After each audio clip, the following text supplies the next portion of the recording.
Hi guys, my name is Arya and I'm going to be your instructor for this course today. So in this ethical hacking full course video, you'll be learning almost everything that is required for you to get started as an ethical hacker. So come, let's quickly go over the topics that we're going to be covering today. Firstly, we're going to be going through the basics of cybersecurity and cryptography, where we'll be learning the key concepts of confidentiality, integrity and availability, and how the cryptographic concepts also tie into the whole picture. Next, we'll be looking at some cyber threats. We'll be seeing how these cyber threats actually affect our computer, and then we'll also see how we can mitigate them. After which, we'll be looking into the history of ethical hacking. We'll learn how this all began in the Massachusetts Institute of Technology, and then we'll be looking into the fundamentals of networking and ethical hacking. In this, we'll be learning the various tools that are used in ethical hacking and also the network architectures that these tools are used in. After this, we'll be having a look into one of the most famous operating systems that is there, that is Kali Linux. Kali Linux is used by ethical hackers and penetration testers all around the world. We'll be learning how to install this on our local systems. We'll be learning the tools that come along with it and where we should be using them. After that, we'll be learning about penetration testing. And penetration testing is a subset of ethical hacking. So in this, we'll be learning about a tool called Metasploit, and using Metasploit, we'll be learning more about vulnerability analysis and how we can install backdoors in different computer systems and take advantages of these vulnerabilities. Now, Nmap is also another tool that we are going to be discussing in this course.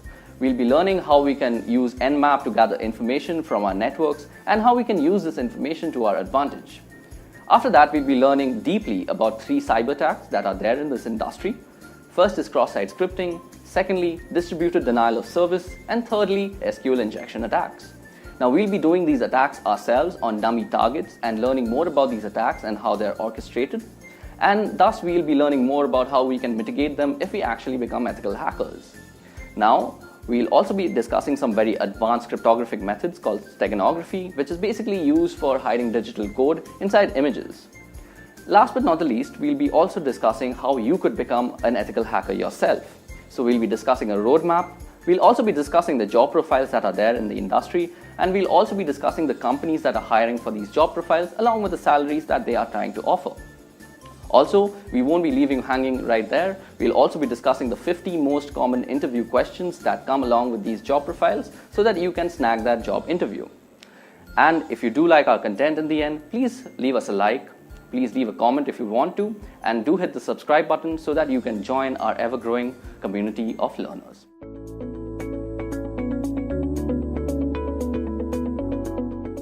It can be rightfully said that today's generation lives on the internet, and we general users are almost ignorant as to how those random bits of ones and zeros reach securely to our computer.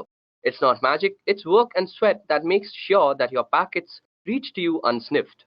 Today, I, Arya Paul from Edureka, I'm here to tell you guys about how cybersecurity makes this all possible. Now, before we begin, let me brief you all about the topics that we're going to cover today. So basically, we're going to ask 3 questions that are important to cybersecurity. Firstly, we're going to see why cybersecurity is needed. Next, we're going to see what exactly is cybersecurity. And in the end, I'm going to show you all through a scenario how cybersecurity can save a whole organization from organized cybercrime. Okay, so let's get started. Now, as I just said, we are living in a digital era. Whether it be booking a hotel room, ordering some dinner, or even booking a cab, we are constantly using the internet and inherently constantly generating data. This data is generally stored on the cloud, which is basically a huge data server or data center that you can access online. Also, we use an array of devices to access this data. Now, for a hacker, it's a golden age. With so many access points, public IP addresses, and constant traffic and tons of data to exploit, black hat hackers are having one hell of a time exploiting vulnerabilities and creating malicious software for the same. Above that, cyber attacks are evolving by the day. Hackers are becoming smarter and more creative with their malwares, and how they bypass virus scans and firewalls still baffle many people. Let's go through some of the most common types of cyber attacks now.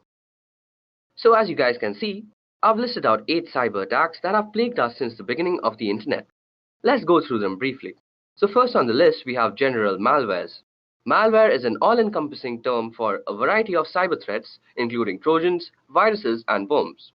Malware is simply defined as code with malicious intent that typically steals data or destroys something on the computer.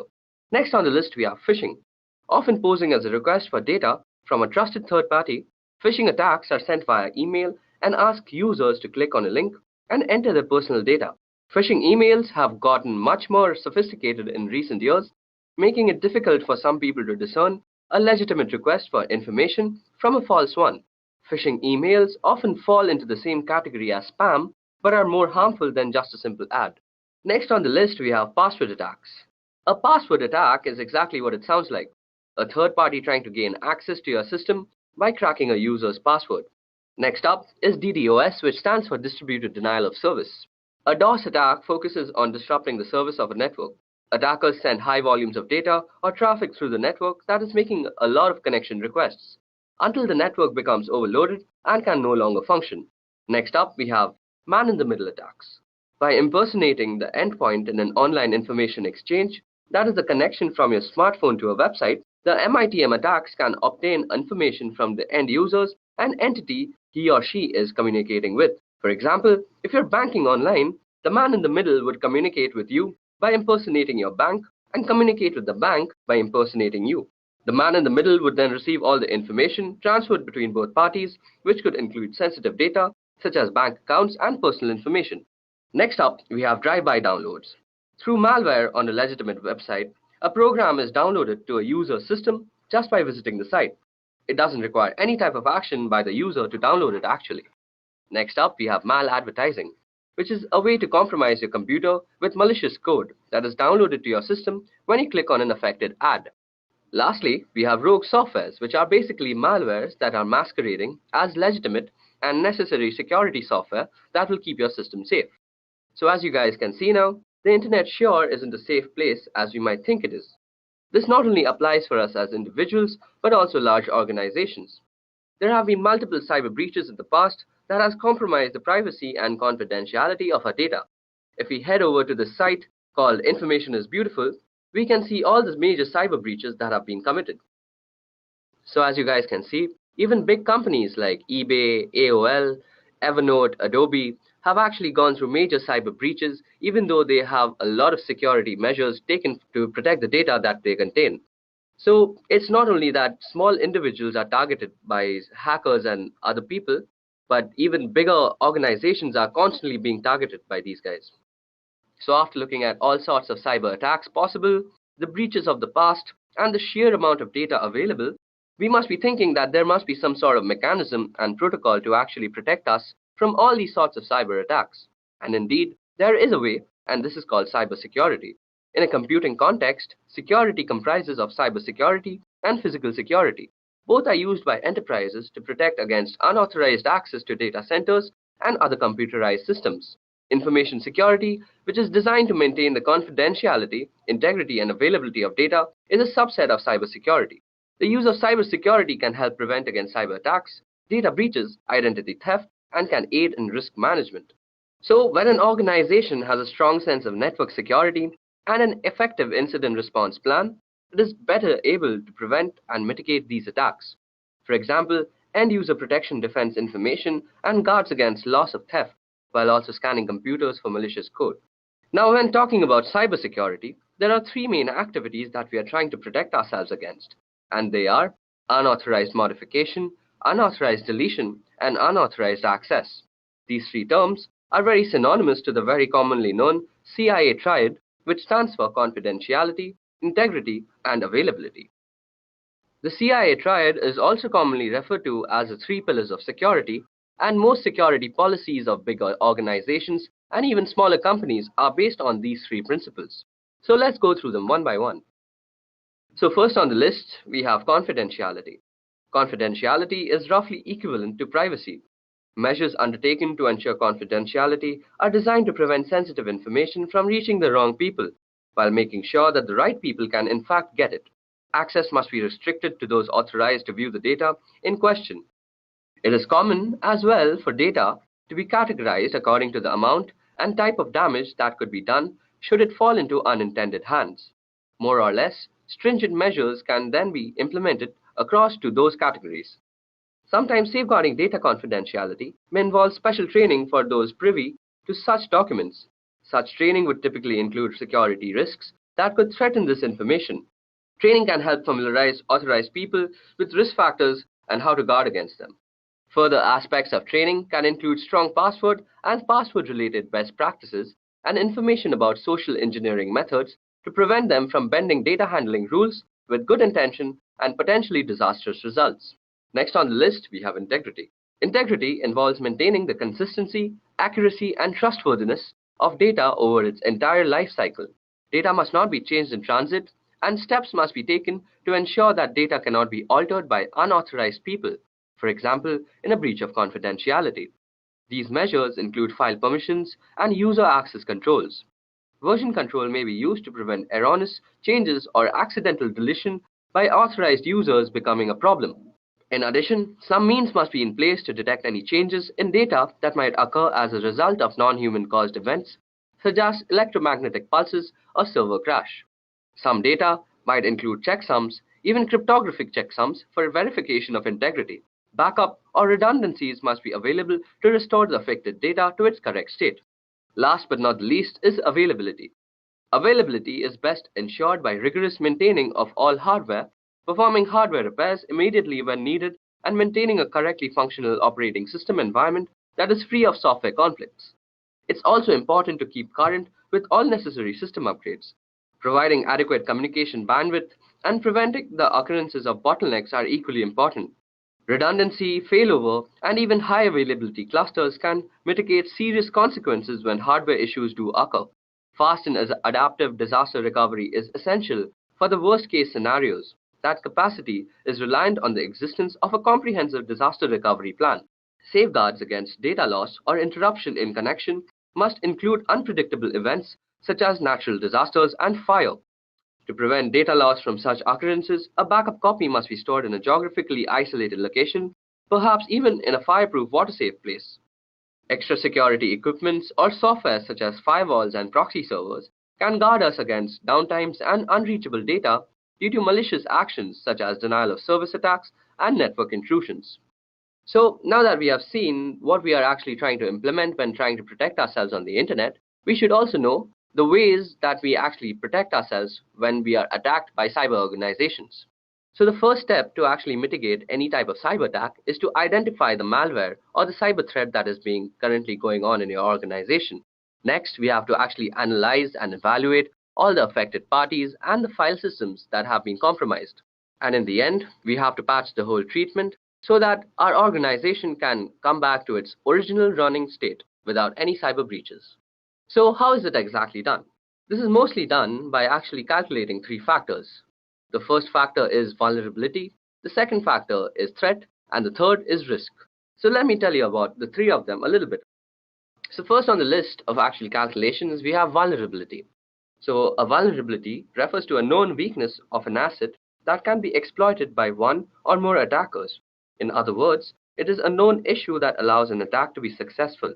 For example, when a team member resigns and you forget to disable their access to external accounts, change logins, or remove their names from the company credit cards, this leaves your business open to both unintentional and intentional threats. However, most vulnerabilities are exploited by automated attackers and not a human typing on the other side of the network. Next, testing for vulnerabilities is critical to ensuring the continued security of your systems by identifying weak points and developing a strategy to respond quickly. Here are some questions that you ask when determining your security vulnerabilities. So you have questions like, is your data backed up and stored in a secure offsite location? Is your data stored in the cloud? If yes, how exactly is it being protected from cloud vulnerabilities? What kind of security do you have to determine who can access, modify, or delete information from within your organization? Next, you could ask questions like, what kind of antivirus protection is in use? What are the license currents? Are the license current? And is it running as often as needed? Also, do you have a data recovery plan in the event of vulnerability being exploited? So these are the normal questions that one asks when actually checking their vulnerability. Next up is threat. A threat refers to a new or newly discovered incident with potential to do harm to a system or your overall organization. There are three main types of threat: natural threats like floods or tornadoes, unintentional threats such as employee mistakenly accessing the wrong information, and intentional threats. There are many examples of intentional threats including spyware, malware, adware companies, or the actions of disgruntled employees. In addition, worms and viruses are categorized as threats because they could potentially cause harm to your organization through exposure to an automated attack, as opposed to one perpetrated by human beings. Although these threats are generally outside of one's control and difficult to identify in advance, it is essential to take appropriate measures to assess threats regularly. Here are some ways to do so. Ensure that your team members are staying informed of current trends in cybersecurity so they can quickly identify new threats. They should subscribe to blogs like Wired and podcasts like the TechGenics Extreme IT that covers these issues, as well as join professional associations so they can benefit from breaking news feeds, conferences, and webinars. You should also perform regular threat assessment to determine the best approaches to protecting a system against a specific threat, along with assessing different types of threat. In addition, penetration testing involves modeling real-world threats in order to discover vulnerabilities. Next on the list, we have risk. So risk refers to the potential for loss or damage when a threat exploits a vulnerability. Examples of risks include financial losses as a result of business disruption, loss of privacy, reputational damage, legal implications, and can even include loss of life. Risk can also be defined as follows, which is basically threat multiplied by the vulnerability. You can reduce the potential for risk by creating and implementing a risk management plan, and here are the key aspects to consider when developing your risk management strategy. Firstly, we need to assess risk and determine needs. When it comes to designing and implementing a risk assessment framework, it is critical to prioritize the most important breaches that need to be addressed. Although frequency may differ in each organization, this level of assessment must be done on a regular, recurring basis. Next, we also have to include a total stakeholder perspective. Stakeholders include the business owners as well as employees, customers, and even vendors. All of these players have the potential to negatively impact the organization, but at the same time, they can be assets in helping to mitigate risk. So, as we see, risk management is the key to cybersecurity. So, now let us go through a scenario to actually understand how cybersecurity actually defends an organization against very manipulative cybercrime. So, cybercrime, as we all know, is a global problem that's been dominating the news cycle. It poses a threat to individual security and an even bigger threat to large international companies, banks, and governments. Today's organized cybercrime far outshadows lone hackers of the past, and now large organized crime rings function like startups and often employ highly trained developers who are constantly innovating new online attacks. Most companies have preventative security software to stop these types of attacks, but no matter how secure we are, cybercrime is going to happen. So meet Bob. He is the chief security officer for a company that makes a mobile app to help customers track and manage their finances. So security is a top priority. So Bob's company has an activity response platform in place that automates the entire cybersecurity process. The ARP software integrates all the security and IT software needed to keep a large company like Bob's secured into a single dashboard and acts as a hub for the people, processes, and technology needed to respond to and contain cyber attacks. Let's see how this platform works in the case of a security breach. While Bob is out on a business trip, irregular activity occurs on his account as a user behavior analytics engine that monitors account activity, recognizes suspicious behavior involving late night logins, and unusual amounts of data being downloaded. This piece of software is the first signal that something is wrong. An alert is sent to the next piece of software in the chain, which is the Security Information and Event Management System. Now, the ARP can orchestrate a chain of events that ultimately prevents the company from encountering a serious security disaster. The ARP connects to a user directory software that Bob's company uses, which immediately recognizes the user accounts belong to an executive who is out on a business trip, and then proceeds to lock his account. The ARP sends the incident IP address to a threat intelligence software, which identifies the address as a suspected malware server. As each piece of security software runs, the findings are recorded in the ARP's incident, which is already busy creating a set of instructions called a playbook for a security analyst to follow. The analyst then locks Bob's accounts and changes his passwords. This time, the software has determined the attempted attack came from a well-known cybercrime organization using stolen credentials. Bob's credentials were stolen when the hacker found a vulnerability in his company's firewall software and used it to upload a malware-infected file. Now that we know how the attack happened, the analyst uses the ARP and identifies and patches all the things. The ARP uses information from Endpoint Tool to determine which machines need to be patched, recommends how to patch them, and then allows the analyst to push the patches to all the computers and mobile devices instantly. Meanwhile, Bob has to alert the legal departments of the breach, and the ARP instantly notifies the correct person of the situation and the status of the incident after the attack is contained. And Bob's account is secured. The analyst then communicates which data may have been stolen or compromised during the incident. He identifies which geographies, jurisdictions, and regulatory agencies cover the users and information affected by the attack. Then the ARP creates a series of tasks so the organization can notify the affected parties and follow all relevant compliances and liability procedures. In the past, a security breach this large would have required Bob's company to involve several agencies and third parties to solve a problem, a process that could have taken months or longer. But in a matter of hours, the incident response platform organized all of the people, processes, and technology to identify and contain the problem, find the source of the attack, fix the vulnerability, and notify all affected parties. And in the future, Bob and his team will be able to turn to cognitive security tools. These tools will read and learn from tens of thousands of trusted publication blogs and other sources of information. This knowledge will uncover new insights and patterns, anticipate and isolate, and minimize attacks as they happen, and immediately recommend actions for security professionals to take, keeping data safe and companies like Bob's out of the headlines.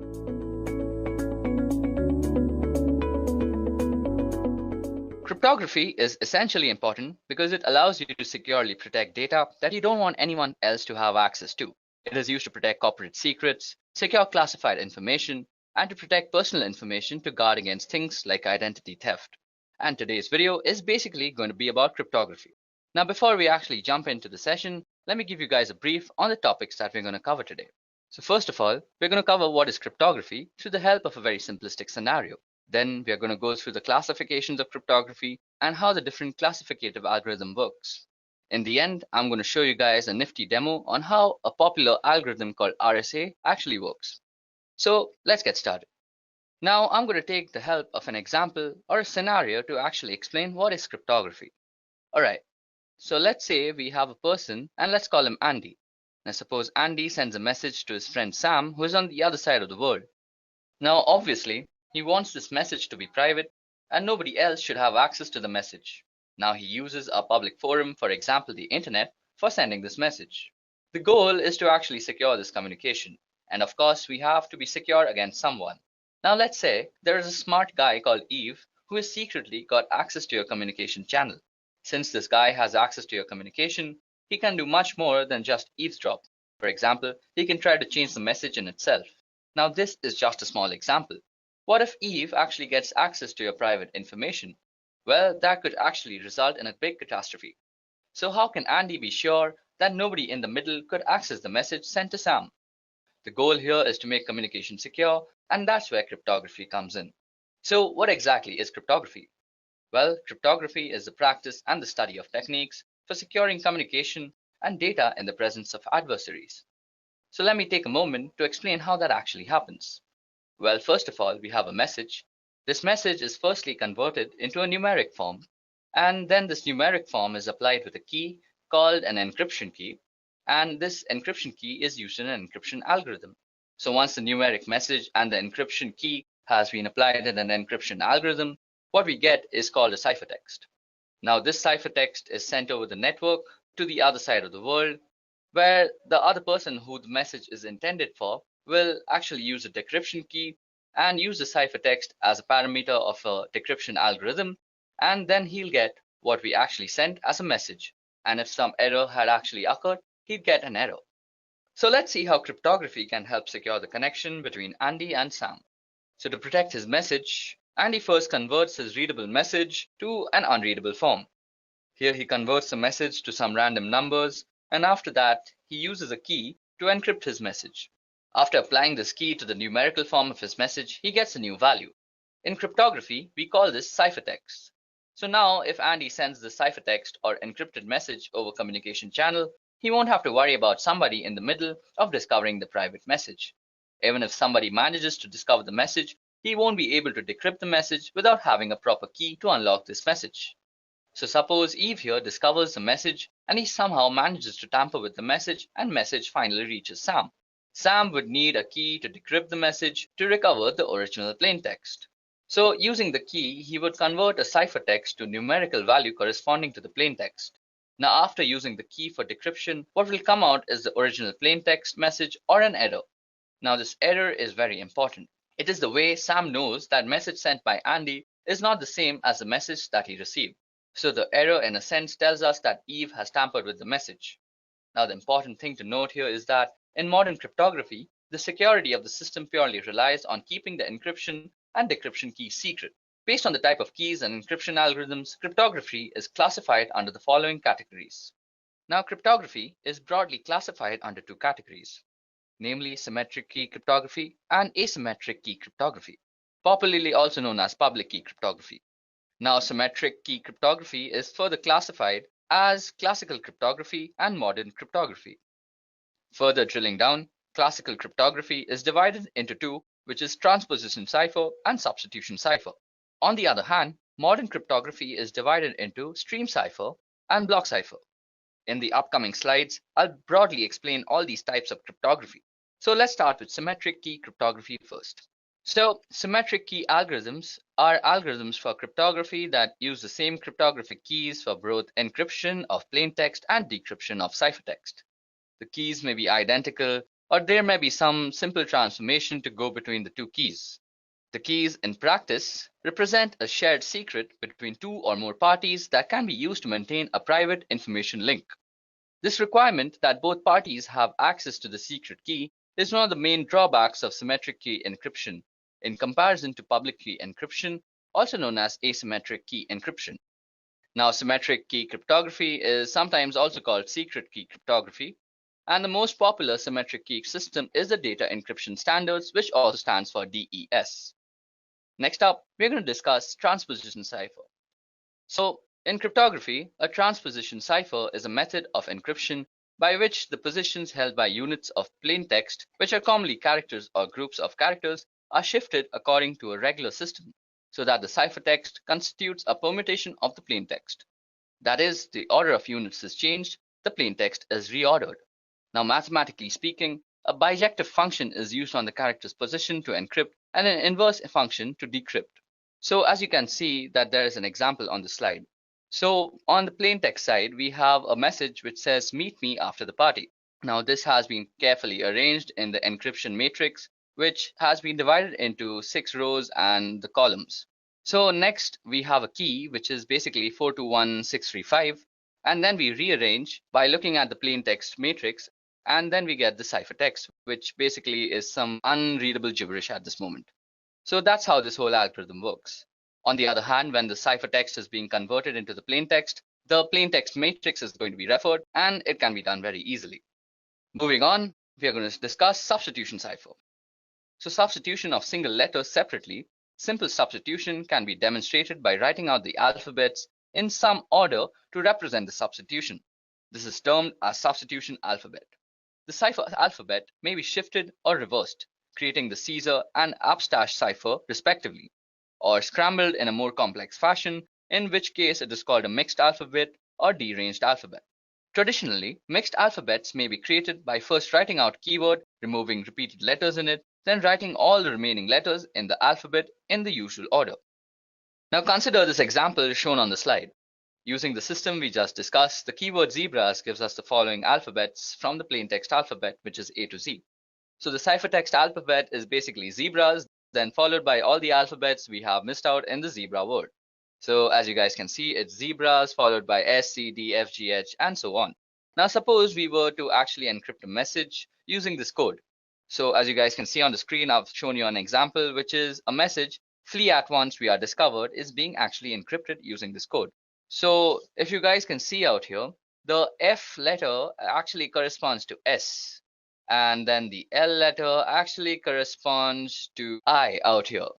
Then we actually get the ciphertext, which is SIAAZQ, using the code and the process that I just discussed.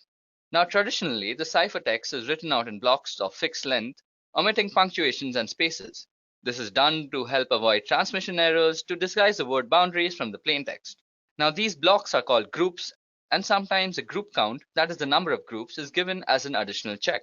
Now, 5-letter groups are traditional. As you guys can see that we have also divided our ciphertext into groups of 5, and this dates back to when messages were actually used to be transmitted by telegraph.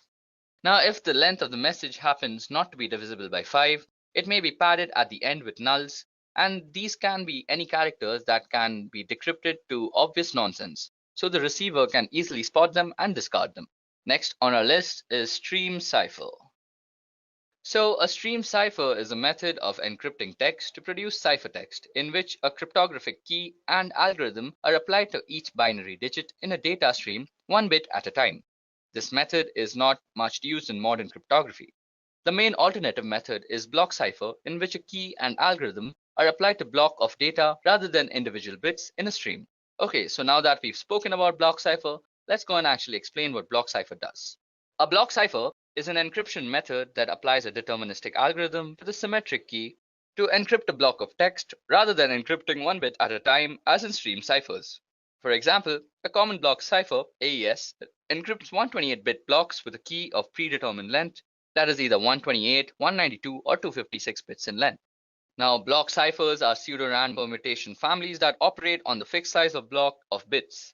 These PRPs are functions that cannot be differentiated from completely random permutation and thus are considered reliable until proven to be unreliable by some source. Okay, so now it's time that we discuss some asymmetric cryptography. So, asymmetric cryptography, also known as public key cryptography, is any cryptographic system that uses pair of keys, which is a public key which may be disseminated widely, and private keys which are known only to the owner. This accomplishes two functions: authentication, where the public key verifies that a holder of the paired private key sent the message, and encryption, where only the paired private key holder can decrypt the message encrypted with the public key. In a public key encryption system, any person can encrypt a message using the receiver's public key. That encrypted message can only be decrypted with the receiver's private key. So to be practical, the generation of public and private key pair must be computationally economical. The strength of a public key cryptographic system relies on computational efforts required to find the private key from its paired public key. So effective security only requires keeping the private key private, and the public key can be openly distributed without compromising security. Okay, so now that I've actually shown you guys how cryptography actually works and how the different classifications are actually applied, let's go and do something interesting. So you guys are actually watching this video on YouTube right now. So if you guys actually go and click on the secure part besides the URL, you can actually go and view the digital certificates that are actually used out here. So click on certificates and you'll see the details in the details tab. Now, as you guys can see, the signature algorithm that is used for actually securing YouTube is being SHA-256 with RSA. And RSA is a very common encryption algorithm that is used throughout the internet. Then the signature hash algorithm that is being used is SHA-256, and the issuer is Google Internet Authority. And you can get a lot of information about sites and all their authority key identifiers, their certificate policies, the key usage, and a lot of things about security just from this small little button out here. Also, let me show you a little how public key encryption actually works.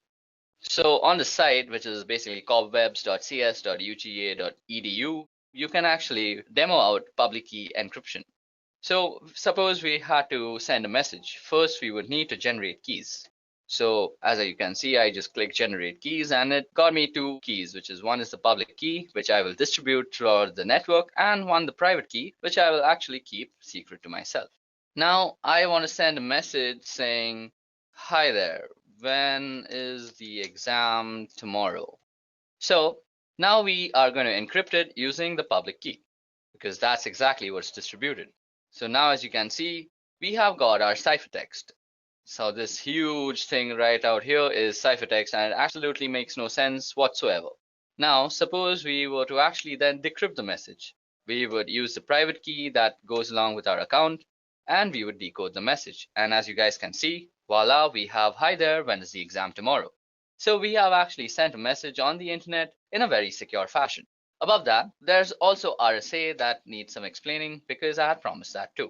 Now RSA is a very commonly used algorithm that is used throughout the internet, and you just saw it being used by YouTube. So it has to be common. So RSA has a very unique way of applying this algorithm. There are many actual parameters that you actually need to study. Okay, so now we're actually going to discuss RSA, which is a very popular algorithm that is used throughout the internet. And you also saw that it's being used by YouTube right now. So this crypto system is one of the initial system. It remains the most employed crypto system even today. And the system was invented by three scholars, which is Ron Rivest, Adi Shamir, and Len Adelman. Hence the name RSA. And we will see the two aspects of the RSA crypto system. Firstly, generation of key pair, and secondly, encryption-decryption algorithms. So each person or a party who desires to participate in communication using encryption needs to generate a pair of keys, namely public key and private key. So the process followed in the generation of keys is as follows. First, we have to actually calculate n. Now n is actually given by multiplying p and q, as you guys can see out here. So P and Q are supposed to be very large prime numbers. So out here P will be 35, but for some very strong encryption, we are going to choose very large prime numbers. Then we actually have to calculate phi. Now phi, as you can see, the formula goes is P minus 1 into Q minus 1. And this helps us determine for the encryption algorithm. Now then we have to actually calculate E. Now E must be greater than 1 and less than phi, which is P minus 1 into Q minus 1. And there must be no common factors for E and phi except for 1. So in other words, they must be co-prime to each other. Now to form the public key, the pair of numbers N and E form the RSA public key system. This is actually made public and is distributed throughout the network. Interestingly though, N is a part of the public key, and the difficulty in factorizing a large prime number ensures that the attacker cannot find in finite time the two primes, that is P and Q, that is used to obtain N. This actually ensures the strength of RSA. Now, in the generation of the private key D is calculated from P, Q, and E. For given N and E, there is a unique number D. Now, the number D is the inverse of E modulo phi. This means that D is a number less than phi such that when multiplied by E, it gives 1. So let's go and actually fill up these numbers. So N should be 35 out here. And if we generate them, we get the value of phi, which is 24, which is basically 4 into 6. And then we should also get E. Now E should be co-prime, so we are going to give it 11, as 11 is co-prime to both. So now for the actual encryption part, we have to put in E and N out here. So E out here for us is 11 and N is 35. And then we're going to pick a letter to actually cipher, which is A. And then we're going to encode it as a number. So as you guys can see, we've encoded it as 1. And out here, now after we've given the message its numerical form, we click on encryption and we get it. Now to actually decrypt the message, we are going to need D and N. Now D for us was 5 and N was 35. So 5 and 35. And then we're going to take encrypted message from above. And we're going to decrypt this message. So after you decrypt it, we have the numerical form of the plain text. And to then decode the message, just click here, decode message. And as you guys can see, we have decoded a message using RSA. So guys, that's how RSA works. I explained all the factors that we actually use in RSA, from N to 5 to E to D. And I hope you understood a part of it. If y'all are still more interested, y'all can actually research a lot on RSA. It's a very in-depth cryptographic system. D and N. Now D for us was 5 and N was 35. So 5 and 35. And then we're going to take encrypted message from above. And we're going to decrypt this message. So after you decrypt it, we have the numerical form of the plain text. And to then decode the message, just click here, decode message. And as you guys can see, we have decoded a message using RSA. So guys, that's how RSA works. I explained all the factors that we actually use in RSA, from N to 5 to E to D. And I hope you understood a part of it. If y'all are still more interested, y'all can actually research a lot on RSA. It's a very in-depth cryptographic system.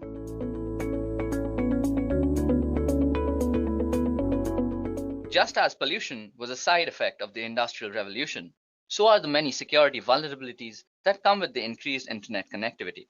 Cyber attacks are exploitations of those vulnerabilities. For the most part, individuals and businesses have found ways to counter cyber attacks using a variety of security measures and just good old common sense. We're going to examine 8 of the most common cybersecurity threats that your business could face and the ways to avoid them. So before we actually jump into the session, let me give you how the session will actually work. We are going to discuss the most 8 common cyber threats. We're going to discuss in particular what they are, how the threat works, and how to protect yourself. Okay, so now let's jump in. Now, cyber attacks are taking place all the time. Even as we speak, the security of some organization, big or small, is being compromised. For example, if you visit this site out here, that is ThreatCloud, you can actually view all the cyber attacks that are actually happening right now. Let me just give you a quick demonstration of how that looks like. Okay, so as you guys can see out here, these are all the places that are being compromised right now. The red parts actually show us the part that is being compromised, and the yellow places actually show us from where it's being compromised from. Okay, as you guys can see now that someone from the Netherlands is actually attacking this place and someone from USA was attacking Mexico. It's a pretty interesting site and actually gives you a scale of how many cyber attacks are actually happening all the time in the world. Okay, now getting back, I think looking at all these types of cyber attacks, it's only necessary that we educate ourselves about all the types of cyber threats that we have. So these are the 8 cyber threats that we're going to be discussing today. Firstly, we're going to start with malware. So malware is an all-encompassing term for a variety of cyber attacks, including Trojans, viruses, and worms. Malware is simply defined as code with malicious intent that typically steals data or destroys something on the computer. The way malware goes about doing its damage can be helpful in categorizing what kind of malware you're dealing with. So let's discuss it. So first of all, viruses. Like their biological namesakes, viruses attach themselves to clean files and infect other clean files, and they can spread uncontrollably, damaging a system's core functionality and deleting or corrupting files. They usually appear as executable files that you might have downloaded from the internet. Then there are also Trojans. Now, this kind of malware disguises itself as legitimate software or is included in legitimate software that can be tampered with. It tends to act discreetly and creates backdoors in your security to let other malwares in. Then we have worms. Worms infect entire networks of devices, either local or across the internet, by using the network's interfaces. It uses each consecutive infected machine to infect more. And then we have botnets and such, where botnets are networks of infected computers that are made to work together under the controller of an attacker. So basically, you can encounter malware if you have some OS vulnerabilities, or if you download some illegitimate software from somewhere, or you have some other email attachment that was compromised with. Okay, so how exactly do you remove malware, or how exactly do you fight against it? Well, each form of malware has its own way of infecting and damaging computers and data, and so each one requires a different malware removal method. The best way to prevent malware is to avoid clicking on links or downloading attachments from unknown senders, and this is sometimes done by deploying a robust and updated firewall, which prevents the transfer of large data files over the network in a hope to weed out attachments that may contain malware. It's also important to make sure your computer's operating system, whether it be Windows, Mac OS, Linux, uses the most up-to-date security updates. And software programmers update programs frequently to address any holes or weak points. And it's important to install all these updates as well as to decrease your own system weaknesses. So next up on our list of cyber threats, we have phishing. So what exactly is phishing? Well, often posing as a request for data from a trusted third party, phishing attacks are sent via email and ask users to click on a link and enter their personal data. Phishing emails have gotten much more sophisticated in recent years and making it difficult for some people to discern a legitimate request for information from a false one. Now, phishing emails often fall into the same category as spam, but are way more harmful than just a simple ad. So, how exactly does phishing work? Well, most people associate phishing with email messages that spoof or mimic bank, credit card companies, or other businesses like Amazon, eBay, and Facebook. These messages look authentic and attempt to get victims to reveal their personal information. But email messages are only one small piece of a phishing scam. From beginning to end, the process involves 5 steps. The first step is planning. The phisher must decide which business to target and determine how to get email addresses for the customers of that business. Then they must go through the setup phase. Once they know which business to spoof and who their victims are, phishers create methods for delivering the messages and collecting the data. Then they have to execute the attack, and this is the step most people are familiar with. That is, the phisher sends a phony message that appears to be from a reputable source. After that, the phisher records the information the victims enter into the web page or pop-up windows. And in the last step, which is basically identity theft and fraud, the phishers use the information they've gathered to make illegal purchases or otherwise commit fraud. And as many as a fourth of the victims never fully recover. So how exactly can you be actually preventing yourself from getting phished? Well, the only thing that you can do is being aware of how phishing emails actually work. So first of all, a phishing email has some very specific properties. So firstly, you will have something like a very generalized way of addressing someone, like dear client. Then your message will not be actually from a very reputable source. So out here, as you can see, it's written as Amazon on the label, but if you actually inspect the email address that it came from, it's from management@maisoncanada.ca, which is not exactly a legitimate Amazon address. Third, you can actually hover over the redirect links and see where they actually redirect you to. Now, this redirects me to www.fakeamazon.com, as you can see out here. So basically, you know this is actually a phishing email, and you should actually report this email to your administrators or anybody else that you think is supposed to be concerned with this. Also, let me give you guys a quick demonstration on how phishing actually works from the perspective of an attacker. So first of all, I have actually created a phishing website for harvesting Facebook credentials. I simply just took the source code of the Facebook login page and pasted it, and then made a backend code in PHP, which makes a log file of all the Facebook passwords that get actually entered onto the phishing page. Now, I've also sent myself an email as to make sure this looks legitimate, but this is only for spreading awareness, so please don't use this method for actually harvesting credentials. That's actually a very illegal thing to do. So let's get started. First of all, you'll go to your email and see that you'll get some email saying your Facebook credentials have been compromised. So when you open it, it looks pretty legit. Well, I haven't made it look all that legit. It should look legit, but the point out here is to actually make you aware of how this works. So as you guys can see, it says, "Dear client, we have strong reasons to believe that your credentials may have been compromised and might have been used by someone else. We have locked your Facebook account. Please click here to unlock. Sincerely, Facebook Associate Team." So if we actually click here, we are actually redirected to a nice looking Facebook page, which is exactly how Facebook looks like when you're logging in. Now, suppose I were to actually log into my Facebook account, which I won't, I'll just use some random ID, like this is an email @gmail.com, and let's put password as admin123, and we click login. Now, since my Facebook is actually already logged in, it'll just redirect to facebook.com, and you might just see me logged in. But on a normal computer, it'll just redirect you to www.facebook.com, which should just show this site again. Okay, so once I click login out here, all that the backend code that I've written in PHP out here will do is that it's gonna take all the parameters that I've entered into this website, that is my email address and the password, and just generate a log file about it. So let's just hit login and see what happens. So as you guys can see, I've been redirected to the original Facebook page that is not meant for phishing. And on my system out here, I have a log file, and this log file will show exactly, as you can see, I've fished out the email address. This is an email @gmail.com, and it's also showed the password, that is admin123. So this is how exactly phishing works. You enter an email address, and you're entering the email address on a phishing website, and then it just redirects you to the original site. But by this time, you've already compromised your credentials. So always be careful when dealing with such emails.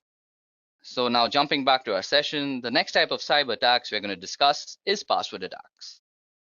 So an attempt to obtain or decrypt a user's password for illegal use is exactly what a password attack is. Hackers can use cracking programs, dictionary attacks, and password sniffers in password attacks. Password cracking refers to various measures used to discover computer passwords. This is usually accomplished by recovering passwords from data stored in or transported from a computer system. Password cracking is done by either repeatedly guessing the password, usually through a computer algorithm in which the computer tries numerous combinations until the password is successfully discovered. Now, password attacks can be done for several reasons, but the most malicious reason is in order to gain unauthorized access to a computer with the computer's owner's awareness not being in place. Now, this results in cybercrime, such as stealing passwords for the purpose of accessing bank information. Now, today, there are three common methods used to break into a password-protected system. The first is a brute force attack. A hacker uses a computer program or script to try to log in with possible password combinations, usually starting with the easiest to guess password. So just think, if a hacker has a company list, he or she can easily guess usernames. If even one of the users has a password 123, he will quickly be able to get in. The next are dictionary attacks. Now, a hacker uses a program or script to try to log in by cycling through the combinations of common words. In contrast with brute force attacks where a large proportion key space is searched systematically, a dictionary attack tries only those possibilities which are most likely to succeed, typically derived from a list of words, for example, a dictionary. Generally, dictionary attacks succeed because most people have a tendency to choose passwords which are short or such as single words found in the dictionaries or simple, easy predicted variations on words such as appending a digit or so. Now, the last kind of password attacks are used by keylogger attacks. A hacker uses a program to track all of the user's keystrokes. So at the end of the day, everything the user has typed, including the login IDs and passwords, have been recorded. A keylogger attack is different than a brute force or dictionary attack in many ways, not the least of which the key logging program used is a malware that must first make it onto the user's device. And the keylogger attacks are also different because stronger passwords don't provide much protection against them, which is one reason that multi-factor authentication is becoming a must-have for all businesses and organizations. Now, the only way to stop yourself from getting killed in the whole password attack conundrum is by actually practicing the best practices that are being discussed in the whole industry about passwords. So basically, you should update your password regularly. You should use alphanumerics in your password. And you should never use words that are actually in the dictionary. It's always advisable to use garbage words that make no sense for passwords, as they just increase your security. So moving on, we're going to discuss DDoS attacks. So what exactly is a DDoS or a DOS attack? Well, first of all, it stands for distributed denial of service, and a DOS attack focuses on disrupting the service to a network, as the name suggests. Attackers send high volume of data of traffic through the network until the network becomes overloaded and can no longer function. So there are a few different ways attackers can achieve DOS attack, but the most common is the distributed denial of service attack. This involves the attacker using multiple computers to send the traffic or data that will overload the system. In many instances, a person may not even realize that his or her computer has been hijacked and is contributing to the DOS attack. Now, disrupting services can have serious consequences relating to security and online access.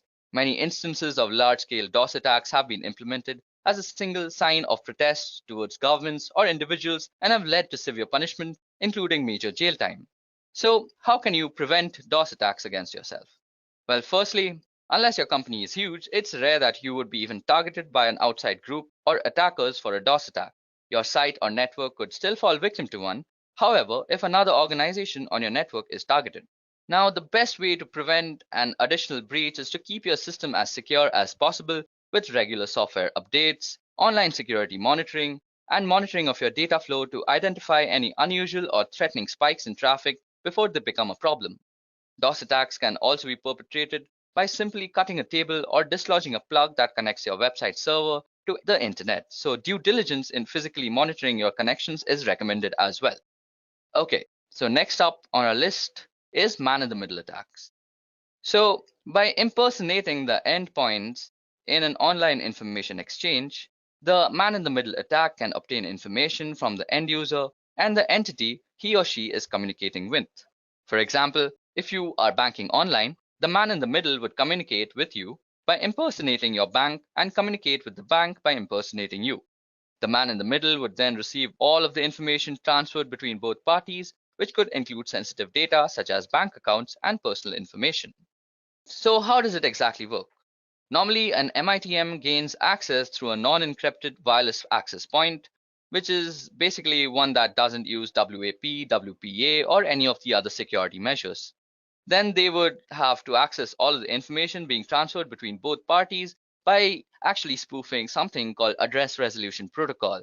That is the protocol that is used when you are actually connecting to your gateway from your computer. So how can you exactly prevent MITM attacks from happening against you? So firstly, you have to use an encrypted WAP, that is an encrypted wireless access point. Next, you should always check the security of your connection, because when somebody is actually trying to compromise your security, he will try to actually strip down the HTTPS or HSTS that is being injected in the website, which is basically the security protocols. So if something like this HTTPS is not appearing in your website, you're on an insecure website where your credentials or your information can be compromised. And the last and final measure that you can actually use is by investing in a virtual private network which spoofs your entire IP, and you can just browse the internet with perfect comfort. Next up on our list is drive-by downloads. So gone are the days where you had to click to accept a download or install a software update in order to become infected. Now just opening a compromised web page could allow dangerous code to install on your device. You just need to visit or drive by a web page without stopping, or to click accept any software, and the malicious code can download in the background to your device. A drive-by download refers to the unintentional download of a virus or malicious software onto your computer or mobile device. A drive-by download will usually take advantage or exploit a browser or app or operating system that is out of date and has security flaws. This initial code that is downloaded is often very small, and since its job is often simply to contact another computer where it can pull down the rest of the code onto your smartphone, tablet, or other computers. Often, a web page will contain several different types of malicious code in hopes that one of them will match a weakness on your computer. So how does this exactly work? Well, first you visit the site, and during the three-way handshake connection of the TCP/IP protocol, a backend script is triggered.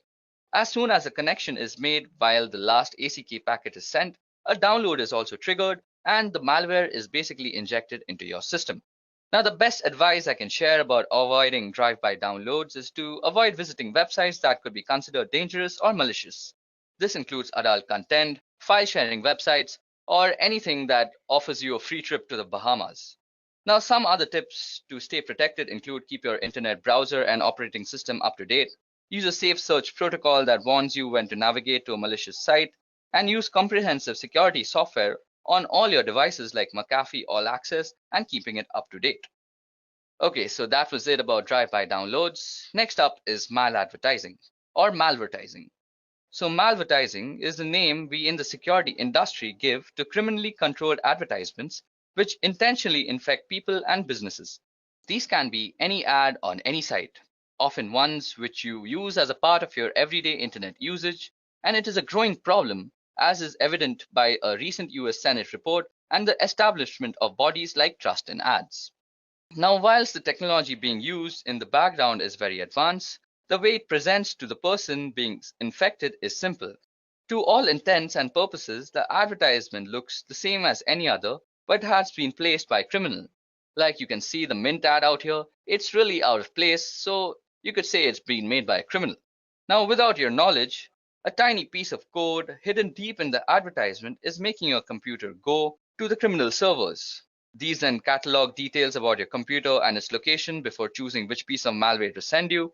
And this doesn't need a new browser window and you won't know about it. So basically, you're redirected to some criminal server, the malware injection takes place, and voila, you're infected. It's a pretty dangerous thing to be in. So how exactly can you stop malvertising? Well, first of all, you need to use an ad blocker, which is a very must in this day and age. You can have ad blocker extensions installed on your browser, whether it be Chrome, Safari, or Mozilla. Also, regular software updates of your browser and other softwares that work peripheral to your browser always help. And next is some common sense. Any advertisement that is about a lottery that's offering you free money is probably going to scam you and inject a malware too. So never click on those ads. So the last kind of cyber attacks we are going to discover today and discuss about is rogue software. So rogue security software is a form of malicious software and internet fraud that misleads users into believing that there is a virus on their computer and manipulates them into paying money for a fake malware removal tool.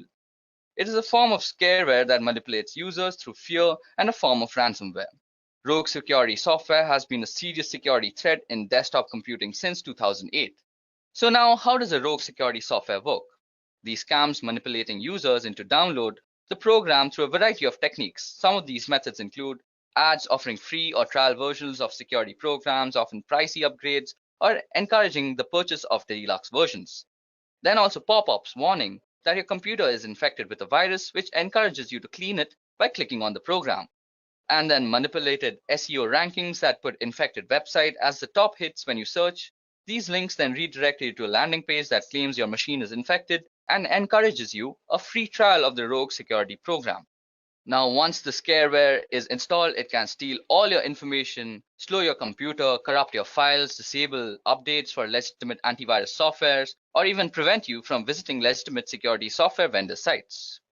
Well, talking about prevention, the best defense is a good offense. And in this case, an updated firewall makes sure that you have a working one in your office that protects you and your employees from these type of attacks. It is also a good idea to install a trusted antivirus or anti-spyware software program that can detect threats like these. And also a general level of distrust on the internet and not actually believing anything right off the bat is the way to go. Machine is infected and encourages you a free trial of the rogue security program. Now, once the scareware is installed, it can steal all your information, slow your computer, corrupt your files, disable updates for legitimate antivirus softwares, or even prevent you from visiting legitimate security software vendor sites. Well, talking about prevention, the best defense is a good offense. And in this case, an updated firewall makes sure that you have a working one in your office that protects you and your employees from these type of attacks. It is also a good idea to install a trusted antivirus or anti-spyware software program that can detect threats like these. And also a general level of distrust on the internet and not actually believing anything right off the bat is the way to go.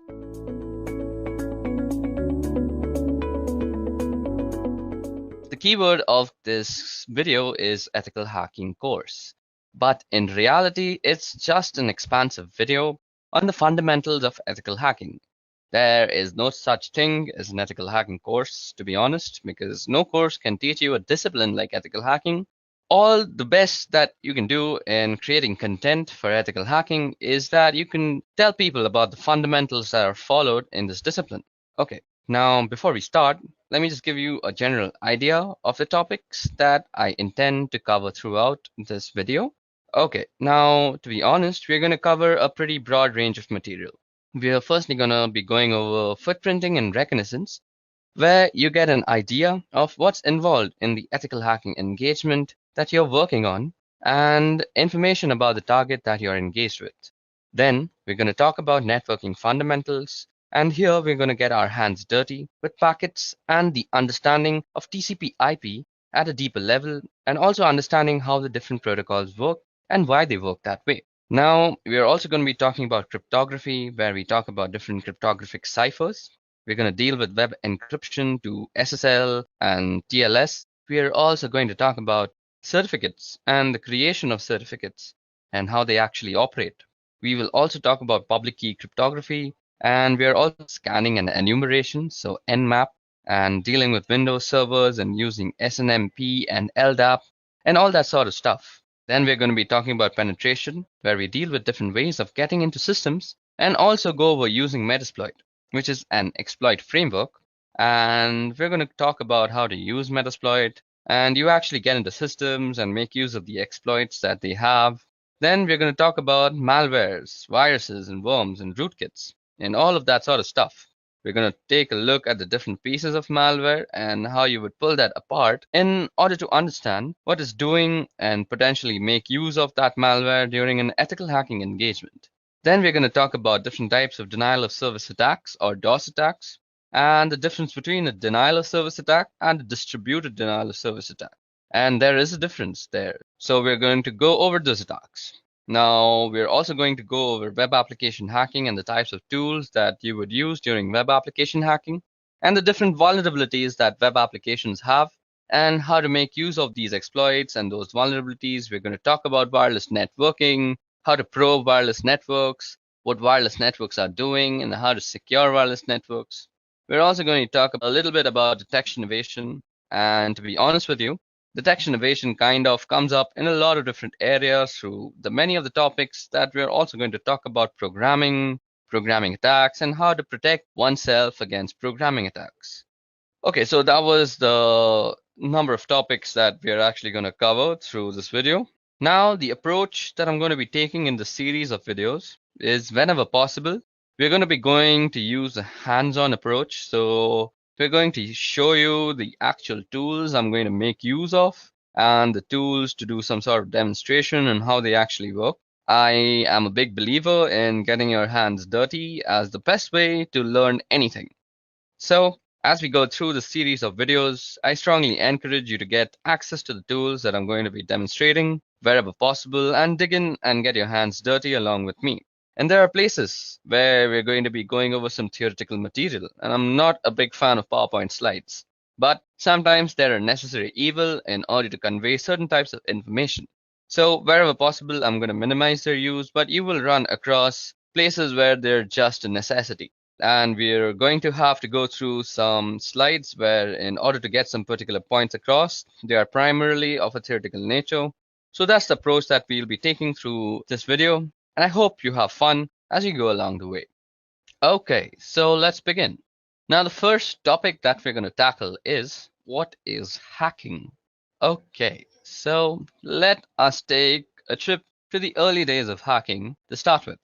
Now, the Internet Engineering Task Force is responsible for maintaining documentation about protocols and various specifications and processes and procedures regarding anything on the Internet. They have a series of documents called the Request for Comments or the RFCs. And according to RFC 1389, it says, a hacker is a person who delights in having an intimate understanding of the internal workings of a system, computers, and computer networks in particular. While the expression hackers may go back a long time and have many different connotations or definitions, as far as computers go, some of the earliest hackers were members of the Tech Model Railroad Club at the Massachusetts Institute of Technology. And what those people did and the various things that they did and were involved in are detailed in Stephen Levy's book called Hackers for Our Purposes.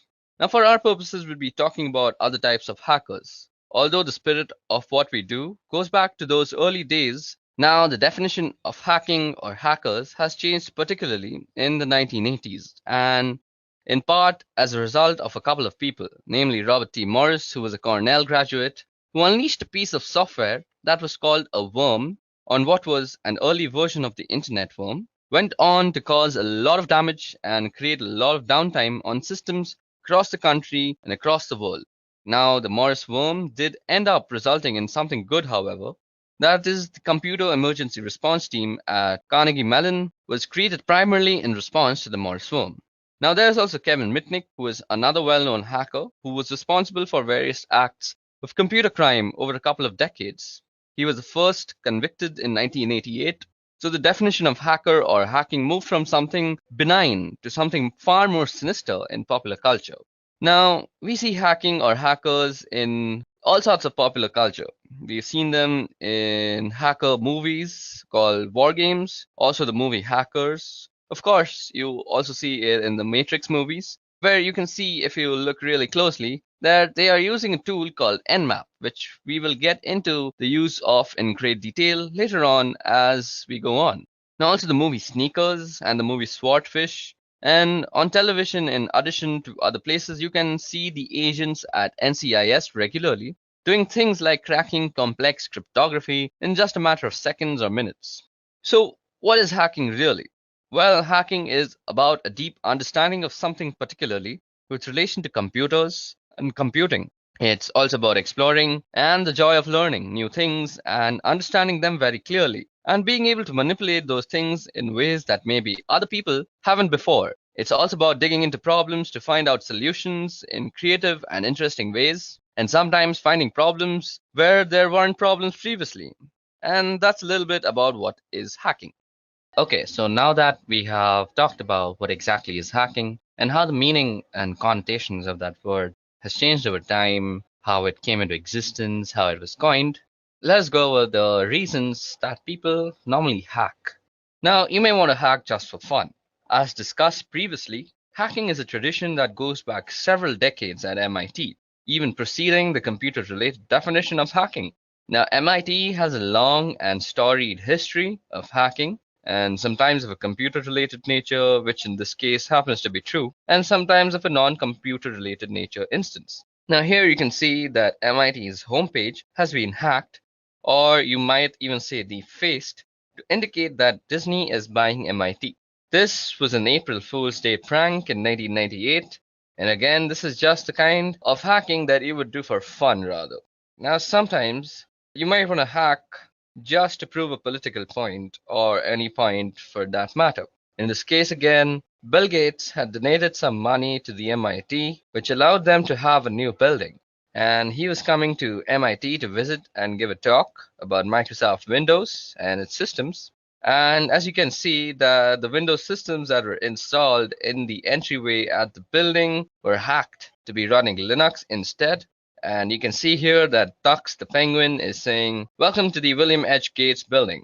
Again, that's some students who decided that they wanted to make a point about Linux and Microsoft and Windows to Bill Gates, and they thought hacking was the best way to go about it. Sometimes you hack just for the challenge. Here's an example again at MIT, where some students turned the facade of a building into a Tetris game board.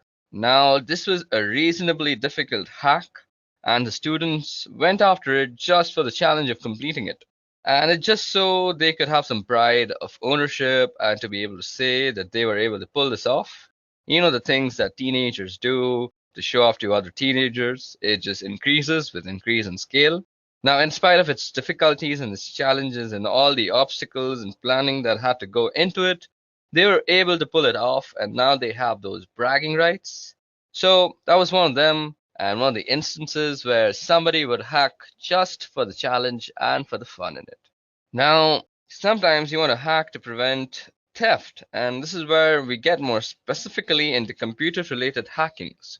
You see a lot of articles and stories in the news over the last few years about cybercrime, and here's an example of data theft compromised. And a fewer than 1.5 million cards for global payments. So there are some attackers who got into this company, Global Payment, and they were able to pull out about 1.5 million credit card numbers during the intrusion there. So what you may want to do is you may want to learn how to hack in order to find these holes in your systems or applications or employer systems, so that you can fix these holes and prevent these compromises from happening because of the reputational hit that your company takes whenever things like these happen. You have the risk of completely running out of business. So just to protect your job, to protect your company, and to protect your own desire of business, you may just want to learn to hack, and that's a very good reason. Now, you may also want to find all the problems that exist in your system before putting them out and deploying them so that you can keep these attackers from getting in and stealing critical or sensitive information. Sometimes you may want to hack to get there before the bad guys. And the same sort of idea is the last one where we're just going to talk about, and that exactly is ethical hacking. Now, we were just talking about how sometimes you may want to hack into your own system before publishing it out to the public. Let's take Internet Explorer for example. Now, Internet Explorer was actually published to the public with some critical error in the code, and these flaws were heavily exploited by people who actually found them. Now, a number of people in the world go out looking for these flaws, and they call themselves security researchers, and they get in touch with the vendors after they found a flaw or a bug and work with the vendors to get it fixed. What they end up with is a bit of reputation, they get a name for themselves, and that name recognition may end up getting them a job or some speaking engagements or a book deal or any number of ways that you could cash in on some name recognition from finding these sort of bugs and getting them fixed. If you want to get there before the bad guys, you may think you're helping out a vendor, you may want to just make a name for yourself. You want to find these sort of bugs before the bad guys do, because the thing about the bad guys finding them is they don't announce them and they don't get them fixed, and that makes everybody a little less secure. Finally, you may want to protect yourself from hacked computer companies and fight cybercriminals. And this is a new headline from June 18, 2012. And we're starting to see these sort of news headlines show up as companies are starting to retaliate against attackers in order to retaliate against attackers. Now, in order to retaliate against attackers, you need to be able to have the same sort of skills and techniques and knowledge and experience that those attackers have, and where your company may want you to learn to hack, or the company may want to bring in people who are skilled at these sort of activities so that they can attack the attackers, and hopefully you end up with more steely exterior and you get a reputation for not being a company that people want to go after. Those are several reasons, and there we go. I gave you around a bunch of reasons as to why you may want to hack: for fun, to prove a point, protect yourself, to protect the company, to not run out of business, and along with another bunch of reasons. Okay, so now that we have talked about why you would want to hack, let's move on to the types of hackers that exist. Now, we're going to be talking about the different types of hacking, and the first type of hacking that I want to discuss is ethical hacking and ethical hackers, which is really what we're going to be talking about through the rest of these lessons. Now, an ethical hacker is somebody who thinks like a black hat hacker, or thinks like somebody who's intent on breaking into your systems, but follows a moral compass that's more in line with probably the majority of the population. So, their intent isn't to do bad things. Their intent is to look for bad things and get them fixed so that bad things don't happen. Ethical hackers aren't out to destroy anything, and they're not out to break anything unless it's deemed to be acceptable as a part of the engagement, and also necessary in order to demonstrate a particular vulnerability to the organization that they're working with. So that's an ethical hacker, and there's a certification that's available from the EC Council. It's a certified ethical hacker, and if you find certifications valuable and this sort of thing is what you want to do, pursuing a certified ethical hacker may be something you might want to look into. Now, let's talk about black hat hackers. There's plenty of cases of black hat hackers through years, and let's talk about a guy in particular called Kevin Mitnick. This guy right here is a particularly good example, probably because he was a black hat hacker for a lot of his years. His goal was to cause mischief, to steal where necessary, and just to be engaged in the lifestyle of being a hacker and doing whatever was necessary to continue doing whatever he was doing. It crossed moral boundaries or ethical boundaries. And so Kevin Mitnick here was involved for well over a decade in computer crime and was finally picked up by the FBI, and he was charged and prosecuted, and he was eventually convicted of some of the activities that he was involved with. Now, you may be able to argue that Kevin is a grey hat hacker, and a grey hat hacker is somebody who kind of skirts the line between black and white hat hacking. And white hat hacking is really what an ethical hacker is. So instead of saying ethical hacker, you could say white hat hacker. It's the same idea. A white hat hacker is somebody who hacks for good. If you want to think of it like that, if you want to think of it as a good versus evil, and what they're really doing is they're in it for the technical challenge. They're looking to make things better, make things more efficient, improve them in some way. On the other hand, a black hat hacker is out for the money, for the thrill. It's really a criminal activity. And a grey hat hacker is somebody who may employ the tactics and technique of a black hat hacker, but have sort of a white hat focus. In other words, they're going to do things that may be malicious and destructive in nature, but the reason they're doing it is to improve the security posture of an organization that they are working with.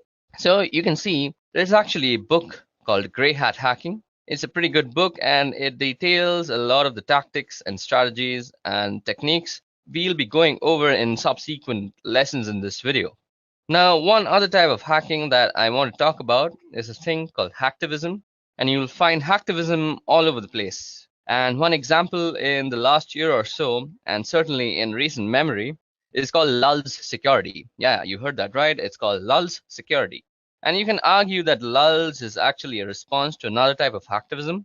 An organization called Anonymous started hacking companies like Sony to protest their involvement in a lawsuit regarding a PlayStation 3 hacker.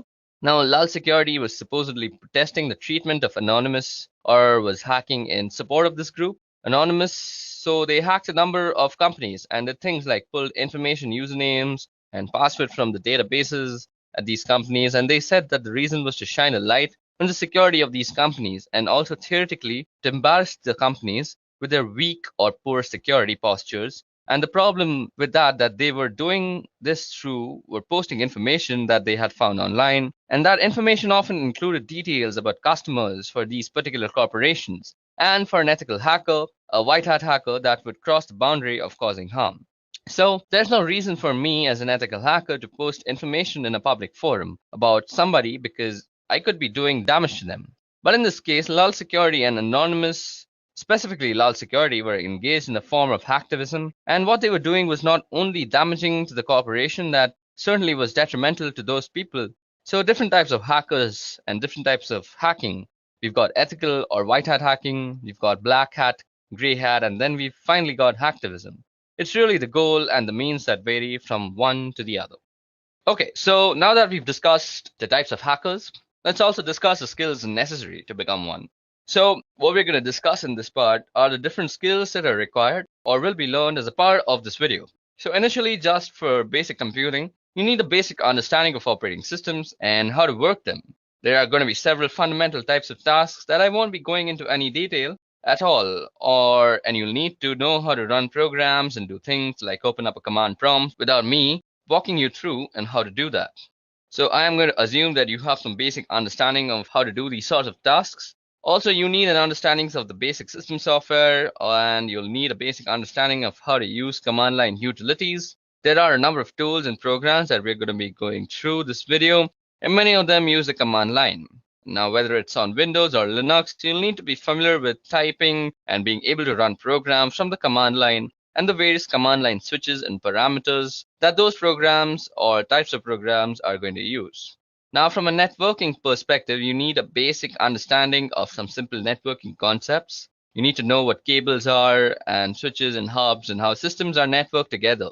You don't really need a deep level of understanding. I'll be going through some protocols at a reasonably deep level because I think it's important as an ethical hacker to understand what's going on at the protocol level, so that you can know better what you are doing and how to achieve the goals and tasks that you have before you. So we're going to be going over some protocols. So just understanding what protocols are and how they go together, those sort of things are necessary from a networking perspective. Now, we're going to also be learning a bunch of life skills. Yes, there are some life skills that it's important to have. I think the most important one is the ability to accept failure and persevere. And by that, I mean you're going to be just running across several things that just don't work the first time around. And it's going to take a little bit of time and stick-to-itiveness to plug away and keep going until you get something to work. And the way that you get things to work is having an ability to problem solve. And sometimes solving problems requires being a little creative. Sometimes you need to think out of the box and come at a problem from a different perspective in order to find a solution. Throughout the course of this video, you're going to run across a lot of sticky problems through the course of learning about being an ethical hacker and just doing the work, because it's not as simple. So here's a little recipe for how to do this. Now go follow this recipe every time and you're going to be successful. Every situation is different. Every system is different. You're going to run across some pretty sticky problems, and you're going to have to just wait and get your hands dirty and keep failing and failing and failing and failing until you find a way to succeed. So I think those skills are very necessary to learn how to be an ethical hacker. Digging through some of the material that we'll be going over in this video, as far as what you're going to be learning, you're going to be learning about how to use a lot of tools.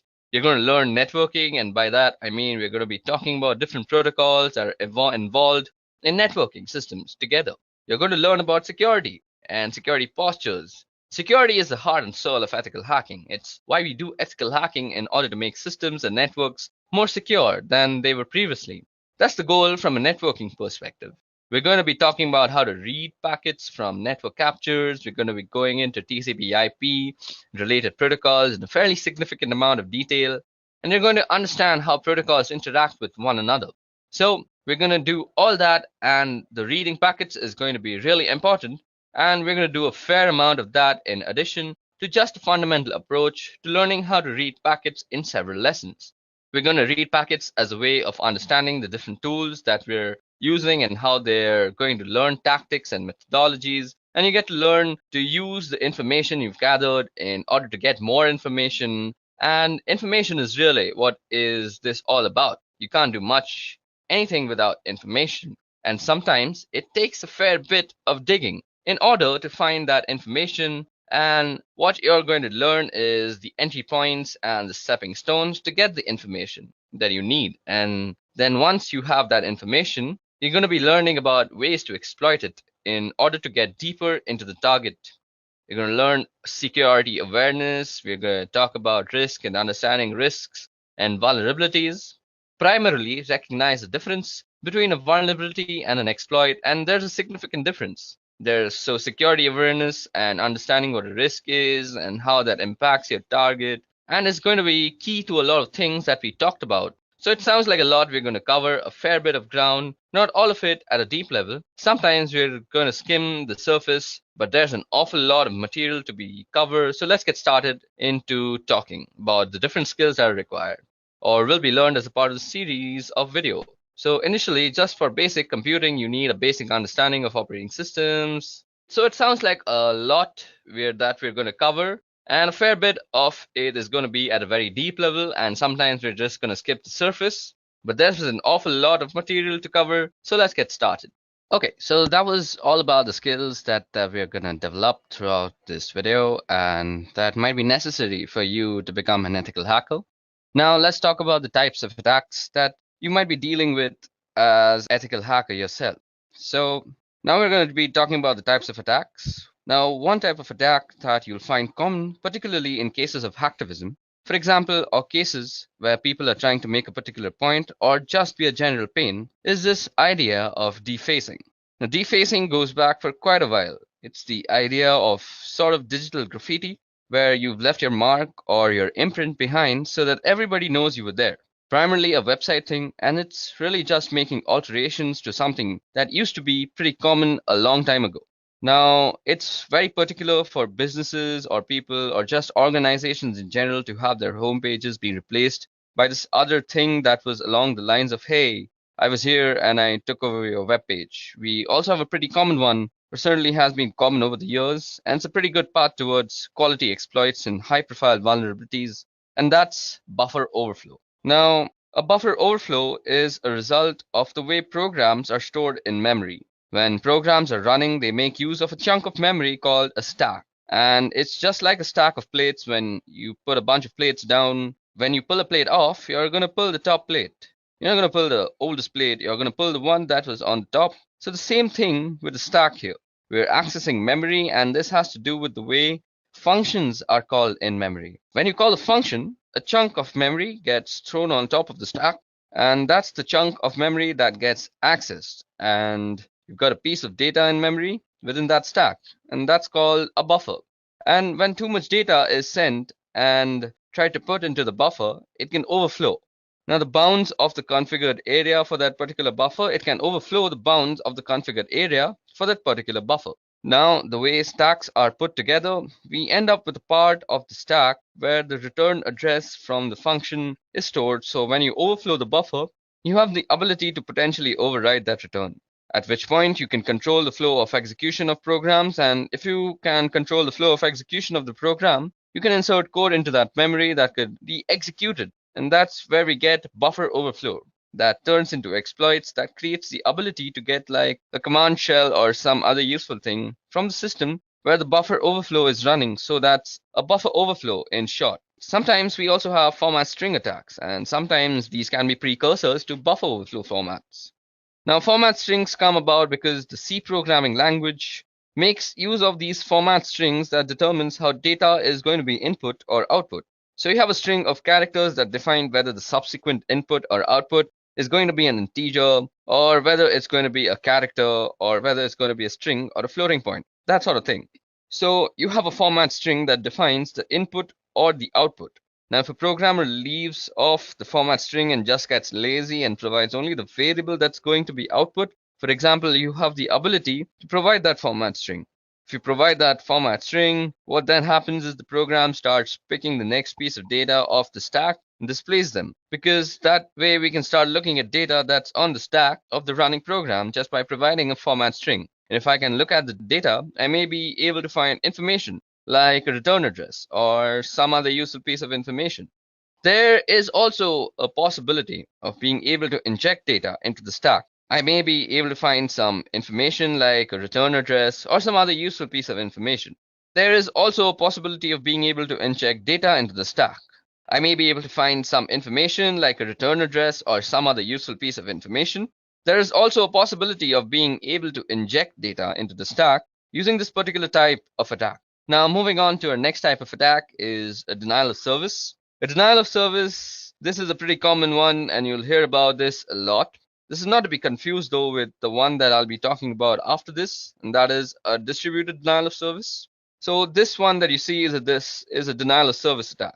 And a denial of service is any attack or action that prevents a service from being available to its legitimate or authorized users. So you hear about a ping flood or a SYN flood, that is basically a SYN packet being sent to your machine constantly, or a Smurf attack. And the Smurf attack has to do something with ICMP echo requests and responses using broadcast addresses. That one's been pretty well shut down over the last several years. You can also get a denial of service simply from a malformed packet or a piece of data, where a piece of data is malformed and sent into a program.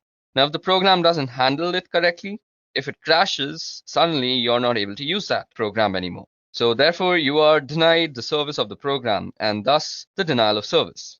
Now, as I said, a denial of service is not to be confused with a distributed denial of service. And I know it's pretty trendy, particularly in the media, to call it any denial of service a DDoS or any denial of service a DDoS. Now, it's important to note that any denial of service is not a DDoS. A DDoS, or as you might know, a distributed denial of service, is a very specific thing. A distributed denial of service is a coordinated denial of service making use of several hosts in several locations. So, if you think about a botnet as an example, a botnet could be used to trigger a distributed denial of service, where I've got a lot of bots that I'm controlling from a remote location, and I'm using all these bots to do something like sending a lot of data to a particular server. When I've got a lot of systems sending even small amounts of data, all of that data can overwhelm the server that I'm sending it to. So the idea behind a distributed denial of service attack is to overwhelm resources on a particular server in order to cause that server not to be able to respond. Now, the first known DDoS attack used a tool called Stockholrot, which is German for barbed wire. Now, Stockholrot came out of some work that a guy by the name of Mixter was doing in 1999. He wrote a proof of concept piece of code called TFN, which was the Tribe Flood Network. Let me just show that for you. So you can see on the Wikipedia page that the Tribe Flood Network, or TFN, is a set of computer programs that is used to conduct various DDoS attacks such as ICMP floods, SYN floods, UDP floods, and Smurf attacks. Now, I know many people don't really consider Wikipedia a really good source of any sort of knowledge, but it's a good place to start off. So if you want to read about all these types of attacks like ICMP floods and what exactly is a SYN flood, you can always do that from Wikipedia. It's not that bad a place. Of course, you shouldn't use Wikipedia as your final Rosetta Stone. Moving on. So this program called OldRod, which was used to attack servers like eBay and Yahoo back in February of 2000. So that attack in February of 2000 was really the first known distributed denial of service attack, which is not to say that there weren't denial of service attacks previously. So to that, there were certainly plenty of them, but they were not distributed. Now, this means there weren't a lot of systems used to coordinate and create a denial of service condition, and therefore we get the distributed denial of service attack. So that's a handful of type of attacks and some pretty common attacks that you're going to see as an ethical hacker when you become an ethical hacker, or if you're trying to become an ethical hacker, you should always know about these types of attacks. Okay, so in this lesson, we're going to be talking about penetration testing and some of the details around how it works and logistics and specifically things like scope. So what exactly is penetration testing? So, well, not surprisingly, it's testing to see if you can penetrate something, which means you're going to check to see whether you can break into a particular thing, whether it's a server or in applications, depending on the type of engagement you've got. You may have the ability to try to break in physically to a location, but primarily what you're going to be doing with penetration testing is you're going to be trying to break into systems and networks and applications, and that's the kind of what it's all about. And this may actually involve social engineering attacks. So it may require you to make a phone call to somebody and get them to give you their username and password, or some other type of social engineering attack, where maybe you send a URL via a crafted email. Sometimes it's just strictly a technical approach where you're running scans and you're running Metasploit and you're gaining access that way, or maybe some other type of technical application sort of connection. Sometimes it's physical access that you need. So in order to get access to a particular system, if you can get physical access, then maybe you can get in. So that's what exactly penetration testing is. It's checking whether you can get into a system, whether it be physically or on a network. So what are the goals of penetration testing? The goals would be to assess weakness in an organization's security postures. You want to figure out what they're vulnerable so that they can go and fix these problems. You want to help them understand their risk positions better and what they can or may be able to do to mitigate those risks. And ultimately, you want to be able to access systems in a particular way to find weaknesses. So those are really sort of the goals of penetration testing. Now, from a result standpoint, when you're done your testing, what you are going to do, well, you're probably going to generate a report. And by that, I don't mean you're going to run some automated tool and you're going to get it to generate a report for you. You're actually going to give that to the client. You're actually going to give your report to the client. And then they're going to write you a really large check. So that's not really how it works. You're going to write a report detailing the findings in a detailed way so that it includes what did you do to find out what you actually found out and how you can actually mitigate that particular risk. So you should really include remediation activities in order to fix these vulnerabilities that you find. And it's pretty easy to walk around saying, hey, that's a problem and that's a problem and that's a problem. That's really not a lot of value. In that, where there's a value is that, hey, that's a problem and here's how you can go about fixing it. So let's talk about the scope of penetration testing. So firstly, you want to actually realize how big is the breadbox and how specifically what is it that the two of you have agreed, that being you, the ethical hacker, and the other guy being the authorized person to give you permissions to ethically hack, have specifically agreed that you can do penetration testing and you can target them as an organization or the client. And what you have agreed to are any exclusions or any sort of areas that they say you're not allowed to touch. So anything, so like if they've got a database server maybe, or there's a lot of really sensitive data on it, and there's a little hesitant, and they may put a don't touch this thing clause in the scope. So there are a lot of different reasons why they may exclude areas from the scope. And if they exclude them, then trust their reason and listen to them. What they have to say in terms of this is what we want you to accomplish. So along those lines, you really need to get a sign off from the target organization. Now, we've talked about this before, and this is certainly all about the ethics and trust, and it's also about legality, because if you do something that you don't have permissions to do, you could be prosecuted for that. So definitely get the scope very clear in writing and with signatures attached to it as to what you can and what you can't do, and always get approval from the right people, and make sure you get somebody who has the right level of permissions and is the right level of management so that they can sign off on its understanding and accept the risk that is associated with a penetration test. So let me talk a little bit about security assessments and how they differ from penetration tests. The security assessment is a hand-in-hand approach with clients. So you would walk in doing a collaborative thing where you're a trusted partner and you ally with them, and your goal isn't to penetrate them and point out all the things that are really bad, but it's to get a full assessment of the risk that the organization is exposed to. And you would probably provide more details about fixes that maybe you would in a penetration test. Now, what we're going to do is we're going to walk in and make sure that the policies and procedures they have in place are really what they need for the organization and the risk appetite that they've got. And we're going to make sure that the policies and procedures have controls that can tell us whether they are being actually adhered to or not. So the procedures and policies are being followed. A security assessment is probably a little bit more comprehensive than a penetration test, and you would look at more factors to assess the security postures of the organization in their overall risk. And you would tailor the output based on their risk appetite and what they're most interested in. And that's not to say that I'm going to tell them what they want to hear, but if there's something that they know and I know that they're just not going to do, I'm not going to be making a big deal out of it because they're already aware of it. And I'll make a note of it in the report just for a completeness sake.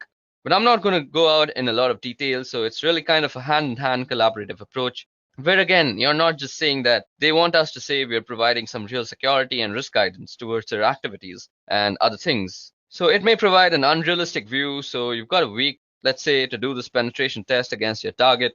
Now you're going to have to go in, you're going to have to get set up, you're also going to have to start doing a bunch of scans and make sure that you're gathering information and screenshots and data for your reports. You're going to have to do all sorts of activities. Also, during the course of that week, you're going to be engaged in probably beginning to write your report and getting a sense of what is going to say and what's going to be in it. If you don't actually get any major penetration during the course of that week, the organization may feel like they're quote unquote secure. That's one of the reasons why penetration testing, while really sexy and show, is nice and all, but if an organization walks out of it believing that in a week you didn't manage to get the keys of the kingdom, then they must be secure. That's really misguided view, because a dedicated, skilled, and motivated attacker isn't going to just take a week or some portion of that week. If they're after something, they're going to dedicate themselves to it and really go after it. So just because you didn't find a penetration in some subset of a week doesn't mean that they're secure and invulnerable to attacks. It just means that during the course of that particular week and other circumstances that were in place, you didn't get a penetration that was really significant or major.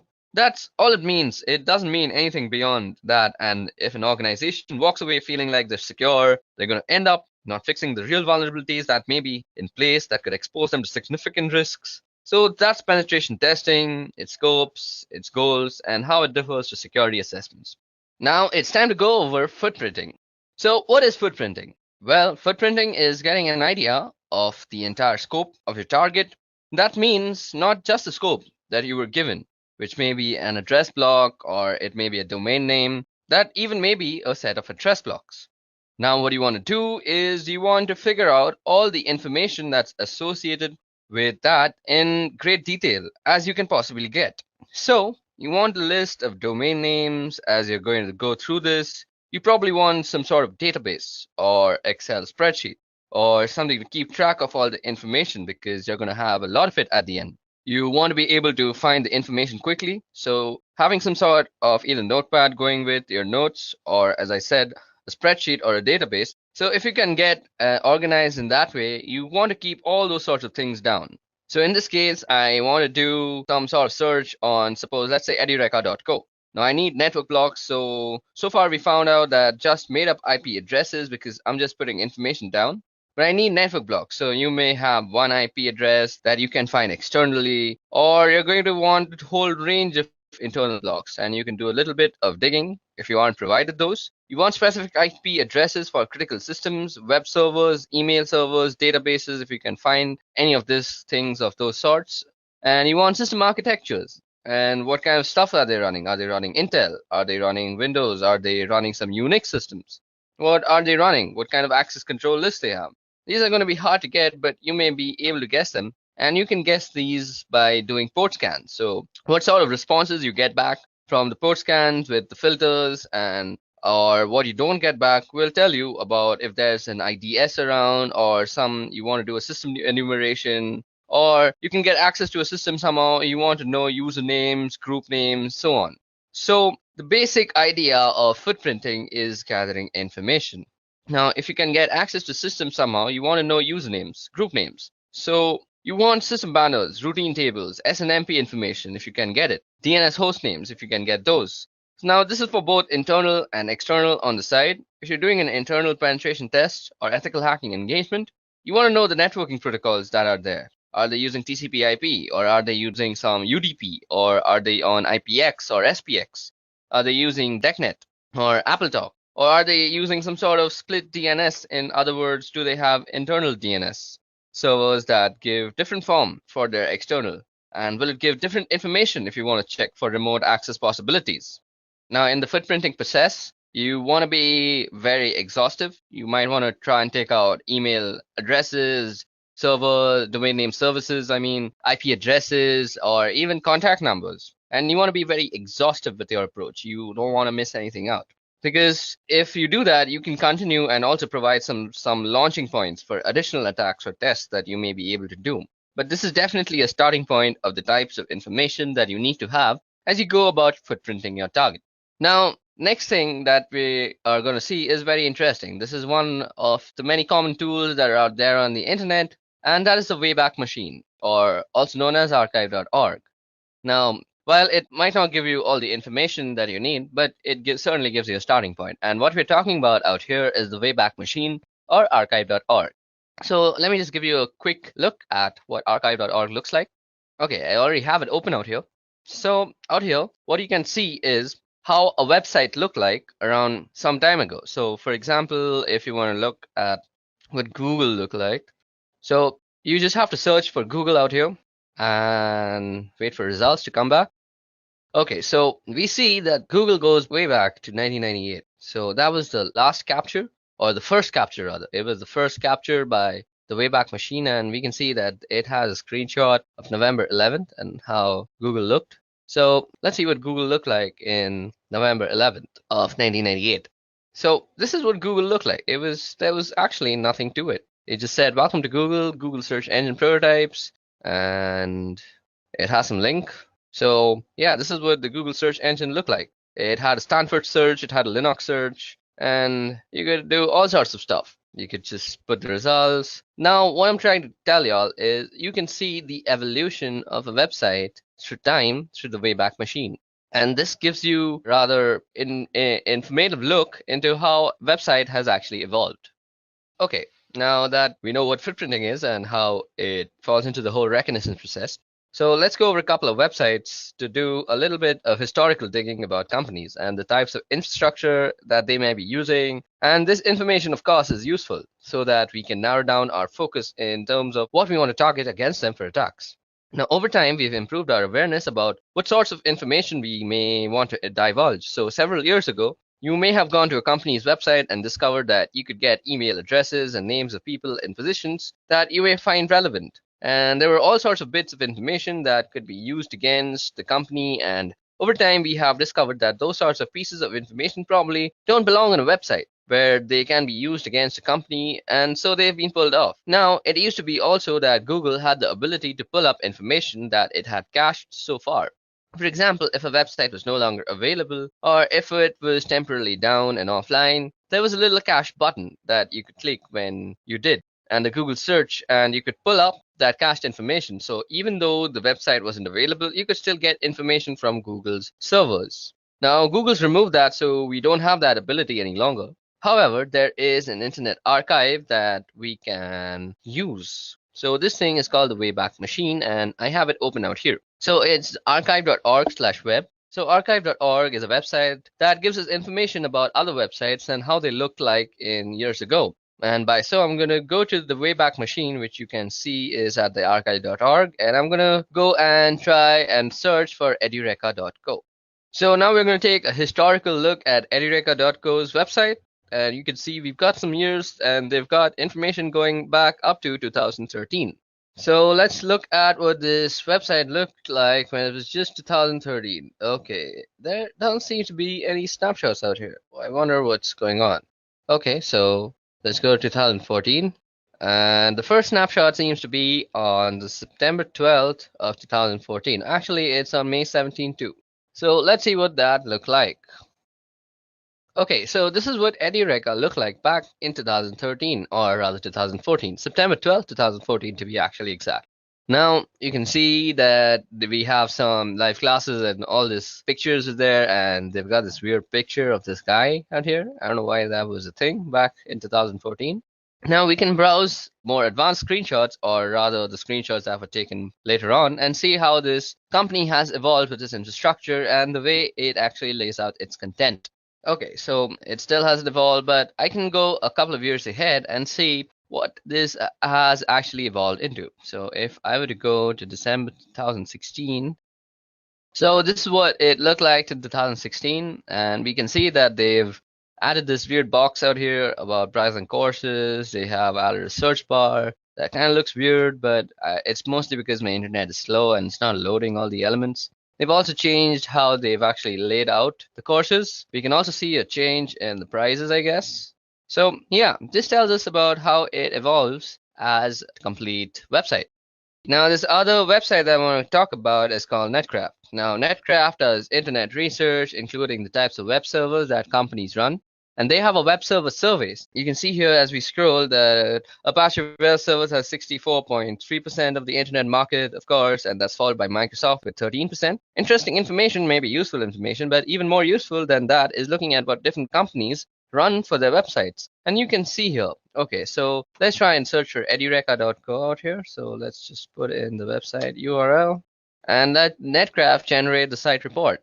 So as you can see that some of the stuff is not available. We know that the NetBlock owner is by Amazon Technologies. The name server is this thing right here. The DNS admin is AWS DNS host master. We also have the IP address. We can go for a look up the IP on VirusTotal. We can do that. There is no IPv6 present, so that's some information that we can see. So we can obviously opt out to not target IPv6 ranges. Then there's also reverse DNS. Then we also have a bunch of hosting history. So this is a history of it. And we know that it's hosted on a Linux system with an Apache web server. And it was last seen, and this was when it was last updated. So this is some very useful information. You can also get information on stuff like Netflix. So if you just type, okay, I just spelled that wrong. So let me just change it from the URL out here. So if you go and type for netflix.com, and you'll see that it'll show you all sorts of information. So as you see that it's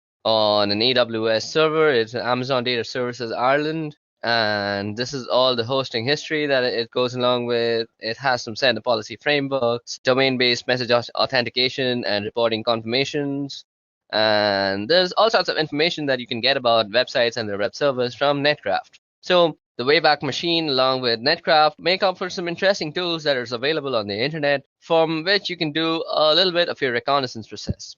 Okay, now that we have gone over Netcraft and the Wayback Machine, now it's time to actually get to know how to use the little information that this site actually provides. So what the next topic that we're going to go over is using DNS to get more information. Now, we're going to be going over a tool, and this is called Whois, and it is a utility that is used to query the various regional internet registries to store information about domain names and IP addresses. And let me just show it to you about all the internet registries that are there. So I have aaron.net open out here, and these are the internet registries that provides the ISPs and looks over the internet control as a whole. So out here we have Afrinic, we have Apnic, we have Aaron, we have Lacnic, and we have RIPE NCC. So these are all the regions and all the different types of stuff that they support, all the different countries. You can look at the map that it is supporting out here by just hovering over the providers. So as you can see, all these brown region out here is Africa, Afrinic. Then we have Apnic, which is this black or grayish thing, which is India and Australia and quite a lot of Asia. Then we have Aaron, which is a lot of North America and the United States mostly. Then is Lacnic, which is mostly the Latino side, which is the South American part. Then we have the rest of Europe, which is RIPE NCC, and this is the part that RIPE NCC is providing internet to.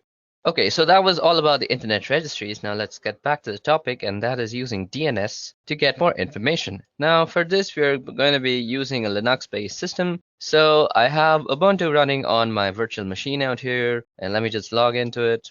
So firstly, we are going to be using this query called Whois that looks up these internet registries that I just showed you. Let me just quickly remove this. Okay. So for querying information from the regional internet registries that I just talked about, you can use Whois to get information about who owns a particular IP address. So for example, I could do Whois, and let's see, I could do Whois Google, or rather Netflix.com, and we can get all sorts of information about Netflix. So we can see that we have the visit mark monitor. Then let's see, let's go up and look for all sorts of information that is being given to us by this Whois query. So as you guys can see, I just went a little bit too much. Okay, so registry domain ID. We have the domain ID where it is registered. The registered URL is mark monitor. Okay, so this is for marking actually. Now the creation date is 1997. So if you haven't realized, Netflix been around for a long time and it's been updated on 2015. And the registry expiry date, as we see, is 2019. So it's going to actually go off this year. Then this is all useful information. So we can see all sorts of domain status, the name server, the URL, the DNS sec that it says unsigned. This is very useful information that is being provided by a very simple query. Now, if you want to know who owns a particular IP address, so let's see. Did we get back the IP address out there? We should have got back the IP address, but it's kind of lost on me. So to get back the IP address also for a domain name service that you know, so you could use this command called dig. So you dig netflix.com. Now, as you guys can see, that it has returned a bunch of multiple IP addresses. These are all the IP addresses that Netflix is. So I could do something like if I was trying to check out who owns a certain IP address, and for example, I have got one of these IP addresses, but let's just assume I don't know that it actually belongs to Netflix. So I can go who is 54.77.108.2, and it'll give me some information. So as you guys can see, it is giving us a bunch of information as to who this is and how it is happening. So we see that it is from Aaron.net, and so we can very smartly assume that it's from the North American part. Now, we can also see that it's in Seattle, so our guess was completely right. So it also gives us a range. So this is something very useful. So if you see, we now have the range of the IPs that might be being used by this guy. So we indeed have 54, and it says it goes up to the 54. There's also 34. Now let's check that out and see what information we get. So who is, and let's check it out. What was the IP that we were just seeing? It's 34.249.125.167. So 34.249.165. I don't know. Let's see. You can also put in a random IP address. It doesn't really matter, and it'll give you the information. So let's see. Is this in some IP address? Even this seems to be an Aaron IP address, and it's also based in Seattle. And we get a bunch of information. So that's how you can use the whois query and the dig query to actually get all sorts of information about a domain name service and get information from a DNS basically. So now let's go over some theoretical part that is for DNS. So using DNS to get information. So firstly, what is a domain name service and why do we need it? So a domain name service is a name given to an IP address so that it's easy to remember. Of course, it's easy to remember names and mnemonics rather than a bunch of random weird numbers. Now, this was mainly so that we can map names to IP addresses and we can get a bunch of information from the hostname resolution. So that's the purpose of IP addresses. Now, we will also be looking at how to find network ranges. Okay, now before we get on to actually moving on to how to find out the network ranges, let me just show you how you can also use whois. So whois, suppose you want to know the domains with the word foo in it. So you could go whois foo. And this will give you a whole bunch of things about how foo exists and all the sorts of foos that there is on the internet. So that was one interesting flag. And if you want to know how to use more about whois, you could just go -- help, I guess. Yeah, so this is all the types of stuff that we can do with whois. So we can set the host, we can set the port that we want to search for, then we can set with the L flag, we can find one level less specific match, and we can do an exact match, do an inverse lookup for specified attributes. Then we can also set the source, we can set verbose type, and we can choose for a request template. I mean, there's a bunch of stuff they can do. So you could suppose say whois verbose and suppose edureka.co. And it'll give you a verbose version of this is a RIPE database query service. The objects are in RPSL format. The RIPE database is subject to. So, okay, let's try something else like whois netflix.com. Okay, I'm sorry. I was supposed to do verbose and I kept doing H. Silly me. So you do V and it'll give you a much more. Like this is a RIPE database. Again, I think I'm doing something wrong. Okay, just for that thing. Okay, V and type. Okay. Or let's just see. Let me just show you how to use it. Primary keys are returned. Only primary keys. Okay, let's see. Let's try that out. Okay, so it seems to be that this is a RIPE database query service, and the objects are in RPSL format, so it won't really work for that thing. And it also says that no entries found because it's this error. So this is for some later lesson. So for now, I hope I gave you a good idea of how to use whois. Like you could just go whois and some IP address like 192.168.101 or some gateway address like that. Or you could just go for a domain name service like Facebook and get all sorts of information about Facebook when the query actually returns you something. Okay, so let's move on to network ranges now. Now, in this part of the video, we're going to be going over the utility called whois, which is used for getting information from the DNS. Now, let me just show you a website out here. So this is the regional internet registries. So the internet registries are used to store information about domain names and IP addresses, and there are 5 regional internet registries. First is ARIN, which is responsible for North America, so that would be the US and Canada. Then we have LACNIC, which is responsible for Latin America and portions of the Caribbean. Then there's RIPE, that's responsible for Europe and Middle East and Central Asia. There's AFRINIC, which is responsible for Africa. And finally, we have APNIC, which is responsible for Asia Pacific Rim. So that's the regional internet registries. And as I said, WHOIS is responsible for acquiring information from the various regional internet registries, as you can use WHOIS to get information about who owns a particular IP address. So for example, let me just open up my Ubuntu system. Let me clear this out first. So as I was just saying, for example, you could go whoisfacebook.com. Okay, so as you guys can see, we could find out pretty quickly about who owns a particular IP address. So for example, I could do WHOIS and just go facebook.com. It tells me about who it belongs to. It also gives you who owns a particular IP address and who's responsible for them. From the information, you can get email addresses that belong to a particular company. This one has an email address for tech contact of ipreg@. So you can get all sorts of email addresses, tech contacts, and all sorts of stuff out there. The registry database contains only .com and .net and all sorts of information. Now, I want to query a different IP address, and different information belongs in the different regional internet registries, of course. So if I want to go to a particular database, I would have to use the -h flag. So I could do whois ARIN net and remember the IP address, and I'm going to query that again. And of course, I get the same information back because I went there.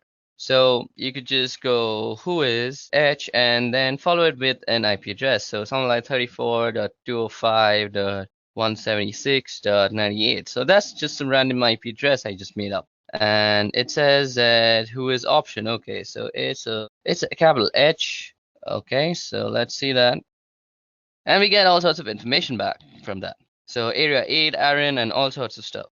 Now I can get information about domains as well. So if I can query something like netflix.com, and I can find out that this is actually Netflix, and there's an administrative contact and a technical contact, and you can see the different domain servers. So the servers that would have authority of information about the DNS entries for that particular domain. You can also see other information like when the record was created, and a whole bunch of different phone numbers that you can contact. In addition to storing information about IP addresses and domain names, sometimes it will store information about particular host names. And there may be other reasons why you would store a host name or particular information about a host name on a system, whether one of the RIRS. Now, if I wanted to look up something specifically, once I had found that, I could now do a lookup on WHOIS, suppose, let's say, something like WHOIS foo. So let's say WHOIS foo. Now, if you already don't have WHOIS installed, you can easily install it by just going apt install WHOIS on your Unix system, and that should do the trick. And then you can start use this really nifty tool. Okay, so that was all about using WHOIS. Now let's get on to actually using how to find out network ranges for a domain. Okay, so now let's talk about how we are going to be going over and finding network ranges. So suppose you've got an engagement and you only know the domain name and you don't know much beyond that, and you're expected to figure out where everything is and what everything is. So how do you go about doing that? Well, you use some of the tools that we either have been talking about or will soon be talking about in more detail. And the first thing I'm going to do is I'm going to use the domain name edureka.co, and I'm going to look up edureka.co and see if I get an IP address back. So let's just head over there and go WHOIS edureka.co, or we could use the host keyword. So as you see, we get an IP address back, and that is 34.210.230.35, and that is the IP address. And you see that I've got back an IP address. So here's just an IP address, and I don't know what that IP address belongs to. I also don't know how big the network range or network block is, and that's associated with. So what I'm going to do is WHOIS, and I'm going to look up with ARIN who owns that IP address. So you can basically go WHOIS 34.210.230.35. So as you guys can see, that gives us a bunch of information and WHOIS.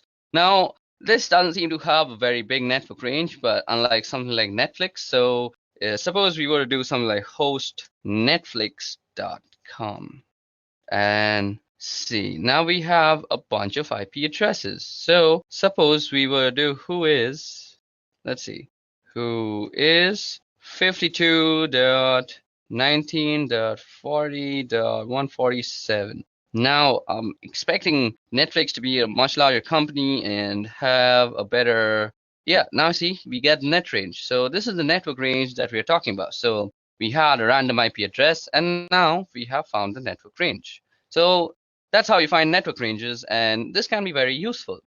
So this gives me evidence that Netflix.com has a presence on different addresses. The one I have also located by looking up that particular host name. So I've got one address here that I can look at, and let's take a look at the website because that may be a different address. Now, if I didn't have that, I could also go and do something like an MX flag. So let's see.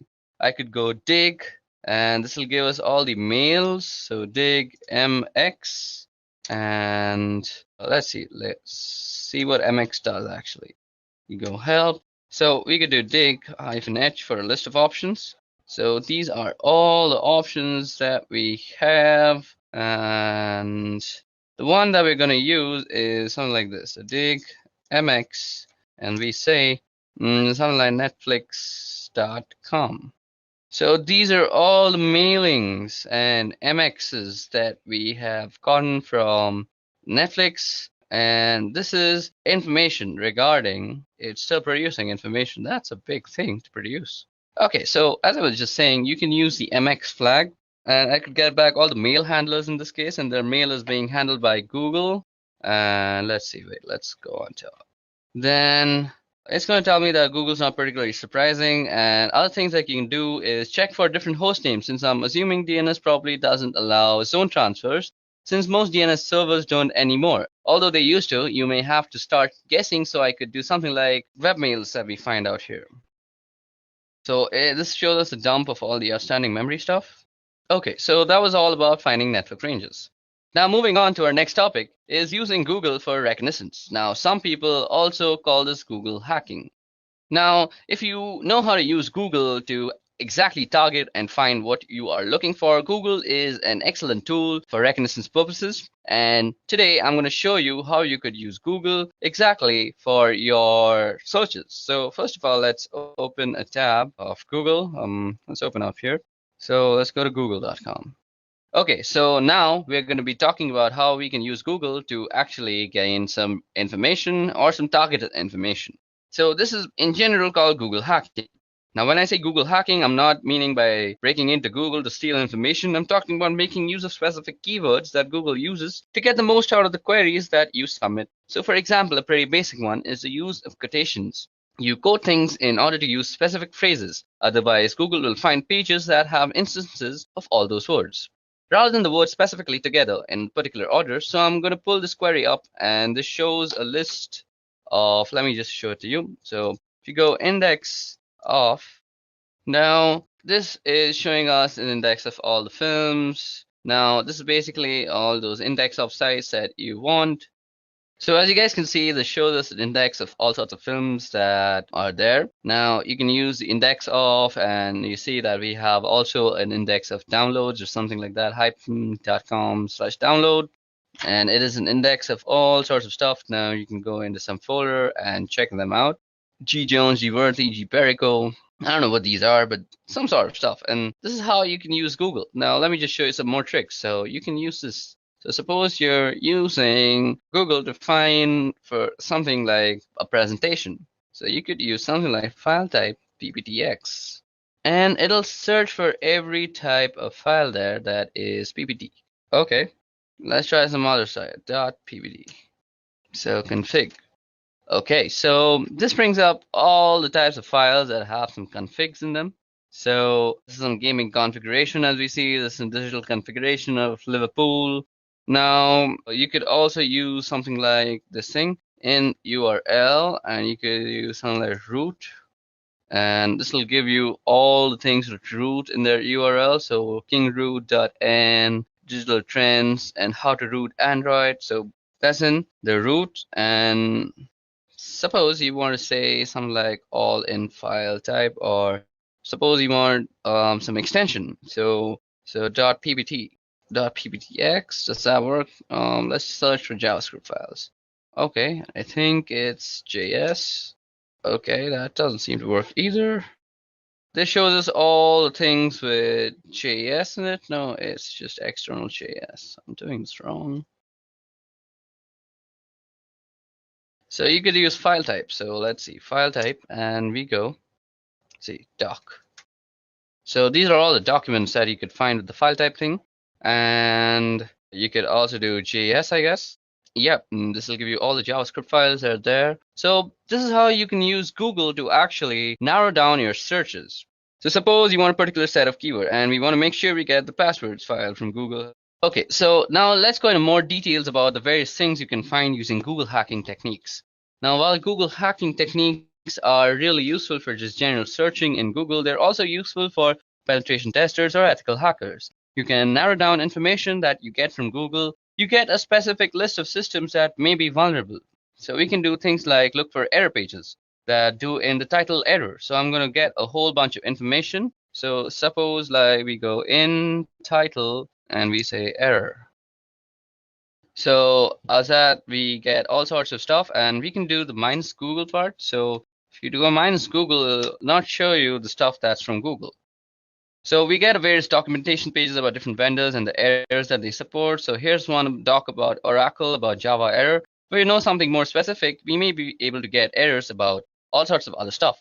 So this is how you could use the Google hacking technique to your own advantage if you're a penetration tester. Now, let's also show you something called the Google hacking database. Now, this is very useful for an ethical hacker. Now, the Google hacking database was created several years ago by a guy called Johnny Long, who put this Google hacking database together to begin to compile a list of searches that would bring up interesting information. Now, Johnny has written a couple of books on Google hacking, so we're at the Google hacking database website here, and you can see them talk about Google Docs and all sorts of stuff. Now, you can see that we can do all sorts of searches like in URL, SAP, BC, BSP. This brings up some portal pages. Now, out here you can bring up some password, APS password in URL. Now, this will give you all sorts of stuff on Google. So suppose you go in URL, so like APS password. Now, you can get all sorts of stuff like which have passwords in their URL. So maybe you can just guess a password from there too. Now that was Google hacking. So Google hacking entries, and they also have a number of categories and that you can look through to find some specific things. So you may be interested in, of course, and you can search specific information that you may be looking for with regards to a specific product.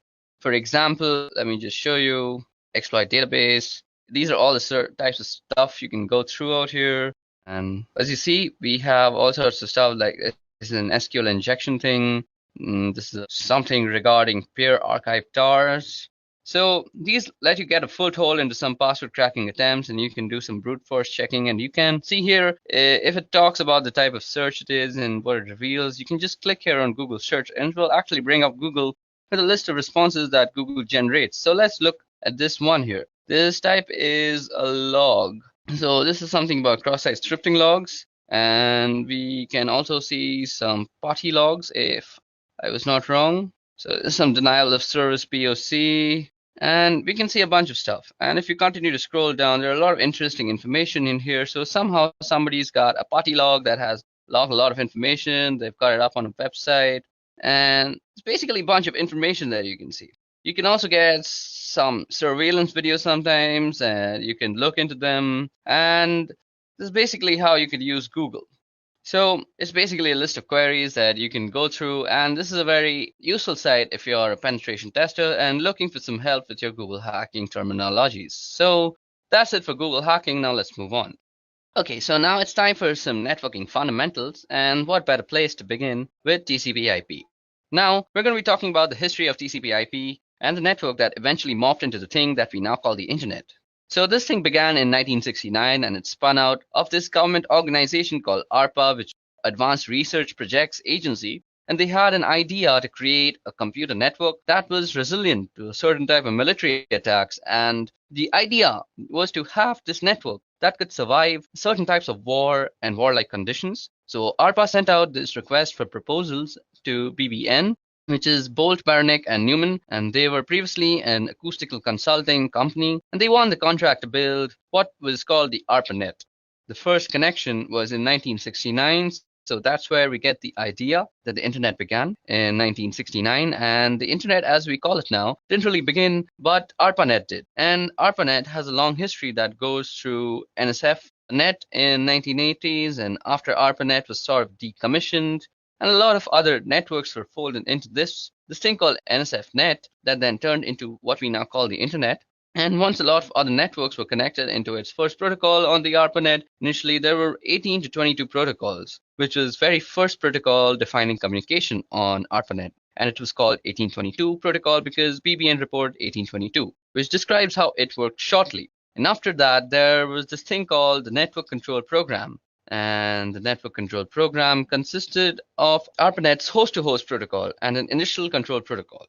Now, there's certainly not a direct correlation or an analogy here, but if you want to think about it in particular, where you could say that the ARPANET host-to-host protocol is kind of like UDP, and the Initial Connection Protocol, or ICP, is kind of like TCP. So the host-to-host protocol provided a unidirectional flow control stream between hosts, which sounded a little bit like UDP, and ICP provided a bidirectional pair of streams between two hosts.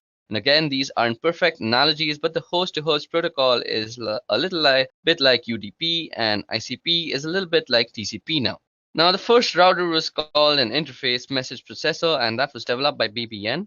It was actually a ruggedized Honeywell computer that had special interfaces and software. So the first router wasn't a ground-up built piece of hardware, but it was actually an existing piece of hardware that was specially purposed for this particular application. So Honeywell had this computer that they made out, and BBN took that and made some specific hardware interfaces and wrote some special software that allowed it to turn into this interface message processor, which passed messages over ARPANET from one location to another. So where did IP come in here in 1973? So IP came in here as well in 1973, as I just said, and a guy by the name of Vint Cerf and another guy by the name of Robert Kahn took the ideas of NCP and what the ARPANET was doing, and they tried to come up with some concepts that would work for the needs that the ARPANET had. And so by 1974, they had published a paper that was published by the IEEE, and they proposed some new protocols. They originally proposed a central protocol called TCP. Later on, TCP was broken into TCP and IP to get away from the monolithic concept that TCP was originally. So they broke it into more modular protocols, and thus you get TCP and IP. So how do we get to our version 4, which is IPv4, since that's the kind of internet that we're using right now? Version 6 is coming and has been coming for many, many years now, but we're still kind of version 4. So how did we get here between 1977 and 79? And we went through version 0 to 3 by 1979, and 1980 we started using version 4. And that's eventually became the de facto protocol on the internet. In 1983, when NCP was finally shut down, because of all the hosts on the ARPANET were using TCP IP by that point in 1992, work began on an IP next generation, and for a long time, all of the specifications in the RFCs talked about PNG eventually, and IPNG became known as IPv6. You may be wondering where IPv5 went. Well, it was a specially purposed protocol that had to do something with streaming, and certainly not a widespread thing. One of the differences between IPv4 and IPv6 is that IPv6 has a 128-bit address, which gives us the ability to have some ridiculously large numbers of devices that have their own unique IP address. IPv4, by comparison, has only 32-bit addresses, and as you've probably heard, we're well on our way to exhausting the number of IP addresses that are available, and we've done a lot of things over the years to conserve address space and reuse address space so we can continue to extending to the point till where we completely run off IPv4 addresses. Another thing about IPv6 is it attempts to fix some of the inherent issues in IP, and some of those has to do with security concerns, and there are certainly a number of flaws in IPv4. And when they started working on IP next generation or IPv6, they tried to address some of those concerns in some of those issues. And they may not have done it perfectly, but it was certainly an attempt. And IPv6 attempted to fix some of the issues that were inherently in IP. And so that's the history of TCP/IP till where we've reached today. Okay, so now that we've discussed a brief history on TCP/IP and how it came about to the TCP/IP version 4, let's discuss the model itself. Now we're going to be discussing two models, and those are the OSI model and the TCP/IP model. Now, as I said, we'll be talking about the OSI and TCP models for network protocols and the network stacks. OSI, first of all, is the one that you see out here. It's the one on the left hand side of the screen. And OSI stands for Open Systems Interconnect. And in the late 1970s, they started working on a model for how a network stack and network protocols would look originally. The intent was to develop the model and then develop the protocols that went with it. But what ended up happening was after they developed the models, TCP/IP started really taking off. And the TCP/IP model was what went along with it and matched better. What was going on with TCP/IP, which became the predominant protocol, and as a result, the OSI protocols never actually got developed. However, we still use the OSI model for a teaching tool, as well as a way of describing what's going on within the network stack. And in networked applications, you'll often hear people talking about different layers, like that's a layer 2 problem, or we're under a layer 3 space. Now, continuing through these lessons, I'll refer occasionally to the different layers, and when I do that, I'm referring to the OSI model. So let's take a look at the OSI model. Starting from the bottom, we have the physical layer, which is where all the physical stuff lives. The wires and cables and network interfaces and hubs, repeaters, switches, and all that sort of stuff. So all that sort of physical stuff is sitting in the physical layer. Now sitting above this is the data link layer, and that's where the Ethernet protocol, ATM protocol, frame relay, those sort of things live. Now I mentioned the switch below the physical, the switch lives at layer 1, but it operates at layer 2. And the reason it operates at layer 2 is because it looks at the data link address and the layer 2 or physical address, and that's not to be confused within the physical layer. It does get a little mixed up sometimes, and we refer to the MAC address. Now, the MAC address is not the physical address that I'm talking about. It is the message authentication code address on a system the MAC address on a system as a physical address because it lives on the physical interface and bound physically. However, that MAC address or media access control address lives at layer 2 at the data link layer. The network layer, which is right above at layer 3, that's where the IP lives, as well as ICMP, IPX, and from IPX, SPX suite of protocols from novel routers operate at layer 3, and at layer 4 above that is the transport layer. That's the TCP, UDP, and SPX again, from the IPX, SPX suite of protocols. And above that is the session layer, and that's layer 5, and that's AppleTalk, SSH, as well as several other protocols. And then there's a presentation layer, which is layer 6, and you'll often see people refer to something like JPEG or MPEG as examples of protocols that live at that layer.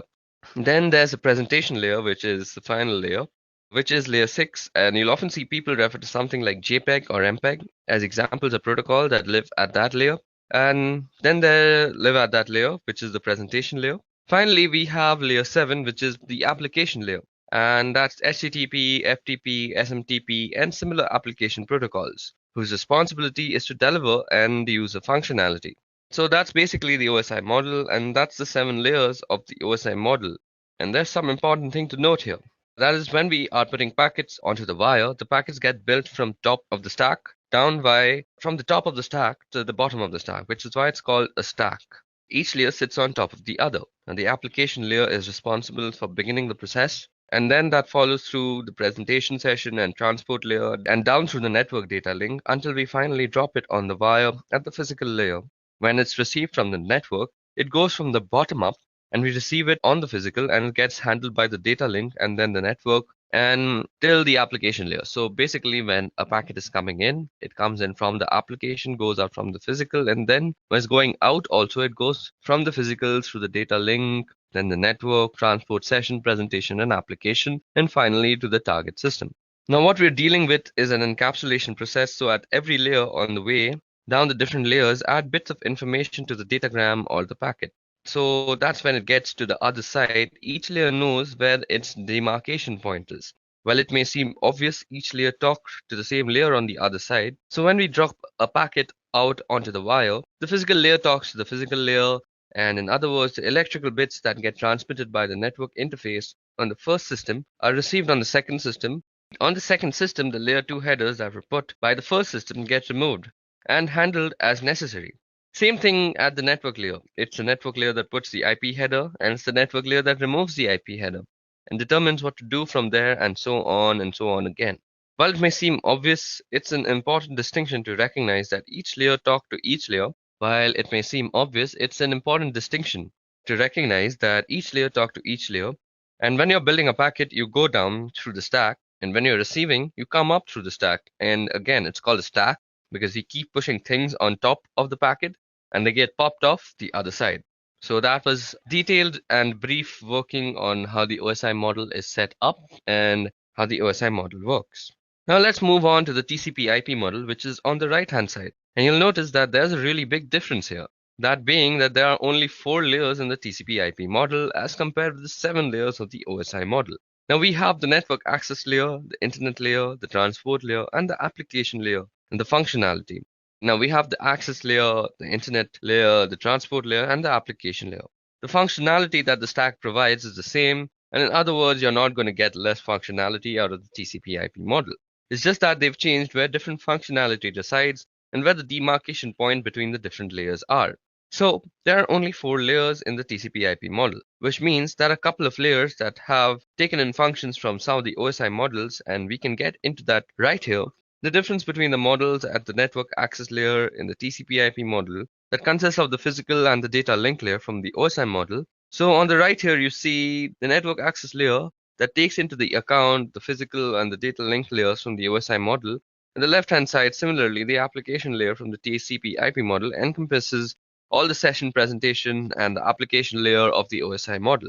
So on the right, the very top box, the application layer, encompasses the session presentation and application layer. And on the left-hand side, that of course leaves the transport layer to be the same. And in the OSI model, they call it the network layer. And in the TCP/IP model, it's called the internet layer. Same sort of thing, that's where the IP lives. And even though it's called the internet layer as compared to the network layer, it's the same sort of functionality. So those are the really big differences between OSI and TCP/IP model.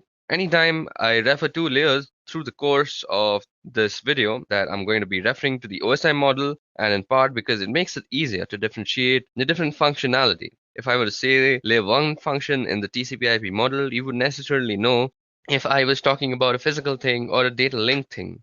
Since there's more granularity in the OSI model, it's better to talk about the functionality in terms of the layers in the OSI model, and that's the predominant model, the OSI model and the TCP/IP model for network stacks, network protocols, and applications.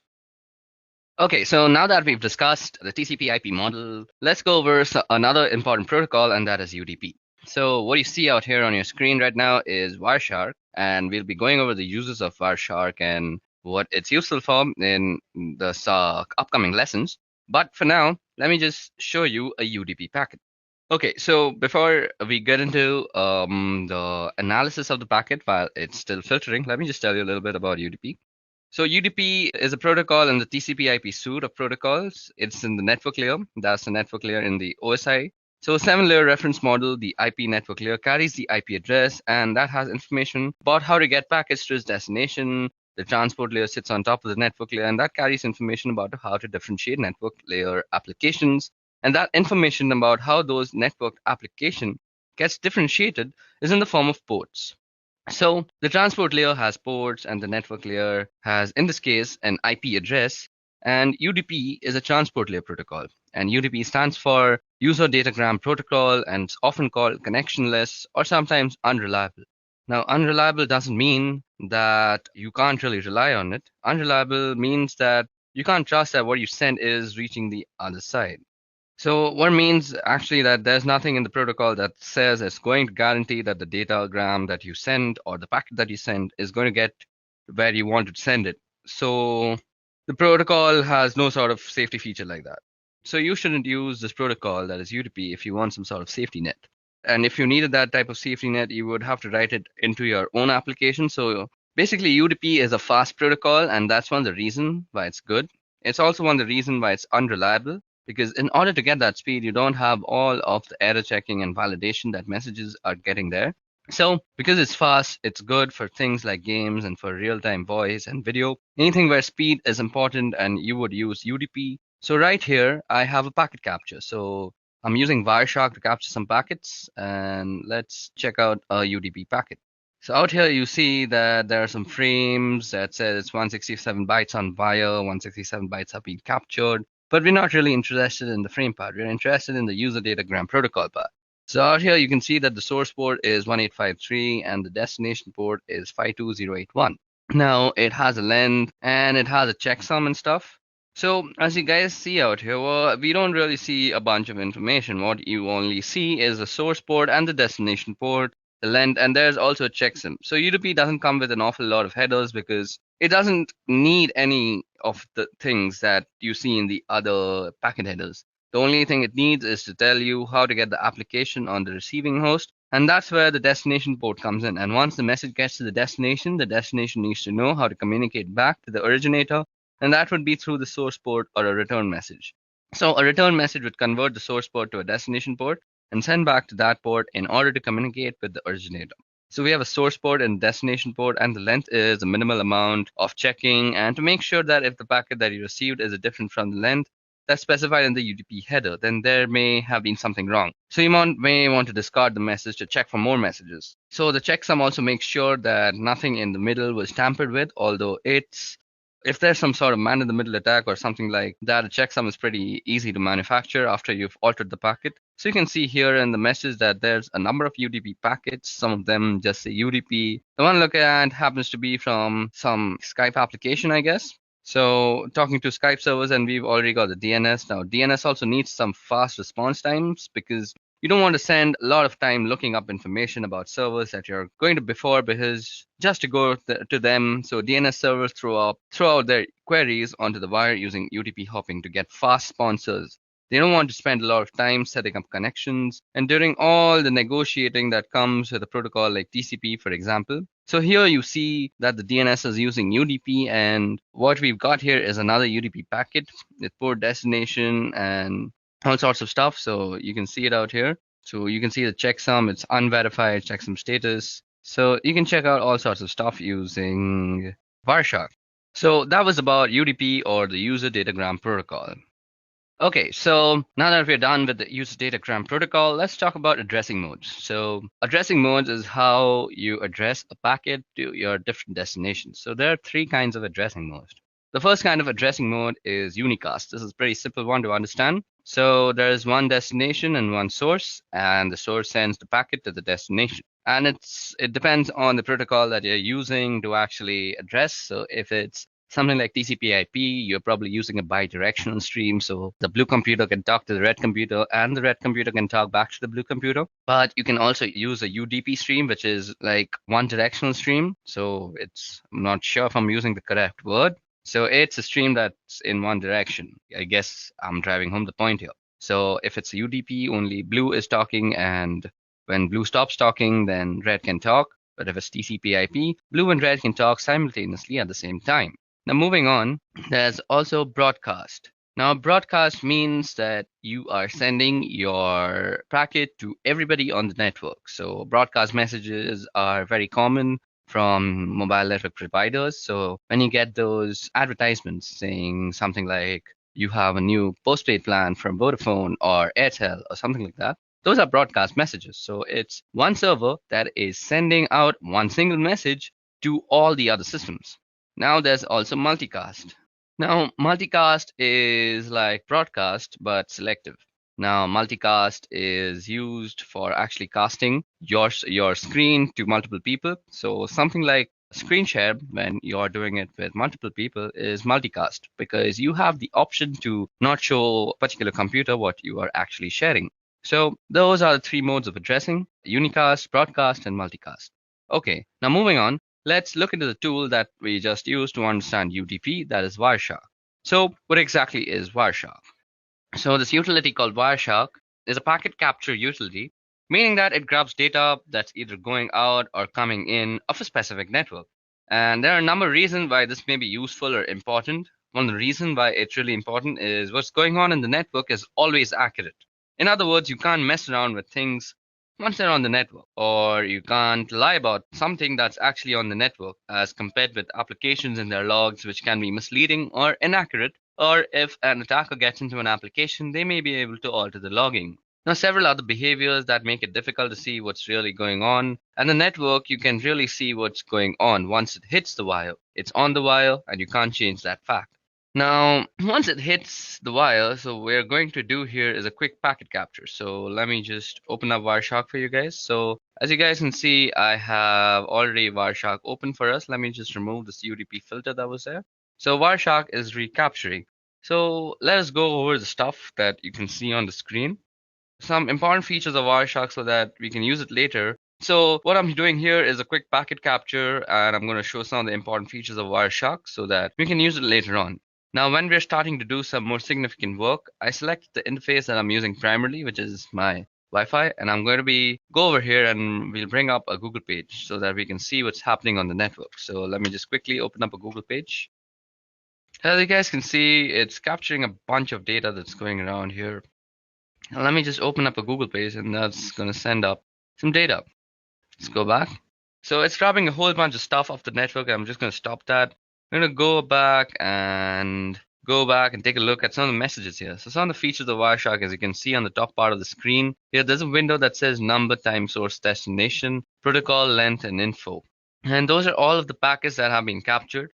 And they're numbering starting from 1, and the time has to do with being relative to the point that we've started capturing. And you'll see the source and destination addresses and the protocol, the length of the packet in bytes, and some information about the packet. At the bottom of the screen, you'll see detailed information about the packet that has been selected. So suppose I'm selecting this TCP packet out here. So we can go through the frames.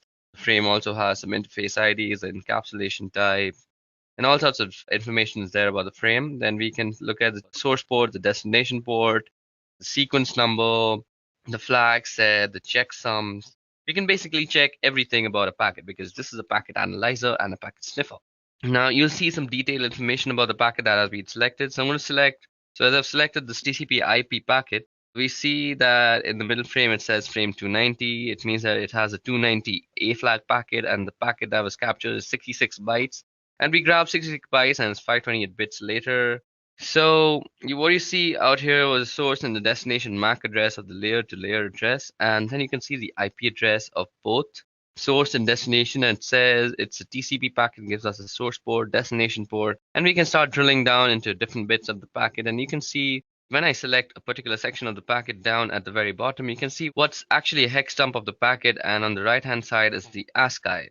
So this is the hex dump, and this is the ASCII that you're looking at. What's really cool about Wireshark it really pulls the packet into its different layers that we have spoken about, the different layers of the OSI and the TCP/IP model. And the packets are put into different layers, and there's a couple of different models that we can talk about with that. What Wireshark does really nicely is it demonstrates those layers for us, as we can see here. It is actually 4 layers, and in this particular packet here, we can also do something. So I've got a Google web request. So what I want to do here is I want to filter based on HTTP. So I find a filter. So let's see. We can do an HTTP. And what I see here is it gets text input and it's going to get an image. So that's a PNG image. And this is a request to get the icon that's going to be displayed in the address bar. So you also see something called ARP out here, which I'll be talking about very soon. So let just the filtering be done. Now in the web browser, it's a favicon.ico that I can do here. I can select, analyze, and follow TCP streams. You can see all the requests related to this particular request, and it breaks them down very nicely. So you can see we've sent some requests to Spotify because I've been using Spotify to actually listen to some music. Then you can see all sorts of stuff like this was something to some not found place. So let's just take the Spotify one, and you can see that we get a bunch of information from the Spotify thing at least. You can see the destination, the source, it's an Intel Core machine. So the first part of the MAC address, the first few digits lets you tell if it's what is the vendor ID. So Intel has its own vendor ID. So F496 probably tells us that that's an Intel Core. So Wireshark does this very neat little thing that it also tells us from the MAC address what type of machine you're sending your packets to from the MAC address itself. So it's coming from a Sophos 4C and going to an Intel Core, and the type is IPv4. So that was all about Wireshark. You can use it extraneously for packet sniffing and packet analysis. Packet analysis comes very handy when you're trying to actually figure out how to do some stuff like IDS evasion, where you want to craft your own packets and you want to analyze the packets that are going into the IDS system to see which packets are actually getting detected as some intrusion. So you can craft your packet in a relative manner so that it doesn't get actually detected by the IDS system. So this is a very nifty little tool.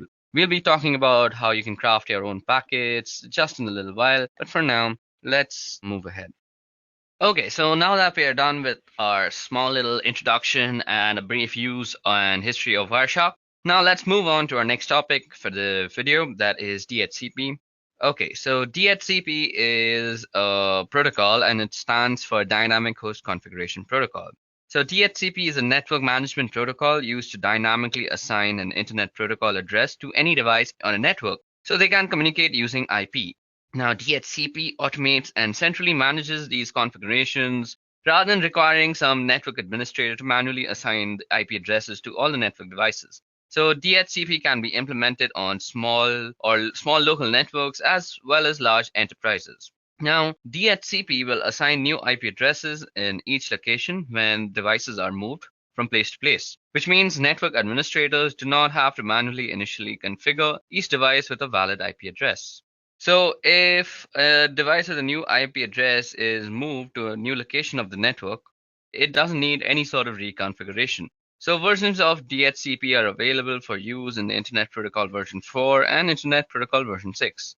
Now, as you see on your screen is a very simplistic diagram on how DHCP works. So let me just run you down. DHCP runs at the application layer of the TCP IP protocol stack to dynamically assign IP addresses to DHCP clients and to allocate TCP IP configuration information to DHCP clients. This includes subnet mask information, default gateways, IP addresses, domain name systems, and addresses.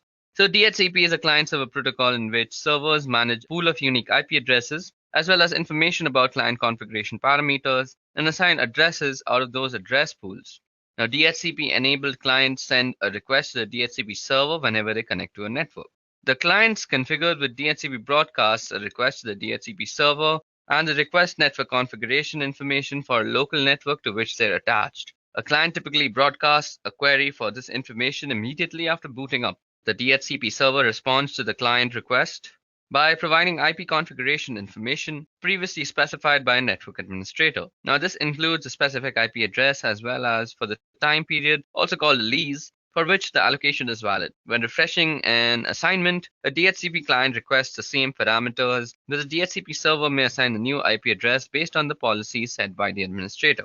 Now, a DHCP server manages a record of all the IP addresses. It allocates to networks, nodes. If a node is reallocated in the network, the server identifies it using its media access control address. Now, which prevents accidental configuring multiple devices with the same IP address. Now, DHCP is not a routable protocol, nor is it a secure one.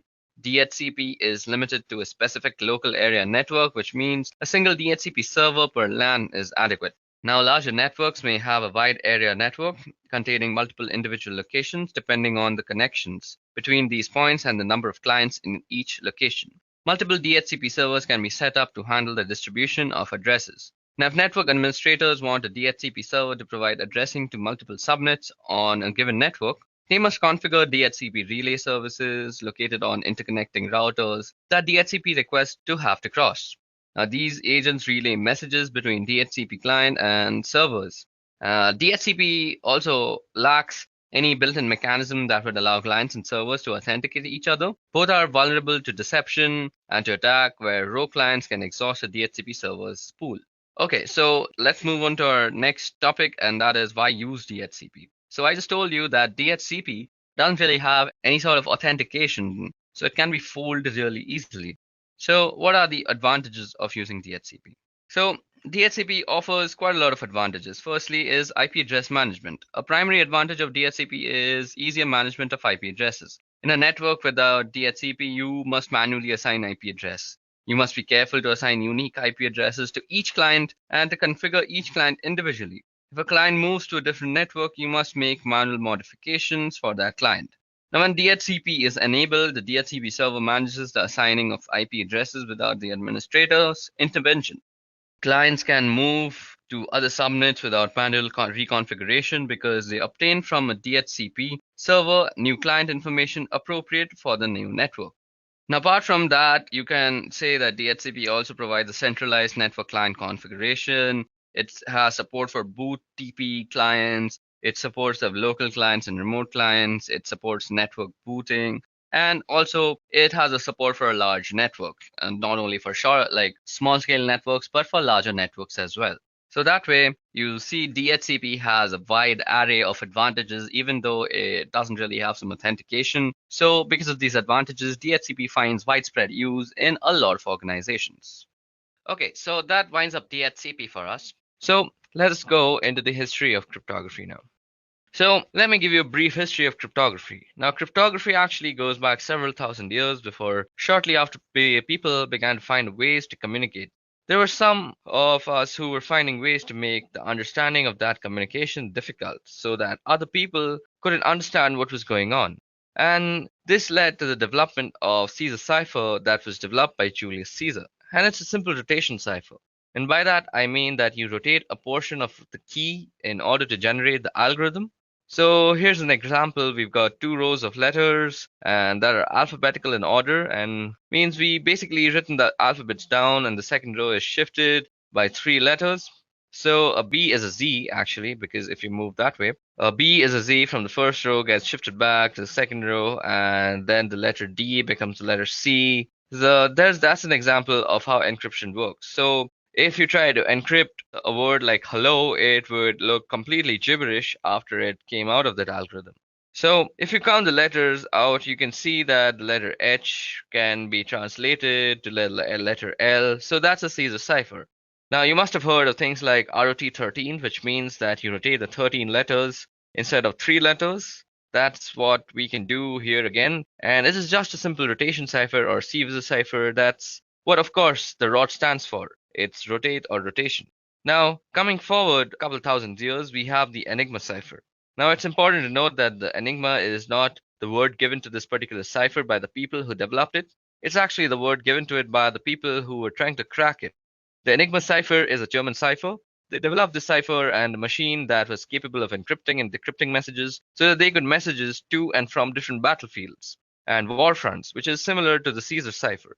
Caesar used it to communicate with his battlefield generals, and the same thing with the Germans. You've got to get messages from headquarters down to where the people are actually fighting, and you don't want it to get intercepted in between by the enemy. So therefore you use encryption. And lots of energy was spent by the Allies, in particular the British, trying to decrypt the messages.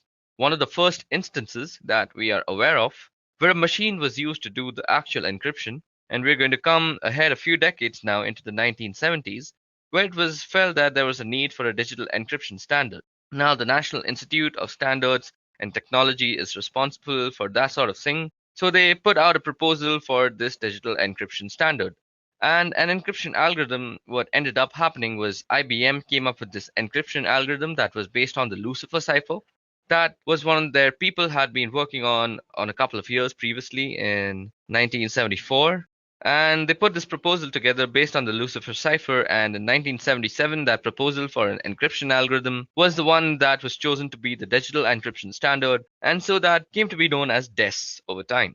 And it became apparent that there was a problem with DES, and that was it only had a 56-bit key size, and while in the 1970s that was considered adequate to defend against brute forcing and breaking of code, by 1990s it was no longer considered adequate, and there was a need for something more, and it took time to develop. Something that would last long for some long period of time, and so in the meantime a stopgap was developed, and this stopgap is what we call the triple DES. The reason it's called triple DES is you apply the DES algorithm 3 times in different ways, and you use 3 different keys in order to do that. So here's how triple DES works. Your first 56-bit key is used to encrypt the plain text, just like you would do with the standard digital encryption standard algorithm, where it changes, and you take that ciphertext that's returned from the first round of encryption, and you apply the decryption algorithm to the ciphertext. However, the key thing to note is that you don't use the key that you use to encrypt.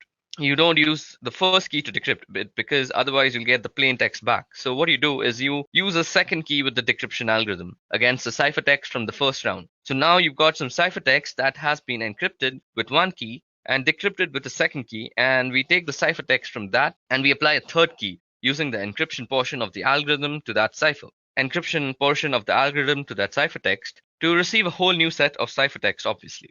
To do the decryption, you do the third key and decrypt it. With the second key, you encrypt it. And then with the first key, you decrypt it. And so you do reverse order and the reverse algorithm at each step to apply triple des. So we get an effective key size of about 168 bits, but it's still only 56 bits at a time. Now I said triple des was only a stopgap. What we were really looking for was the advanced encryption standard once again. And NIST requested proposals so that they could replace the digital encryption standard in 2001. After several thousands of looking for algorithms and looking them over, getting them evaluated and getting them looked into, NIST selected an algorithm and it was put together by a couple of mathematicians. The algorithm was called Reindoll and that became the Advanced Encryption Standard or AES. It's one of the most advantages of AES is it supports multiple key lengths. Currently, what you'll typically see is as we are using 128-bit keys. However, AES supports up to 256-bit keys. So if we get to the point where 128-bit isn't enough, we can move all the way up to 256 bits of keying material. So cryptography has a really long history. Currently, we are in a state where we have a reasonably stable encryption standard in AES. But the history of cryptography shows that with every set of encryption, eventually people find a way to crack it. Okay, so that was a brief history of cryptography. Now, what I want to do is let's go over and talk about AES, triple DES, and DES in themselves because they are some really key cryptographic moments in history. Because there are some really key historic moments in the history of cryptography. Now, we're going to talk about the different types of cryptographic ciphers, and primarily we're going to be talking about DES, triple DES, and AES. Now, DES is the digital encryption standard. It was developed by IBM in the 1970s, and originally it was cryptographic cipher named Lucifer. And after some modifications, IBM proposed it as the digital encryption standard, and it was selected by the digital encryption standard. Ever since then, it's been known as DES. Now, one thing that caused a little bit of controversy was during the process of selection, NSA requested some changes, and it hasn't been particularly clear what changes were requested by the NSA. There has been some speculation that wondered if the NSA was requesting a backdoor into this digital encryption standard, which would allow them to look at encrypted messages in the clear. So basically, it would always give the NSA the ability to decrypt DES encrypted messages. It remained the encryption standard for the next couple of decades or so. So what is DES and how does it work? Basically, it uses 56-bit keys rather than a stream cipher. It's a block cipher and it uses 64-bit blocks. And in 1998, DES was effectively broken. When a DES encrypted message was cracked in 3 days, a year later, a network of 10,000 systems around the world cracked the DES encrypted message in less than a day. And it's just gotten worse since then with modern computing power being what it is. Since DES was actually created, we already had come to the realization that we needed something else. So along came triple DES. Now, triple DES isn't 3 times the strength of DES necessarily. It applies DES just 3 times. And what I mean by that is what we do is we take a plain text message, then let's call that P, and we're going to use a key called K1, and we're going to use that key to encrypt the message. And use a key that we will call K1, and we're going to use that to encrypt the message. And that's going to result in the ciphertext, and we'll call this C1. So C1, the output of the first round of encryption, we're going to apply a second key, and we'll call that K2 with that second key. And we're going to go through a decryption process on C1. Since it's the wrong key, we're not going to get plain text out on the other end. What we're going to get is another round of ciphertext, and we will call this C2. What we do with C2, we are going to apply a third key, and we will call this K3, and we're going to encrypt ciphertext C2, and that's going to result in another round of ciphertext, and we will call that C3. So we have 3 different keys applied in 2 different ways. So with key 1 and key 3, we do a round of encryption, and with key 2, we do a round of decryption. So it's an encrypt, decrypt, encrypt process with separate keys. While that doesn't really yield a full 168-bit key size, the 3 rounds of encryption yields an effective key size of 168 bits because you have to find 356-bit keys. So speaking of that, technical detail for triple DES, we're still using the DES block cipher with 56-bit keys, but since we've got 3 different keys, we get an effective length of around 168 bits. Triple DES was really just a stopgap measure. We knew that if DES could be broken, triple DES could surely be broken with just some more time, I guess.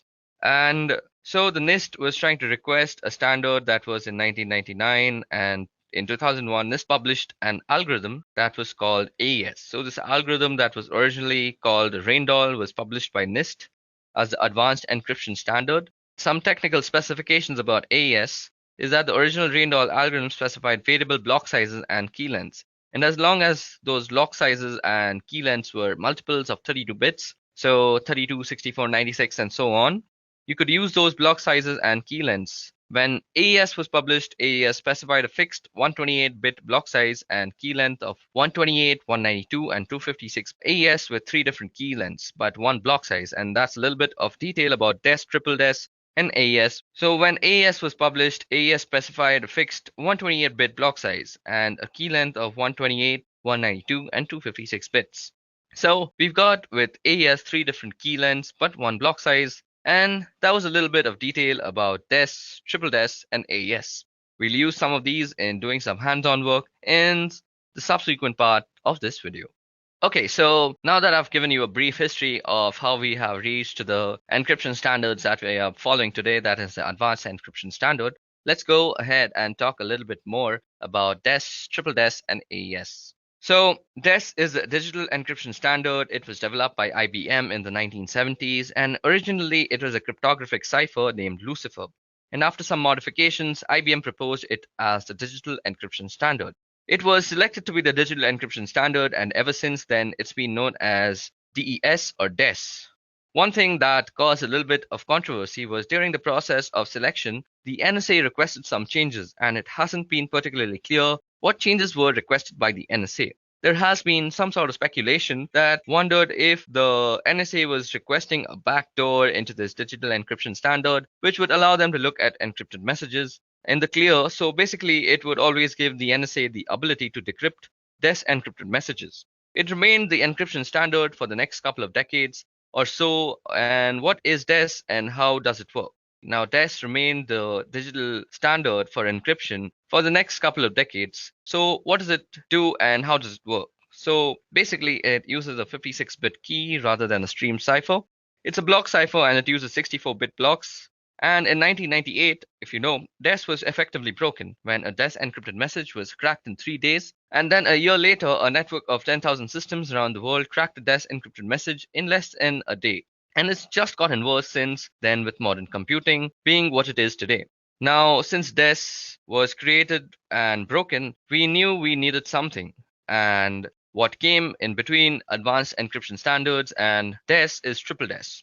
Now, triple DES isn't 3 times the strength of DES necessarily. It's really DES applied 3 times. And what I mean by that is we take a plain text message, then let's call that P, and we're going to use a key called K1. And we're going to use that key to encrypt the message, and that's going to result in the ciphertext 1. So we'll call that C1. Now, C1 is the output of the first round of encryption, and we're going to apply a second key called K2. And with that second key, we are going to go through a decryption process on C1. Now, since it's the wrong key, we are not going to get the plain text out of the decryption process. On the other end, we are going to get another round of ciphertext, and we're going to call that C2. Now with C2, we are going to apply a third key, and we are going to call that K3, and we're going to encrypt ciphertext C2, and that's going to result in ciphertext C3. So we have 3 different keys applied in 2 different ways. So with key 1, key 3, we do a round of encryption. With key 2, we do a round of decryption. So it's basically an encrypt, decrypt, encrypt process with 3 separate keys. But what it does really is it doesn't really yield a 168-bit key size, because in effectiveness, it's basically 56-bit keys that are being used thrice, whether it be 3 different keys. So in effectiveness, you could say that it's a 168-bit key, but it is not the same strength, because people realize that triple DES can be easily broken, because if DES is broken, you can do the same thing with 3 different ways with whatever key that you use. So it just takes longer time to decrypt if you don't know the key, and if you are just using a brute force attack, you know that triple DES can be broken if DES can be broken. So triple DES was literally a stopgap between DES and AES, because people knew that we needed something more than triple DES. And for this, the NIST, or the National Institute of Standards and Technology, in 2001, they chose AES as the algorithm that is now called the Advanced Encryption Algorithm. So it was originally called the Randall algorithm. And the main thing about the Randall algorithm and the Advanced Encryption Standard algorithm is that the Randall algorithm specifically states in its papers that it has a variable block size and a variable key size as long as they are in multiples of 32. So 32, 64, 96, like that. But what AES does differently is that it gives you one block size, that is 128 bits, and gives you three different key sizes, that is 128, 192, and 256. So with AES, three different key lengths, but one block size. Okay, so that was a little bit more information on AES, DES, and triple DES, and we are going to be using this information in some subsequent lessons. Okay, now moving on. Okay, so now that we've discussed the different history of cryptography and the more important cryptographic algorithms, let's discuss the different types of cryptography. Now, the first type of cryptography I'm going to talk about is symmetric cryptography. And by symmetric cryptography, I mean that the key is the same for encrypting or decrypting.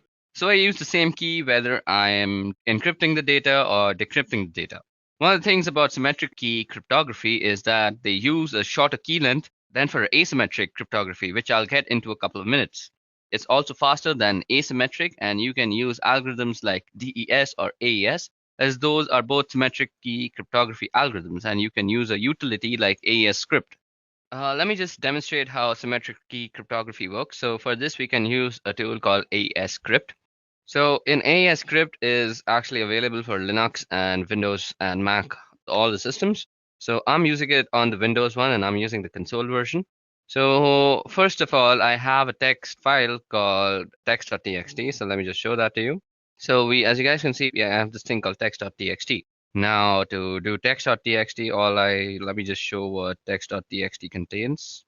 So as you guys can see, it has a sentence called "The quick brown fox jumped over the lazy dog." So that's the sentence that has all the alphabets in the English language, rather. So now we are going to try and encrypt it. So we can use something like AES or DES because both of them are symmetric key ciphers, symmetric key algorithms, rather.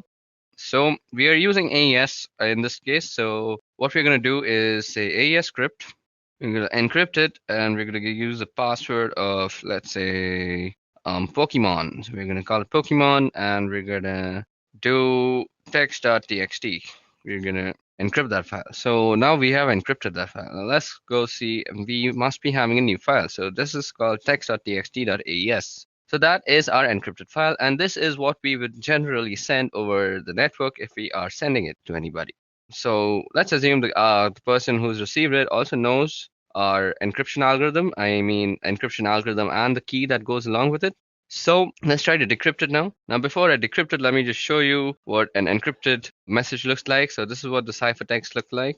Type text.txt.aes. So yeah, as you guys can see, the Windows console can't really read everything, but if I were to go here, if I were to just go into the file and just edit Notepad++, you'll see that it's a bunch of crap. You really can't make out anything. What is being made here, we can't really decipher much. So that's the point of using encryption. Now, if you were to decrypt it, all we have to do is AES script. We're trying to decrypt. We're trying to give the password is going to be, what was the password? Pokemon. Okay, so, and we're going to try and decrypt text.txt.aes. Now let's dir that again. Okay, so that just decrypts our message for us. So this is how you would use AES script for encryption and decryption. So that just decrypts it, and that's how you would use symmetric key encryption to encrypt a file for this example. Symmetric key uses either a stream cipher or a block cipher, and the differences between stream or block ciphers is that block takes a block of bits at a time, and it's a fixed length. So for example, 64 bits, if I were to use a block cipher with 64 bits, I would need to take in 64 bits before I could start encrypting. Now, if I didn't have 64 bits to encrypt, I would have to fill it with padding in order to get up to 64 bits a stream cipher. On the other hand, it will encrypt a bit at a time, so it doesn't matter how many bits you've got. You don't need to have some multiple of the block length in order to encrypt without padding. And another type of cryptography is asymmetric. Now, asymmetric, as you would expect, uses two different keys, and that's where we have public key and private key. Asymmetric key cryptography uses a longer key length, and it also has more computation, and the encryption process is slower with a symmetric key encryption. And the encryption process is slower than with the symmetric key encryption. One of the uses for symmetric key is for signing documents or emails, for example, where I would have the private key sign something, and the public key would be used to verify a signature. And another reason for using asymmetric key encryption is to ensure that you got it from who actually sent it. Since you've got two keys, you always know who the other end of the equation is. Where with symmetric key, since it's just one key, if you can intercept the key, you can decrypt and also encrypt messages. And so if somebody can figure out the key, you can break into a communication stream using symmetric key encryption. So asymmetric gives you the advantage of ensuring that the other end is who the other end says, and they are, since they're the only ones who should have the private key. And in this particular instance, in practice, however, hybrid encryption models tend to be used, and that's where you would use asymmetric encryption to encrypt asymmetric session keys. So basically, you encrypt the message that you are sending using symmetric key encryption, and then when you're exchanging the key with somebody else, you use asymmetric key encryption. So this is going to be a slower process. You probably won't want to use it for smaller files. In order to do that, fortunately, the file example that I have is a smaller one. So I'm going to try and generate a key right now. So for this, we have to head over to our Ubuntu system. So let's see. Let me show you how public key encryption actually works. And we are going to first create a key. So let me just clear this out for you. So first of all, let's create a file, and let's call that text.txt. Now, if you see, we are going to edit text.txt to have some file, so have some text in it. So there seems to be a warning with the GTK. I'll just use echo instead. So now let's see if that is in our file. Okay, so let me just show you how asymmetric key encryption or public key cryptography works. So first of all, we need a text file. So let me see. Do we have a text file? So there seems to be a text.txt. So let's see what this text.txt says. So it says that this is a random text file. Now what we want to do is we want to create a public key first.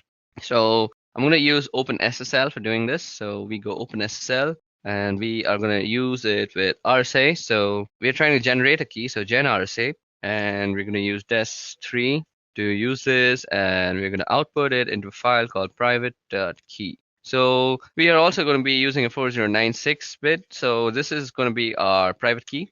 So this will create a private key using RSA algorithm. So let it work its way out. So first of all, it's asking me for a passphrase now. So since you can protect your keys with a passphrase, so I'm just going to use my name. Okay, so now we see if we ls, and we have a private dot key, I guess. Yep. So we have this private dot key. Now we're using this private key, we are going to generate a public key. So for this, I'm again going to be using OpenSSL. And OpenSSL is a Unix based, so you will need a Unix system. So you go RSA-UTL, that's RSA utility, and what we want to do is encrypt, and we want the public key in key, and we want to use the public key that we just generated. I'm sorry guys, so we are going to be using RSA. So first of all, we need to generate a public key. So for that, we use the private key. So we will give the private key as an argument after the in flag. So private.key, and we are trying to get out a public key. So pub out, and we're going to call it public.key. Okay, so there seems to be, okay, I messed it up a little. I forgot to give the output. So you go out, and then you use public.key. So it's asking me for a passphrase, and now it's writing the RSA key, and since the password was correct, we have a public key too. So if you see, now we have a public key and a private key. So we are going to encrypt our file using the public key. So we go OpenSSL, and we go RSA-UTL, and we go encrypt, and we can do pub in. So we are going to use the public key, and we want to put the text.txt as the file to be encrypted. So text.txt, and what we want to output is an encrypted file. So encrypted.txt. Okay, I called it OpenSSL. I need to go and edit that out now.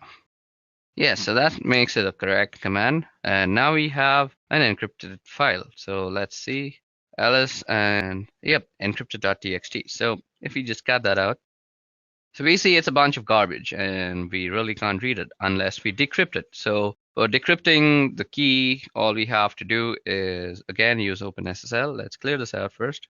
So OpenSSL, and we are going to be using the RSA utility again. So RSA UTL, we're going to decrypt this time. So we go with the decrypt flag, and then we are going to be giving the N key, and that is going to be the private key.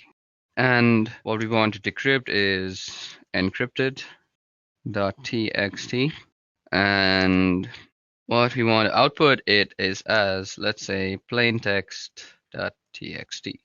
So it's going to ask me for my passphrase, which is my name, and I've entered the passphrase, and now we have a plaintext.txt. Now, if we are to go in ls, we see that we have a plaintext.txt out here, just beside info.txt. Now let me just cat that out. So plaintext.txt. So this is a random text file. And if we go up, we see that it was a bunch of garbage, and before that, it was a random text file. Now, you can also run this command called diff plaintext.txt text.txt. So this will give you a difference in the text strings. So it's 0, so it gives you, that's the difference. So both the files are the same, and that's how public key cryptography works and how symmetric key cryptography works.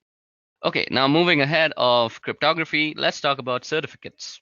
Okay, so now that we're done with cryptography, let's talk about digital certificates. So what is a digital certificate? Well, a digital certificate is an electronic password that allows a person, organization to exchange data securely over the internet using public key infrastructure.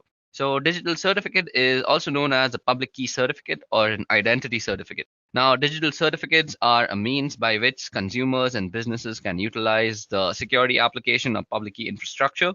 Public key infrastructure comprises of the technology to enable and secure e-commerce and internet-based communication. So what kind of security does a certificate provide?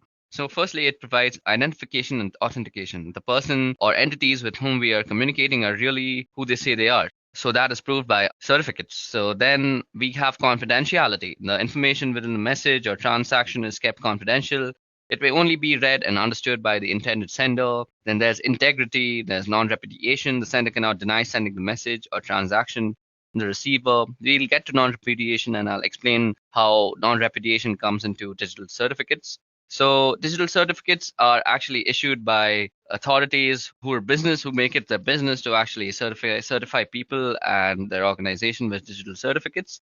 Now, you can see these on Google Chrome. Now, let me just open Chrome for you guys, and you can see it out here. You can see certificates, and you can go into the issuer statements, and you can go into all sorts of stuff. So you can see it's issued by Encrypt Authority X3. So that's an issuing authority for digital certificates. Now, that was all about the theory of certificates. Let's go and see how you can create one.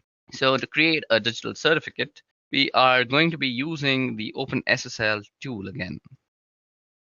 So first of all, let me show you how to create a certificate. So we are going to be using the OpenSSL tool for that. So first of all, let me clear the screen out.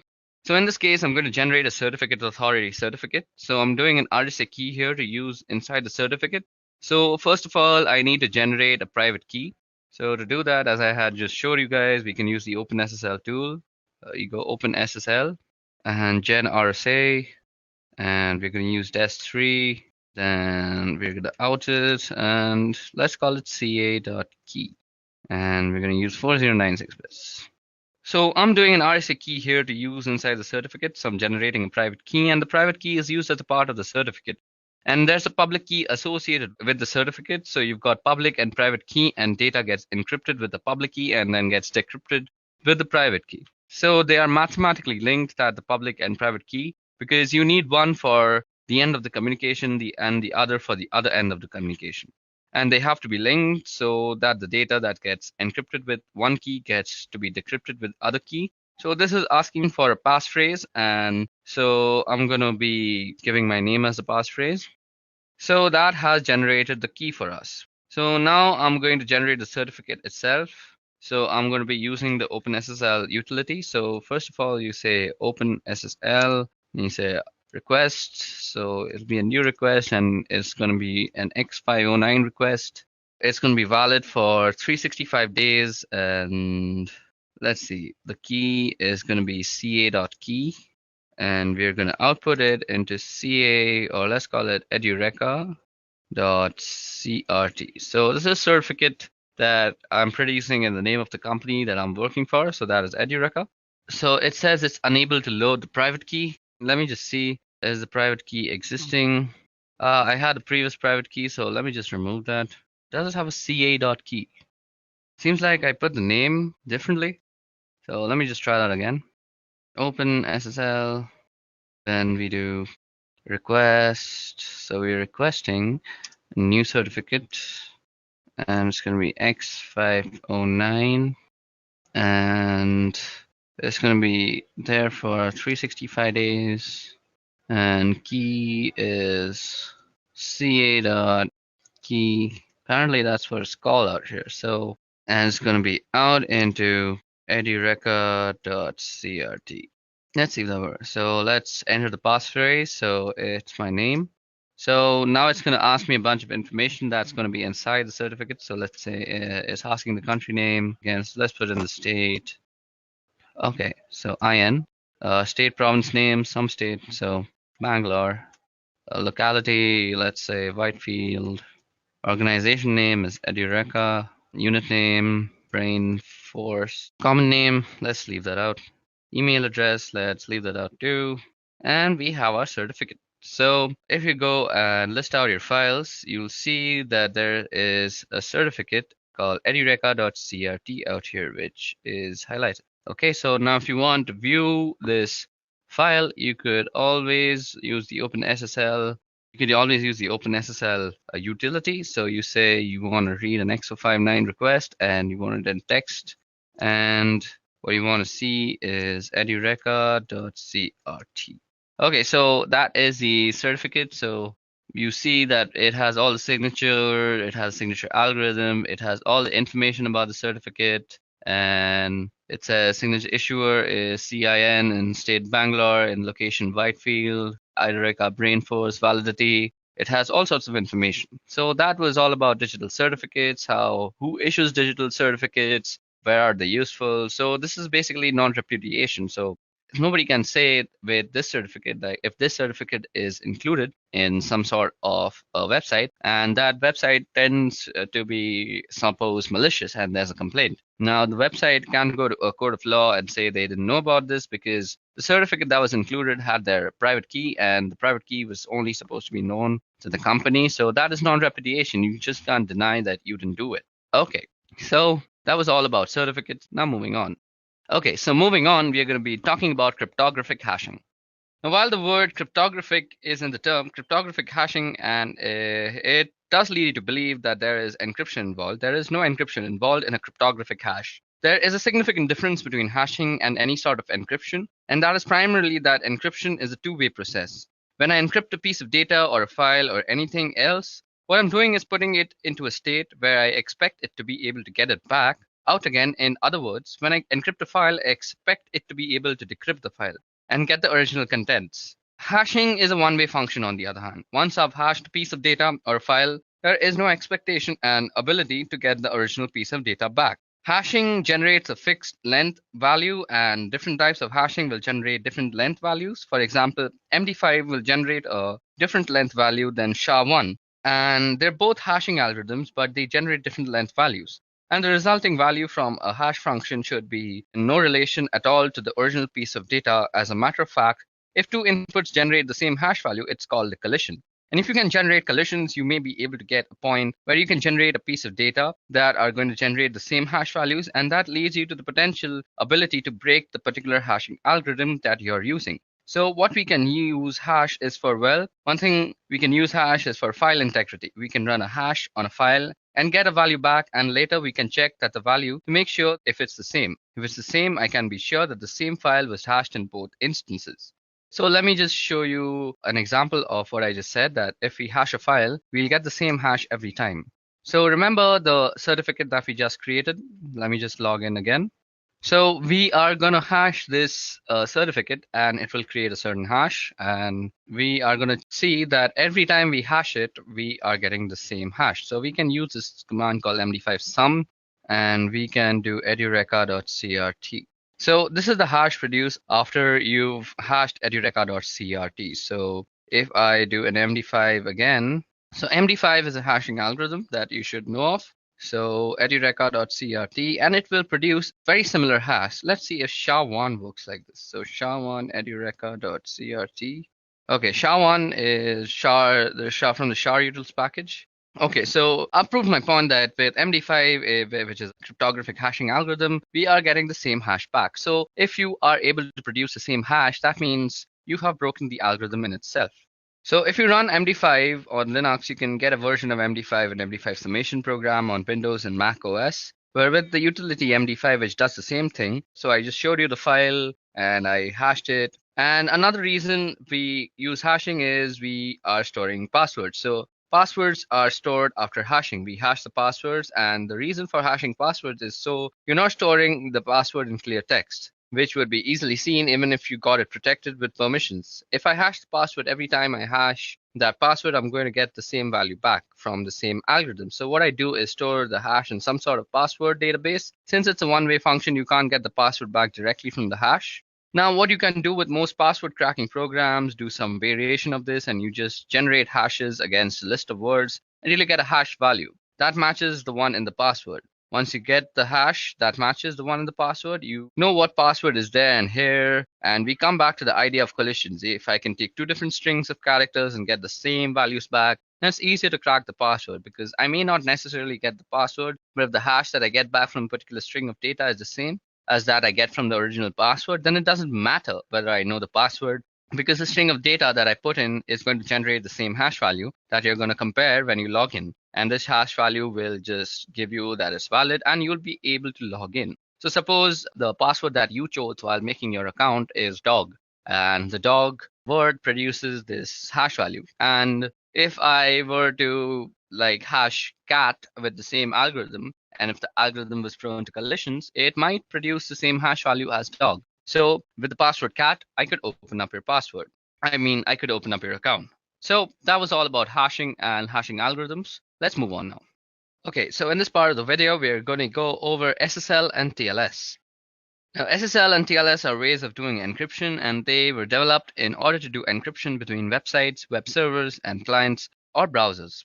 SSL was originally developed by a company called Netscape, and if you don't remember, Netscape eventually spun off their source code and became Mozilla Project, where we get Firefox from.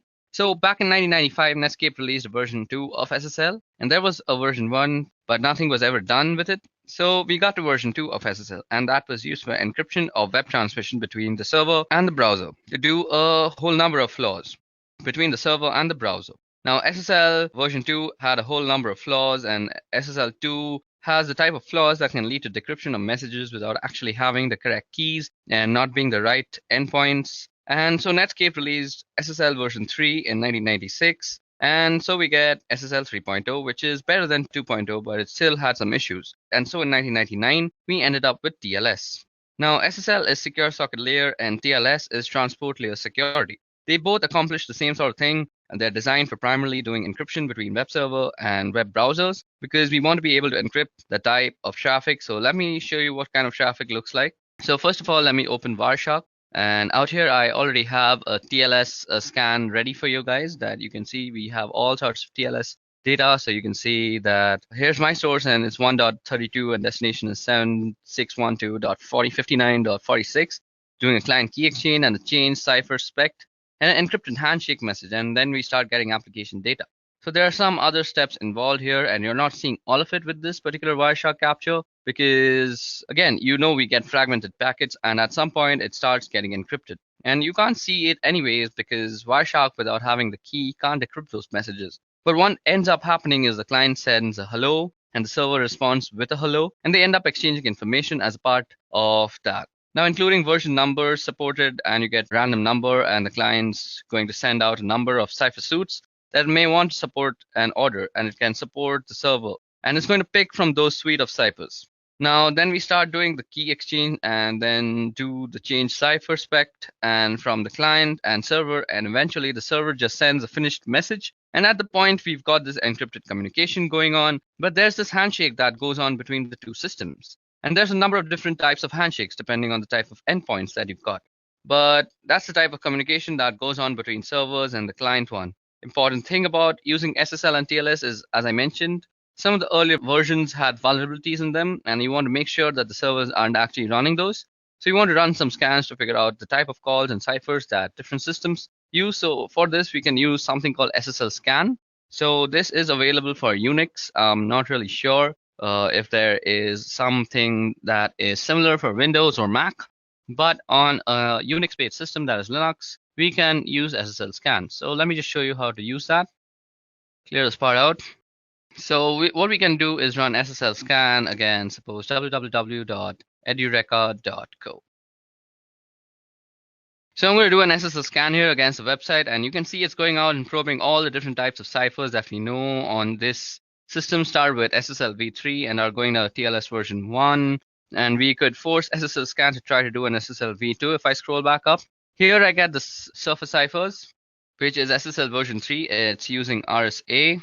And it's using RSA for the asymmetric. Now, in order to do the key exchange, and once we get the session key up, we're going to use AES 256, and then we're going to use the secure hash algorithm to do the message authentication, or the MAC. It sometimes calls the HMAC for the hashed message authentication code. And what it does is simply hashes the MAC address that you would check one side against the other to make sure that the message hasn't been fiddled with in transmission. You can see here all the different types of cipher suites that are available. Here's TLS running RC4 at 40 bits using MD5, so that would be a pretty vulnerable type of communication to use. And between the server and the client, a 40-bit cipher using RC4 is a low-strength cipher, and we would definitely recommend that clients remove those from the supported ciphers that they have on their server. All that configuration would be done at the web server as well as when you generated your key and your certificates. Normally, certificates would be handled by a certificate authority.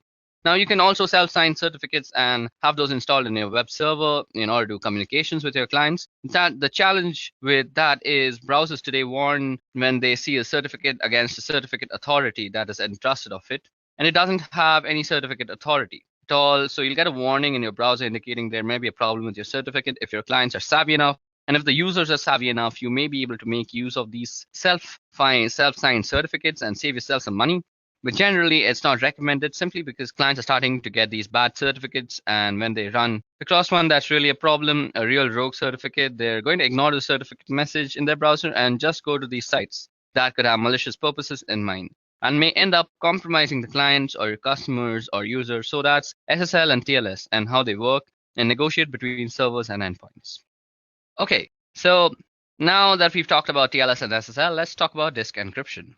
Now, disk encryption is actually something that was not really difficult to do, but sort of out of the reach of normal desktop computers for a really long time. Although there have long been ways to do encryption of files, and to a lesser degree maybe entire disks, as we get faster processors, certainly encrypting the entire disks and being able to encrypt and decrypt on the fly without affecting performance is something that certainly comes within reach. And it's a feature that shows up in most modern operating systems to one degree or another. Now, these days, we're going to look at a couple of ways here of doing disk encryption. I'm going to tell you about one of them first, and it's not the one I can show. I can't really show the other one either. So with Microsoft, their Windows system have this program called BitLocker. Now, BitLocker requires either Windows Ultimate or Windows Enterprise. I don't happen to have either version, so I can't really show it to you, but I can tell you that BitLocker has ability to do entire disk encryption, and they use AES for the encryption cipher. And the thing about BitLocker is that they use a feature that comes with most modern systems, particularly laptops. They'll have a chip in them that's called the Trusted Platform Module, or TPM. The TPM chip is what it does is it stores the keys that allows the operating system to be able to access the disk through this encryption and decryption process. And they use a pretty strong encryption cipher, which is AES, but you have to have one of the couple of different versions of Windows in order to be able to use BitLocker.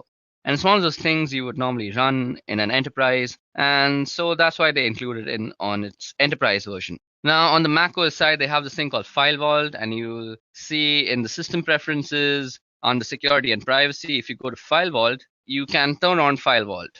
Now, if you have the little button that there says turn on File Vault, then you can turn on the File Vault and it would ask you about setting up keys, and it works similar to Windows BitLocker. Now, PGP happens to have the ability to do disk encryption, and you can see that in the case of this, you've burned the system. They've got a package called GDE Crypt, which is a GUI that allows you to map and mount a created encrypted volume. So I could run GDE Crypt, and it would help me set up the process of encrypting the volumes that I've got on my system. Now, disk encryption is a really good idea because when you are working with clients, the data is normally very sensitive. So, as I mentioned, you can always use things like BitLocker and Windows Vault or other such softwares for disk encryption. So, what I mentioned before is now not only possible, it's very much a reality with current operating systems. Now, let's talk about scanning. Now, scanning refers to the use of computer networks to gather information regarding computer systems. And network scanning is mainly used for security assessment, system maintenance, and also for performing attacks by hackers. Now, the purpose of network scanning is as follows. It allows you to recognize available UDP and TCP network services running on a targeted host. It allows you to recognize filtering systems between the users and the targeted hosts. It allows you to determine the operating systems in use by assessing the IP responses. Then it also allows you to evaluate the target host TCP sequence numbers and predictability to determine the sequence prediction attacks and the TCP spoofing. Now, network scanning consists of network port scanning as well as vulnerability scanning. Network port scanning refers to the method of sending data packets via the network to a computer system specified service port. This is to identify the available network services on that particular system. This procedure is effective for troubleshooting systems issues or for tightening the system security. Vulnerability scanning is a method used to discover known vulnerabilities of computing systems available on a network. It helps to detect a specific weak spot in an application software or the operating system, which could be used to crash the system or compromise it for undesired purposes. Now, network port scanning as well as vulnerability scanning is an information gathering technique, but when carried out by anonymous individuals, they are viewed as a prelude to an attack. Network scanning processes like port scans and ping swipes and return details about which IP address map to active live host and the type of service they provide. Another network scanning method known as inverse mapping gathers details about IP addresses that do not map to live hosts, which helps an attacker to focus on feasible addresses. Network scanning is one of the three important methods used by an attacker to gather information during the footprint stage, and the attacker makes a profile of the target organization. This includes data such as organization's domain name systems and email servers, in addition to its IP address range. And during the scanning stage, the attacker discovers details about the specified IP addresses that could be accessed online, their system architecture, their operating systems and services running on every computer. Now, during the enumeration stage, the attacker collects data, including routing tables, network user, and group names, simple network management protocol data, and so on. So now let's talk about intrusion detection evasion. So before we get into IDS evasion, let's talk about what exactly is an IDS. Now, an intrusion detection system, or IDS, is a system that monitors network traffic for suspicious activity and issues alerts when such activity is discovered. While anomaly detection and reporting is primary function, some intrusion detection systems are capable of taking actions when malicious activity or anomalous traffic is detected, including blocking traffic sent from suspicious IP addresses. Although intrusion detection systems monitor network for potentially malicious activity, they are also prone to false alarms or false positives. Consequently, organizations need to fine-tune their IDS product when they first install them. That means properly configuring their intrusion detection system to recognize what normal traffic on their network looks like compared to potentially malicious activity. An intrusion prevention system also monitors network packets for potentially damaging network traffic, but where an intrusion detection system responds to potentially malicious traffic by logging the traffic and issuing warning notification, intrusion prevention systems respond to such traffic by rejecting the potentially malicious packets. So there are different types of intrusion detection systems. So intrusion detection systems come in different flavors and detect suspicious activities using different methods. So kind of intrusion detection is a network intrusion detection system. So that is NIDS is deployed at a strategic point or points within the network where it can monitor inbound and outbound traffic to and from all the devices on the network. Then there is host intrusion detection system, that is HIDS, which runs on all computers or devices in the network with direct access to both the internet and the enterprise internal network. HIDS have an advantage over NIDS in that they may be able to detect anomalous network packets that originate from inside the organizations or malicious traffic that NIDS has failed to detect. HIDS may also be able to identify malicious traffic that originates from the host itself, as when the host has been infected with malware and is attempting to spread to other systems. Signature-based intrusion detection system monitors all packets traversing the network and compares them against a database of signatures or attributes of known malicious threats, much like antivirus softwares. So now let's talk about into IDS evasion. Okay, so now let's talk about IDS evasion. Now, IDS is an intrusion detection system, as we just spoke about, and is there to detect exactly the types of activities that we are engaged in sometimes. And sometimes you may be called in to work on a target where your activities are known and should be known by the operators or the operations people involved in monitoring and managing the network. And the idea being not only do they want to assess the technical controls that are in place, but they also want to assess the operational procedures and ensure that the systems and processes are working the way that they are supposed to be working. Now, when you are engaged with a target that you are in full cooperation with, you don't need to do these types of evasion tactics. All these techniques may be actually avoided. But if you're asked to perform an assessment or a penetration on a target where they are not supposed to see your activities, then you need to know some different techniques to evade detection from an IDS. So we're going to talk about a couple of different things that you can do. So one thing that you can do is manipulate packets to look a particular way. Now, for this, there is a tool called Packeth. So Packeth is a really good way to actually manipulate traffic, and by actually manipulating the contents of a packet, like you can specify the destination and source. So it's a really useful tool to set up packets, look a particular way. One thing it can do is allow you to spoof IP addresses. So I could set a source IP address here that was something completely different from mine. Now, if I'm using TCP or UDP, I'm not going to see the response back. And in this case, TCP, I'm not even going to get the three-way connection made because the responses are going to go back to the source IP. But what you can do is, in addition to spoofing, you can set up particular ways that a packet may look, like changing the type of service, or by changing the fragmentation offset, or by different flag settings that may allow you through an IDS without maybe getting flagged. And it may also allow you through a firewall. Now, it's a slim possibility, but it's a possibility. Now, another thing you can do is use Packeth to generate a lot of really bogus data. And what you might do is hide in the noise generated by Packeth. So you could create some really bogus packets that are sure to set off IDS alarms, and then you can run some legitimate scans underneath and hopefully be able to get some responses different from mine. Now, if I'm using TCP or UDP, I'm not going to see the response back.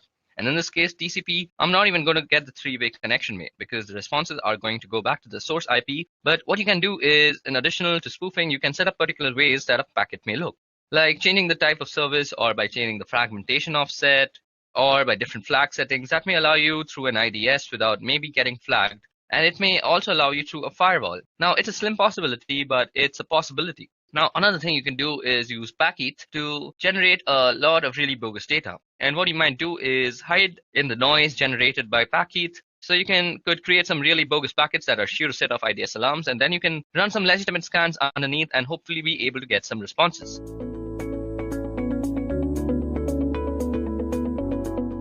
Kali Linux is the industry's leading Linux distribution in penetration testing and ethical hacking. It offers tons and tons of hacking and penetration tools and different kinds of softwares by default. It is widely recognized in all parts of the world, even among Windows users who may not even know what Linux is. Well, to be precise, Kali Linux was developed by Offensive Security as the rewrite of Backtrack. Backtrack, just like Kali Linux, was a Linux distribution that focused on security. It was used for digital forensics and penetration testing purpose. But the question here is, why should you choose Kali Linux when you have other choices like Parrot Security Operating System, Backbox, Black Arc, and many more out there? Let me list out few reasons as to why Kali Linux is the best choice. First and foremost, it offers more than 600 penetration testing tools from different kinds of security fields and forensics. Secondly, Kali Linux is customizable. So if you're not comfortable with current Kali Linux tools or features or graphical user interface, you can customize Kali Linux the way you want. It is built on a secure platform. The Kali Linux team is actually made up of a small group of individuals. Those are the only ones who can commit packages and interact with repositories, all of which is done using multiple secure protocols. So Kali Linux is definitely a secure platform. Although penetration tools tend to be written in English, Kali includes multilingual support. This way, more users can operate in their native language and locate the tools that they need for the job that they are doing on Kali Linux. And lastly, Kali Linux, just like Backtrack, is completely free of charge. On top of all these benefits, Kali Linux offers different installation options. One way of installing Kali Linux is by making a Kali bootable USB drive. This is the fastest way of installing Kali Linux and the most favorable as well. We will discuss why in a while. You can also install Kali Linux using hard disk. Installing Kali Linux on your computer using a hard disk is a very easy process. But you should make sure that your computer has compatible hardware. You can also install Kali Linux alongside your operating system. It could be Windows or Mac. But you should exercise caution during setup process because it might mess up with your default BIOS settings. Lastly, you can use different kind of virtualization software such as VMware or VirtualBox to install Kali Linux on your preferred operating system.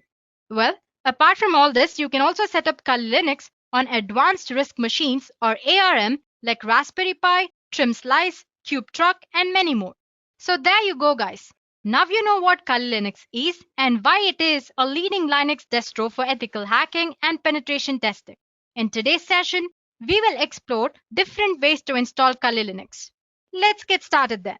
Earlier, I said that the fastest method for setting up Kali Linux is to run it live from a USB drive. But why? First of all, it's non-destructive. It makes no changes to the host system's hard drive or the operating system that it is installed on. So once you remove USB, your operating system will return to its original state. Secondly, it's portable.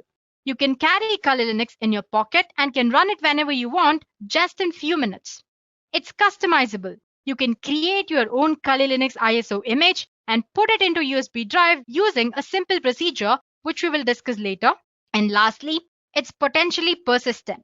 You can configure your Kali Linux live USB drive to have persistent storage so that the data you can collect is saved and you can use it across different reboots. Now let's see how to create a bootable Kali USB drive on Windows. Guys, actually the process is very simple. It's just a 3-step process. First of all, you need to plug your USB drive into an available USB port on your Windows PC.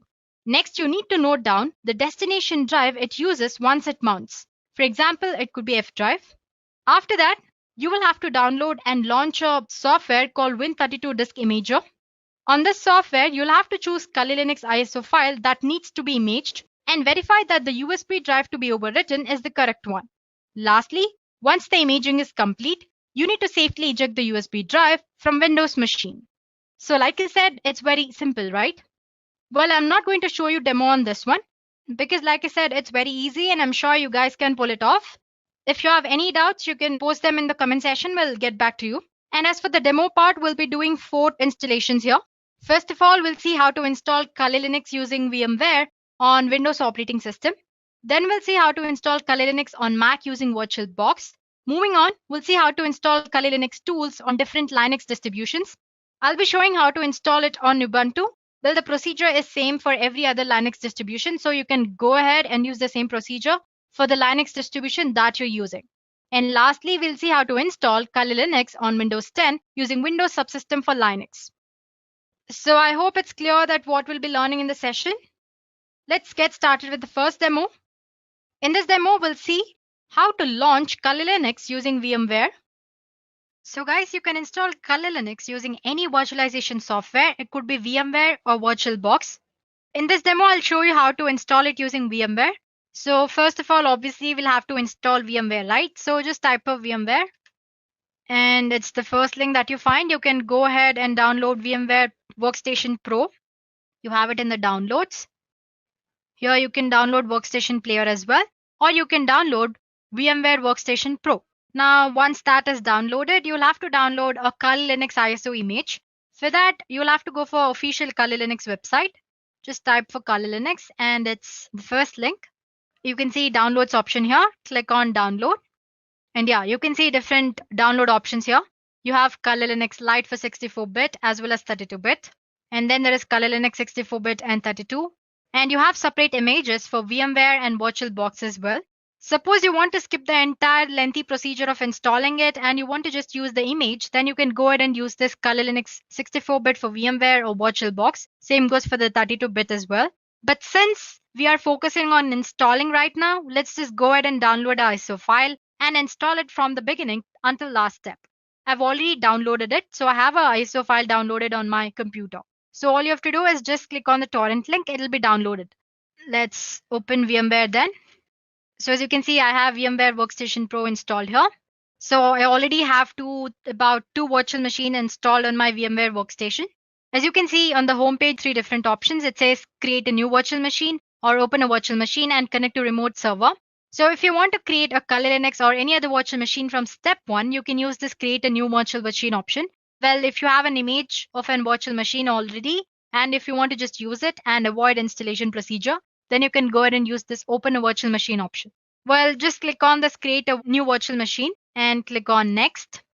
As you can see here, you have an option which says installer disk image file ISO file you'll have to attach here. So click on browse. Let's see where I've stored my Kali Linux. As you can see, I already have it here. And there's one file here. Let me click on that and open. So yeah, don't bother about this error. It usually shows that. And then click on next here. So it's asking which operating system will be installed on this virtual machine. I want it to be Linux. So make sure you select Linux 64-bit and click on next. You have an option to name your virtual machine. Let's say Kali Linux. And where do I want to store it? In my documents under virtual machines, Kali Linux. Sure, and click on next. It says it already exists. Let me try this one then. Let's say Kali Linux 1 and next. Yeah. So basically your Kali Linux will need about a 20 GB. Let's assign some 40 GB here. That's the maximum disk size that you can allot. Well, you can allot more than that as well, but minimum it needs about 20 GB. And you have an option which says store virtual disk as a single file or multiple files. Let's just select store virtual disk as a single file to avoid complications and click on next here. So as you can see, you can review your virtual machine settings here. You have an option to make changes to the settings. You can make changes right now or you can do it later as well. Let's just go ahead and make changes now. Click on this customize hardware option here. Well, as for the memory for this virtual machine, it totally depends on what you're using virtual machine for. If you're not using it for heavy works, then you can assign least amount of memory. Let's say I want to assign about 2 GB. There we go. And as for the processors, number of processors 1 and the number of core processors, you can choose as many as you want. Let's say 2. This will increase the performance of your virtual machine. So, and again, it totally depends on whatever you want to choose. And yeah, we have already attached the image. Network adapter, you can set for NAT. USB controller and sound card, you can retain the default settings. And as for the display, click on accelerated 3D graphics since what Kali Linux has a graphical user interface. And it says 768 MB is the recommended amount of memory that you can use for graphics. So let's go ahead and select that and click on close. Well, you can actually make all the settings after installing Kali Linux as well, no problem there. Once you've done that, click on finish here. As you can see, my Kali Linux image is ready for installation. You have two options to power up. As you can see, you have this option here. You can click on that to power on this virtual machine, or you can go ahead and click on this. Let me click on this.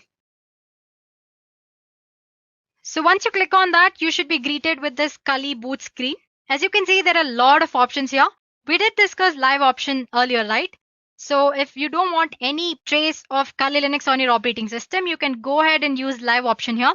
You have live USB persistence mode and live USB encrypted persistence as well.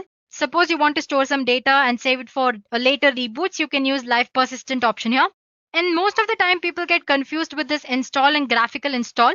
Just don't go ahead and click on install option. Do it only if you're well versed with command line interface. So basically that install option is for command line interface. So you'll be greeted with Kali Linux command line interface. Since if you're using Kali Linux for the first time, go ahead with graphical install. Select the graphical install and click enter. So as you can see, it'll start mounting storage devices. Whole installation process might take about 10 minutes. So it's prompting you to select a language. So select your preferred language, then your country location. Let's say English and click on enter. And it's asking you for the country location. Just give United States and enter. And I want the keyboard to be configured with American English. You can choose any native language. Like I said earlier, it supports multilingual or it supports multiple languages. So go ahead and choose it. But it might complicate the way you use Kali Linux later. So you can always go ahead and stick ahead with English only. Well, it doesn't matter. So as you can see, it's configuring the network. So it'll detect the ISO file and load installation component and then prompt you to enter a host name for your system. Well, in this installation, let's just enter Kali and click on enter. You can give the name you want. And next it's asking you for the domain name. Suppose you have a set of virtual machines and if you want to give all of them a domain name, you can assign a domain name as well, but it's optional. Let's not give any domain name here and click on enter. The next thing it does is it'll prompt you for the password that you'll have to enter every time you launch your Kali Linux. So just give some password of your choice and click on continue. The best thing about Kali Linux is you can set up date and time as well. You can make it later as well, but you can choose it here. So just click on Eastern or whichever choice you like and click on enter. So the installer will now probe your disk and offers you 4 different choices. As you can see, it says guided use entire disk. Guided use entire disk can set up LVM, which is logical volume manager. Same thing, which is encrypted, and manual. So if you're an expert, if you've already used this Kali Linux before, you can go ahead and select any of these 3 options from the bottom. That's LVM or manual or encrypted LVM. Otherwise, you can always go ahead and choose guided use entire disk option here if you're a beginner and click on enter. So this is the disk partition where all the data will be stored and click on continue. It's asking if you want to store all files in one partition or if you want to make partitions. So depending on your needs, you can go ahead and choose to keep all your files in single partition, which is default, or you have separate partition for one or more of the top level directories. Let's just choose the first option and click on enter. So once you've done that, you'll have one last chance to review your disk configuration. Once you're sure that you've given correct details, click on enter here. It's asking if the changes that you make to Kali Linux should be written to the disk or not. So say yes. So it will start partition and install the virtual machine. It took a while, but as you can see, installation is almost done. It's asking me to configure the package manager. Well, if you select no in this session, you will not be able to install packages from Kali repositories later. And click on continue. So suppose if you want to install other repositories or updates later on, you can always go and click on yes. Otherwise you can go for no as well. Now it's going to configure the package manager. It'll install package manager and configure it. Then it'll install grub bootloader. And it's asking if you want to install grub bootloader to master boot record. Definitely yes. So select yes and click on continue. So it's asking to select the device manually. You can click this, select the device. So yeah guys, we're done here. So you can finally click on continue option to reboot your new Kali installation. So as you can see, the entire process took about 10 to 11 minutes. So yeah, let's go ahead and click on continue here. It's going to finish the installation. So guys, as you can see, the installation process from the step where we selected the language till the last step is same. It's just the medium on which you're installing is different. For example, right now we used VMware. Later on, I'll show you how to use VirtualBox. But once your Kali Linux image is ready to boot, the rest of the installation process is similar to this. So it's finished installing.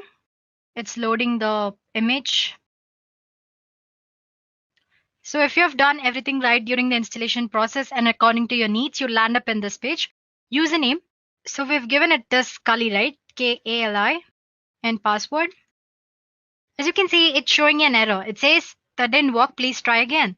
This is mostly because first time when you log in, you should use word root as your default username. But later on, once you've already logged in, you can change the username according to your need. So root and password, you can use the same password which you set during installation process. So as you can see, login is successful. And here I go. My Kali Linux is up and running. So I can start using Kali Linux according to my needs. So once you've done that, you can go ahead and install VMware tools so that you can maximize it, full screen and all that stuff. You can also go ahead and change the date and time settings. As you can see here, you can go for the settings option here and do the settings. And you can start using Kali Linux for hacking and penetration testing purposes. So it's as easy as that, guys. So please go ahead and try installing it. Well, if you find any errors during installation process, let us know in the comment section. We'll get back to you as soon as possible. Now let's move on to our second demo. Now we'll see how to launch Kali Linux on Mac operating system using VirtualBox. In the previous demo, we used VMware, and now we'll be using VirtualBox. But actually, I'm not using any Mac system here, operating system. But I'll show you how to install using VirtualBox. The procedure is very similar. So all you have to do is on your Mac operating system, go ahead and click for VirtualBox download. So this is the VirtualBox official page. You can go ahead and click on downloads here. As you can see, you have different options here. It says Windows for Windows operating system, OS X host, Linux, and Solar host. Since if you're using Windows, then go ahead and select Windows host. But as for Mac, you'll have to select this. It's mostly a .exe file. Once you've done that, you can install VirtualBox. It's just click on next, and it'll work out and provide settings according to your need. I already have installed VirtualBox. The next thing you do is similar as what you've done with VMware. go ahead and download official Kali Linux image. Make sure you don't download any duplicate versions of ISO file from other websites. Make sure you download it from original website. If you want to do it from the beginning, go ahead and install ISO file here, torrent, or you can just go ahead and download just the image for VirtualBox here for 64-bit, and you have option for 32-bit as well. I've already done that. So let me open my VirtualBox. Yeah, here it is.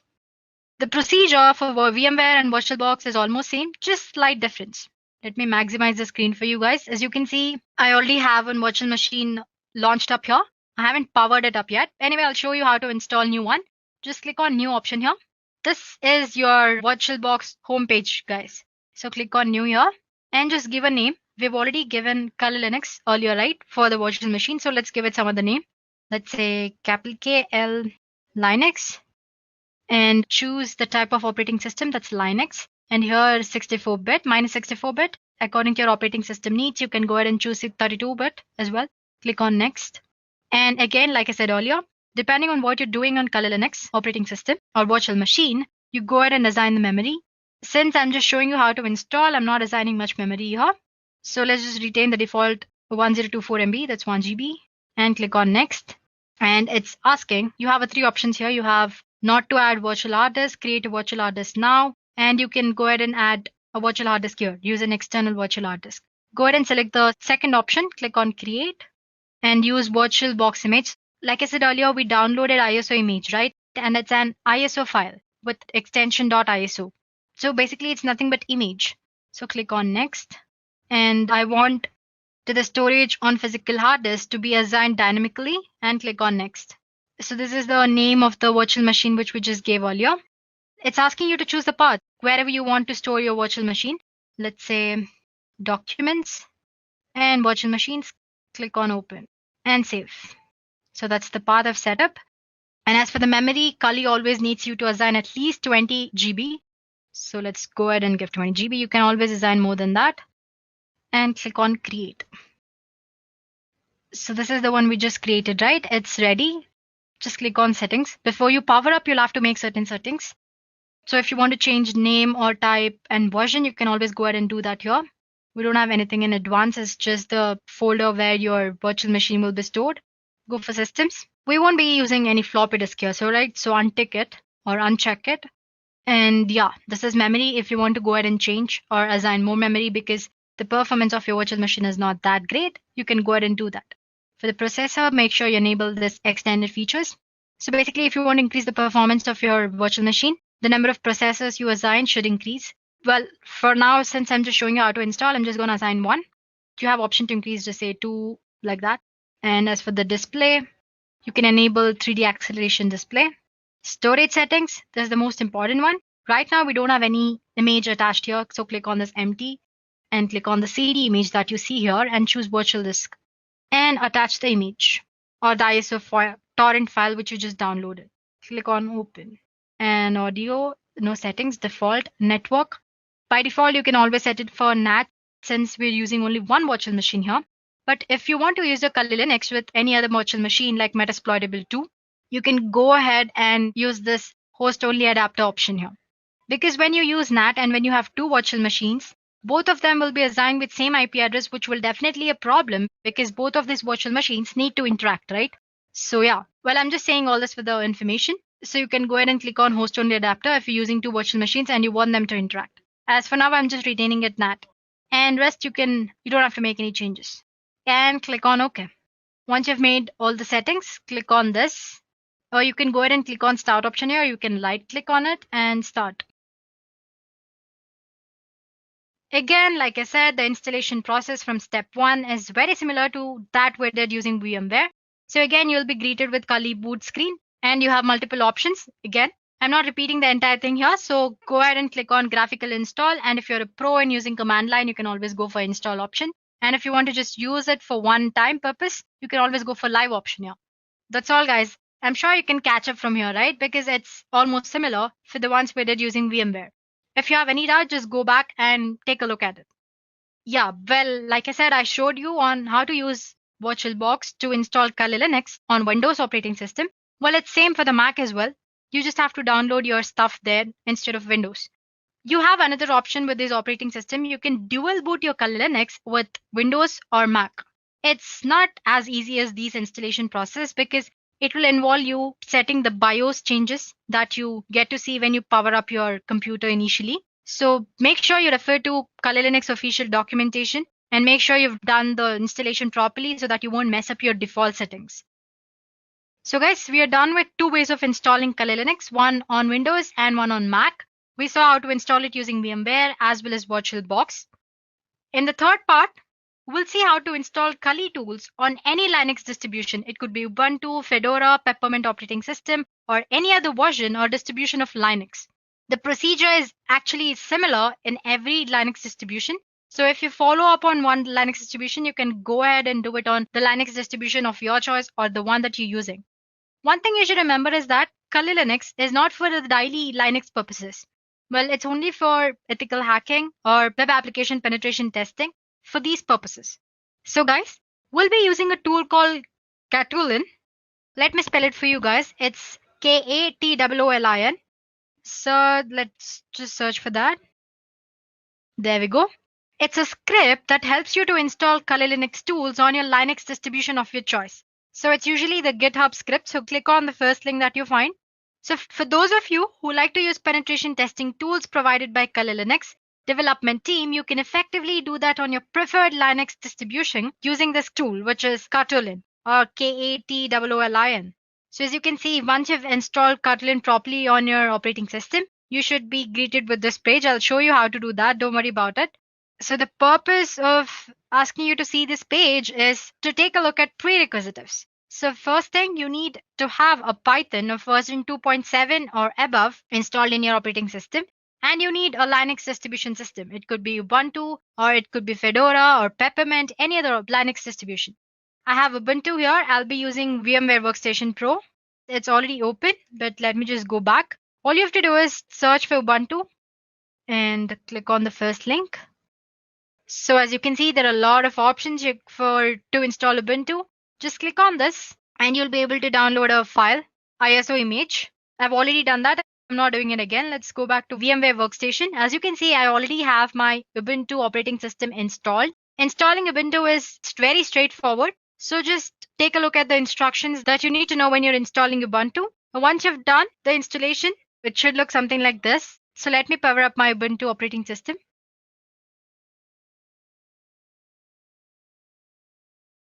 So as you can see, once you install, you'll land up on this page and it's asking for the password.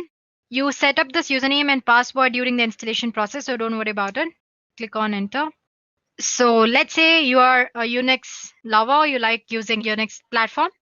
But right now you want to use certain tools for performing application penetration testing and ethical hacking. You just don't need all the tools, you need few tools. In that case, instead of installing Kali Linux on your operating system, installing only certain Kali Linux tools will be the best option, right? For that, like I said earlier, we'll be using Katolin. I have a set of 4 or 5 commands that you need to use to install Katolin. First of all, you need to have Git on your operating system. Let me check if I have it or not. Anyway, I have these 5 or 4 set of commands which we'll be using. I'm going to attach them in the description below. So if you want, you can use them. As you can see, install Git, first command. It says unable to use it because I have to log in as a root user. So let me just, it's asking for the password. Yeah, now I'm a root user. So let me try the command again. That's apt-get install Git. Yeah, installing Git. It's just going to take a few minutes. While this is happening, let's go ahead and explore Katolin tool. Let me go for Firefox here. Let's search for Katolin. So it's the first link, guys, like I said earlier. So let me scroll down. As we saw, this should be the home page, and we did take a look at the requirements. So let's just go back and see if it's done. It's still happening. So one thing, guys, make sure you have a Python of version 2.7 or above. Otherwise, the entire thing won't work at all. Yeah, guys, it's done. Now we are done with the first step. We need to install, or we need to clone the Katolin, right? So what you do, like I said, I have a command right here. Just copy this and place it over there. Control C. Let's go back to terminal and let me clear the screen for you guys. Yeah, and paste. So basically, I'm cloning it here. And the next command is I'm copying the Python file to this directory and click on enter. It's done. It's just quick process.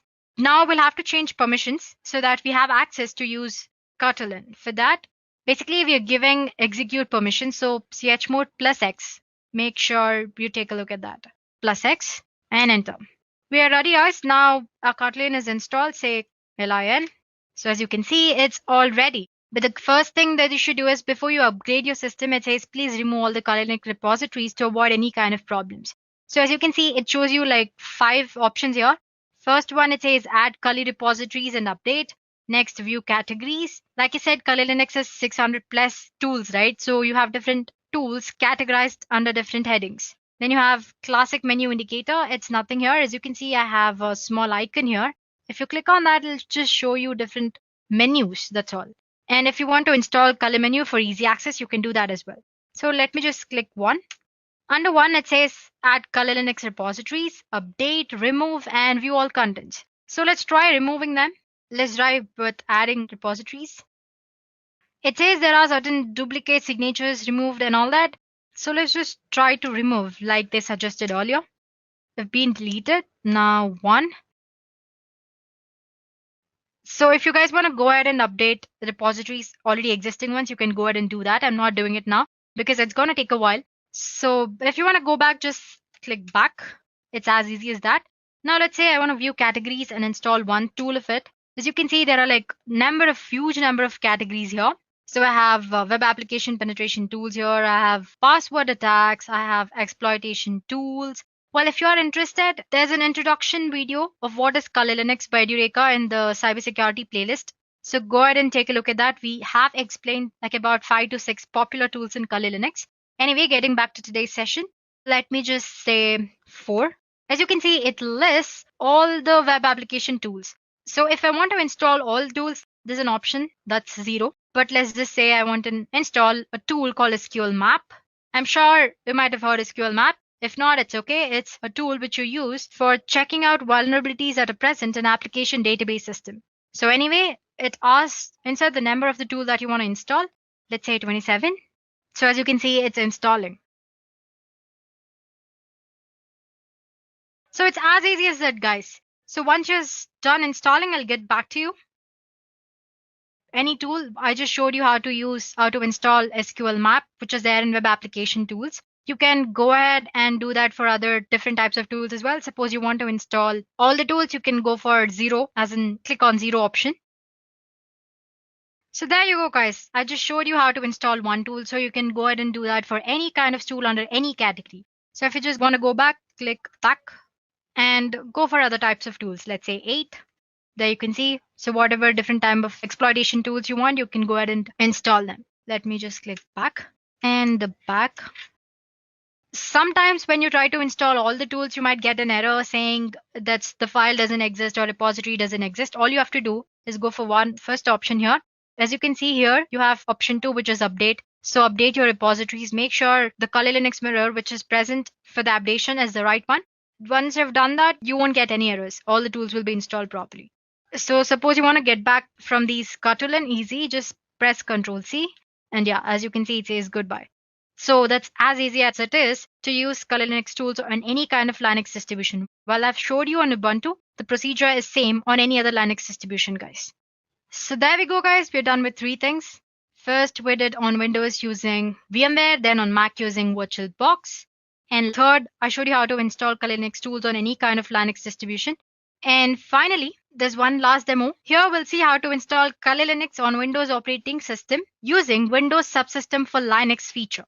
So let me get back to my operating system. We won't be needing VMware Workstation anymore. So guys, we'll be using a feature called Windows Subsystem for Linux, which is by default present in all the current versions of Windows 10. This is actually for those who prefer using Kali Linux command line interface. So make sure to listen to me properly. Or use this option only if you are a pro in using command line interface or if you have any experience using command line interface. Otherwise, just go ahead and use VMware or VirtualBox and install Kali Linux graphical user interface option.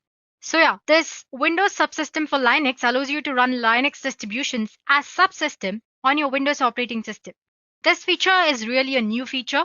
It exists only in Windows 10. So you need to use latest version of Windows 10 to perform this demo or use this option.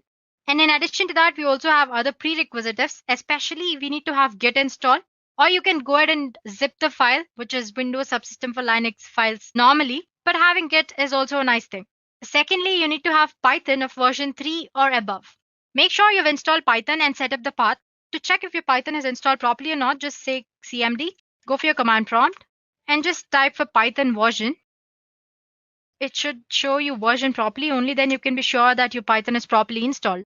As you can see, for me it's showing 3.6.7, which is definitely above 3, and it's properly installed and the path is set. The first thing you need to do is enable WSL or Windows Subsystem for Linux. Just go for the control panel and there click on Programs and turn Windows features on or off. Make sure not to touch any other features. It might mess up your operating system. So scroll down, it's usually at the bottom. By default, it's never enabled. If you're using it for the first time, you need to enable it. So first thing you do is enable it. As you can see here, it says Windows Subsystem for Linux. Make sure you enable it, check mark it, and click on OK.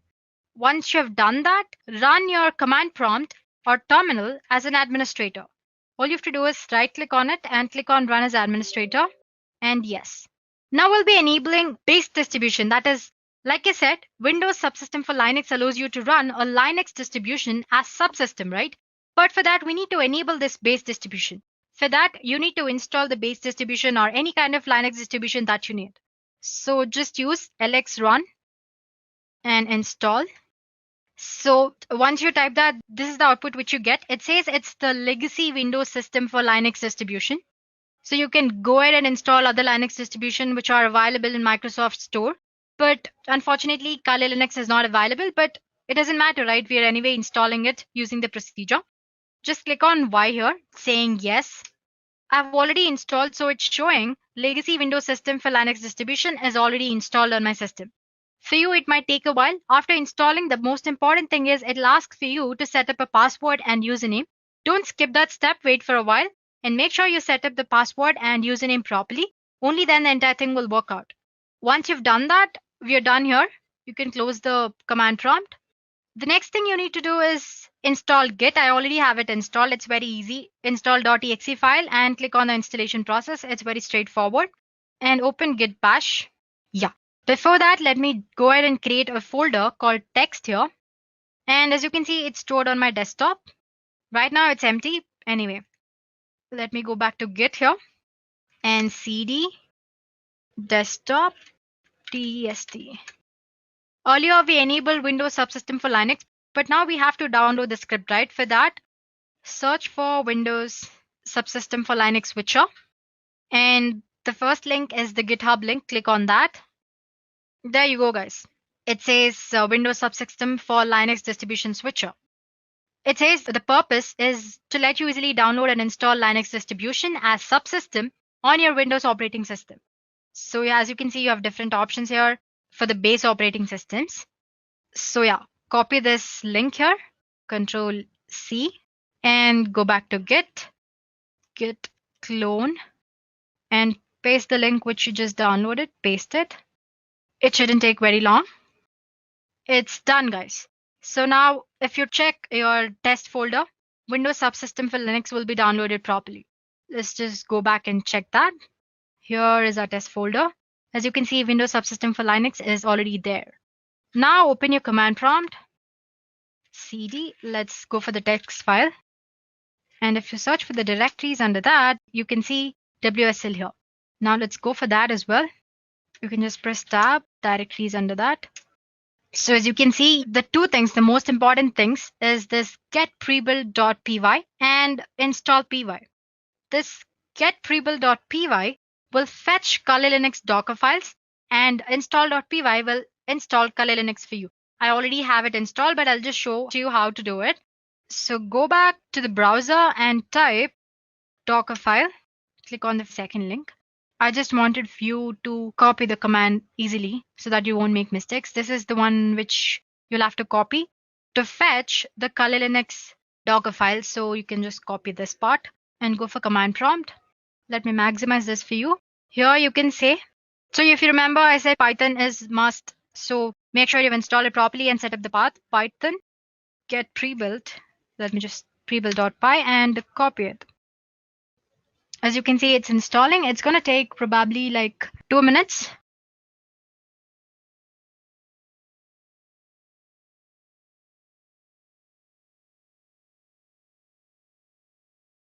So it says it's done. It says it's saved to this file in the text folder.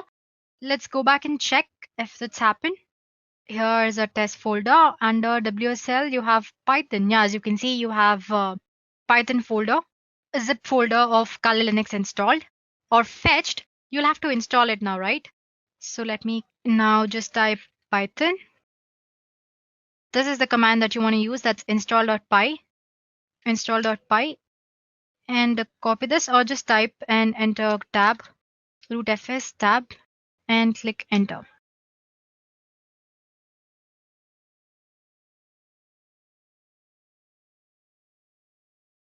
So as you can see, it took a while, but it did install, right?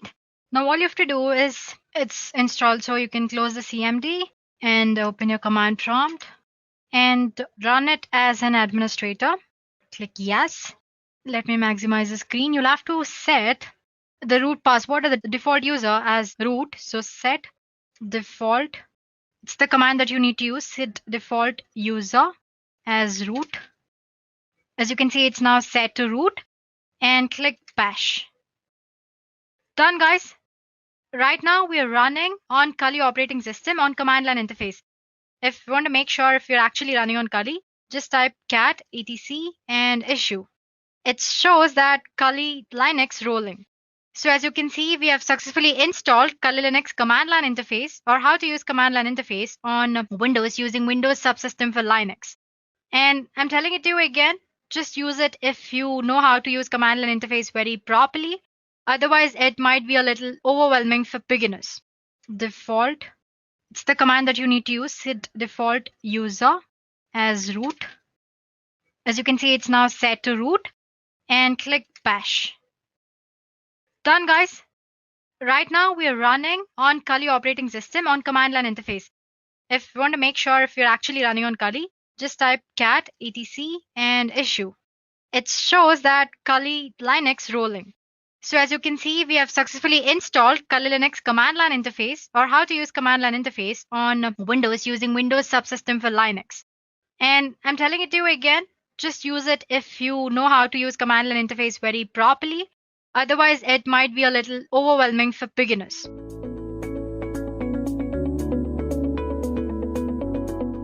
So now it's time that we go through the command line basics of any Linux terminal.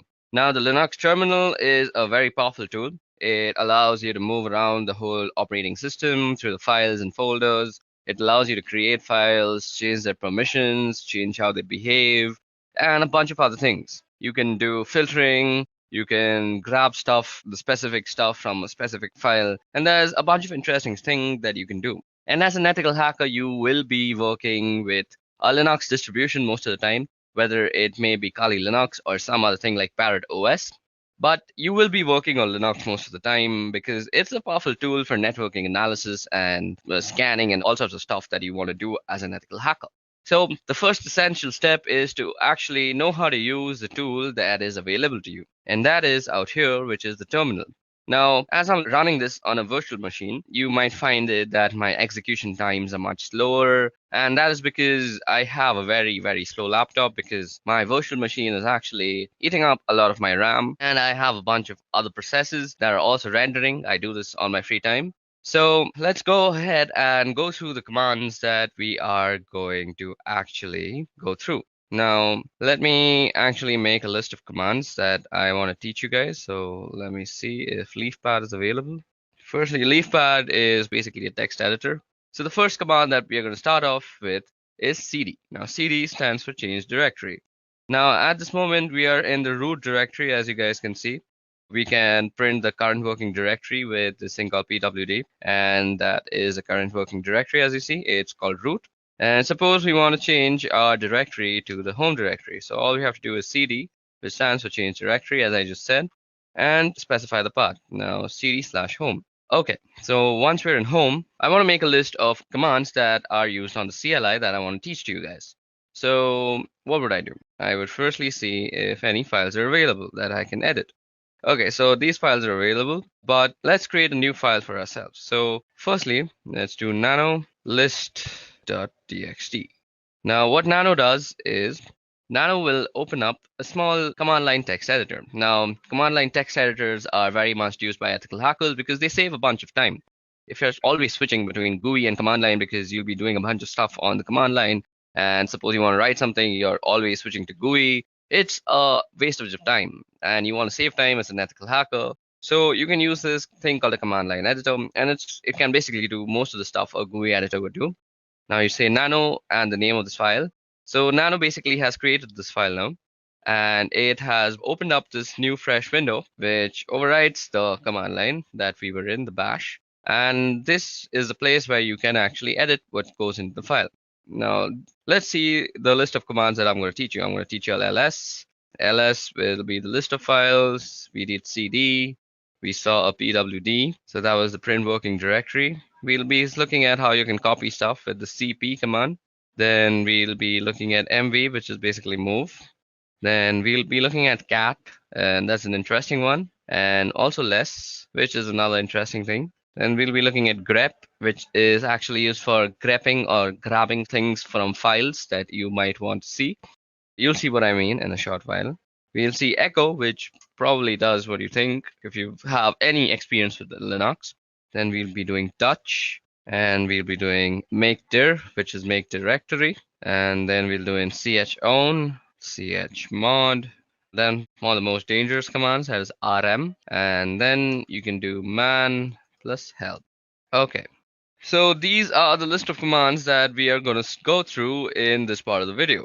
So suppose I was making this video and I wanted to save this somewhere. So if you see down here, there are a bunch of options that are shown to you. Now this caret sign might be not what you're thinking, that the shift 6 one, it's not shift 6.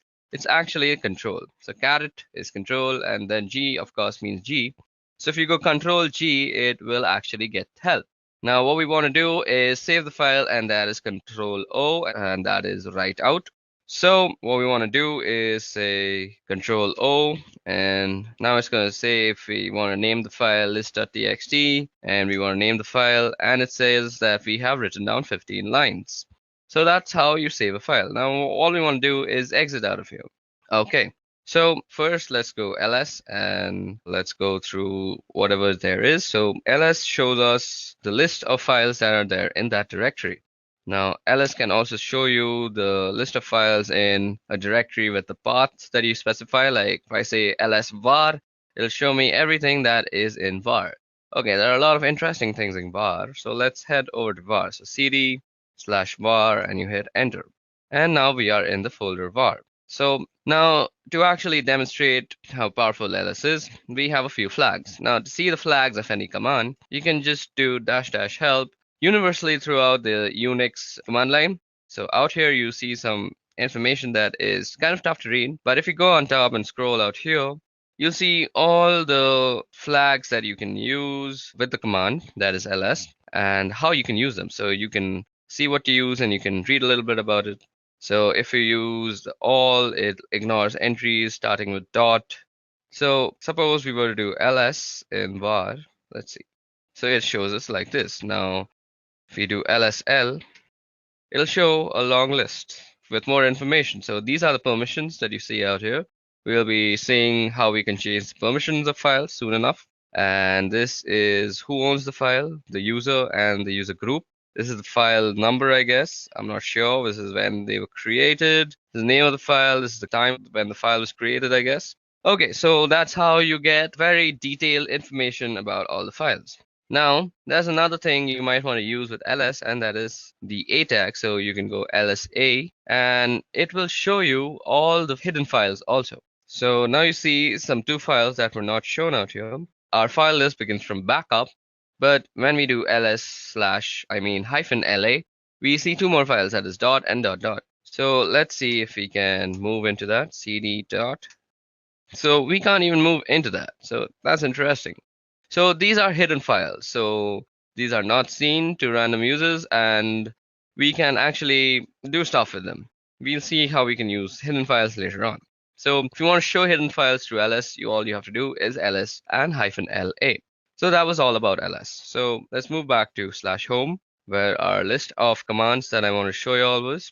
So cd home, let's ls and see what was it called. It's called list. And suppose I want to see the contents of list.txt. All I have to do is say list.txt. Now it shows us whatever this file is containing. It'll read it out for you.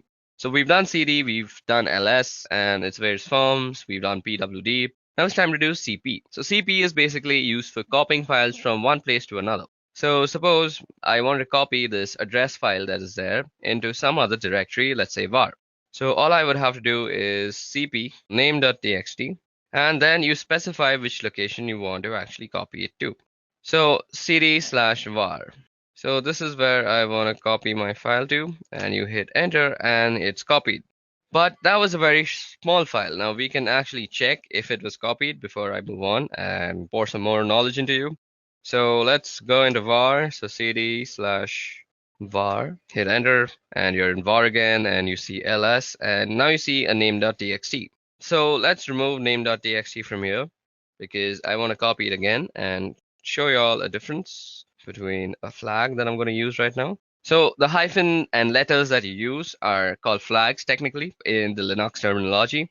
So let's go back to home. Now, instead of the name of the file and moving back to home just like I did, you can type out the complete name of the file out here. So you could have gone cd/home/name.txt and copy it to /var. But this time what we're going to do is we're going to use a -v, which is basically used for a verbose output of whatever you're doing. So most of the commands that we're going to using will have a -v with them. So let's see how this actually affects the output. So what we're going to do is we want to copy, so cp and verbose, and we want to copy the file name.txt, and we want to copy it to the folder called var, right? So now you'll see that it will give us what is being moved, rather, that is name.txt, and where it is being moved to. So this is a very good way of knowing what is actually happening, because if you do it without the verbose part, and suppose name.txt was just a 20 GB file, and you just don't know if it has finished or not. So if it's a 20 GB file, it'll continuously update you on where what is being copied. So basically, all you have to do is type -v if you want to know where your file is being copied on the exact path. Okay, so that was about how you can copy files from here and there. Now, what was the next command that we want to see? So cat. So let me just go and see the next command that is there. So list.txt. So after cat, I want to show less. Okay, so we've done cp. We also have to do mv. Now, as you guys can see, that cp is basically a copy. Copy is, as you would expect, it leaves a copy of the file that in the original directory while also maintaining a copy in the directory that you specified. But if you wanted to move the file completely, all you would have to do is use the command mv. So mv is for moving the file. Now let's see what all goes with mv. So you can type help, and as I said, you get the verbose option and you get suffixes. You can force things to happen. So suppose you don't have the permission, do not prompt before overwriting. So it'll give you a prompt and you can completely overlook the prompt with the F thing. So let me just show you how that looks like. We'll be doing a verbose and we will be copying the address.txt file. And okay, so every time I've been actually typing, so you can do address.txt by just pressing tab and it'll autocomplete. So address.txt to /var. Now it'll show you that it is actually renamed address.txt to var address.txt. Now, if you go and do ls out here, you will see that address.txt is not actually here, but if we were to move to var, so cd/var. Okay, I've also been typing out commands that I've been previously using, and you can simply toggle through all the commands that you've used by the up and down keys. So ls, mv, mvv help, cat list. I did cd home, and now I have to go through all this just to prove a point. So cd var, we want to change there. Now we're in the variable folder, and we also want to see what we have out here. So address should be out here, and ls. And as you guys can see, address.txt is the first file that has come up. And it is basically the same file, and I can prove that to you by just catting the file, and there's address.txt, and you see that is some random address for some random person. Okay, now let's quickly clear out our file, our window. You can do that with the Control L, or you can just type out clear. Now what we want to do is move back to home. So yeah, cd home. Okay, so now that we're back in home. नमस्कार दोस्तों, हमारे सर्व शिक्षा mission में अपना सहयोग देने के लिए हमारे channel digital education university DEU में आपका हार्दिक स्वागत करते हैं। अगर आप एक शिक्षक, एजुकेटर, मोटिवेटर अथवा ट्यूटर हैं, या आप YouTube channel, coaching class, academy, school, college, distance education अथवा अन्य कोई संस्था चलाते हैं और ज्ञान बांटने के साथ साथ अपना प्रमोशन भी चाहते हैं, तो आपका स्वागत है। अपने क्रिएटिव कॉमन वीडियो के लिंक को हमारे ईमेल आईडी ashupajonline@gmail.com पर सेंड करें, जिससे हम सोशल मीडिया के साथ साथ गूगल एवं फेसबुक ऐड पर भी प्रमोशन कर सकें। अपने वीडियो में डिजिटल एजुकेशन यूनिवर्सिटी DEU को मेंशन करना न भूलें। अगर आप एक छात्र हैं, नौकरी तलाश में हैं अथवा स्किल विकसित करके अपना व्यवसाय करना चाहते हैं, तो हमारे साथ जुड़कर अपने सभी सपनों को पूरा करें। हमारी वेबसाइट www.pajonline.co.in पर भी आप फ्री में अपना रजिस्ट्रेशन कर सकते हैं। So now that we're back in home again, let's cat out our next file. So list.txt, and after move, I wanted to go through cat. Now cat, as you guys can see, is printing out the contents of a file, and there's also less, which does something very similar to cat. So let's see what it does. So if you go less and do list.txt, you actually see the contents of the file in a completely new window, which overlays on the previous window. And this is a very neat way to actually see the contents of a file, which is through less if you want to keep your main command line interface not so cluttered, which cat clutters it completely. So if you want to get out of this place, this less place, and all you have to do is press Q, and Q gets you back, and as you see, nothing was printed out on our main interface. So this is a very cool way to actually keep your command line interface neat and tidy when you're doing work. Okay, so grep. So grep is used for actually filtering out stuff from a file. So suppose we want to see whether a command has some verbose option to it or not. So now I know that mv has a verbose command, but suppose I didn't know that. So mv -- help, then you use the pipe sign. So what the pipe sign means is you have to take this command, the first command, and then you pipeline it through the second command. And you want to see grep-v if that exists. Okay, so let's see grep verbose. Yep, so a verbose exists, and that is -v, and that's -- verbose. So explaining what is being done. So what happened out here is basically we took this first command and then we filter it, and filtering is done through the piping. So basically think about you're taking some information and pipelining it through something else, which funnels it out of this command, which is grep. So you can use mv/help in conjunction with a bunch of other commands, just not grep. And I'll leave the creativity up to you. So grep is basically used for getting what you want from a file. And grep is used very, very much throughout this course of this video, through this Kali Linux tutorial that you're going to be watching. So that is a very easy way to see if you have a particular option, or let me do something else also. So cd/var. Now we're in the var folder, and let's ls. We actually have name.txt. Now let's also go into backup. So cd b and tab, and that brings us the backup folder, and we're now in the backup folder. Let's do an ls out here. Okay, so we have a bunch of files. Okay, we have some password.back. Now see, if you have cat and you go password.back, you can see the entire thing. Now what if you didn't want this entirety of it, or if you wanted something in particular? You want to be very neat. So you can do that same command, you can pipeline it, and you can say grep, and you want everything with no login. So we can see that there are a bunch of things that say no login, and we only want those. And these are all the things that say no login in them. And it's a much lesser list, and it gives us a very particular list that you are looking for. So that is how you use grep. So now let's head back to home. Okay, I typed that wrong. And again, let's see what the next command is. So now let's start txt.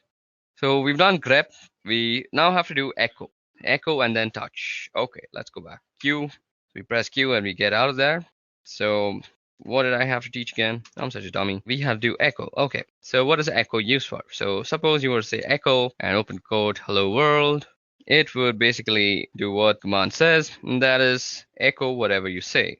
Now it'll say echo hello world, and that will basically echo whatever you typed out in the quotations, that is hello world, spelled very wrong. Okay, now suppose you want to actually put this into a file. So you could do echo hello world, let's spell it properly this time, and you want to insert it into a file. We had a phone number, I guess, phone number.txt, yep, and we can echo it into that thing. Now that was done. Now let's see what is in phone number.txt. Phone number.txt, and it says hello world. So you can basically input text into a certain file with the echo command, and that's how you do it. Okay, now let's also see how you can make directories, and that is with the make directory command.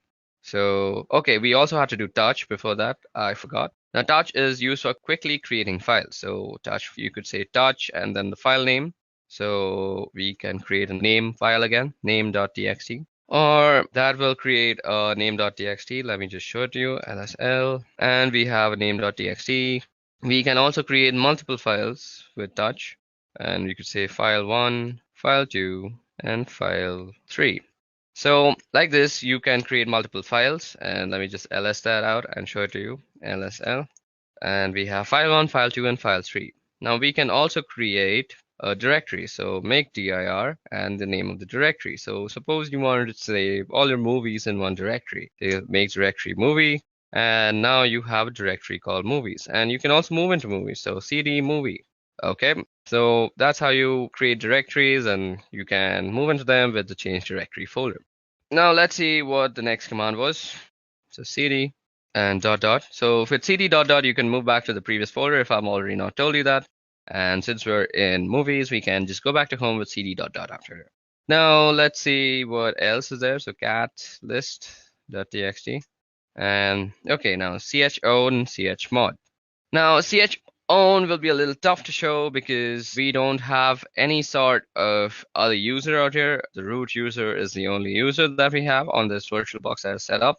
But if you want to change the ownership of a file, let's say, so you can see the ownership of a file through the lsl command, and you see that root and root. So this is the owner name and this is the owner group, and they're mostly the same thing.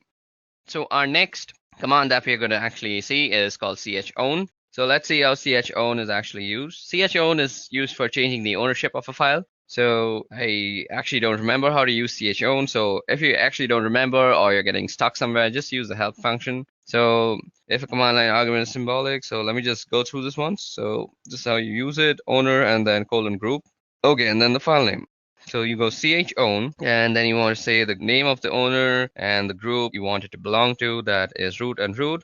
And then you specify the name of the file. So suppose I want to change file 1. Now it already belongs to root and root, so it doesn't really matter because I don't have any other username to actually change the ownership to. So this is how you would normally change ownership. So let me just show you where you can see the ownership, and that is ls-l. And out here, the root and root you see on file 1 is basically this is the owner and this is the owner group. They're normally the same thing and the same name, but if you had some different owner like a guest, you could change it by actually using the chown method, the command. Methods are different things. I always get confused because of the programming.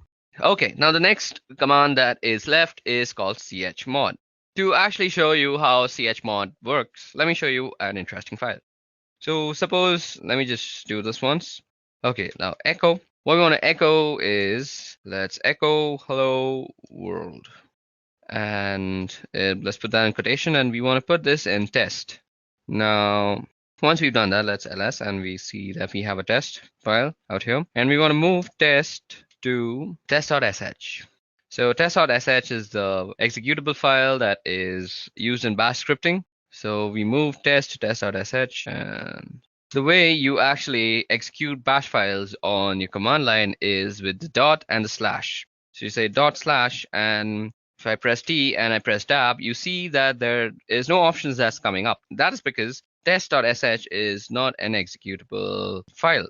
So test.sh don't have the executable permission. So let me just show that to you. ls and you see test.sh. It doesn't have the executable. Now you see movie, it is executable. I don't know why, it is a directory, so it is an executable. You can move into it. So it's blue in color. So the way you actually can make this an executable is by changing its permissions. So the way you do that is chmod, and basically you change it to an executable. So +x, that is make it an executable. If you do +r, it'll make it readable, and if you do +w, it'll make it writable also. So if you do +x and do test.sh, and now you go and do lsl, you'll see that test.sh has become green because it is an executable file now. And now if you do // and you press T, you get test.sh if I press tab. So now it is an executable file, and if I execute it, it presses out hello world onto my screen. So that's how you can use the chmod, or which is basically the change of permissions of files. And we'll be changing permissions of files throughout the course of this video. It'll be very useful for us, and you'll see as we go along with this video. Okay, so the next thing that I want to show you all, only two are left, and I remember those now, and it is RM. And RM is used for actually removing files. So you should be very careful while using RM or any sort of removing command on a Linux system, because once you remove something, it is very difficult to get it back, and it's almost near impossible. It's not like Windows where it's basically just disappeared in front of your eyes, but it's still there in the memory, cluttering it all up.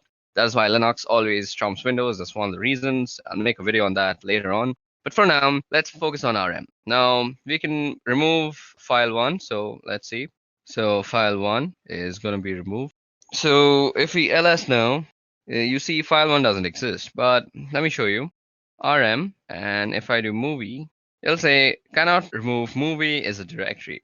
But if you go into the help menu, I bet there will be a option that you can just forcefully remove it. So rm force will just remove. So rm/r, and you can do movie, and it'll recursively remove everything. And if you go here and do lsl, you'll see that there is no movie directory anymore, and that is how you can remove movies. Now that prompt that you see out there is actually a safety measure, because once you remove a directory and it's not retrievable, that's a very sad scenario, and you don't want to get yourself in such a scenario in whatsoever possibility. Okay, moving on, so on and so forth. That was all about the RM folder. Now you can do RM and the address of anything. So RM, I know we moved an address.txt, so into the var folder, we can go rm var and address.txt. And that will remove address.txt from the folder of var. Let me just show you that worked. So cd var and ls, and you see that there is no address.txt out here. Okay, another way to get help for any command that you want is man, and suppose you want to see about rm. It'll show everything about RM that is there to show to you. It'll show you how to use it. It'll give you a description, synopsis, the name, remove files or directories. It's a very useful way. So out here you see this is the manual page. So that is what it means, man. And you can press line 1 or H, or you can press Q to quit. So that's very much helpful. Okay guys, so that was all about the command line interface and how we can use it to go about the operating system and change file permissions, copy files, move files, and a bunch of other stuff. Now it's time to get on with the interesting stuff, and that is, firstly, we're going to be learning how you can actually stay anonymous with proxy chains. Okay guys, so now that we are done with the command line basics, it's time that we move forward with proxy chains. So before we move forward with proxy chains, let us head back to our PowerPoint presentation and see what exactly proxy chains are. Okay, so proxy chains. Now, as the name suggests, proxy chains are basically a chain of proxies. Now, where is a proxy used? A proxy is used whenever you want to anonymize yourself on the wire or the network.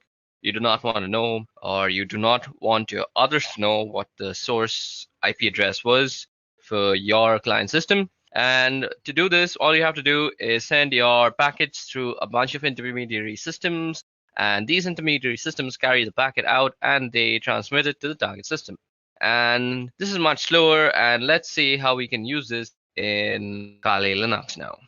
in combination with Tor in order to anonymize traffic, not only on web browsing traffic, but rather instead on all networks related traffic generated by pretty much all your applications. But you can also change this in the settings. Now, what we're going to do is we're going to open up the proxy chain configuration file and we're going to understand all its options that are available. So to do that, all you have to do is say nano. You go into the etc folder and then you go for the proxy chain.conf. And what you see out here is the nano editor, and we had spoken about the nano editor when we were discussing the CLI part. I hope you haven't skipped that. Now what you see out here is a bunch of instructions and options. So let me just zoom in into this command line interface, and now you can read everything much well. So what proxy chains is, well, it gives you the ability rather to route your traffic through a series of proxy servers and stay anonymous in such a fashion by hiding behind them or by having them forward your requests, so it looks that on the other side that your requests are coming from them as opposed to you. Now, surprisingly enough, there are a large amount of these proxy servers out there that you can use, but they're not very stable. They go up and down and they're not very fast. So for specific targets, they can be useful, but not for brute forcing and not for any sort of computing attack. So suppose you're doing something to a certain target. If you're trying to log in or you're already logged in, you can definitely do it through proxy chains. And it will be reasonably fast and reasonably stable as well. But if you're doing some sort of mass scanning or you're brute forcing a password or something of a kind of a proxy chain with a list of proxies selected from the internet, especially the free proxies, it's not going to work. I mean, it's going to work out eventually in a technical sense, but it will consume more time than you can spare. And by that, I mean, it can be a very, very long time. It can take about months or two to do a simple scan. So that's not an option. And there are other ways of doing that, but for the time being, I just want you to know how you can use proxy chains and how you can configure it. And actually, because it's really useful and I use it fairly often, and a lot of people do, and it's a fantastic piece of software. So first off, we have the types of proxies. So you see HTTP, SOCKS4, and SOCKS5. Now, there are fundamental differences between these protocols, and you always want to find yourself a SOCKS5 proxy, as that's the best possible one. And that has the ability to anonymize all sorts of traffic. HTTP, well, as the name it says, it's for HTTP traffic, and SOCKS4 is very similar to SOCKS5, but it does not support IPv6 protocol and it does not support UDP protocol. So this can be SOCKS4 and it can be rather problematic, and you always want to make sure that you're using SOCKS5 wherever and however.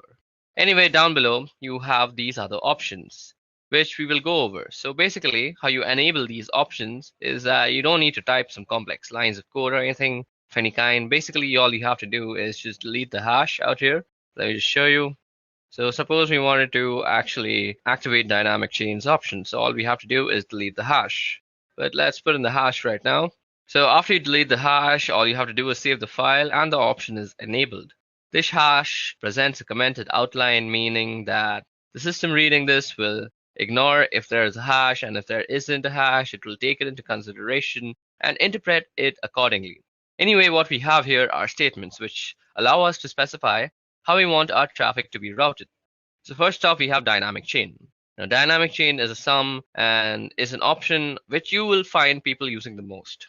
It is most commonly used option and a preferable one too at that. And honestly, I think it's the best one out there, primarily because it's the most stable one. And here's why.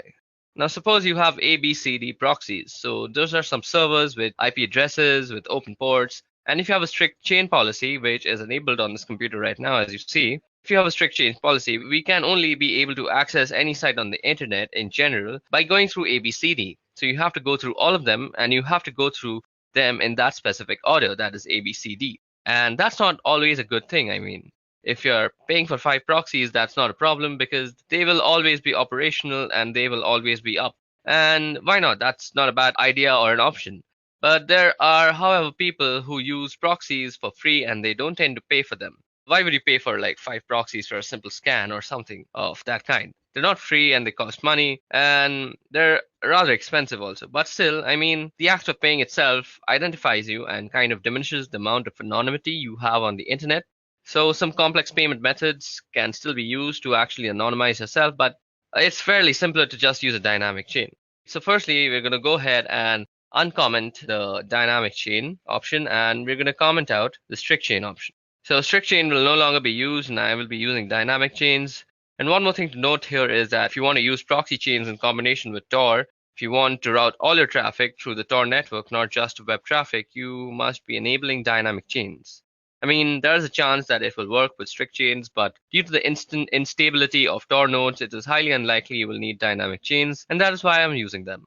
Anyway, if you're using dynamic chains, just give you the ability to go from A, B, C, D to your desired destination by not having to adhere to any order. So let's say C is down and you would go a B, D, and it would work with no problems.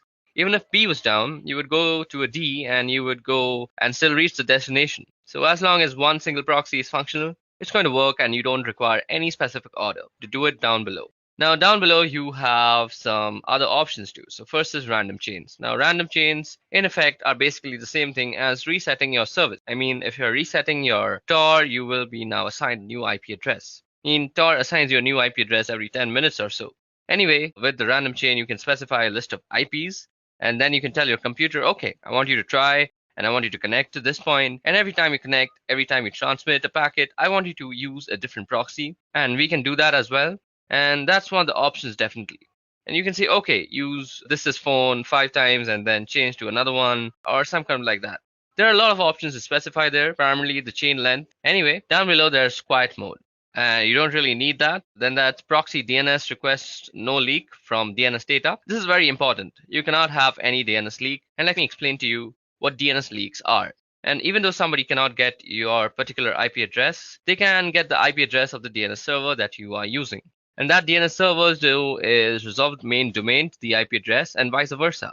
So for example, if you typed in youtube.com, the DNS server of your local ISP provider will resolve that into some sort of IP address that YouTube has, and it will make a request. No problem. And you do not want that happening because your local DNS server will be discovered, and that is information that can be used in order to figure out your personal IP address. And when that is done, your physical location is pretty much compromised, and that's a no-go. And you definitely need proxy DNS here. It might slow you down a bit, but without that, you're practically not anonymous, and it's just a matter of time before somebody finds you. Now, if you go down below, we have some other options here, but we're not really interested in them at the moment. What we here are for the formats for entering proxies, and I'm going to leave it at that. So what you see out here is first the type of the proxy, that is SOX5, then the IP address, then the port number, and then 2 words, that is Llama secret and then juice to hidden. Okay, so now what you see out here, as I just said, is how you would actually write down your proxy chains. And now, as I had already also said, you always want to be using SOX5 and you don't want to be using HTTP because they're not really that safe. And SOX5 doesn't support a lot of options anyway. And this is the IP address of the proxy server that we will enter a few of them manually later on. And this here is the port number that you see on which the proxy server is listening. And that port is open over here. These 2 words now, what some proxy servers, especially paid ones, will always have a username and password. So you can just type them here in plain text. Unfortunately, it is assumed that only you and you alone have access to this computer besides this file.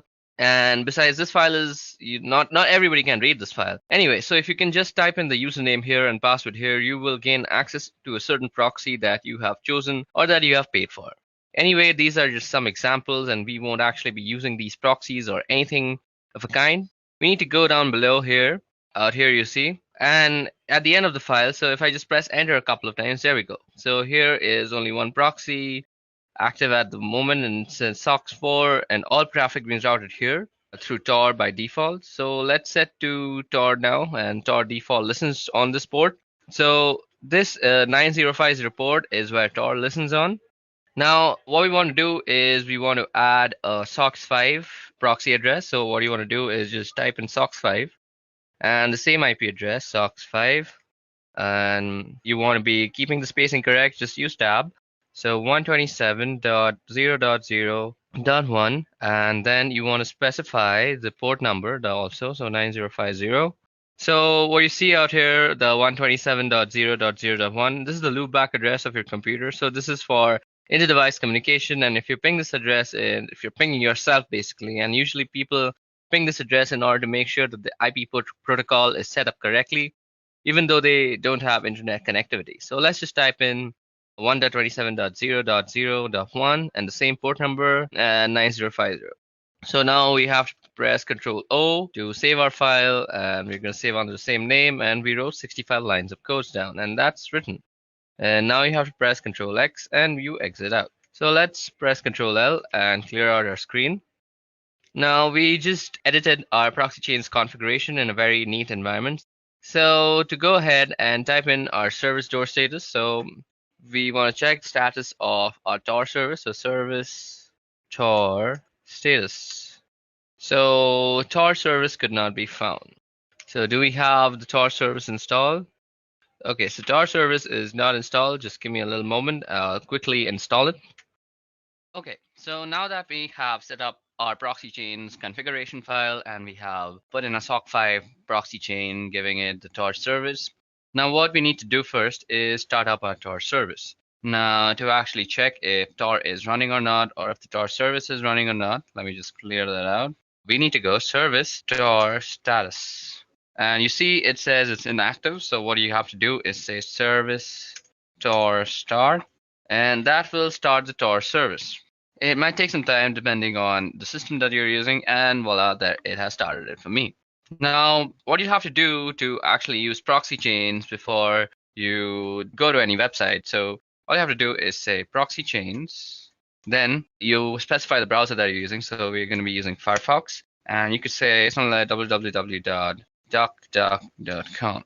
So now here you will see how your thing is being transmitted to DuckDuckGo.com. When I say thing, I mean your packets and your requests. I'm sorry for my vocabulary. So now your packets are going to be directed through a bunch of IP addresses, but we haven't actually put a bunch. We just have put the loopback for the Tor network. So we will let Tor do the rest of the things for us. Okay, so depending on your system, this might take a little bit of time to actually open up. Okay, so let's go ahead and see what's actually happening on the terminal while this thing is loading up. Okay, as you can see, it's going through a bunch of proxies out here, and some are denying it, and some are saying it's okay. So as you guys can see, most of the time you might get denied, and it'll be a lesser number of okays, and that is exactly what we're looking for. Because primarily we have gone a great extent for the anonymity, and what you want to do is stay like that. So this is basically how you use proxy chains. Now, if this computer just decides to open up DuckDuckGo.com on Mozilla, I could actually show you some interesting stuff, but it seems my computer has kind of given up on actually opening DuckDuckGo.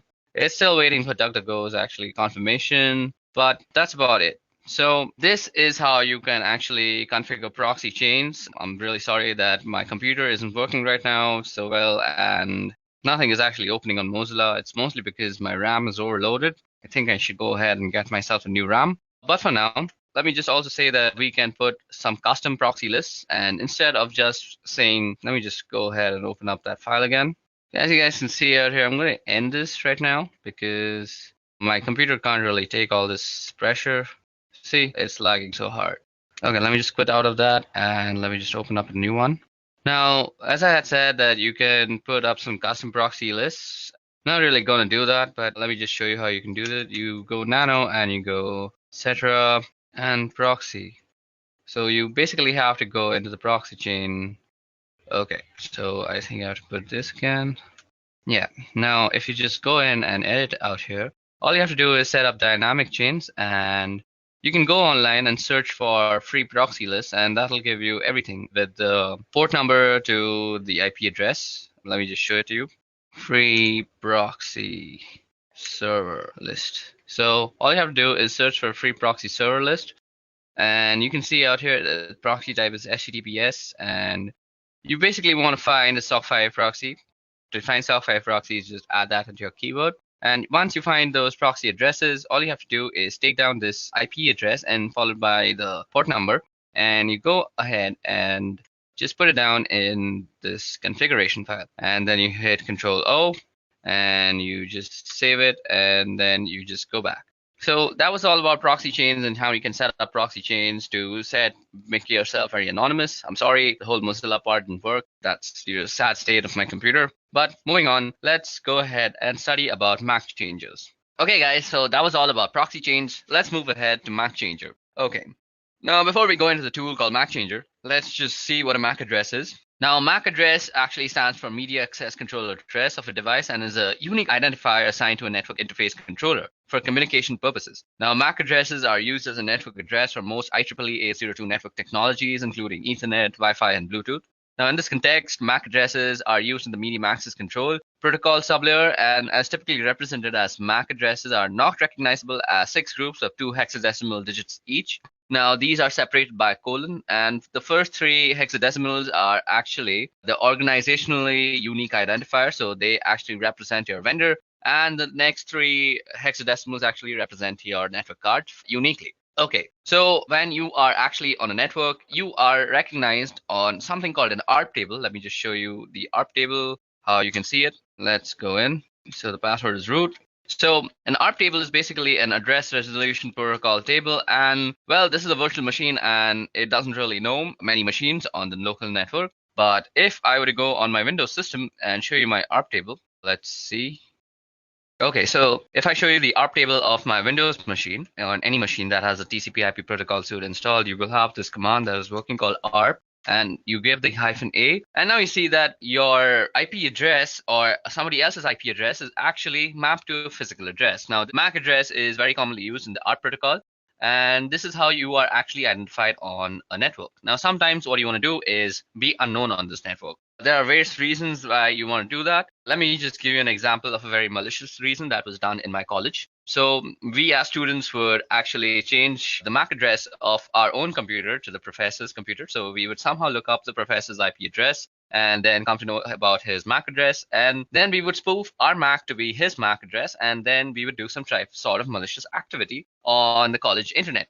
And then the internet administrators of our college would come to know that that MAC address is doing some sort of malicious activity, and that MAC address would get permanently banned for that session on the college network. So basically, our professor would not be able to use the wireless projectors that he would use to actually show us his presentations, and we'd end up getting a free class. Now, I am not actually promoting any sort of bad activity like this. I have just experienced this in my own college life, so that was something. But there are many other reasons that you might want to spoof your MAC.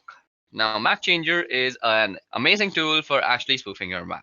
So first of all, how do you come to know your MAC address? So let's see, you go ifconfig, and this will give us our MAC address. Now, this address that you see out here is the MAC address of this machine.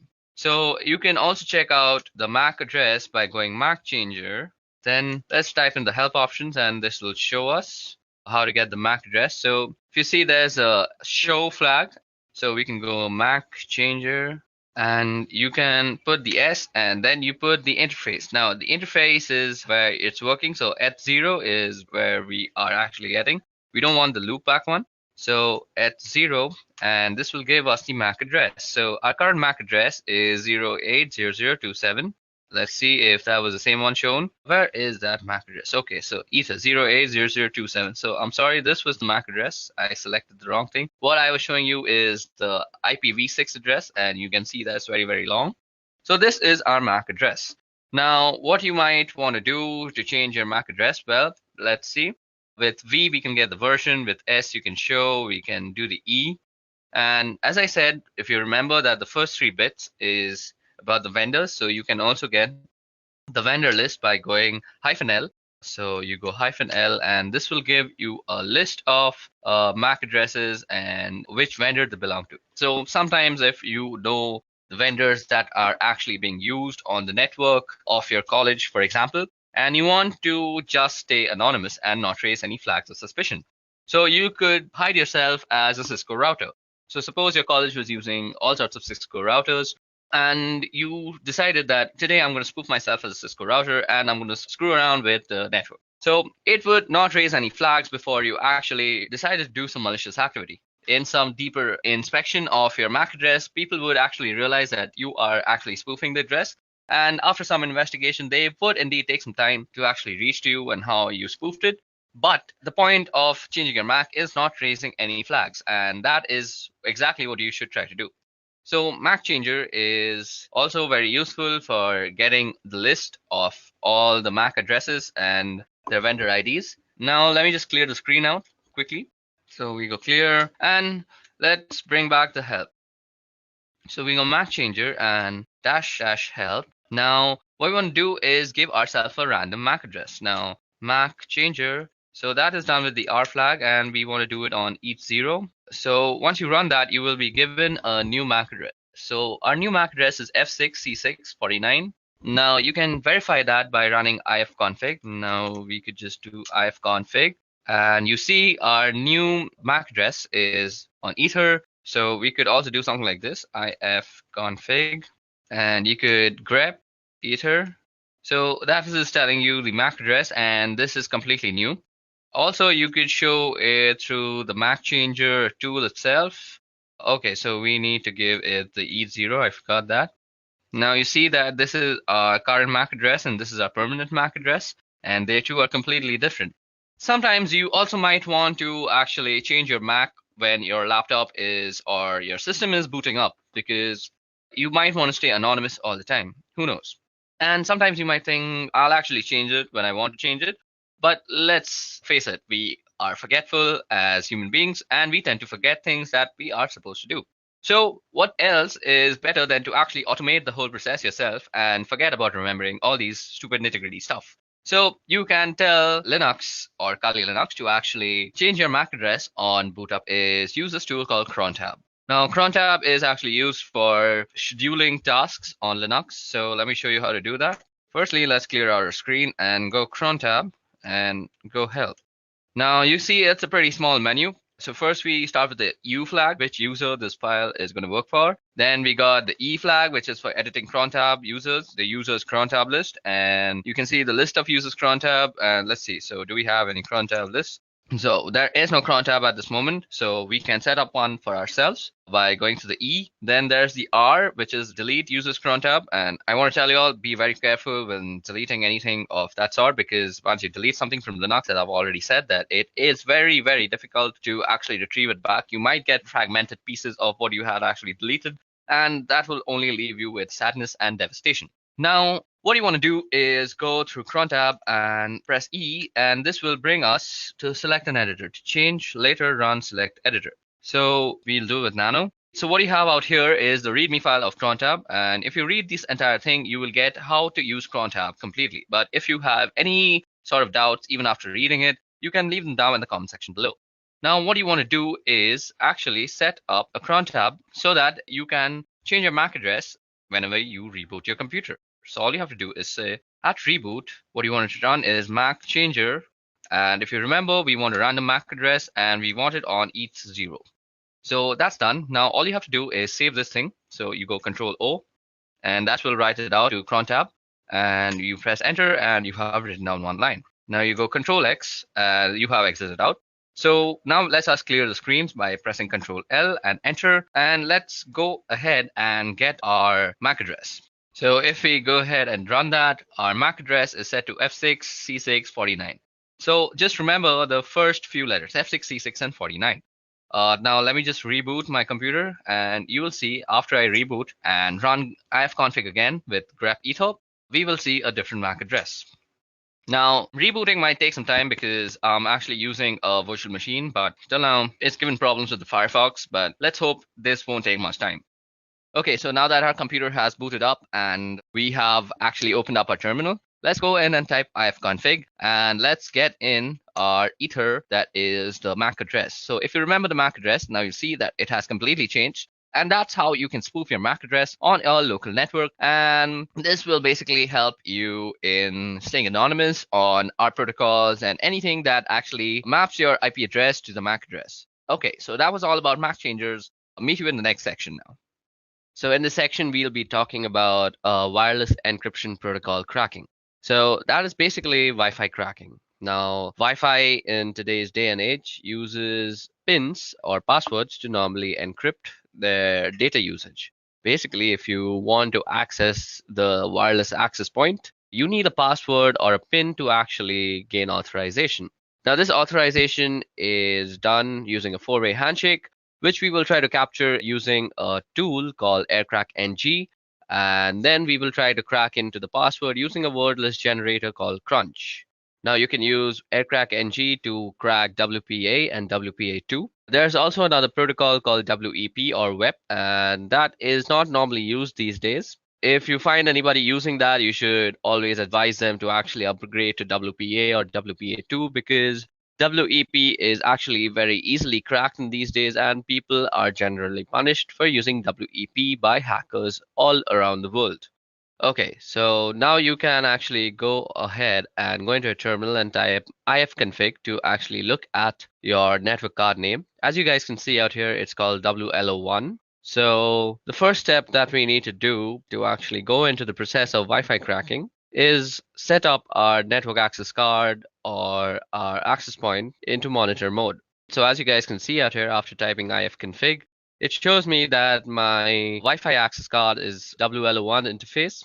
Now, our process of cracking passwords is pretty simple. What we want to do is actually monitor for all sorts of access points that are nearby to us. Once we have chosen the access point that we want to actually penetrate into and find the password, what we want to do is run an arrow dump scan on it, and then we will try and de-authenticate any device that is connected to that access point. Now, one assumption out here is that the password is saved in that device and it will automatically try to re-authenticate itself with the access point. And we want to catch and log this re-authentication process, which will actually have a four-way handshake between your device and the access point. So this is basically the procedure we are going to follow. Now, another thing that you need to know before actually using this process to gain any access to any Wi-Fi is that you need to know a little bit about what the password is. Maybe it could be the length, or it could be something like a specific character at a specific place. Maybe you know a series of characters. So you just can't really guess the password out of thin air. That is not how cracking works, unless you have some unlimited potential of processing power. In that case, you can very well brute force it and just find the password. But if you're not somebody who has unlimited processing power and you're trying to use aircrack-ng, you need to know a little bit about the password. Also, before we proceed with this wireless encryption protocol cracking, what I want to say is if you want to get into somebody's Wi-Fi network or you want to actually test for vulnerabilities, it's better that you test for router vulnerabilities than actually cracking a Wi-Fi password because you're more likely than not to find more router vulnerabilities than actually successfully crack a Wi-Fi password if you don't know anything about it. If you don't know anything about the password, just go ahead and run some vulnerability tests on the router itself, and more often than not, you will just find something you can abuse. Okay, now let's talk about the two tools that I'm going to be using. Now, these two tools, one of them is already installed on Kali Linux, but if you're not using this on Kali, you can also use this on any Linux-based system. So what you have to do is download and install aircrack-ng, which is easily installed with the command apt-get install aircrack-ng. And you also have to install this word list generator called Crunch. Now, Crunch is easily downloadable by just Googling the name, and the first link will be a SourceForge link, and all you have to do is go inside that and install it. And once you figured out how to install Crunch, you can make sure that it's installed.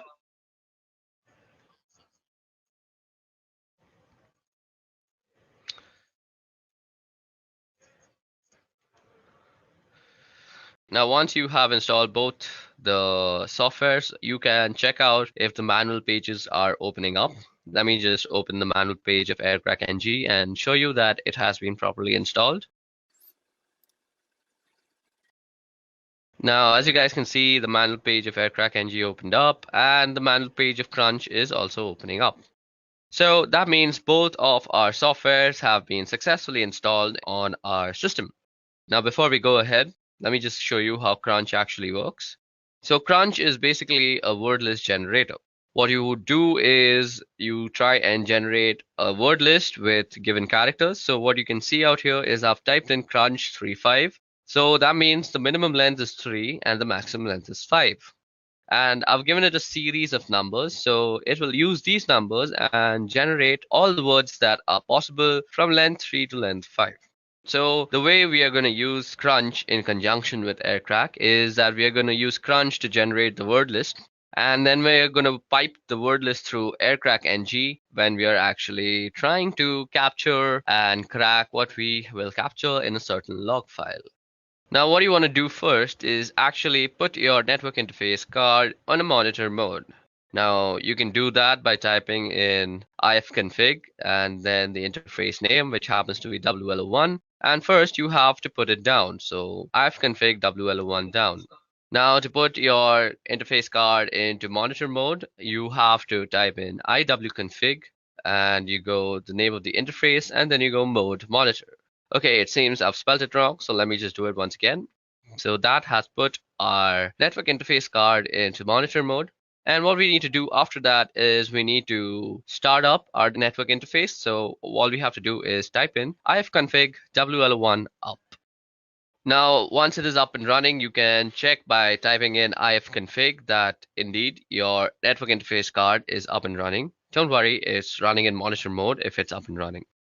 What we want to do next is pretty important to the whole process. So what we want to do now is check for some services that might still be running in the background that might hamper with our whole scanning process. So we do this by actually typing in the command airmon-ng check and then the name of the interface. So as you guys can see, nothing is exactly running right now. But if there were any process running, you would only add the command airmon-ng check, and instead of writing the interface name, all you have to do is say kill. And it will kill any processes. Now, if you see any process named the network administrator, you want to kill that process first separately and then kill any other child processes. You may need to actually run this command a few times before all the processes are killed, and then you're good to go. Okay, so now that we have finished killing all the subprocesses, what we want to do is run an error dump scan on the network card. So that is WLO1. So for this, we go error dump -ng and then we put in the name of the interface. And this will start up a scan that will look something like this. So after you run the error dump scan on your interface, what you see out here is a result of all the access point that is found out through the monitoring mode. Now, if you see, we have a bunch of columns out here. First of all, we have the BSS ID column. Now, the BSS ID column is basically the MAC address of all the routers that are found. Now, every router obviously has a MAC address. So those are the MAC address that is tied to the router names, which is shown by the ESS ID. Then we have the PWR column, we have the beacons column, we have the data packets column. Another important column is the channel column. It's important to know which channel your router is working on. Then we can see the cipher column, the authentication. So out here we can see the encryption that is used. So most of it is using WPA2. So what we will be cracking is basically WPA2. So from this list, what you need to recognize is basically the Wi-Fi router that you want to crack into. Now, I'm performing this particular test in my office and I don't really have the permission to actually go in and test them for these vulnerabilities. I'm not the security analyst of here, so I don't really have the permissions to penetrate into them. So what I have done is I have run a similar test at home using my own Wi-Fi, and I will show you the results for that. But for this working example, you will see the scans that I'm running in this office. So as we intend to stay ethical, what we are going to do out here is we are going to capture whatever we find in our office for only educational purposes. But when we are doing the actual cracking step, that is the last step of this whole procedure, I'll be running it on a file that I had generated at home, as I just said, because I have permissions to do whatever I want with my own Wi-Fi and passwords. Okay, so for this example, I'm going to pick this Wi-Fi that is called EduReca Wi-Fi and it's running on channel number 6. So what we want to pick from here is the BSS ID and the channel number. We need to remember these two things. First, the BSS ID, and second, the channel number. Now, what you want to do after that is open up a new window on your terminal and log in as root. Now, what we want to do here is run a separate error dump scan on this specific BSS ID and check for all the devices that are actually connected to this access point. Now we do this by running the command error dump ng, and while we're doing this, we also want to capture all the scan outputs that we actually get into a certain file. So we'll be actually storing it in a file called capture, and then we just have to pass in the BSS ID and the interface. We also have to specify the channel. So let's see what the channel is one. So the channel is channel 6. So that's what we want to do. And we specify the channel with the -C flag.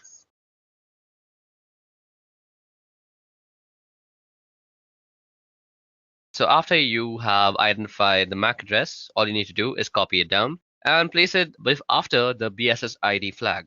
Okay, so we're going to run our command out here, and we just want to say our file is going to be called test.capture. Now that our scan is up and running, all we want to do is wait till someone is actually connected to this access point. So I forgot to mention this. For this process to actually work properly, somebody needs to be connected to that access point, because what we are going to try and do is disconnect that certain device and let them reconnect and capture that log file. Okay, so it seems like nobody is actually connecting to it. So at this time, all I'm going to do is go back to our error dump scan that we had run on our network interface and look for some other MAC address or other access point to actually penetrate into. And let's see if something has actually connected to that. Okay, so, oh, voila. Now what you see out here is that somebody has actually connected to this access point, and his MAC address can be seen under the stations tab. Now, what we want to do is run a deauthentication broadcast message on that station and deauthenticate that guy. Now, to actually run the deauthentication process, all you have to do is go ahead and open up a new terminal window again and let the scan be running in the background. Don't close any scan at this moment. Okay, so the information that we need to remember is the BSS ID, or rather the MAC ID of the station. Now, you also want your monitoring to be running on the same channel, so that your deauthentication message is being already broadcast on the same channel. So we can do that easily by going airmon ng and saying WL1, and you can say start on the specified channel. So what we want to be doing is running this on channel 6. Then we want to go and use the third suite of tools, that is Air Replay. Now, Air Replay is used for broadcasting deauthentication messages and all sorts of stuff. Now you can see all this in the help menu also, and you can do that by typing in --help. If you go down, you see that you can send a deauthentication message using the -0 flag, and that's exactly what we're going to do. Then we say 0 again because we want to constantly send a broadcast of deauthentication, so it's looping basically, and until and unless we stop the scan, nobody will actually be able to access the Wi-Fi. So it's basically like a small DOS attack. And then we want to specify the BSS ID. Okay, so it seems like I forgot the whole A tag before the BSS ID, and that should get it working. Okay, so it seems like I have copied some wrong BSS ID, I guess. So let me just go ahead and copy that once properly. Okay, so now that we have the proper BSS ID, as you guys can see, we are running a deauthentication broadcast message on that particular network access card. And now you want to run this for around a couple of minutes so that you become sure that all the devices have disconnected. Now, while this is happening, what you're doing is basically sending a DOS attack to that small little Wi-Fi, and you want to catch the handshake that occurs between devices and the router that it is connected to while reconnecting themselves. Okay, so now that we've let the scan run for a couple of minutes, let us just stop it. Let's stop this other scan too. Now, if I go and list out the files on my desktop, you should see that there's something called the test capture.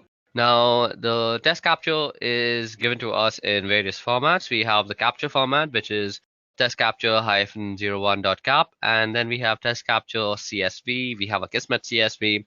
So it gives you a bunch of formats to actually run your cracking on. Now, if you remember, I had told y'all that I have already generated a similar file at home, basically, when I was trying to crack into my own home password. So I will be running the test on that file, or the cracking procedure on that file, and that is the last step of this whole procedure. So let me just go ahead and move into that folder. So I go cd scan. Now, as you guys can see out here, if I list down the files, you can see a capture1.cap, capture1.csv, there's a Kismet CSV, and there's a netxml. So I was not lying when I said that I have already done this at home. So we are going to run our cracking process on capture01.cap. Now, let me just tell you guys, the password for my home Wi-Fi is sweetship346. So you can say that I know the entire password, but I'm going to act like somebody who only has a general idea of what my password looks like. So let's say I know that my password contains sweet ship, but I don't really know the last three numbers or letters or whatever they may be.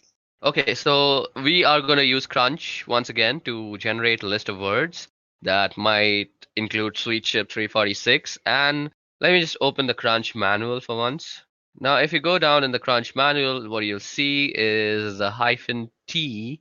So as you guys can see, there is a pattern that is specified like @God, and then followed by 4 other @, and all the @ will be replaced by a lowercase character. Now you can remove @ and use a comma, and it'll be replaced with an uppercase character, or you can use percentages, which in case it'll be numbers, or you could use the caret sign, in which case it'll insert symbol. So when you know the length of the password and also a certain degree, a few letters, you can use the hyphen T flag. So that is exactly what we're going to use with Crunch out here for this example. So let me just remind you guys that the password for my home Wi-Fi is sweetship346. Now what we can do is we can ask Crunch to actually generate something that looks like sweetship346. So what I could do is say Crunch. So the minimum length is 12. I already know that. And the maximum length is also 12. Now let me just input in the pattern. So we put in the pattern after hyphen T. So now I'm going to just show you how long it can take. So we are just going to say sweet and then put in some @, and then also try and guess in the numbers. So after you put in the pattern, you want to also input which letters and numbers they could be. And I'm just going to input my entire keyboard out here. Now what you want to do is pipe this command through aircrackng's cracking procedure. Okay, so now what we want to do is pipe this command through aircrackng, and we want to write from, or rather read from, the capture file. So what we go is -w and then hyphen and then the capture file name. So capture01.cap. And then we also have to specify the ESS ID, which is given through the E flag. And the ESS ID for my home Wi-Fi is nestaway_C105. So that's exactly what I'm going to type in. And this will start up the cracking process on my Wi-Fi from the captured file. So as you guys can see, this is going to take a long time, and I'm not really actually going to complete it. So in this time, I'm actually just going to try and explain why this is not very feasible on a virtual network. So basically, this is not feasible because at this moment, my computer is using all 4 of its cores and all the memory that is possible. So what this means is, on a virtual box, this is not really possible. Your virtual box doesn't really have that much power. If you're using a 4-core processor computer, only 2 of its maximum cores can be actually allotted to your VirtualBox machine. Above that, you can't really give it the entire memory because that will make your computer crash. So if you want to do something like this, it's better that you install Kali Linux as a dual boot or as your own daily driver, and then you can do this. So this is why I have not done this on a virtual machine and instead done this on Deepin Linux, which is my daily driver operating system. Now, as you guys can see, it is constantly trying to actually guess the password by actually going through all the permutations and combinations. That is basically, it's taking in all the words generated from Crunch, piping it into the current command, that is the aircrackng command, and it's comparing everything. So what I'm going to do is I'm actually going to end this because this will take a very long time. And what we're going to do is we're going to actually try and shorten the command of the amount of guessing that we're trying to do. So let me just try and do that. So as you guys can see out here, I have reduced the number of alphabets that might be actually tested. But even in this case, this will take a humongous amount of time. And let me just show that to you. So as you guys can see, the test is running, and there's not really much you can do. You can just let this run, go out for a cup of coffee, and then come back. And you might still see that running. It really depends on what the password is and how much time it takes to crack it. And how much processing power you have directly affects how much time this will take. So let me just show you guys that this is taking a bunch of time.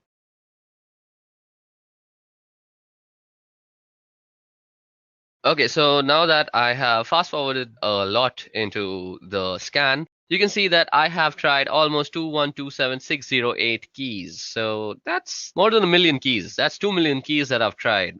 So, and it still hasn't reached SweetShip 346. So what we're going to do is, just to show you for demonstration purposes that this procedure actually works, let me just shorten our guessing even more. So what we want to do is, this time we want to just guess the numbers. So we will modify our command accordingly. So we just put in SweetShip and let the algorithm just guess the 346 part. So we're going to remove the alphabets from the guessing scope also. And as you guys can see, the password is almost immediately guessed because only 456 keys were tested. And as you guys can see, it shows that the key was found and it's SweetShip 346. Now, let me also show you that it works with the guessing of letters, just because I don't think I've justified that letters are also guessed and not just numbers. So let me make it just guess the P part. That is sweet she, and then it should guess P and then 346. So let me just show you that. And as you guys can see, it guesses it almost immediately after just going through 15,000 keys. Okay, so that brings us to the end of this Wi-Fi cracking tutorial, and also to the end of this video, which was regarding ethical hacking using Kali Linux. I hope you guys had a bunch of fun learning about MAC changes, proxy chains, and a bunch of stuff that we did, like Wi-Fi password cracking.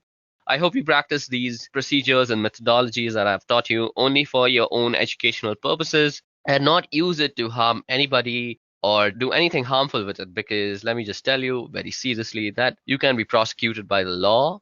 So let's end this video on a good note by saying, please practice this for only educational purposes. Let me just show you that. And as you guys can see, it guesses it almost immediately after just going through 15,000 keys.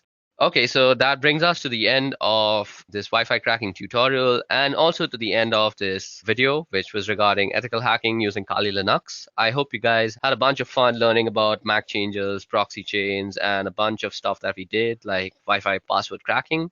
I hope you practice these procedures and methodologies that I've taught you only for your own educational purposes, and not use it to harm anybody or do anything harmful with it, because let me just tell you very seriously that you can be prosecuted by the law.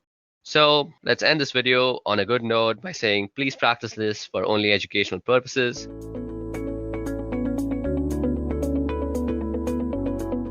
If you are a hacker, pen tester, security researcher, or just another person who pings Google in front of friends to look cool, then it's likely that you must have already known about some Linux distros which are particularly made for them.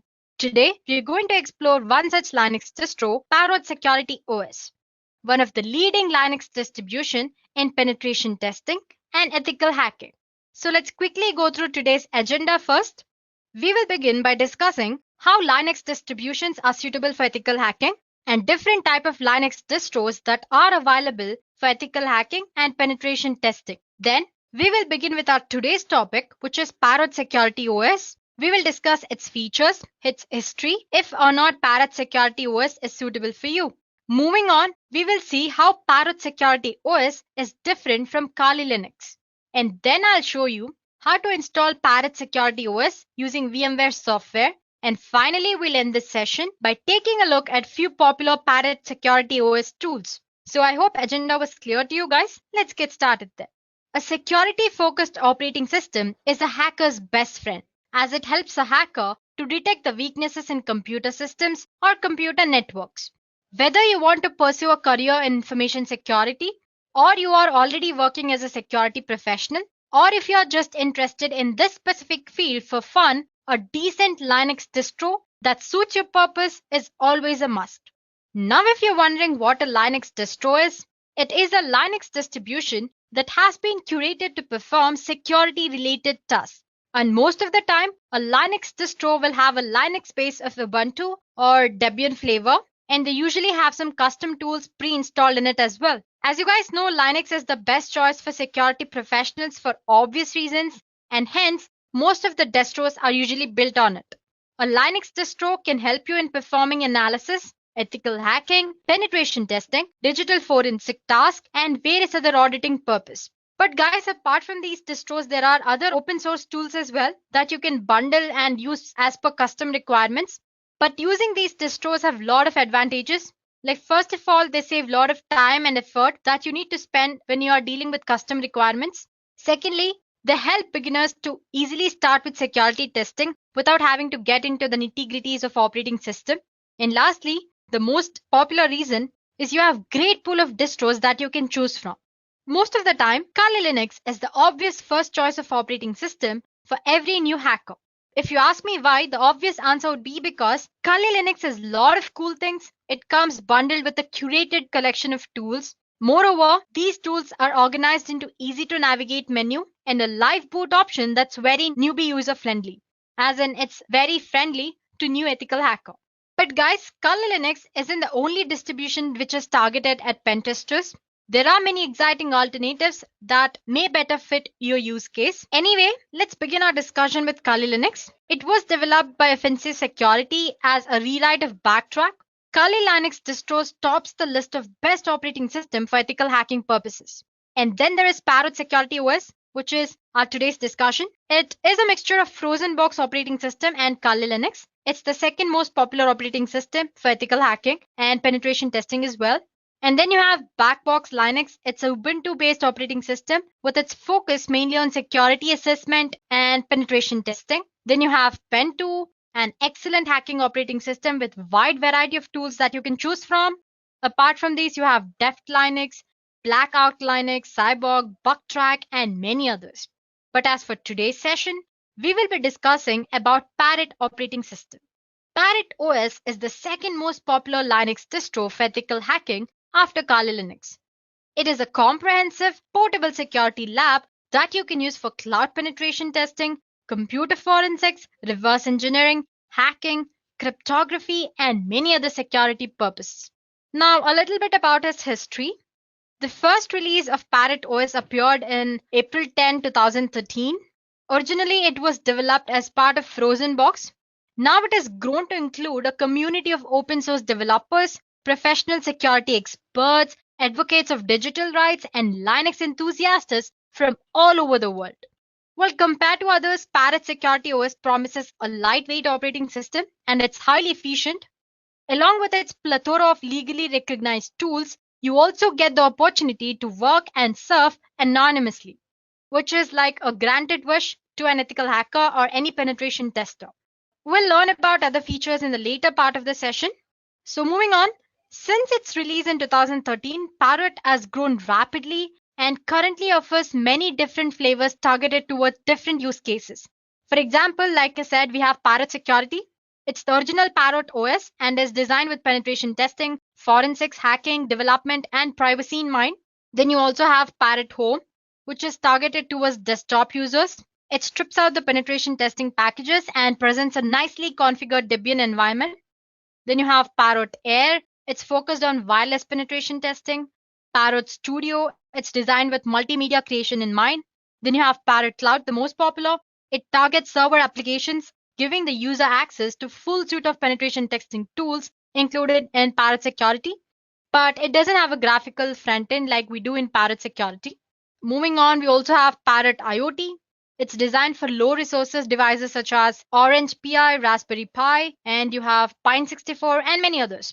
So it's true that Parrot Security OS doesn't have large community of users behind it as Kali Linux does, but the distribution has been gaining a lot of momentum recent years, so things could be very different just a year or two from now. So let me convince you more. Let's just discuss the features of Parrot Security OS. Let's start with the system requirements. It's based on Debian 9. It runs on a custom hardened Linux 4.5 kernel. It uses a made desktop and LightDM display manager. It requires a minimum of 256 MB RAM and works with both 32 and 64-bit systems as well as ARM compatible version. Apart from this, Parrot OS can also be installed on cloud and updated to perform cloud-based security testing. So basically, it runs on Debian 9. It is compatible with 32 as well as 64-bit systems and ARM systems as well. And it requires a minimum of 256 MB RAM. So those are the system requirements. Moving on, it also supports anonymity. It offers a tool called AnonServe, including anonymization of entire operating system. It comes with custom-built anti-forensic tools, interfaces for GPG and CRISP setup.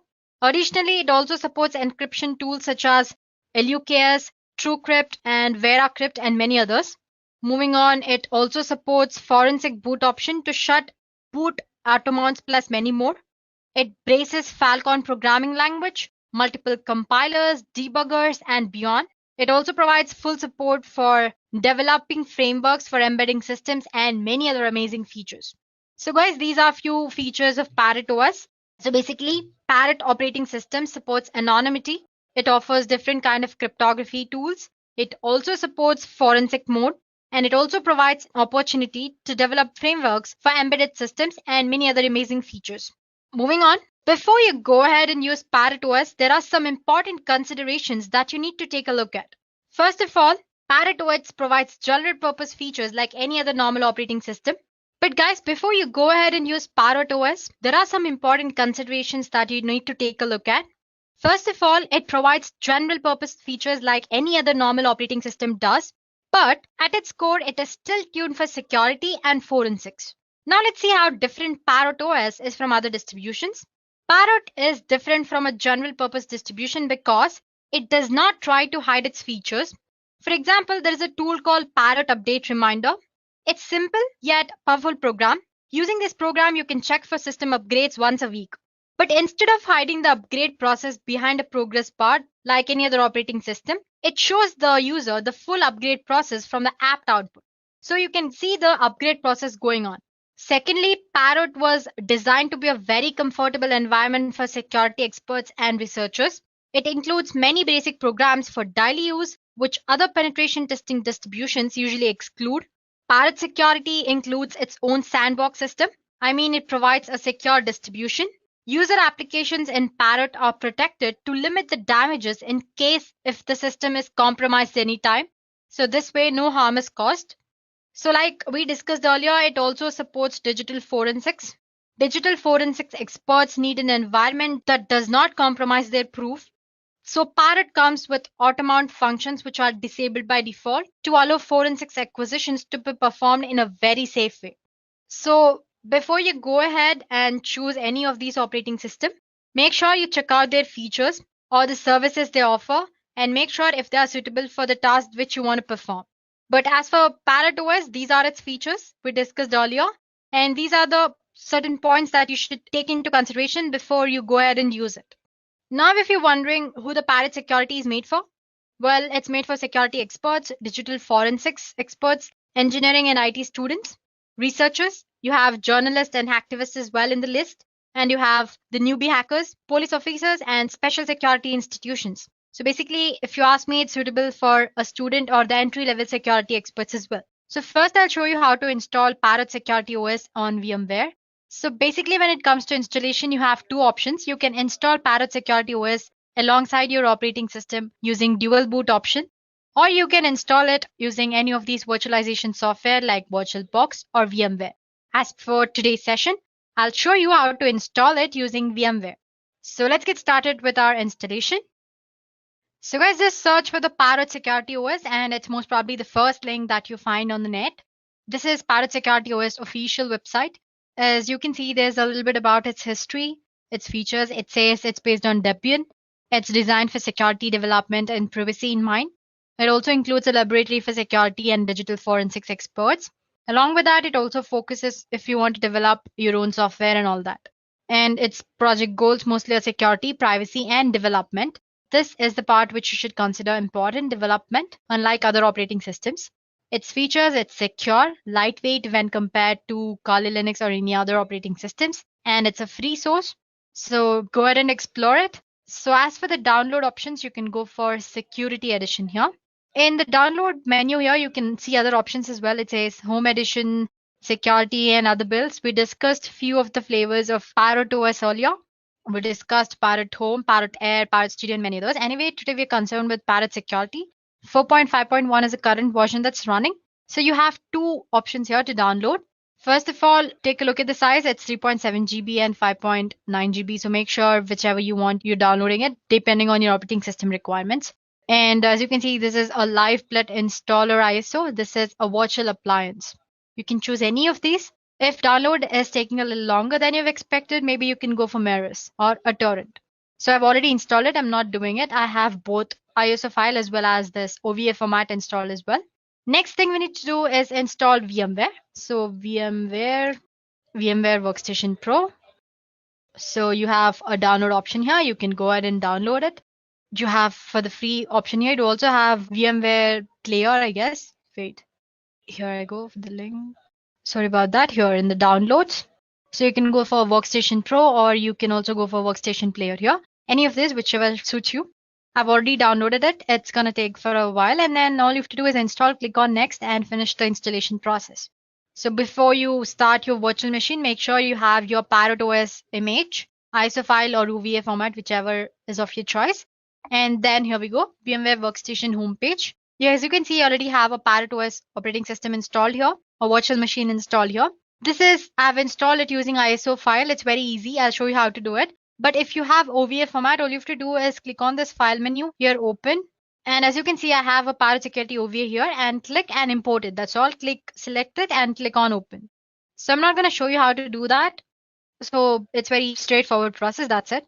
This is my ISO file. Let me show you to again how to install it anyway. Click on file, or you can just go for create a new virtual machine here. Click on next and attach the ISO file. Browse. I have it in my local disk D. Here I have Parrot Security and open. Next, it's a Linux. It Debian, the latest version, which is 64-bit, and click on next. Give any suitable name for your virtual machine. Let's say Parrot Security. Okay. OS, and click on next.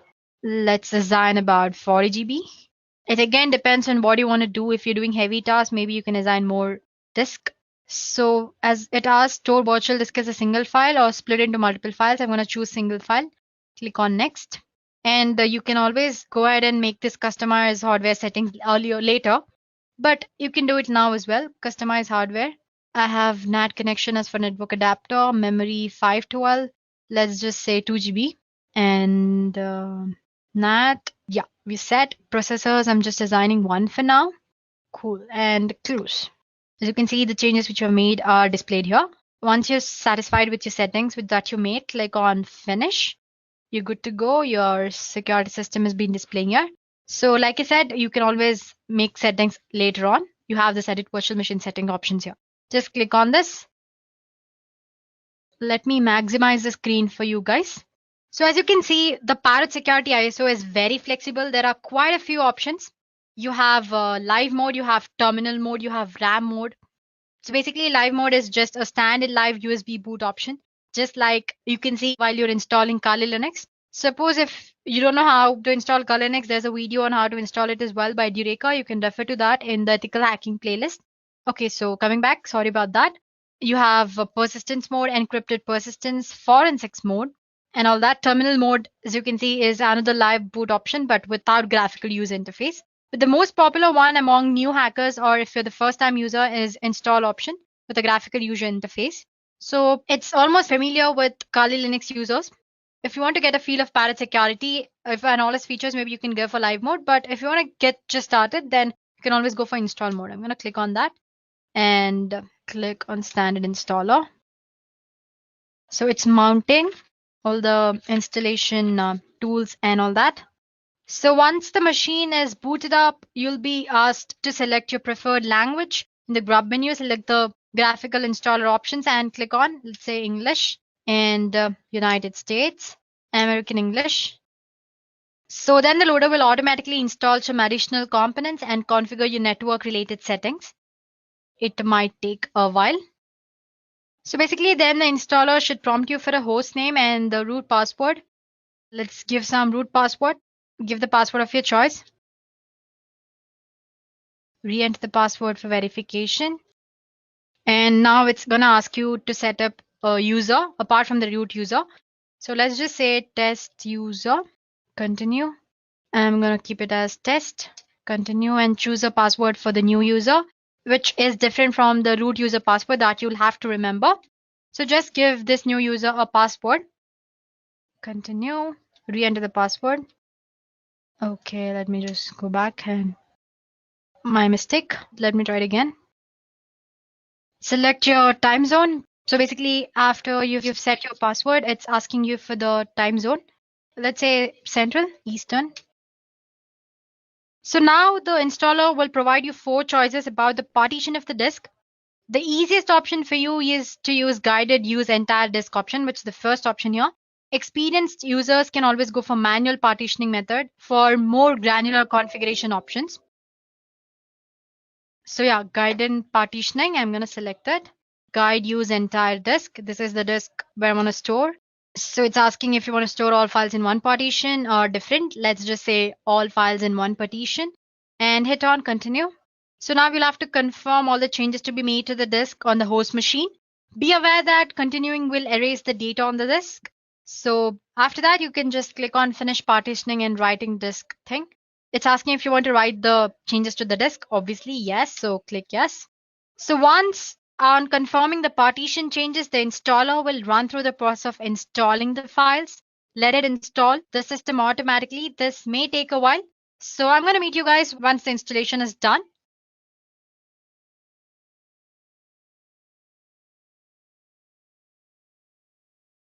So once the installation is done, it'll ask you if you want to install the grub bootloader on your hard disk. Just say yes and click on enter device manually. Oh, sorry, just click the device which is already there. Go back. The installation process is now almost complete. So guys, the installation is done. Once the installation is done, you can see the machine boots you into made desktop environment. As in, if you've chosen the install option, you'll be presented with a LightDM login screen.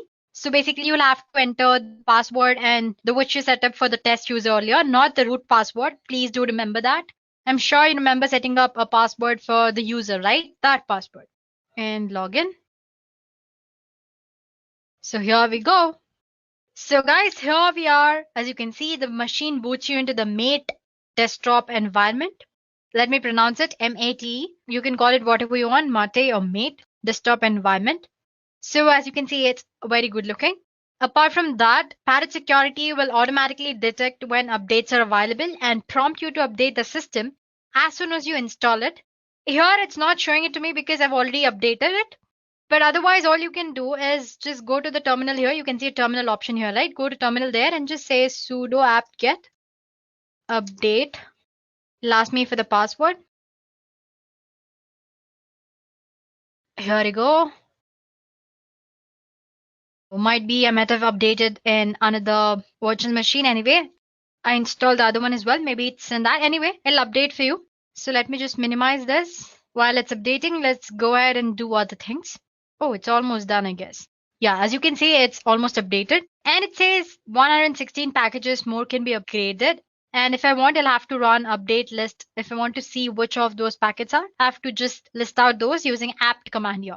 I'm not showing you to you guys. So anyway, when you're making use of it, make sure your system always stays updated. Okay, let's go back to exploring Parrot OS. So as you can see, system is laid out in a very straightforward manner with a collection of tools that you might be familiar with if you've used Kali Linux before. The menu system is almost similar to Kali Linux and it's very easy to navigate. The real difference is that Parrot Security is meant to be used as a daily driver, as in your regular operating system, to do the other things as well. To prove that, you can see you have sound and video options here, a lot of programming languages options as well. You have system tools and you have graphics included. You have office applications or softwares. You have base, you have math, writer and planner, just like any other normal operating system. So while you can use Kali Linux as a desktop workstation, it really is a penetration testing distribution first. I'm talking about Kali Linux. So with Kali, you need to build the system towards being a daily use system. As in, you start using Kali Linux, you need to modify or you need to customize it in such a way that you make it more plausible or easy for you to use for the daily purposes. But that's not the case with Parrot Security OS. Its interface and everything is so good, it almost appears like a normal operating system and it is like a very normal operating system. So you have your penetration testings which are there. And along with that, you have your day-to-day applications are also there in this. Now talking about the system requirements, the default Parrot Security install uses about 313 MB of RAM. So as you can see here, you can see this quite little bar. It's like a task manager, which you can find it in your Windows. You can click on that. It'll show you all the progress that's going on. First of all, it says the Parrot GNU Linux system and the release and the kernel, all the information about your ISO file, and you have made desktop environment here and the hardware which is this and the processor it's based on, available space and all that. When you click on the processes, it shows all the processes which are currently running, sleeping, just like your task manager and your Windows operating system. So yeah, like I said, it requires about 313 MB of RAM, approximately around that.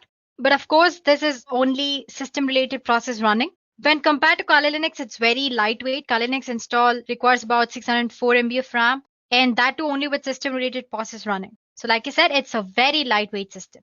So yeah, the bar is a task manager. It lists all the processes that are running and all that. You obviously have a terminal, which I showed earlier. The cool thing with terminal is that it goes with their interface. Other than that, it's pretty much like any other normal terminal. And then there is appearance of the interface, I mean. My first reaction when I saw it was, wow, amazing, right? When compared to the plain Kali Linux. So yeah, you get to use cool collection of wallpapers as well. You have change desktop background here. You have fonts, interface, and see you have quite a lot of collection of wallpapers. And you can go ahead and add your customs as well.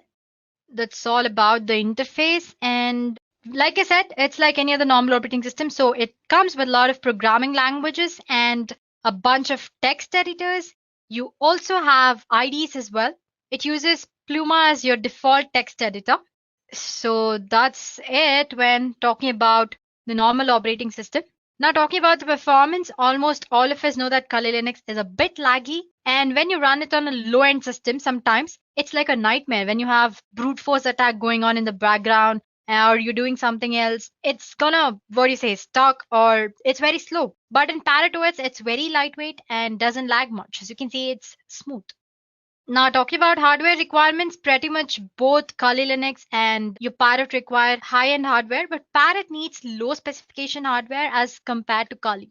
So, if I have to conclude in one word, Parrot is a good-looking distro. It's very lightweight. It's resource friendly, and if you want to know how much resources it's consuming and all that, you can always go ahead, click on the little bar which is available there, click on the resources. You can see the CPU history, memory, network history, file systems, and all that. So basically, it's a good looking distro, lightweight, resource friendly. All these features apart, Parrot Security OS has pretty good collection of features as well, which we discussed earlier. It comes like with hell lot of tools, but if you see the sections, there are a lot of other things which are not in Kali Linux. So the most pointed tool here is that in Kali Linux, suppose if you want to say private when you're doing hacking or any other stuff, you have to install Anonsurf, Tor, and then enable them or proxy chain. You also have option of proxy chains to stay yourself anonymous on the system while you're doing hacking or pen testing or anything.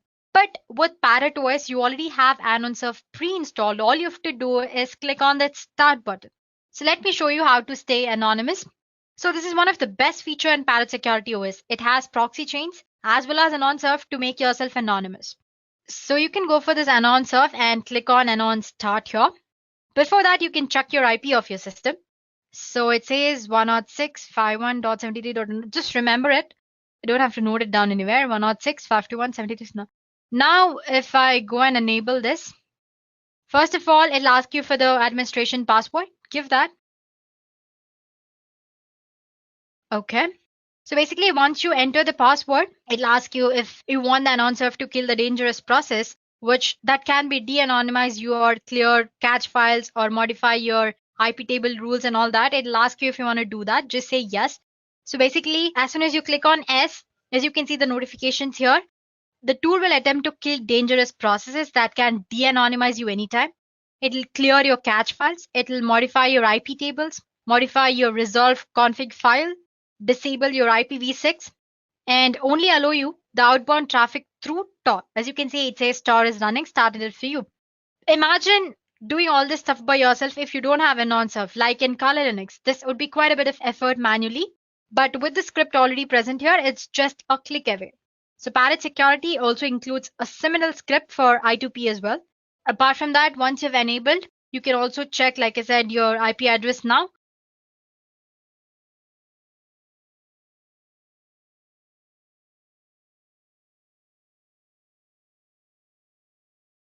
So as you can see, it says Global anonymous proxy activated, dance like no one's watching, encrypt like everyone is. So basically, it's saying that surf is started up.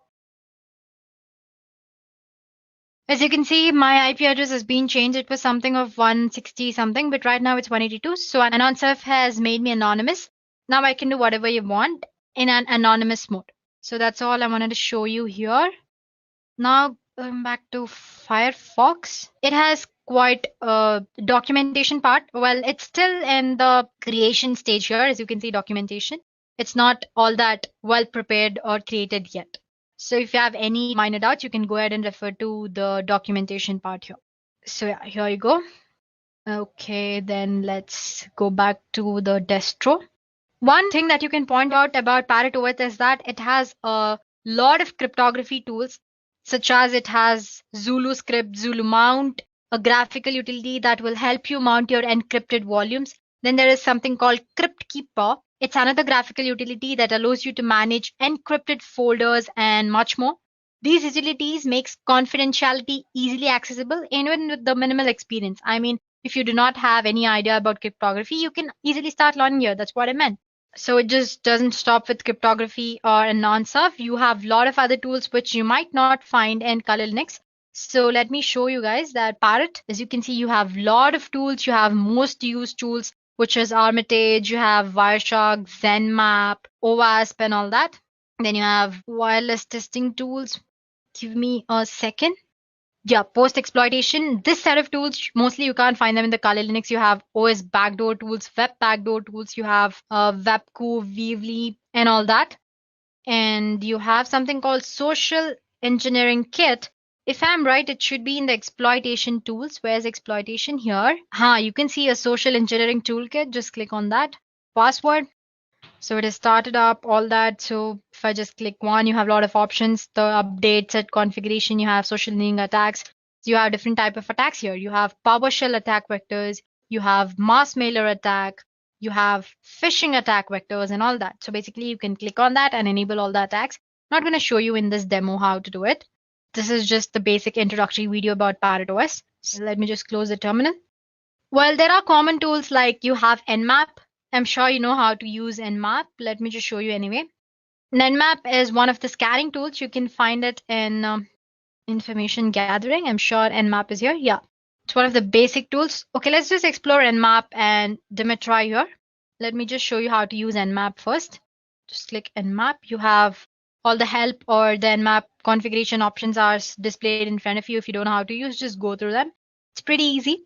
A simple example, I'm already using the one which is already there. Just say scanme.nmap.org.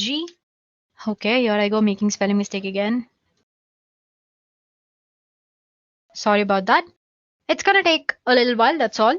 While it's scanning, let me just show you another tool, which is Dimitri. It's a deep magic information gathering tool. It has ability. So here it is. It should be in the information gathering only. You have, yeah, here it goes. So basically, like I said, it has ability to gather as much information as possible about a host subdomains, its email information, TCP port scan, who's lookup, and all that. Well, let's just check out if the Nmap scanning is done. Here is the terminal. Yeah, it's going to take a little while. So once the scanning is done, it's going to show you how many seconds it took, what are the ports which are open, and the closed ports and all that.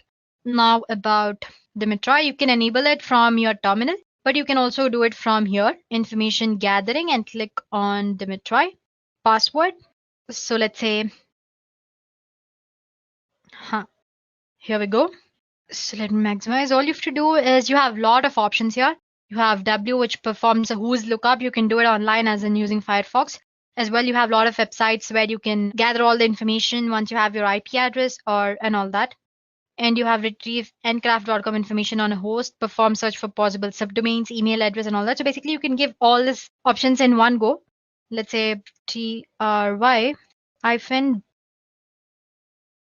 O option says the output to your host.txt or to the file specified by -o. So I just press click 0. Let me just give sudo. Let me just check if I have given any file here. I do have a file called test.txt. Okay. So like I said, in the -o option, it'll save your output to the .text file or to the file specified by -o option. So basically just specify the file name where you want to store all the scan info and the website website of whose information you want to scan. So let's say www.pinterest.co. Here you go. It started as scanning. Let me just scroll up. The host name and the host IP address it's showing. Once you have IP address, as you know, you can gather almost all the information. It's also showing the places where it's originated, it's created, lost, modified. You have sources, you have address here, and then, yeah, last modified, created, source, and all that. So basically, it's showing a lot of information here. Similarly, you can, using Dimitri or a deep magic information gathering tool, you can actually gather information about any other website you want to know. Let's just check out if Nmap is done scanning. So see, as you can see, it's done. So I've given a website name here. Instead of that, you can go ahead and give the IP address, which is this one, and it will show you the same results. As you can see, there are a lot of ports. Usually Nmap scans about more than 1,000 ports. As you can see, it says 992 are the closed ports and these are the open ports. And suppose you want to know information about each port, because basically if you're an hacker, if you try to hack something, you don't need information about all the ports. It's basically the one port which you want to. So to know that, there are a lot of options which are provided by Nmap. If you want to know more about by Nmap, there's a video in the Edureka playlist all about Nmap. It's under network security. So you make sure to take a look at that. So while you are taking a look at Parrot Security OS, make sure you go ahead and watch a video on Kali Linux as well. So you will know how different Parrot OS and Kali Linux are, though they are similar in few parts. So yeah, that's it about system as in Parrot OS. So like I said, it's one good looking distro, which is lightweight when compared to Kali Linux, and lot of tools, lot of unique tools as well when compared to Kali Linux. And it's very smoother, way smoother. Apart from all these good things, there are a few things that are problematic with Parrot OS. First of all, like you don't find a search bar here. That's not a problem, but that's one demerit you can say. And it's also a little problematic when it comes to launching your application. The process is a little slow, unlike Kali Linux. So guys, this is your Parrot OS. So basically, this was a crisp video on what Parrot OS is, its review, its features and all that. And make sure to watch a video on Parrot OS versus Kali Linux.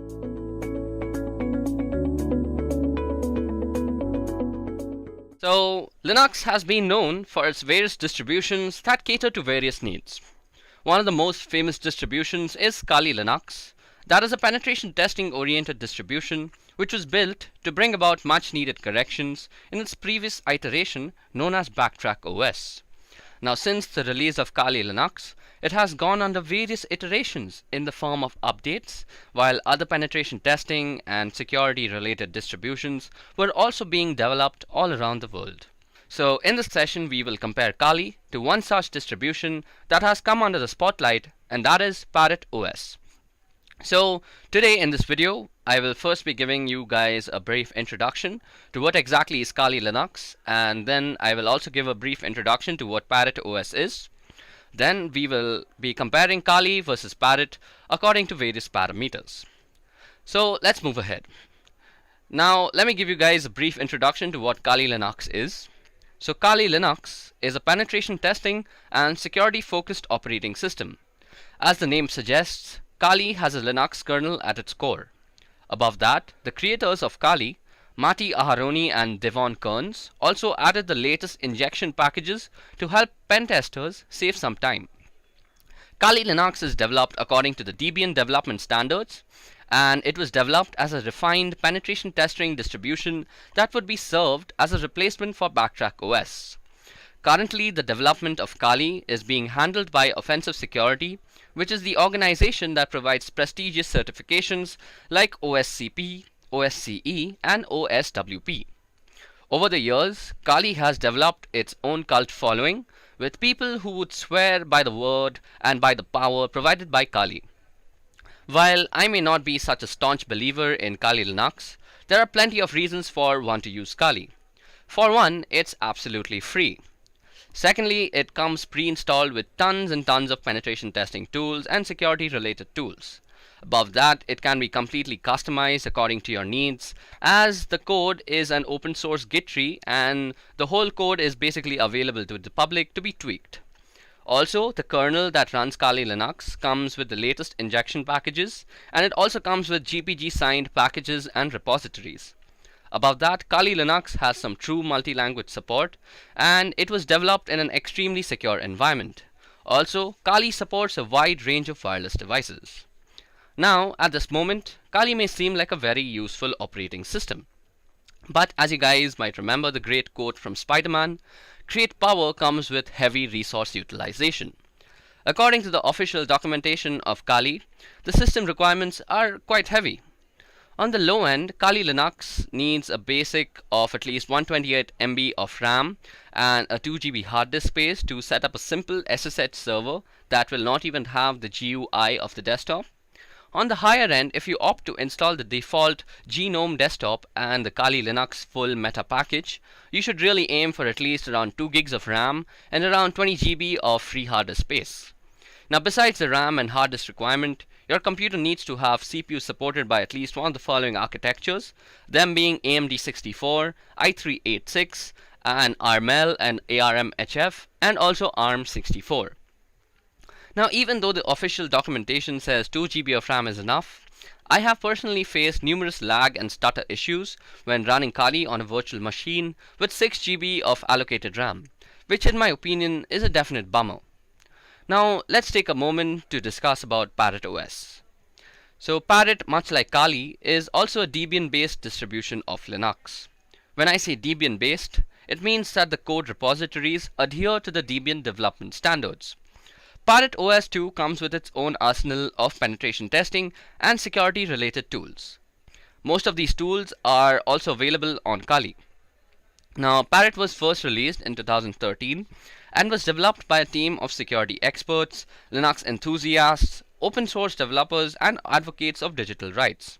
The team was headed by Lorenzo Falletra, and Parrot is designed in a very unique way.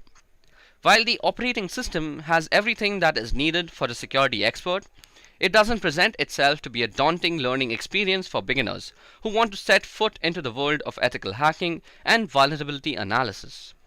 Parrot OS can be very well used as a daily driver, as it provides all of the necessary tools to complete day-to-day tasks. So, who exactly is Parrot OS made for? Well, first of all, it is made for security experts and digital forensic experts. It can be also used by engineers and IT students who are enthusiastic about ethical hacking. Then Parrot OS can be also used by researchers, journalists, and hacktivists. And last but not the least, Parrot OS is also meant for police officers and special security institutions. Okay, so now let's take a moment to actually discuss the system requirements that one might need to run Parrot OS. So the system requirements for Parrot is much more forgiving than Kali Linux. On the CPU side, you need an x86 architecture with at least 700 MHz of frequency. And architecture-wise, you need i386, AMD 64, or AMD 486, which is basically the legacy x86 architecture, or ARML and ARMHF, which are basically IoT devices like Raspberry Pi.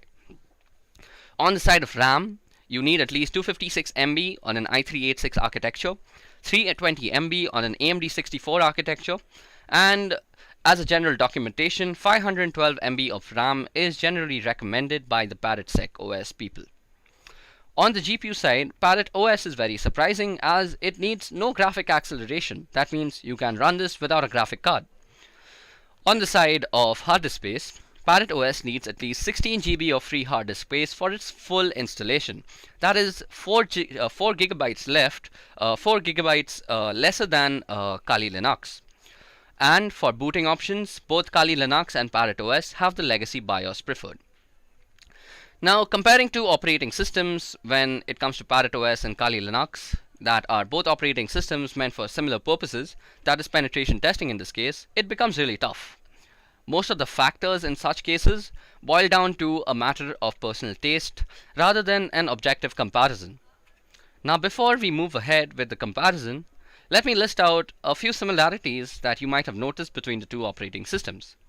So first of all, both operating systems are tuned for operating penetration testing and network related tools. And both operating systems are based on Debian development standards. Both of the operating systems support 32 and 64-bit architecture, and both operating systems also support cloud VPS along with IoT devices. And of course, both of them come pre-installed with their own arsenal of hacking tools. Now, let's get down with the differences. The first criteria of differences that we are going to discuss is hardware requirements. Now, as you guys can see on the slide, I have put down the system requirements of Parrot OS on the left hand side, and I have put down the system requirements of Kali Linux on the right hand side. So, as you guys can see, Parrot OS and Kali Linux both need 1 GHz dual core CPU. When it comes to RAM, Parrot OS needs much lesser RAM than Kali Linux. Parrot needs 384 MB of RAM for its minimal running time, and Kali Linux needs 1 GHz of RAM on the other hand. In terms of GPU, Parrot OS doesn't really need a graphic card as it has no need for graphical acceleration. Kali Linux, on the other hand, if you're trying to run the GNOME desktop version, you will certainly need a graphic card. On the other hand, Parrot OS needs 16 GB of free hard disk space for its full installation, and Kali Linux needs 20 GB of free space. So basically, Parrot OS is a much more lightweight version. So we see that Parrot OS definitely wins against Kali Linux when it comes to hardware requirements due to its lightweight nature. Not only does it require lesser RAM to function properly, but the full installation is also pretty lightweight thanks to the use of the Mate desktop environment by the developers. So basically, if you're having an older hardware configuration on your computer, Parrot OS should definitely be your choice. Now the next parameter that we're going to compare the two OSs in is look and feel. Now this section completely boils down to personal choice. Personally, I prefer the minimalistic look that is given by Parrot OS. The interface of Parrot OS is built using the Ubuntu Mate desktop environment. There are two clear sections. On top, you see a pane, which contains applications, places, systems, which is much like Kali itself. Parrot also gives some cool information about CPU temperatures along with a usage graph. And the bottom pane contains the menu manager and the workstation manager, which is a brilliant addition to the Linux system. Kali Linux, on the other hand, follows the GNOME desktop interface. While it still has the functionality that is offered by Parrot OS, it doesn't provide the same clean and refined look in my opinion. If you don't know your way around a Kali interface, it is pretty easy to actually get lost. Now, the next parameter that we're going to compare them is hacking tools. Now, since both these operating systems are tuned for penetration testers and ethical hackers, I think hacking tools is the most important criteria that both the operating systems are going to be compared in. So when it comes to general tools and functional features, Parrot OS takes the prize when compared to Kali Linux. Parrot OS has all the tools that are available in Kali Linux, and also it adds its own tools. There are several tools that you will find on Parrot that is not found on Kali Linux. Let's take a look at a few of them. So the first one that you see is called Wi-Fi Fisher. Now, Wi-Fi Fisher is a rogue access point framework for conducting red team engagements or Wi-Fi security testing. Using Wi-Fi Fisher, penetration testers can easily achieve a man-in-the-middle position against wireless clients by performing targeted Wi-Fi association attacks. Wi-Fi Fisher can be further used to mount victim customized web phishing attacks against the connected clients in order to capture credentials or infect the victim stations with some sort of malware. Another tool that is seen on Parrot and is much appreciated that is not seen on the Kali side is called Anon Surf. Now, being anonymous for a hacker is the first step before hacking a system. And anonymizing a system in an ideal way is not an easy task. No one can perfectly anonymize a system, and there are many tools available on the internet that say that they anonymize system. One such tool is Anon Surf.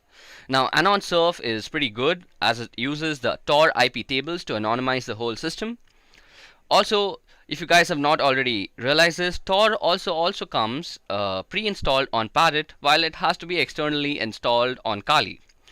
Now, these things that you see, that Wi-Fi Fisher, Tor browser, and Anon Surf, surely they can be imported and downloaded on Kali, but they don't really come pre-installed, and that is what counts right now. So, since Parrot OS also is designed with development in mind, it also comes pre-installed with a bunch of useful compilers for various languages and IDEs for their respective development, which is completely absent on the Kali Linux side. So for this part of hacking tools, Parrot OS definitely takes the prize. Now the next thing that we are going to compare both these operating systems is release variations. Now both operating systems come with a variety of variations, but Parrot OS has much more diversity in terms of variety. So let me just explain what I mean. So as you guys can see on the left hand side, I have listed down the release variations that are available for Parrot OS. Now aside from the full editions, which is both provided by Parrot and Kali, they also both provide the light editions on Parrot side and the light edition on Kali side.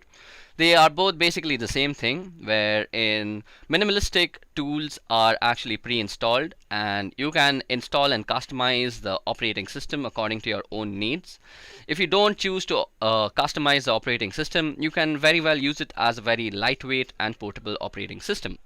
So Parrot OS Lite Edition and Kali Lite Editions are two flavors of the operating system. Now this is where the differences start.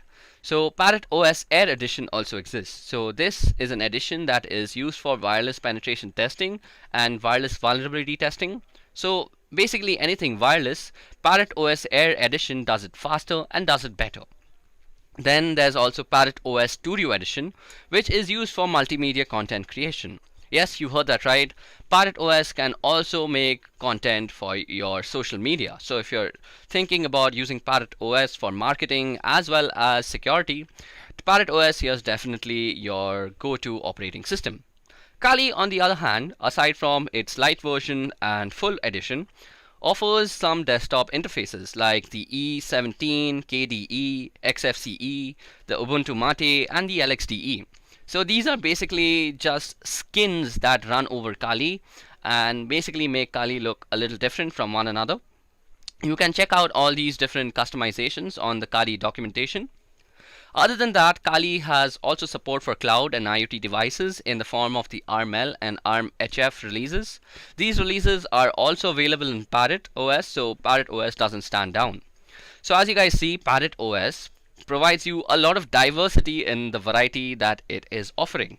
So in my opinion, Parrot OS also takes the prize in this section. Now the main question remains, which of these two distributions is better for beginners? Well, it is to be duly noted that both these distributions are not exactly meant for beginners.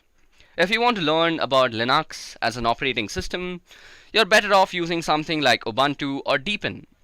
This also doesn't mean that you cannot learn the basics on Parrot or Kali. On the other hand, if you are already knowing the basics of Linux and want to get your hands on an operating system to learn ethical hacking, I'd personally recommend using the ParrotSec OS Lite Edition. This is because the Lite version comes with the bare minimum of networking tools.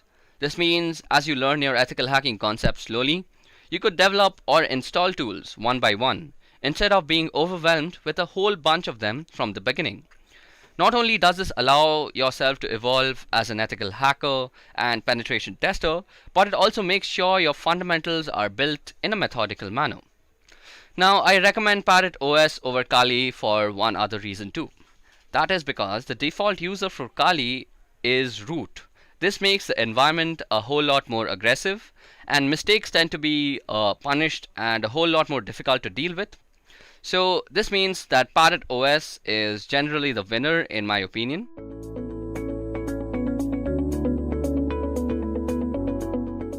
When you get hired as a penetration tester or a security analyst, one of your main roles is vulnerability assessment. So what exactly is vulnerability assessment? Well, a vulnerability assessment is the process of defining, identifying, classifying, and prioritizing vulnerabilities in a computer system, application, and network infrastructures, and providing organization doing the assessment with the necessary knowledge, awareness, and risk background to understand the threats to its environment and react appropriately to them. So vulnerability is a situation that can be taken advantage of by a hacker or a penetration tester for their own misuse or actually for fixing the issue. So vulnerability assessment has 3 steps. So the first step is actually identifying the assets and the vulnerabilities of the system.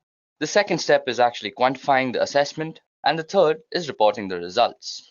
Now, vulnerability assessment is only a small part, and pen testing is an extended process of vulnerability assessment. Pen testing or penetration testing includes processes like scanning, vulnerability assessment in itself, exploitation research, and reporting whatever the results are. So, in the industry, one of the most widely used frameworks when penetration testing is Metasploit. So Metasploit is widely used in penetration testing, as I just said, and also used for exploitation research. So some of you might ask, what exactly is an exploit research? Well, in this world, there are tons of exploits, and the way to approach each one of them is ever so different. So what we have to do is exploit all the research that is available to us, and we have to find the best way to approach them. So suppose, for example, you have a secure shell login. So the best way to actually approach a secure shell login, until my knowledge, is that you have to get a backdoor access to this from the port numbers that you can scan via Nmap or Zenmap. Okay, so without wasting much time at looking at PowerPoint presentations, let's actually get started as to how we can use Metasploit. So Metasploit is a freely available open source framework that is widely used by pen testers, as we just discussed. So to actually install Metasploit, which is easily available on Linux and Windows, I guess, let me just check it out. So you go on your browser and you type Metasploit downloads. Now you just visit the first link, and as you guys can see, it says it's the world's most used penetration testing tool, and then you just download the Metasploit framework by clicking the download button here. So y'all might also find a pro version, which is a paid thing, and this has a little bit of extra features like group support and actually helping a company work as an organization, but we don't actually need that when practicing our pen testing abilities. So for that, you just go ahead and download Metasploit framework and install it on your system. Above that, there's another thing I want to make you guys aware of, and that is Metasploitable. So when actually pen testing, we need a server or a website to actually pen test things on. So normally this is a very illegal thing to do without permission. So Metasploitable has actually created a server with a lot of vulnerabilities on it, and it's called Metasploitable 2.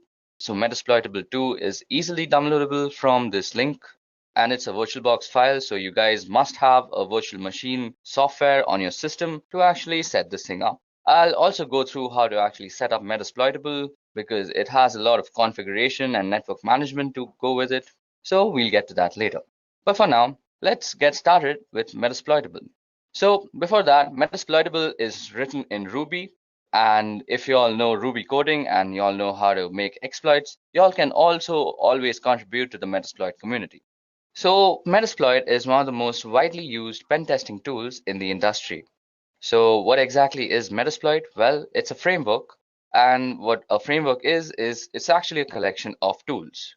So these tools are majorly used for penetration testing and exploitation research. Now one might ask, what exactly is exploit research? Well, there are tons of exploits out there, and there are tons of ways to actually approach them. And this only comes to us from thorough research as to how we can approach each and every exploit in their best way. So talking about Metasploit, well, it's open source and it's free, and it's also written in Ruby. So if you guys know Ruby coding and know how to make exploits, y'all can always contribute to the Metasploit framework. Now talking about the download part, well, y'all can easily download Metasploit from its download page, which is www.metasploit.com/download. I'll be leaving the download link in the description. And once you're on the download page, you'll see two versions. One is the free version, which is the original Metasploit framework, and it's the core framework that everybody works on. And then there's Metasploit Pro, which comes with a 14-day free trial. So Metasploit Pro actually has a few extra features, which is great for an organization, like it helps you work as a team. But if you're a guy who's just practicing pen testing like me, Metasploit framework, the free version, is the absolute way to go. Now also, when pen testing, y'all will also need Metasploitable. Now Metasploitable is an intentionally vulnerable target machine for actually practicing your Metasploit skills on. So we'll go over the installation of Metasploitable later, but for now, let's go over Metasploitable. So once you guys have actually downloaded the link, y'all can actually install it on your systems, and Metasploit actually has three interfaces. So we are going to be using the command line interface, or the MSF console in other words, but y'all can also use the GUI interface, which is called Armitage if I'm not wrong. So let's get started. So first of all, I've already actually downloaded Metasploit and installed it on my computer, and y'all can just do the same by pressing the download button, as you guys can see.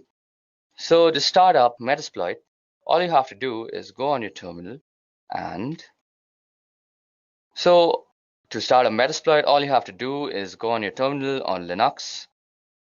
Well, we're starting a PostgreSQL server because first of all, the PostgreSQL server is the basis of all the Metasploit exploits that are stored, and starting it will just make it run faster. So we go service PostgreSQL and start. So that should start up a service, and indeed it has. So next thing you want to do is go in and type msf console, and that's going to take a little bit of time because I have a very slow computer, and it's going to start up our Metasploit frame. So as you guys can see, we got a big banner out here which says Metasploit Cyber Missile, and the banner changes every time. Don't get worried if you have a different banner. And the main thing is that you should see this MSF thing out here. So this means we are in the MSF shell right now, which is the Metasploit framework shell. So let's get started by actually clearing our screen. So first things first, the first command that you might want to run on Metasploit is the help command. So help will tell us everything that we can do with this framework. So as you guys can see, there are a bunch of commands and their descriptions to go along with it. Y'all can give it a quick read and find the things that are interesting to you. So as you guys can see, banner is display an awesome Metasploit banner. Y'all can change the banner. As you guys can see, there are a lot of juicy commands, like there's a banner command which I just had used. So if you go and type banner, it'll give you a nice cool banner about Metasploit. And there are other commands which work very similar to Linux, like cd, which changes the current directory. You can change the color by toggling colors. And then you can connect with a host and all sorts of stuff. So Metasploit has a bunch of exploits. So before we go further, I want to make you guys aware of 3 important terms regarding Metasploit. So the first is a vulnerability. And we had already discussed this, that a vulnerability is a situation which can be taken advantage of by a system or a person who access. So the second part is an exploit. So what exactly is an exploit? Well, an exploit is a module, which is a bunch of code written in Ruby on Metasploit that is used to target different vulnerabilities. And the third thing is a payload. So a payload is the action that you do once you actually have access to somebody's system. So basically, suppose you've hacked somebody and you've gained access to their system. Now the activities you do after gaining access is defined as the payload. So we just spoke about exploits, and I told you guys that Metasploit has a bunch of exploits. So how do we see all the exploits that are there? So you go show exploits.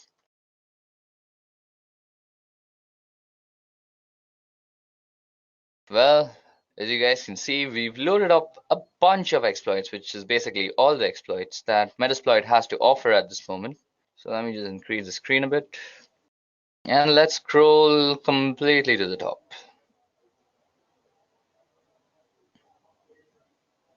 Yep. So as you guys can see, show exploits gave us a bunch of exploits, and it shows their name, a description, a disclosure date, and a rank. So the name and description is, as it says, it's the name of the exploit and it's a short description about it. The disclosure date is when the exploit was actually released by Metasploit, and the rank is how it has fared against the vulnerability it was released for since it was actually released. So as you guys can see, ranks range from excellent, great, good, and stuff. And we have a bunch of exploits. So as you guys can see, there's an Android exploit, there's a Samsung Galaxy Knox Android exploit, there are a bunch of Windows exploit, Adobe Flash exploits, FTP exploits, MySQL exploits, ASP.NET exploits, and a bunch of other stuff. So as you guys can see, there are a bunch of exploits to use, and it can get confusing and rather troublesome to search for the exploit you actually want to use. So as a pen tester, you can always go for the search keyword, which is basically, suppose you know that you have a MySQL server which has a bunch of vulnerabilities and you want to test those out. So you simply go search MySQL. Now I'll search the database for all the exploits that are related to MySQL and present them to you.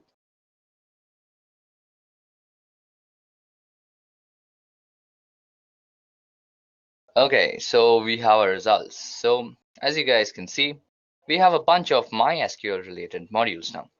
Now this makes it way easier if you're a pen tester and you're looking for MySQL exploits. Now suppose you choose your exploit, and let's see.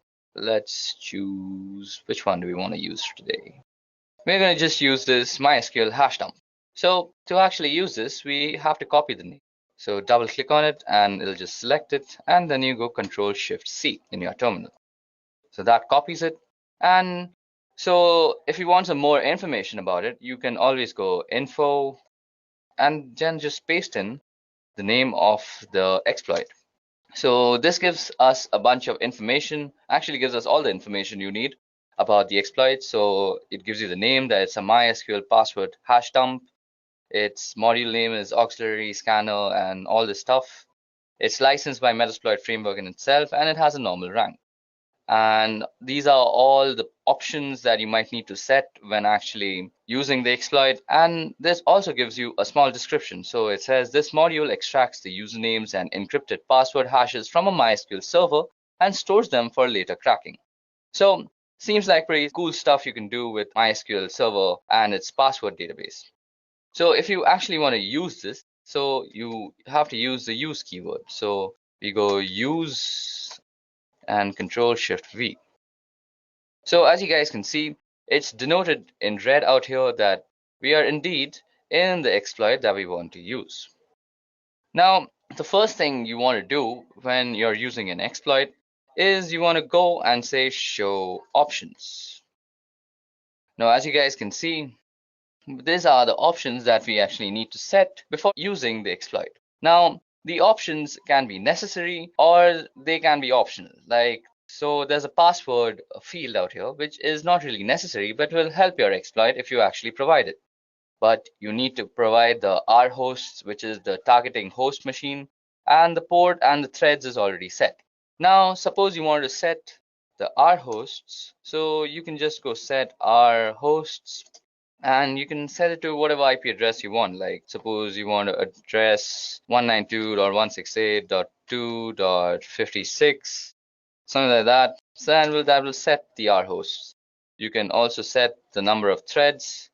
Now threads are actually what the threads mean in parallel processing. That means how many parallel threads you're going to run so that you have faster computation. So this means you need GPU power if you have multiple threads running. So let's set threads to 30 for now.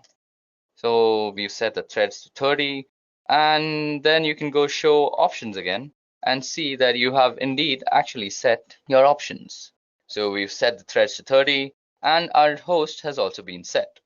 So that was all about how you can get into a module, get some information about a module, and how you can also use the module.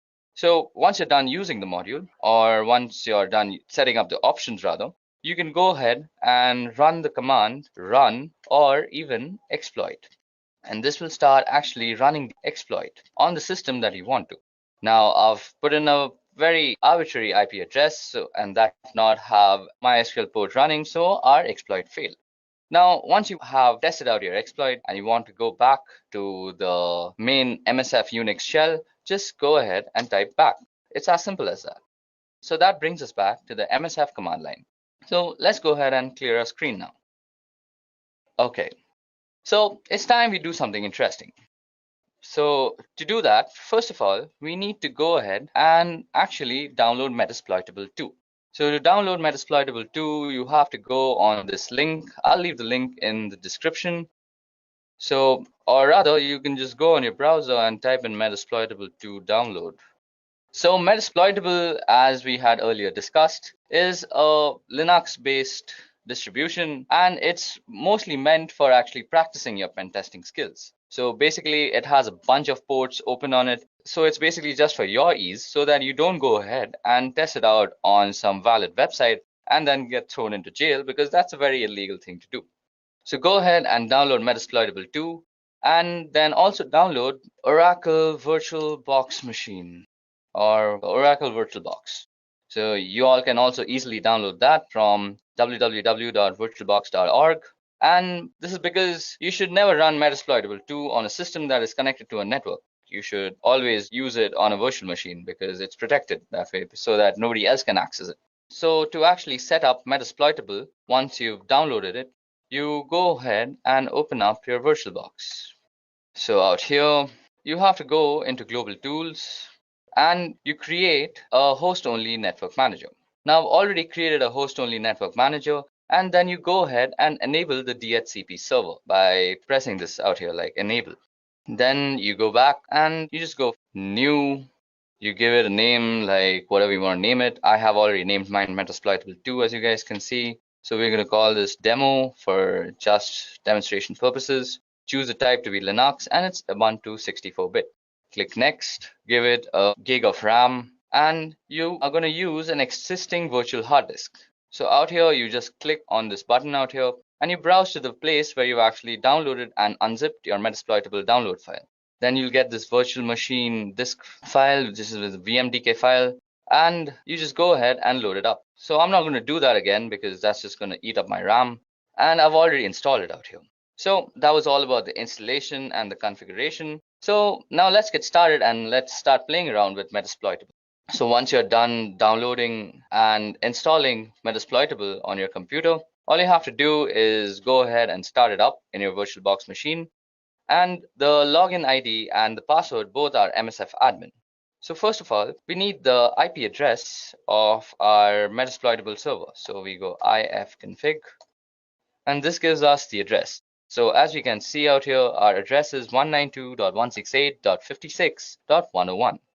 So once you go ahead and started up Metasploitable, it's time that we go ahead and exploit all the vulnerabilities that is presented to us by Metasploitable 2. So to do that, let's head back to our Linux terminal again. So once we have the IP address, that was 192.168.56.101 if I am correct. So let's go and quickly get a little bit of information about that. So who is 192.168.56.101? So this will give us a who is on Metasploitable 2, and it'll give us a bunch of information as to how the server is set up, where it is set up, the ports that are open, and various other things. So as you guys can see, this gave us a complete who is. So to get some more information about our Metasploitable server, we're going to be using Nmap. Now, if you guys don't know about how to use Nmap, you can go out and check my other video on the playlist. I've made a pretty good Nmap tutorial. So we go Nmap-F-S and V, which is steel version, and we give it the name or the domain name server, 92.168.56.101. So we've got a juicy result out here, and we can see that there's a bunch of stuff open. So as you guys can see, there's the FTP port open, which has a version of VSFTPD 2.3.4. There's also OpenSSH, which is 4.7 P1 Debian. There's also Telnet, which is almost miserable to have Telnet running on your computer. Then there's SMTP, there's HTTP, and there's a bunch of ports open, as you guys can just see on your screen. So it's time we actually use Metasploit like a pen tester to go ahead and test out these vulnerabilities. So let's choose these FTP things. So we have this FTP out here. So from the version number, which is given to us by the steel version flag on Nmap, we know that it's using VSFTPD 2.3.4. So we can easily search for an exploit of the same version. So as a pen tester, you would go search VSFTPD 2.3.4. So this should give us all the exploits that are available for this particular vulnerability. So as you guys can see, after a long search from the search VSFTPD, we found a vulnerability or an exploit that can take advantage of the vulnerability. So it's time we actually use this. So first of all, let's get some info about this. So info, let's copy down this thing, and then let's get some info about this. So as this module description says, this module exploits a malicious backdoor that was added to VSFTPD download archive. This backdoor was introduced in the VSFTPD 2.3.4 tar.gz archive between June 30th and Walla Walla. So we have the options of setting an R host. It has an available target. It's provided by these guys, and it's a pretty good exploit in my opinion. So let's go ahead and use it. So we go use and the name of the exploit. So it's visible to us that we've again entered the exploit module, which is Unix/FTP/VSFTPD 234 backdoor. So what we're going to do is we are going to actually gain a backdoor access to our Metasploitable system.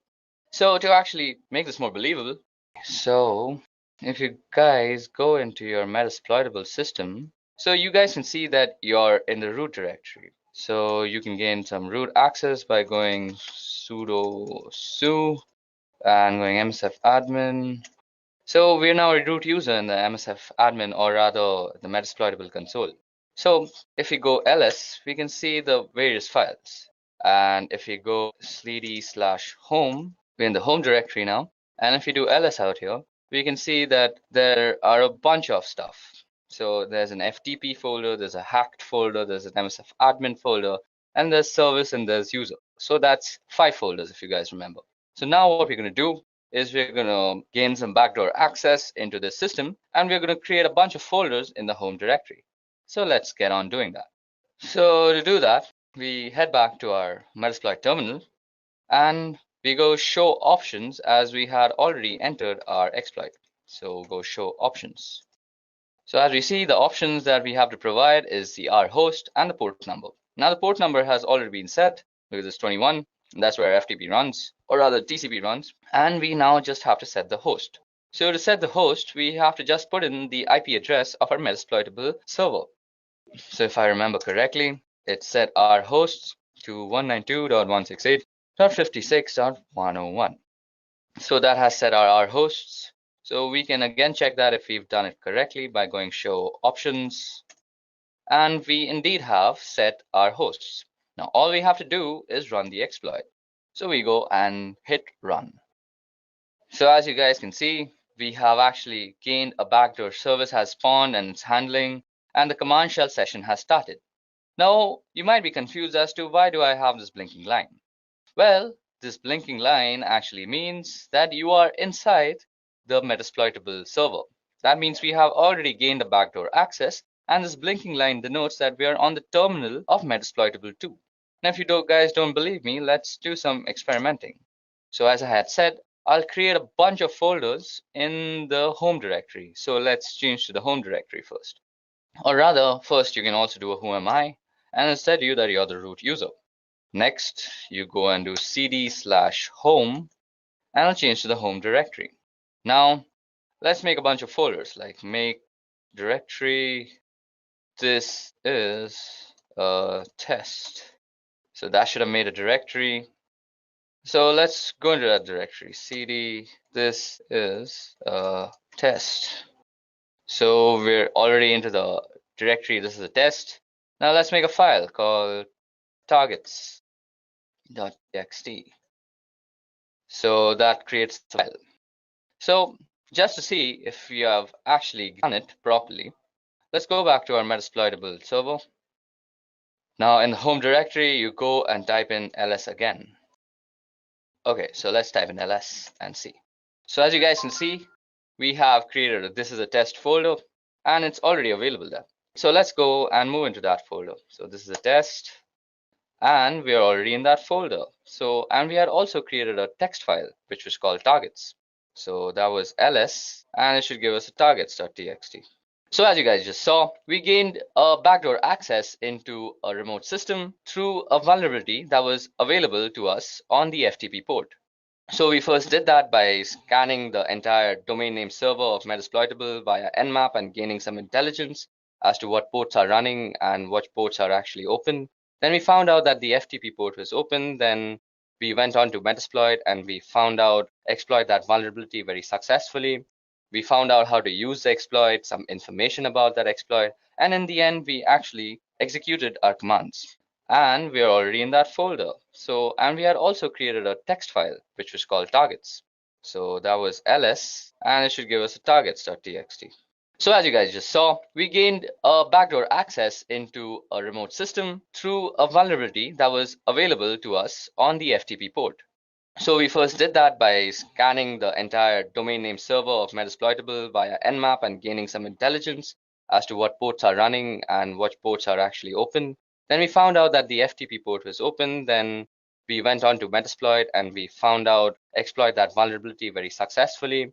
We found out how to use the exploit, some information about that exploit, and in the end, we actually executed our commands.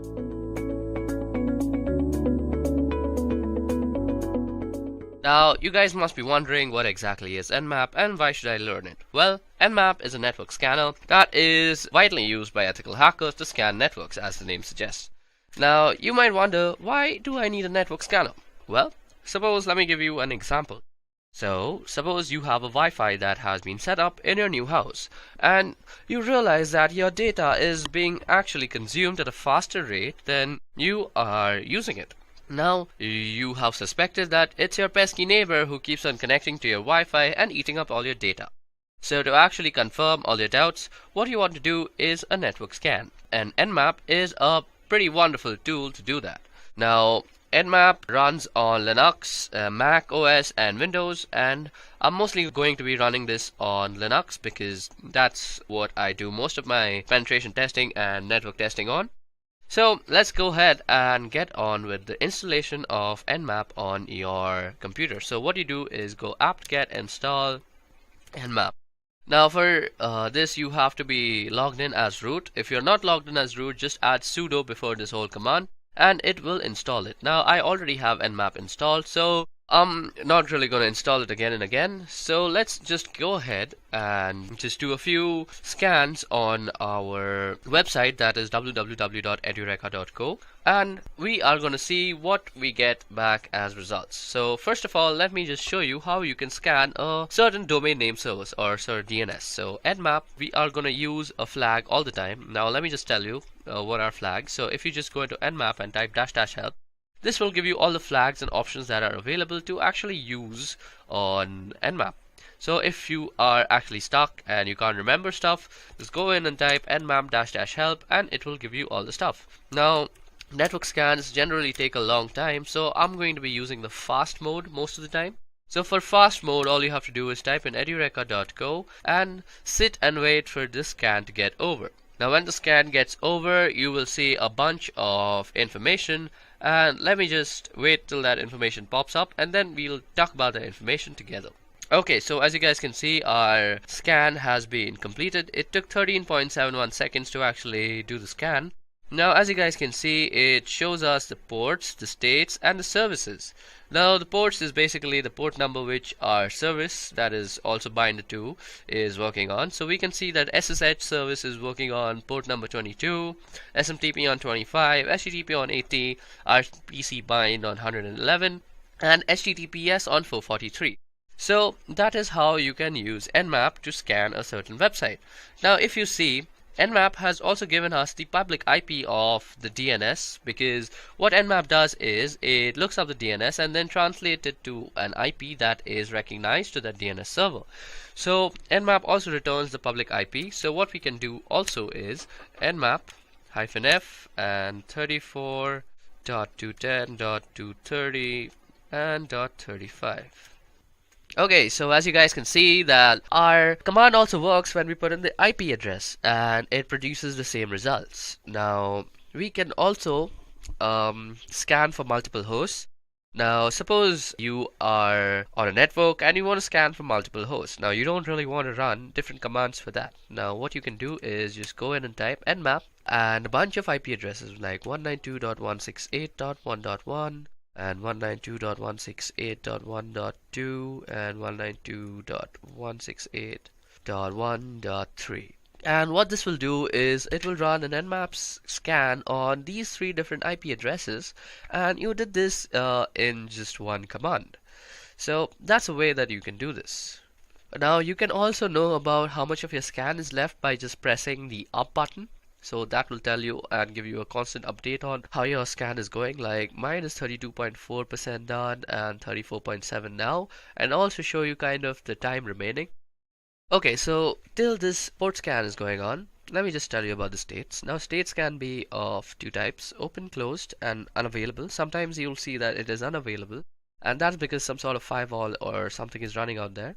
States can also be closed. In that case, mostly Nmap will not return you any result unless you're explicitly finding something of the closed state. So that was a little trivia on states and how they work. Let's see how much our scan is done. So our scan is done 81% and it takes around another 20 seconds. It should be done soon. Now this scan could be significantly made faster with just the F tag, but I really want to give you all a good look into how this works. 97, 98, 99. Okay, so as you guys can see, this is our result. It gives us a bunch of ports and services. Now, as I just said, this thing can be also closed and also unavailable. So open and closed, we see both the examples. Okay, so that was about how you can scan multiple ports. So you can also scan multiple ports with this command, as I will show you. So 192.168.1.1 to 30. Now what this will do is basically scan everything from 192.168.1.1 to 192.168.1.2 up till 30 like that. So this is a very useful way of actually scanning multiple IP addresses, and let me just show you how that works. Since we have used the F flag, this is going to work considerably faster. Now as you guys can see out here, this had taken around 119 seconds, so that's around 2 minutes. Now this will take a considerably lesser time. So let's see, this was done in 29.91 seconds and we did 30 IP addresses. So we see that -F surely speedens the whole scanning process. Now you can also give Nmap a target list. Now let me make a target list. So targets.txt. Let me just cat it out for you. So there's nothing in it. Now all I want to do is edit this file.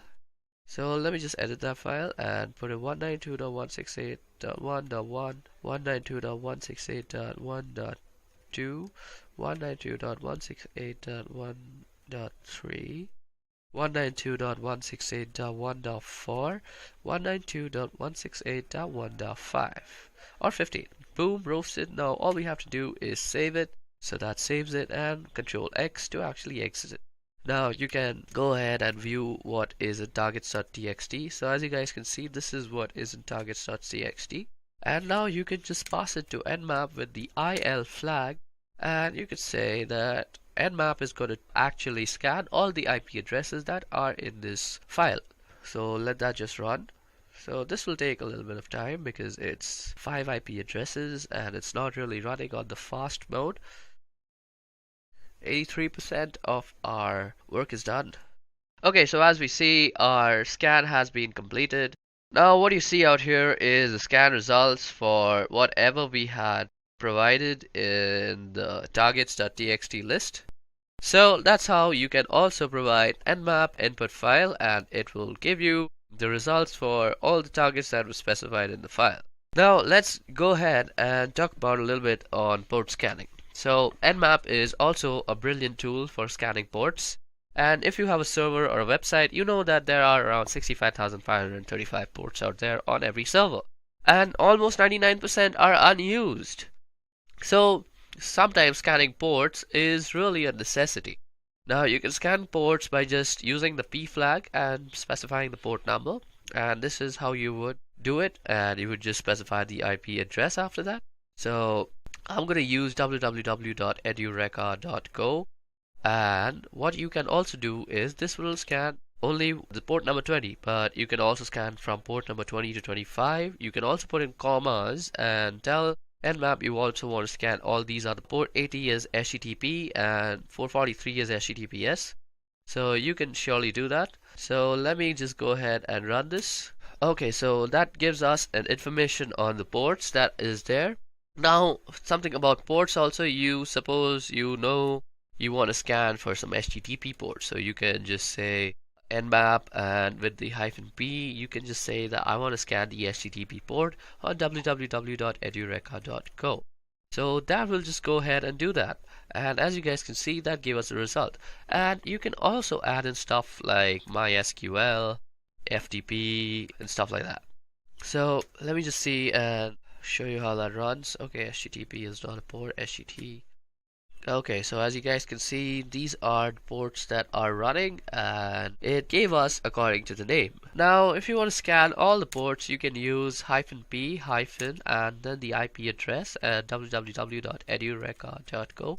Now this generally takes a lot of time because you're basically doing 65,000 scans, so I'm not really going to do that. I'm going to quit this out.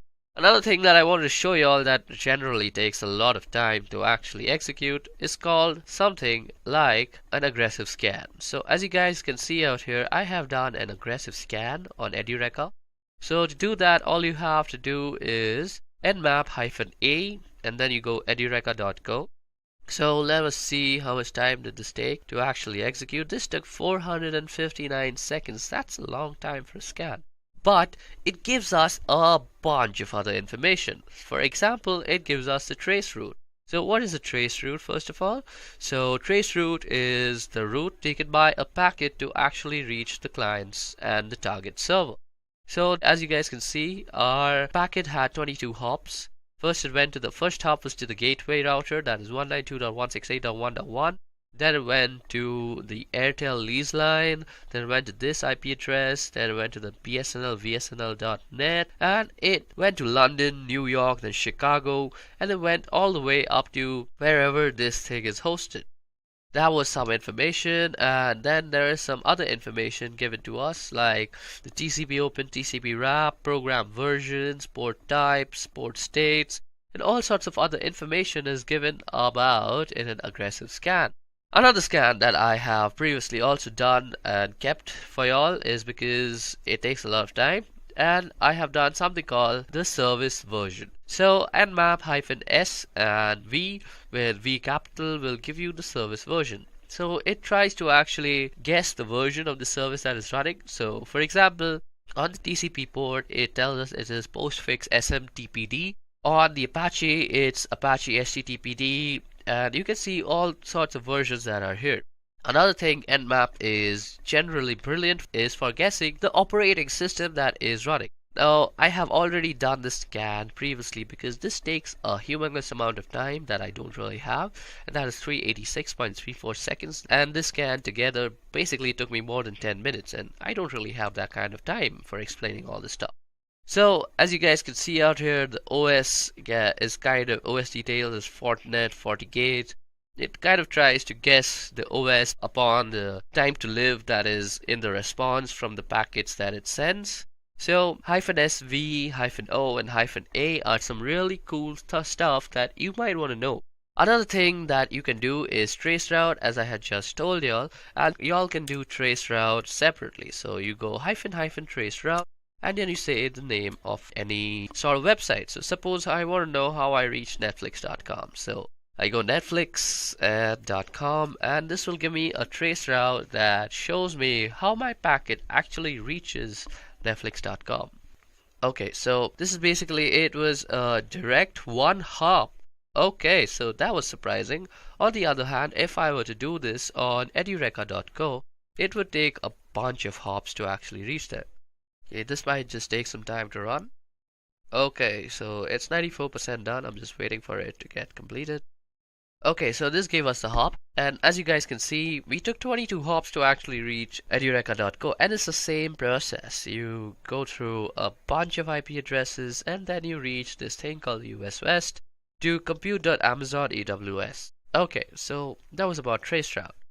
Now, just to end this tutorial, let me just tell you guys that you all can also save a file to nmap, and that is basically save all whatever you found from a search into a file, and let me just show you how to do that. Now, sometimes when you are working as a security analyst, you will have to perform network scans on a wide area network that is huge. It's basically huge.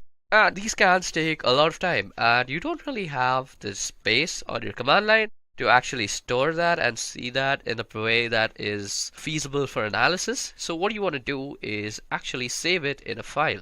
So what you can do is say nmap on, and then you can say the name of the file. We could say results.txt, and we could save this in file. So www.edureka.co. So whatever search result is going to be generated is going to be stored in this file called results.txt. Now this file need not exist from before. It will just be created by nmap, and now you see if I do ls, we have a targets or a results.txt.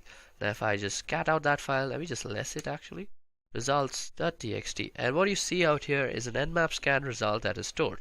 Another thing that I would like to show you all before I end this Nmap tutorial is a verbose mode. So for verbose mode is basically when we were pressing up arrows to see how much of our scan is done, you can basically do that with verbose mode. So you go -F and -V for verbose, and you could say www.edureka.co. And this will basically give you a verbose mode of what is actually going on.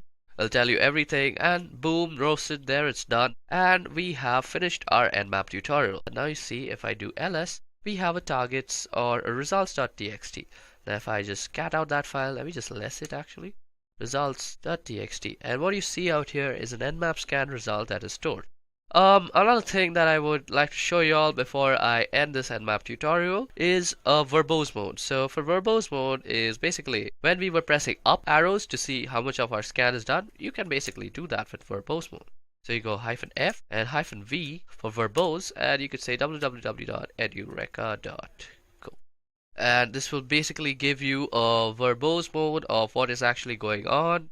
I'll tell you everything, and boom, roasted, there it's done. And we have finished our Nmap tutorial.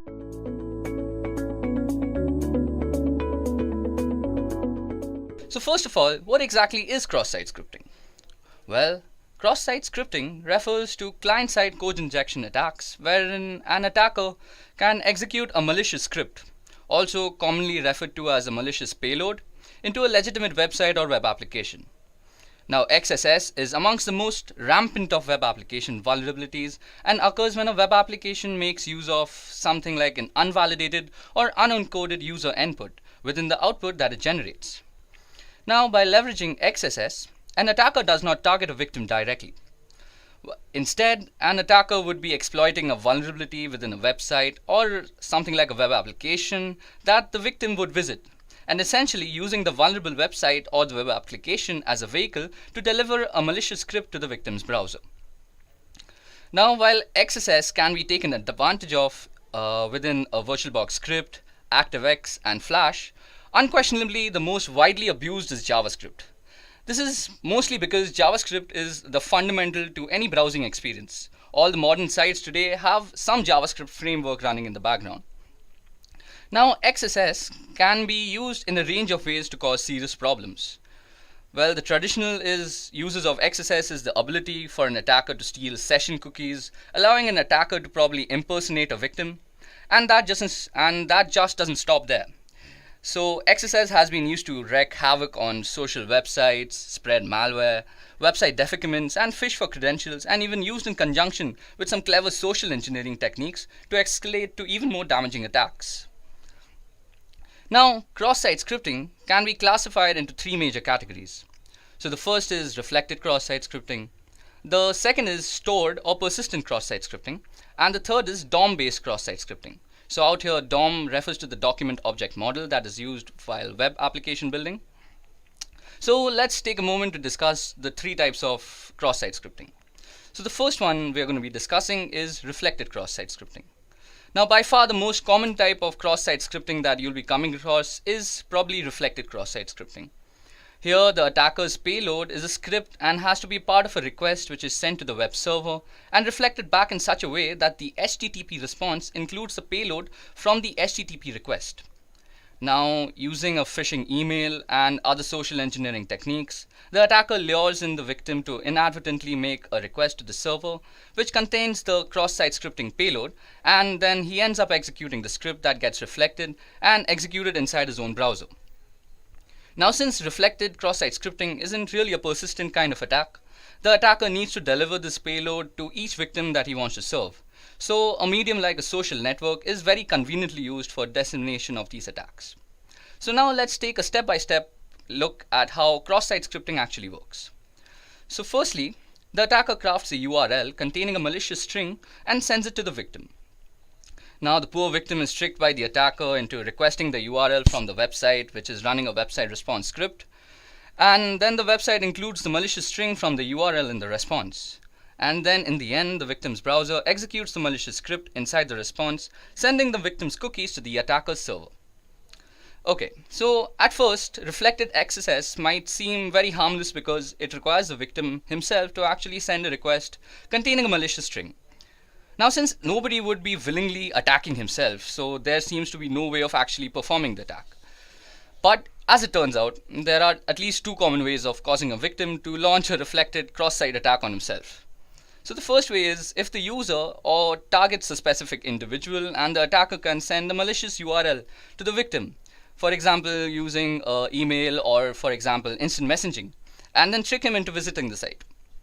Secondly, if the user targets a large group of people, the attacker then can publish the link or the malicious URL on his own website or social media, and then he'll just wait for visitors to click on it. So these two methods are similar and both can be very successful with the use of a URL shortening service like one provided by Google. So this masks the malicious string from users who might otherwise identify it. Okay, so that was all about reflected cross-site scripting. Let's move on to stored cross-site scripting now. So the most damaging type of cross-site scripting that is there today is persistent or stored cross-site scripting. In stored cross-site scripting attacks, in stored cross-site scripting attacks, the attacker is injecting a script into the database that is permanently stored on the target application. So a classic example is a malicious script inserted by an attacker in the comment field or on a blog or a forum post. So when a victim navigates to the affected web page now in a browser, the cross-site scripting payload will be served as a part of the web page, just like any legitimate comment would be. Now this means that the victim will be inadvertently ending up executing the malicious script once the page is viewed in the browser. Now let's also take a step-by-step look at how cross-site scripting in the stored version works. So the attacker uses one of the website's form to insert a malicious string into the website's database first. Now the victim unknowingly requests a page from the website, and then the website includes the malicious string from the database in the response and then sends it to the victim.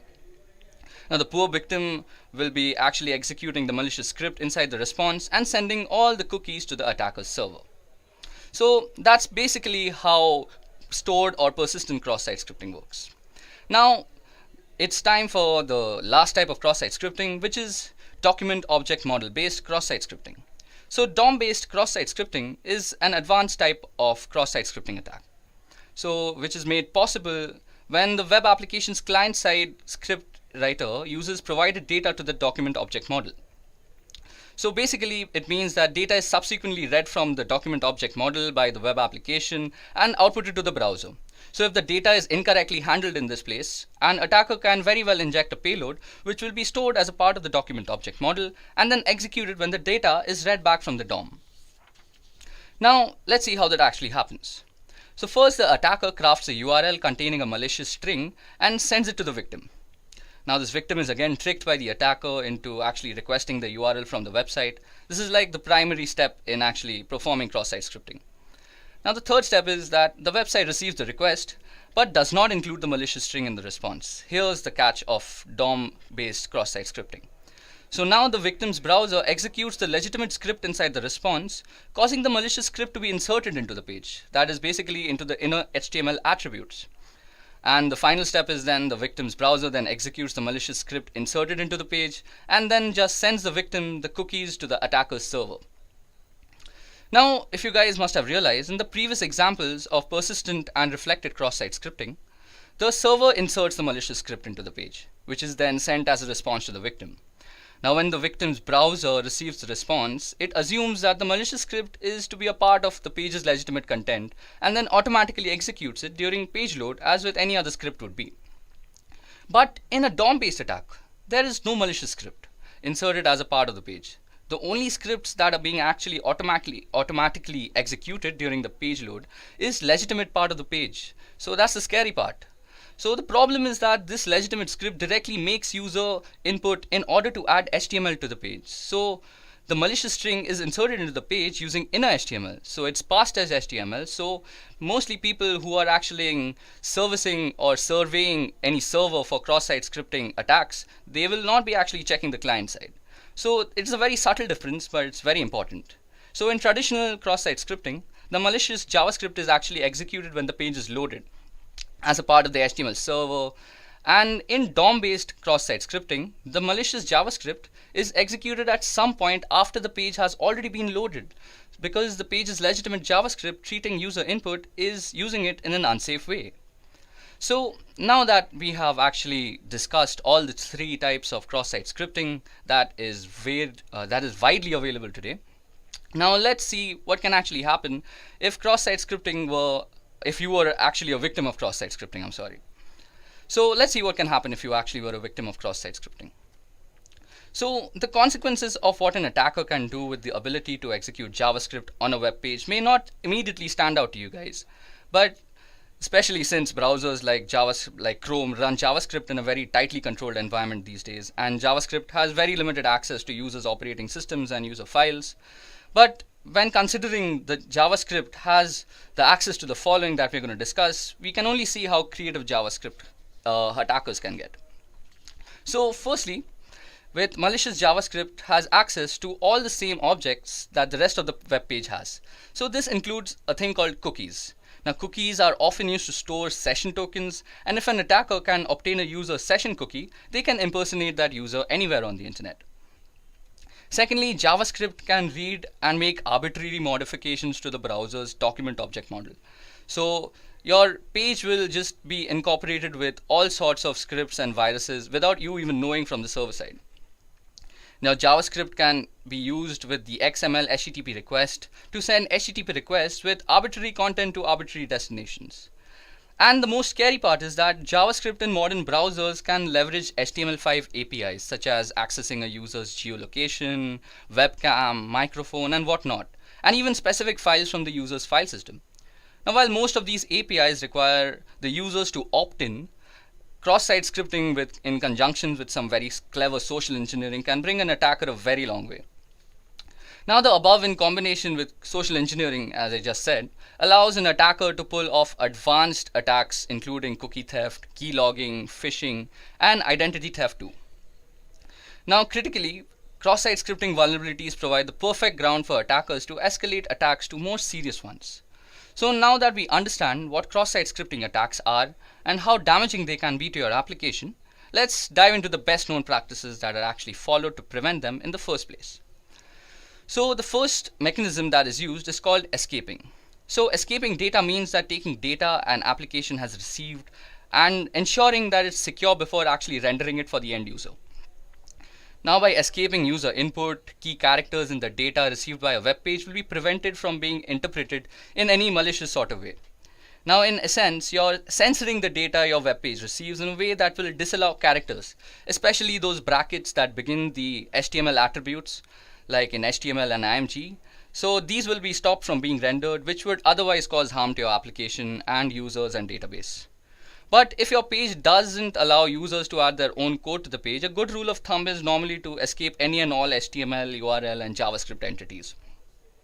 However, if you are running a forum and you do allow users to add rich text to your content, you have a few choices.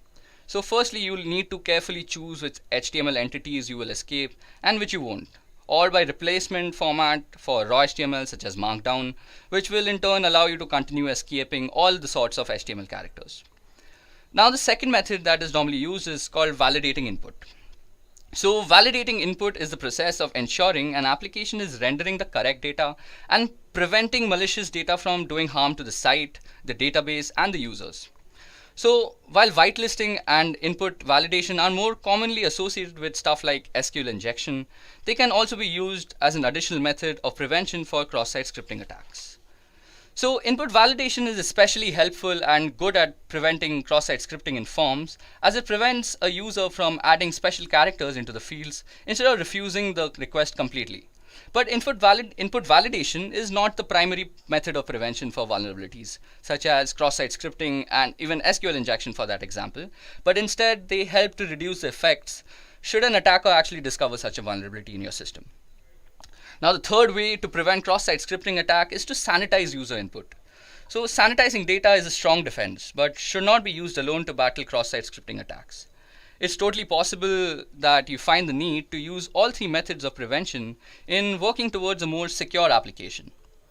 Now, as you guys might notice, that sanitizing user inputs is especially helpful on sites that allow HTML markup to ensure data received can do no harm to users, as well as your database by scrubbing the data clean of potentially harmful markup and changing the unacceptable user input into an acceptable format. Okay guys, so that was all the theory about cross-site scripting. And it's time for the demo right now. So for the demonstration now, I'm going to be showing you guys the 3 types of cross-site scripting that we have discussed throughout the course of this session. So not only will this be a rather interesting to see how cross-site scripting works on a vulnerable web application, but it will also give us a better understanding of cross-site scripting in itself. Now, to perform cross-site scripting is a very big crime, so we really can't target any random website or web application for that matter. So keeping that thing in mind, I have chosen the Broken Web Application project. So this is brought to us by OWASP, which stands for Open Source Web Application Security Project. Now, the Broken Web Application Project, or BWAP, is a broken web application that is intentionally vulnerable, and it incorporates a majority of the known bugs that are out there. And it is widely used by security enthusiasts, students, and practicing ethical hackers to mostly practice and nurture their skills in the right direction. Okay, so to get started, first of all, we need to download a few files and get things ready. So first of all, we'll download the Broken Web Application project, and I'll be leaving the download link in the description just in case you guys want to practice in your own free time. Secondly, we'll need to download a VirtualBox. Now, after we have both the files ready and we have it installed and we have our Broken Web application installed in the virtual machine, we are good to go. Now, I've already done all that boring job and actually installed the Broken Web application. As you guys can see, I'm already running the OWASP Broken Web application on my virtual machine. And this is the OWASP virtual machine. So as you guys can see, it's based off Linux, and if we go ifconfig, it'll give us the IP address that it's running on. So as you guys can see, it's running on 192.168.146.4. So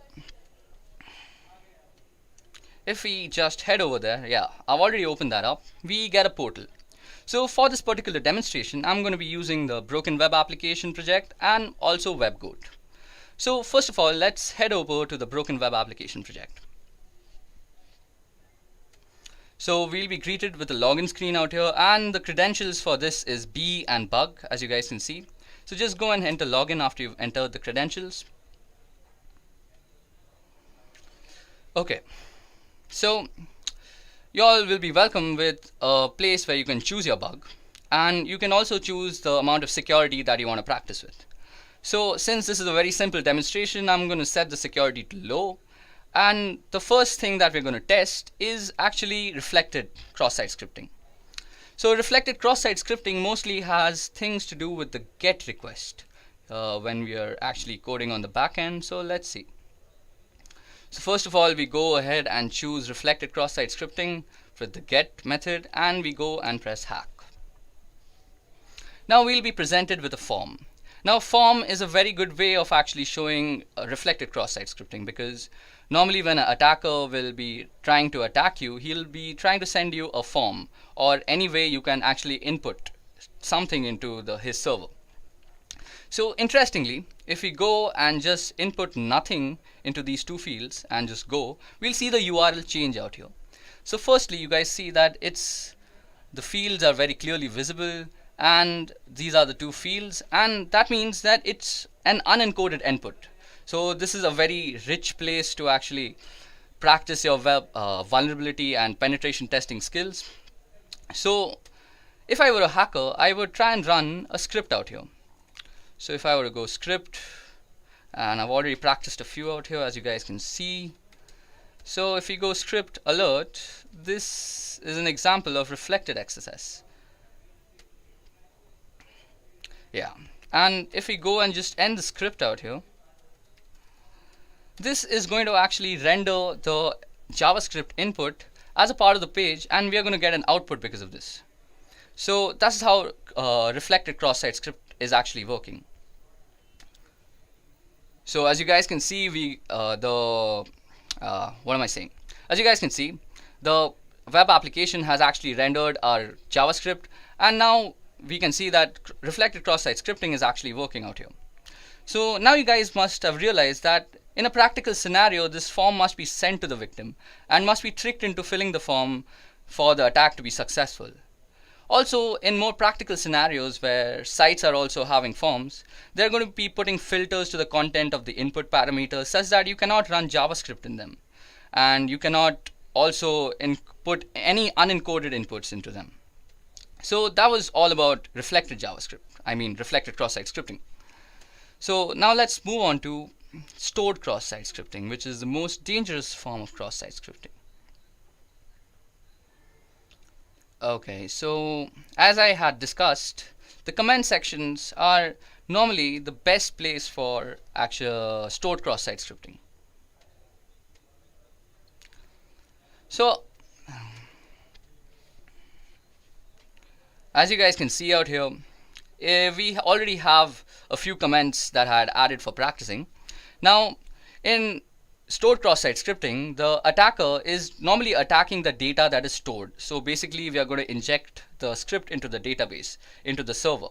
So if the script has some malicious intent, and it can do a multitude of things if it has a malicious intent. We'll not get into that. So for that reason, let's first add a normal comment out here. So let's say if this was a blog, I'd say, good job there, like I'd said, or something like, hey man, nice work.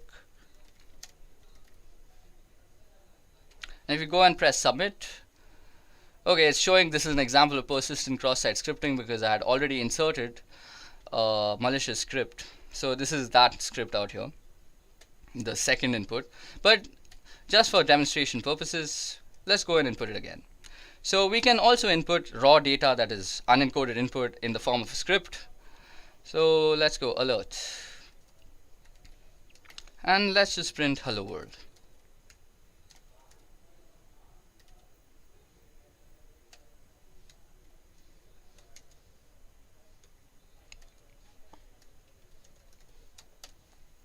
So if we go and press submit, so it first runs that other cross-site script, and then it'll say that this page isn't working. So this is also a very good example. Now we have two scripts actually running on this page. So the first one is actually, this is an example of cross-site scripting, persistent. So that was the second one. And then comes the hello world. So that's actually two scripts running back to back. So anybody, if I were to actually come back to this site any other day and these comments existed, it would just get automatically executed from the database because we are referring to it. Okay, so time for DOM-based cross-site scripting, and I was using this application for the first time yesterday, and I realized that there is actually no way that we can actually test DOM-based cross-site scripting here. So to actually test DOM-based cross-site scripting, we are going to be using this thing called WebGoat. Now the login credentials to WebGoat is guest for the username and guest for the password. I had already logged in, so it didn't ask me. So now if you go out here and go under cross-site scripting in XSS, you will also see that there is no options available for actually DOM-based cross-site scripting. This is because it's under AJAX security, or AJAX if you might pronounce it that way. So this is under AJAX security because if you guys remember, we had just discussed that DOM-based cross-site scripting is a client-side cross-site scripting. So things like a normal script would normally be checked on the server side. But when we are talking on client side, we are talking about languages like HTML, AJAX, etc. So you can put your scripts in HTML form. So suppose we were to go, so let's input a script first. So suppose we were to go script hello world. Now if we go and submit the solution, nothing actually happens because we are actually putting in encoded inputs out there. It's the DOM that is unencoded. Now if we were to actually go in and input in a language that the client side actually understands, for example HTML, so we'd immediately get a result. So first of all, it's going to actually manipulate the inner HTML attributes of the site. So if we go image and we put a source, now let's not give the source anything, and on an error, we're going to run some simple JavaScript. So alert, and we can say this is an example of DOM-based XSS. Now as soon as I end the image tag, this is going to get run because the client side is always rendering the client side page. So watch this. Sorry, I think I mistyped somewhere. Okay, let's go again. So image. Okay, let's use something I've already used. And you can see that it says hacked. And out here, we've not even pressed submit solution. So out here, you can see that as soon as we completed it, it's again saying hacked. So that means as soon as you complete the query or the client-side HTML language, so that will completely trigger the cross-site payload. Image tag, this is going to get run because the client side is always rendering the client side page. So watch this. Sorry, I think I mistyped somewhere. Okay, let's go again. So image. Okay, let's use something I've already used. And you can see that it says hacked. And out here, we've not even pressed submit solution. So out here, you can see that as soon as we completed it, it's again saying hacked. So that means as soon as you complete the query or the client-side HTML language, so that will completely trigger the cross-site payload.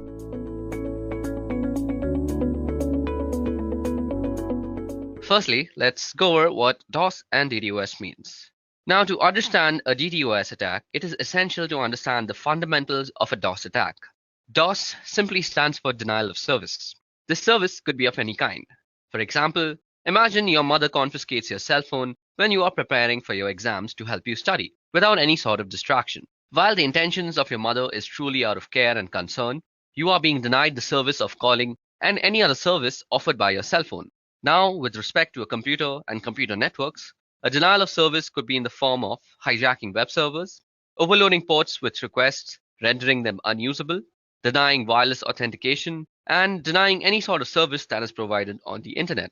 Attacks of such intent can be performed from a single machine. While single machine attacks are much easier to execute and monitor, they are also easy to detect and mitigate. To solve this issue, the attack could be executed from multiple devices spread across a wide area. Not only does this make it difficult to stop the attack, but it also becomes near impossible to point out the main culprit. Such attacks are called distributed denial of service or DDoS attacks. Now let's see how they work. The main idea of a DDoS attack, as explained, is making a certain service unavailable. Since everything that is attacked is in reality running on a machine, the service can be made unavailable if the performance of the machine can be brought down. This is the fundamental behind DOS and DDoS attacks. Now, some DOS attacks are executed by flooding servers with connection requests until the server is overloaded and is deemed useless. Others are executed by sending unfragmented packets to a server which they are unable to handle. These methods, when executed by a botnet, exponentially increase the amount of damage that they are doing, and their difficulty to mitigate increases in leaps and bounds. To understand more about how these attacks work, let us look at the different types of attacks. Now, while there are plenty of ways to perform a DDoS attack, I'll be listing down the more famous ones. These methodologies have become famous due to their success rate and the damage they have caused over time. It is important to note that with the advancement in technology, the more creative minds have devised more devious ways to perform DOS attacks. Now, the first type of methodology that we're going to discuss is called ping of death. Now, according to the TCP/IP protocol, the maximum size of a packet can be 65,535 bytes. The ping of death attack exploits this particular fact. In this type of attack, the attacker sends packets that are more than the max packet size when the packet fragments are added up. Computers generally do not know what to do with such packets and end up freezing or sometimes crashing entirely. Then we come to reflected attacks. This particular attack is more often than not used with the help of a botnet. The attacker sends a host of innocent computers a connection request using a botnet, which are also called reflectors. Now, this connection that comes from the botnet looks like it comes from the victim, and this is done by spoofing the source part in the packet header. This makes the host of computers send an acknowledgement to the victim computer. Since there are multiple such requests from the different computers to the same machine, this overloads the computer and crashes it. This type of attack is also known as a Smurf attack. Another type of attack is called mail bomb. Now, mail bomb attacks generally attack email servers. In this type of attack, instead of packets, oversized emails filled with random garbage values are sent to the targeted email server. This generally crashes the email server due to a sudden spike in load and renders them useless until fixed. Last but not the least, we have the teardrop attack. So in this type of attack, the fragmentation offset field of a packet is abused.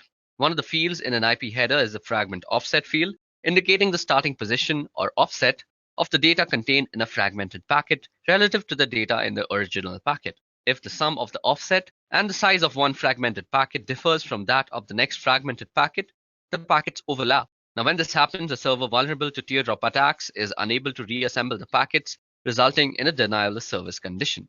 Okay, so that was all the theoretical portion of this video. Now it's time to actually perform our very own DDoS attack.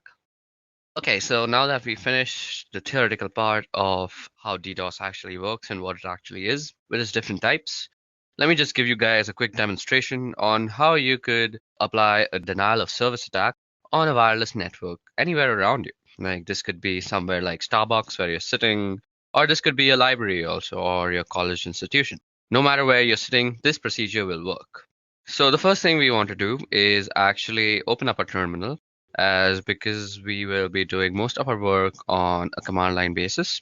Now for this particular demonstration, we will be actually using two tools. First is AirCrackNG, which is a suite of tools which contains AirCrackNG, AirmonNG, AirReplayNG, and AeroDumpNG. So these are the four tools that come along with it. And the second one that we'll be using is called MacChanger. Okay, so let me just put my terminal on maximum so you guys can see what I'm actually writing out. So first thing we want to do is actually log in as a root. So let me just do that quickly. So because we need to log in as root because most of the stuff that we're going to do right now will need administrator access. Now, the first thing we want to do is check out our wireless network card's name, and we can do that easily by typing ifconfig. Now you can see that my wireless card is called WLO1, and we get the MAC address and we also get the IPv6 address. So that's my wireless network card, and we'll be actually setting that up in monitor mode. Now, before we actually go into and start up our network card in monitor mode, let me just show you how you can install the two tools that I just spoke about, that is AirCrackNG and MacChanger. So to install AirCrackNG, you can just go apt-get install AirCrackNG, hit enter, and this should do it for you. I already have it installed, so it's not going to do much.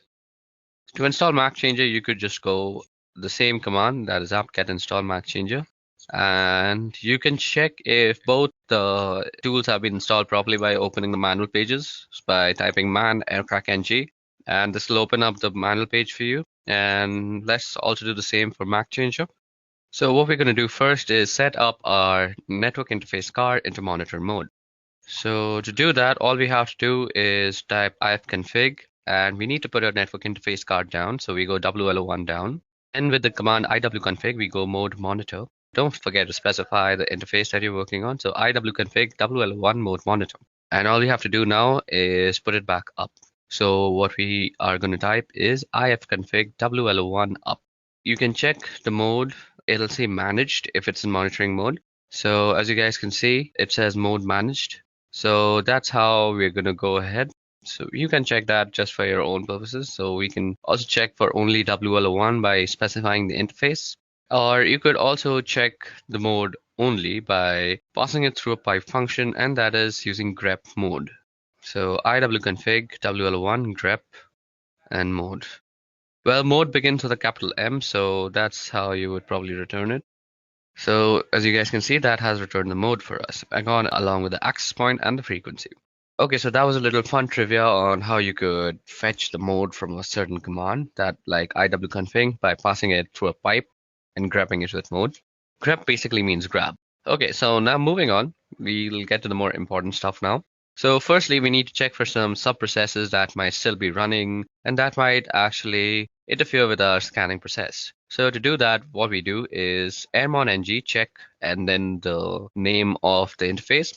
Now, as you guys can see, I have the network manager that is running out here, and we need to kill that first, and that can be easily done by going kill with the PID. After that, you can run a general command called airmonng check and kill. So whatever it finds, it will kill it accordingly. And when it produces no results like this, that means you're ready to go, as there are no sub-processes running that might actually interfere with our scan. Now what we want to do is we want to run a dump scan on the network interface card and check out all the possible access points that are available to us. So as you guys can see, this produces a bunch of access points and they come with their BSS IDs. They also have the power, which is the PWR, that is the power of the signal. And let me go down back again. So yeah, you can see the beacons, you can see the data, you can see the channels available. And what the BSS ID is, it's the MAC ID that is actually tied in with the ESS ID, which basically represents the name of the router. Now what we want to do from here is we want to choose which router we want to actually DOS. Now the whole process of DOSing is actually we will continuously de-authenticate all the devices that are connected to it. So for now I have chosen Edureka Wi-Fi to actually DOS out. And once I send a de-authentication broadcast, it will actually de-authenticate all the devices that are connected to it. Now this de-authentication is done with a tool called Air Replay, which is a part of the AirCrack NG suite of tools. Now let us just see how we can use Air Replay by opening up the help command. So we go --help and this opens up the help command for us. Now as you guys can see, it shows us that we can send a de-authentication message by typing in the -0 and then we need to type in the count. So what we are going to do is type in -0, which will send a de-authentication message, and now we can type 1 or 0. So 1 will send only one de-authentication message, while 0 will continuously loop it and send a bunch of de-authentication messages. We are going to say 0 because we want to be sure that we are de-authenticating everybody. And we can also generally specify the person we also want to specifically de-authenticate. But for this demonstration, I'm just going to try and de-authenticate everybody that is there. So what we are going to do is we are going to copy down the MAC address or the BSS ID as you would know it. And then we are going to run the authentication message. Now, as you guys can see, our de-authentication message is beginning to hunt on channel 9. Now, as you guys know, and as I already know, that our BSS ID or the MAC address is working on channel 6. Now, we can easily change the channel that our interface is working on by just going iwconfig w1 and then channel and then specifying the channel. Now, as you guys can see, our chosen router is working on channel 6, so that's exactly what we're going to do. Now, as you guys can see, it immediately starts sending de-authentication codes to the specified router. And this will actually make any device that is connected to that router almost unusable. You might see that you are still connected to the Wi-Fi, but try browsing the internet with them. You will never be able to actually reach any site, as I'm constantly de-authenticating your service. You will need that 4-way handshake all the time. And even if it completes, you are suddenly de-authenticated again because I'm running this thing on a loop. Now, you can let this command run for a few moments or how much of a time you want to DDoS that guy for. Well, this is not exactly a DDoS because you're doing it from one single machine, but you can also optimize this code to actually looks like it's running from several different machines. So let me just show you how to do that. We're going to write a script file to actually optimize our code a lot. So this script file will actually automate most of the things that we just did and also optimize a little by changing our MAC address every single time. So we become hard to actually point out. So the first thing that we want to do is we want to put our wireless network card down. And maybe that's not the first thing that I want to do. Just give me a moment to think about this. I haven't actually thought this through, and I'm doing this on the fly. Okay, so the first thing that we're going to do is we're going to start a while loop that is going to continuously run until we actually externally stop it. So we go while true, and then we're going to say do.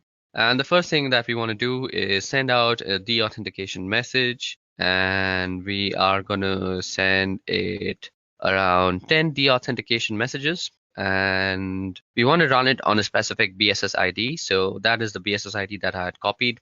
So let me just put in that. And then we just put in the interface that it's supposed to work on. Now, what we want to do after that is we want to change the MAC address after we have sent all these 10 packets. So what we will need to do is put down our wireless network. And as I already discussed, we can do that with ifconfig WL1 down. And now what we want to do is change our MAC address. So we can do that with the simple tool that we had installed and saying MAC changer -r. So let me just open up a quick tab and show you guys how MAC changer actually works. Now you can already check out my other video called the Ethical Hacking Course, which actually covers a lot of topics, and MAC changer is just one of them. And you can check how to use it in depth in that video. But for now, let me just give you a brief introduction to how MAC changer works. The MAC changer will basically give you a new MAC address every time. Let me just open up the help menu for you guys. So as you guys can see, these are the options that are available to us. We can get a random MAC address. We can also tell it to show our MAC address. And we also have to specify the interface when we want to show us the MAC address. Now let me just generate a new MAC address.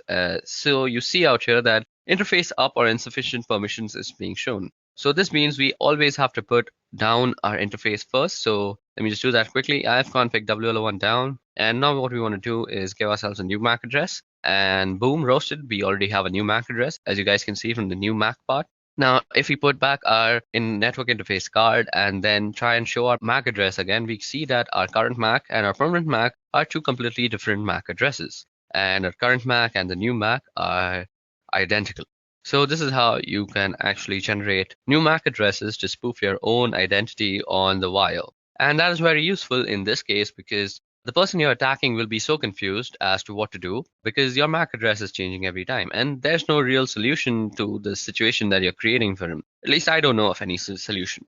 If you do know how to stop this for yourself, please leave it down in the comment section below and help the world a little bit. Now we want to also get to know what our MAC address is every time. So let me just pipe my function through the whole thing and let me just try and grab the new MAC address. So MAC changer our WL1 and grep MAC, and then we want to put our network card in the monitor mode, and then we also want to put up our network interface card. Now what we want to do out here is optimize it. So we can't be attacking constantly. So let us put a sleep timer. So this will make our program sleep for a particular amount of time. I'm going to make it sleep for 5 seconds. So after every 5 seconds, it's going to send that particular BSS ID 10 deauthentication messages. Then it's going to bring down my interface card. It's going to change my MAC address. It's going to put back the interface card into monitor mode and sleep for 5 seconds and then repeat the entire process. And to end the script, let's just say done. So that will denote when the loop is done. Now let me just save it. Control O, Control X to exit. And there we go. Okay, so first of all, to actually run this, we need to give it some more permissions. So as you guys can see, we already have it. Let me just put it in a much more readable format. Okay, so as you guys can see, our dos.sh doesn't really have executability. So we can do that with the command chmod. So I'm going to give it some executable permissions. So chmod plus x and then the name of the file. So this will actually change our dos.sh into a executable bash script. Okay, so it seems that we have done some error. So let's just go back into our bash script and check for the error that we have probably done. So nano dos.sh. Okay, so the thing that I am missing is that I forgot the -a that I'm supposed to put before putting the BSS ID in the air replay ng part of the code. So let me just go ahead and quickly do that. Okay, so now that that is done, let me just save it and quickly exit and see if this thing is working. Okay, so now we are trying to work out our script. Now, you guys should know that this Edureka Wi-Fi is my company's Wi-Fi and I have complete permission to go ahead and do this to them. Also, my company's Wi-Fi is kind of secure, so every time it senses that a deauthentication message is being sent like that, it kind of changes the channel that it is working on. So these guys are really smarter than me most of the time. And this time, I'm just going to try and force them to work on channel 6. So let me just go ahead and run my script once. Okay, so let me just check that they're still working on channel 6. Yep, they're still working on channel 6. Let me just check my script once if it's correctly done, if I have the perfect MAC ID. Let me just copy in the MAC ID just to be sure once again. So there you go, we've copied it. Let's go into the script and let's paste it out. Okay, so now that that is done and we have the MAC IDs and everything set up properly, let me just show you how to run the script. So you go dot and // and then you said dos.sh. Now you see that our thing is working on channel 8. So this will definitely not work and will say that BSS ID is not there. So what we need to do, as I had showed to you guys earlier, we can go iwconfig WL1 and change the channel to channel 6. Oops, I changed it to channel 8 again. This will not work. I'm sorry, that was my bad. So now that we have changed it to channel 6, you can see that it is sending everything immediately. Okay, so that is actually running our script very well. And as you guys can see, the security measures that are taken by my company, it will not always work on channel 6. It'll keep rotating now until it finds a safe channel. So it really can't find a safe channel. I will always be DOSing on channel 6, and it will run sometimes and it won't run sometimes, but mostly with unsecure Wi-Fi that is running at your home mostly, this will work 100% times. So let me just stop this because my company will go mad on me if I just keep on DOSing them. So this brings us to the end of our demonstration. This is how you can always DOS your neighbors if they're annoying you. But remember, if you're caught, you could be prosecuted. So this was about how DDoS works, what DDoS actually is, and the different types, and how you can do one on your own with your own system. And by my company, it will not always work on channel 6.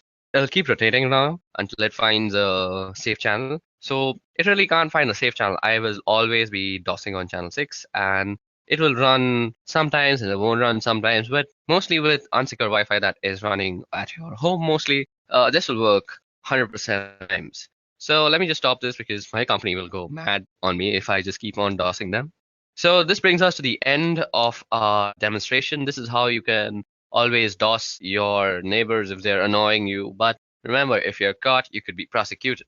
So this was about how DDoS works, what DDoS actually is, and the different types, and how you can do one on your own with your own system.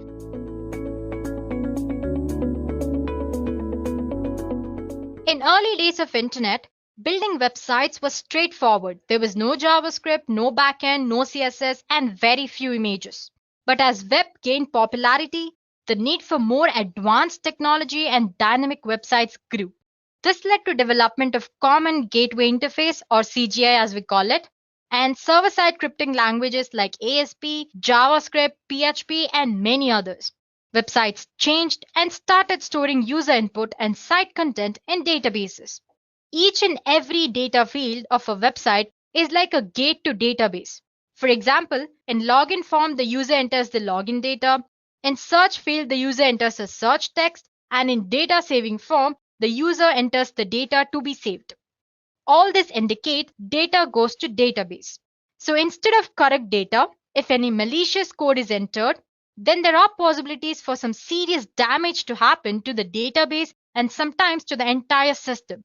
And this is what SQL injection is all about. I'm sure you've heard of SQL. SQL Query Language, or SQL, is a language which is designed to manipulate and manage data in a database. SQL injection attack is a type of cybersecurity attack that targets these databases using specifically crafted SQL statements to trick the systems into doing unexpected and undesired things. So by leveraging an SQL injection vulnerability present in web application or a website, given the right circumstances, an attacker can use it to bypass web application's authentication details, as in if you have login and password, user can or attacker can enter just the user ID, skip the password entry, and get into the system. Or it can sometimes retrieve the content of an entire database. He can also use SQL injection vulnerability to add, modify, and sometimes delete records in a database, affecting data integrity. Well, using this vulnerability, attacker can do unimaginable things. This exactly shows how dangerous an SQL injection can be. Now let's check out how a typical SQL injection is carried out. Well, let's start with non-technical explanation. Guys, I have a simple analogy here. So first, let's go through this. Once you understand this, you'll easily able to relate this with what SQL injection attack is. So anyway, first imagine that you have a fully automated bus that functions based on the instructions given by human through a standard web form. Well, that form might look something like this. For example, the form might say, drive through the route and where should the bus stop? If, when should the bus stop? This route and where should the bus stop and this condition, that's when should the bus stop, or the user inputs. This is where user have to enter the input into the form. Now after putting some data into the field, it looks something like this. Drive through route 77 and stop at the bus stop if there are people at the bus stop. Well, that looks simple enough, right? So basically here the human or the person is trying to give three instructions. That is, bus should stop at route 77. It should stop at the bus stop if there are people at the bus stop. Well, that sounds harmless. Now imagine a scenario where someone manages to send these instructions. which looks something like this. Drive through Route 77 and do not stop at the bus stop and ignore rest of the form if there are people at the bus stop. And now since the bus is fully automated, it does exactly as instructed. It drives up Route 77 and does not stop at any bus stop even when there are people waiting, because the instruction says do not stop at the bus stop and ignore the rest of the form. So this part, which is if there are people at the bus stop, is ignored. We were able to do this because the query structure and the supplied data are not separated properly. So the automated bus does not differentiate between the instructions and the data. It simply does anything that it is fed with or asked to do.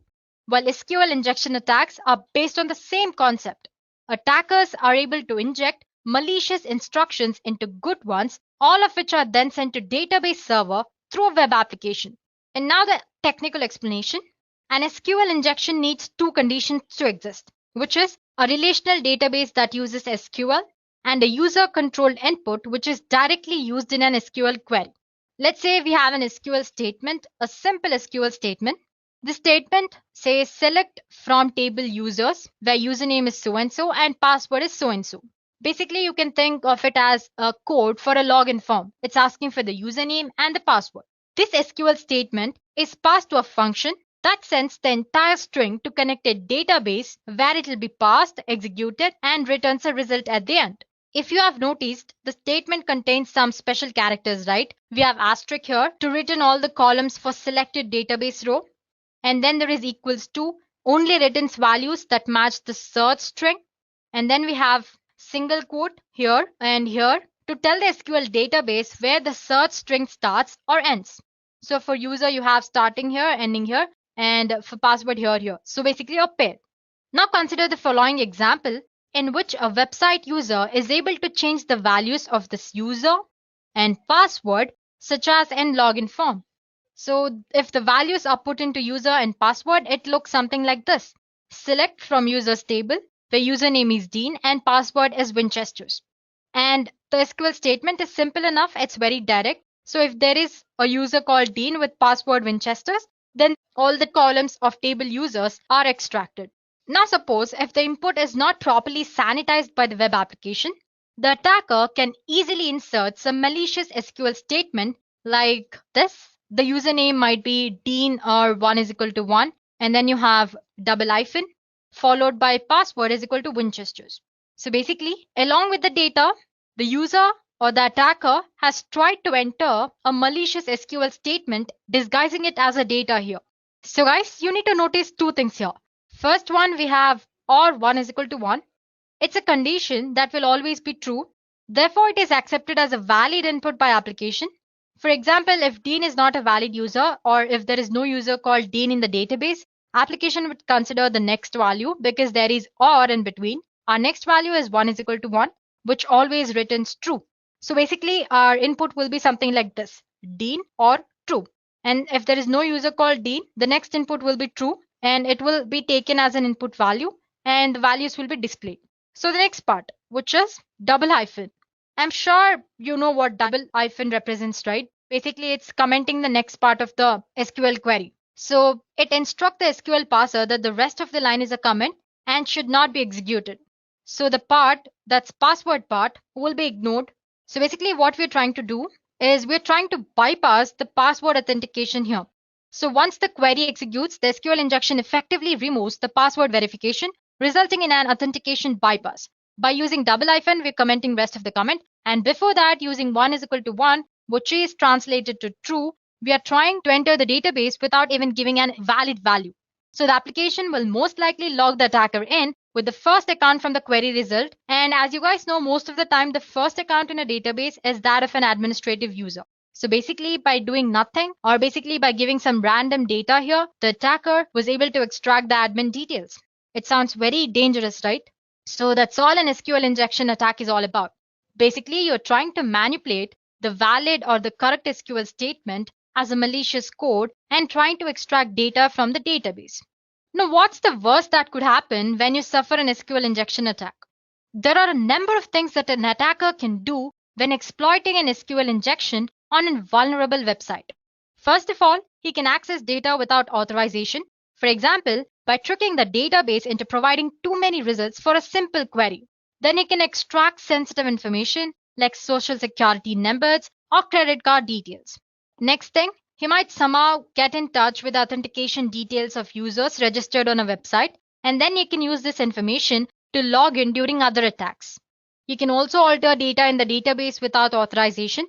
For example, he can create fraudulent records or add extra users, or he might even actually delete the entire table. Or an attacker can easily control applications' behavior that's based on data in the database. For example, by tricking an application into allowing a login without a valid password, which we saw earlier. I showed you how using an SQL injection attack, you can bypass an authentication mechanism or you can avoid password verification. Well, it all depends on the capabilities of an attacker, but the exploitation of an SQL injection vulnerability in a website or an application can lead to complete takeover of the database and the web server. It sounds as dangerous as it looks. Well, guys, there are different types or categories in SQL injection. Attackers can exfiltrate data from servers by exploiting SQL injection vulnerabilities in multiple ways. So, guys, till now we've learned what SQL injection attack is and what worse could happen as a result of an SQL injection attack. Now, let's explore different type of SQL injection attacks that there are. Attackers can exfiltrate data from data servers by exploiting SQL injection vulnerabilities in multiple ways. SQL injection mainly can be classified into three major categories, and that would be in-band SQL injection, inferential SQL injection or blind SQL injection, and then there is out-of-band SQLI. So let's begin with in-band SQL injection. In-band SQL injection is one of the most common and very easy to exploit when compared to other SQL injection attack types. In-band SQL injection occurs when an attacker is able to use same communication channel to both launch the attack as well as gather the result. It's further divided into error-based SQL injection and union-based SQL injection. Now talking about the next type, which is blind SQLI, or we can also call it inferential SQL injection. It usually takes much longer when compared to in-band SQL attack, but it is just as dangerous as any other type of SQL injection. So in this attack, no data is actually transferred via web application, and the attacker will not be able to see the result of an attack like in band. That is why what we call it as blind SQL injection. So basically here, an attacker reconstructs the entire database structure by sending payload, by observing the web application's response, and by resulting behavior of database server. So basically he observes and then attacks based on the data he finds out. It is further divided into blind Boolean-based SQLI and then blind time-based SQLI. And lastly, we have out-of-bound SQLI, which we'll discuss at the end. Okay, let's get started with error-based, and then we'll move forward with the other types. Okay, so here we go. Error-based SQL attack. It's type of in-band SQL attack. It is a technique that relies on error message thrown by a database server to obtain information about the structure of the database. So basically, here an attacker will rely on the error message which is sent by the database server to manipulate the database. So an attacker can retrieve information such as table names and other content from visible database errors. If you guys notice, most of the times the errors are too detailed. Well, it's not necessary for the errors to be so detailed. Well, that's one, you can say, a drawback of database errors here. For example, let's consider this query. Well, don't get overwhelmed by the complicated way it looks. Anyway, you have a request here. With this valid data, I'm attaching an injection point, which says extract the version basically. That's all it is doing. The above query returns an error in which it displays version of MySQL that I'm using. So guys, as you can see, basically I'm using version parameter here, and this is my entire injection point. And using this version parameter, the query will result an error. In the error, it will display version of MySQL that I'm using. Similarly, I can fetch existing database, tables in the database, and finally the content which is present in the table. So the best way or the way to avoid here is you can avoid displaying database error messages in very detailed format, which in turn prevents hackers from fetching the information. So basically make errors as little informative as possible, up to the point. So that's all about the error-based SQL attack. So in simple terms, the attacker makes use of the information which is provided in the error to extract data from the database. Next type of attack is union-based. I'm sure you can understand by the name itself. Anyway, in this attacker, the attacker uses union SQL operator to combine the results of two or more select statement into a single result. And this result is then returned as a part of HTTP response. So here's an example. So as you can see, I have an HTTP response here, which ID is equal to 1. Till here, it's a valid statement. After that, it's our injection point. We are trying to use select MySQL, which is a standard database name, and union operator select version. So basically, this will again display the version of MySQL that I'm using. So these are two different kind of inbound SQL types. Moving on to next type, which is Boolean. So like I said earlier, guys, this inferential or blind SQL injection are referred to as blind because no data is actually transferred via web application, and the attacker will not be able to see the result of an attack here. Okay, so the first type, which is Boolean based. So when an SQL query fails, sometimes some part of web page or disappear. I'm sure you might have noticed, right? Suppose if you're entered something wrong in the URL, sometimes the page which you're viewing either disappears, or it might change the entire website, or it might fail to load anyway. These indications allow attackers to determine whether the input parameters is vulnerable and whether it allows extraction of data.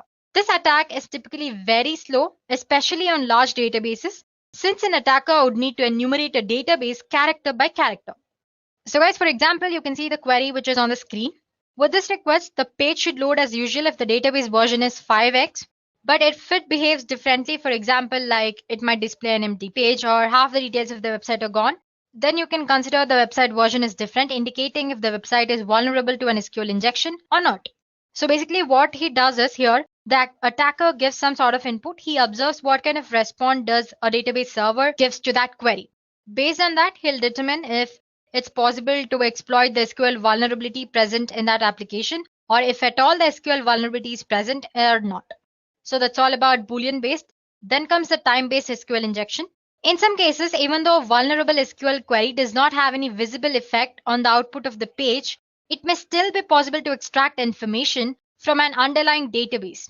Hackers determine this by instructing the database to wait or sleep a stated amount of time before responding. So basically here, if there is no visible output from the database server, the attacker will ask the entire database to sleep for a while. If the page is not vulnerable, it will load quickly. If it is vulnerable, it will take longer than usual to load in response to the query.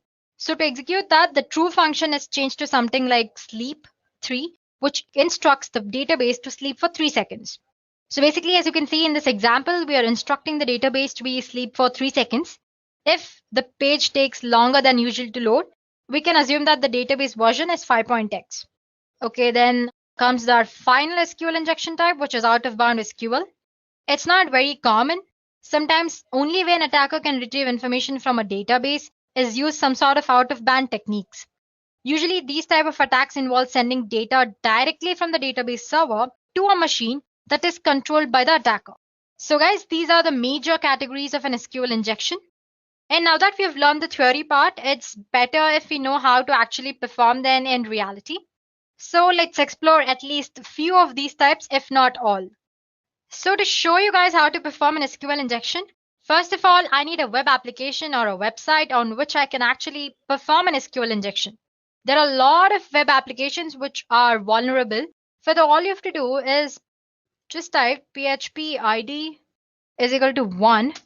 This should give you the applications which have SQL vulnerability present in this database. But the thing is, I'm still not sure if I can use these websites. It's almost illegal, right? Because these are actually present on the net. But that won't be posing a problem since we're just trying to learn how to perform SQL injection. There are a lot of vulnerable web applications or websites which are especially made to actually perform such attacks.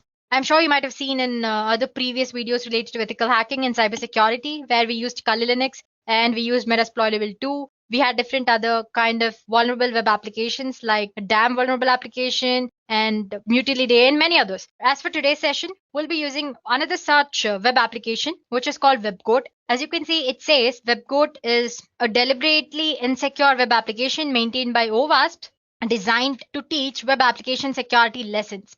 So you can install and practice with WebGoat.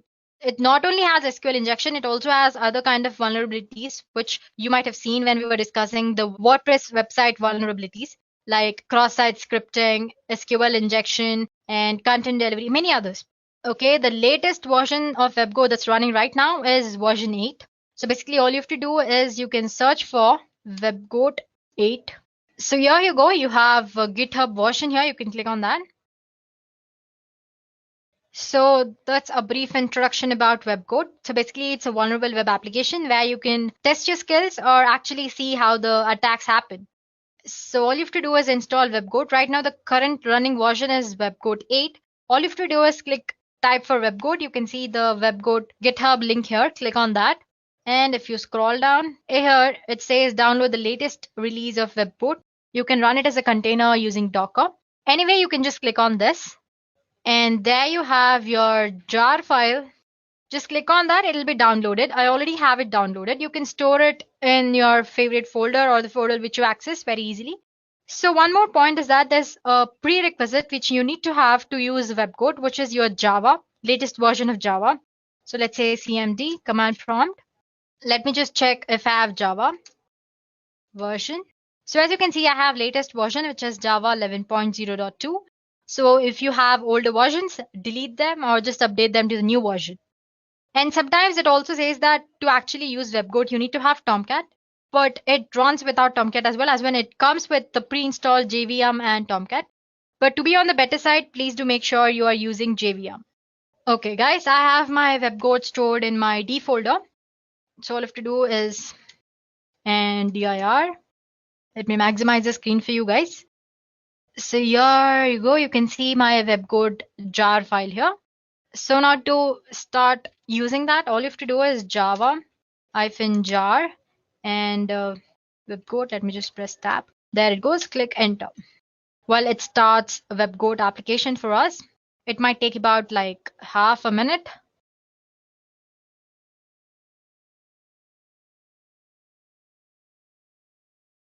So guys, it is started. It says Tomcat started at port 8080 and it says started WebGoat in so many seconds. As in it says, it took so many seconds to actually install at the start the WebGoat application. Now we go back to a browser. Here I type for localhost. Okay, that's WebGoat login page. So guys, here we go. We are into the application. Well, if you haven't registered, if you're using it for the first time, all you have to do is click on this register new user and create a username and password. Okay, let's create a username. Let's say Deepthi. Password, some password, and agree. It's as easy as that, and click on sign up. It says it must be between 6 and 10.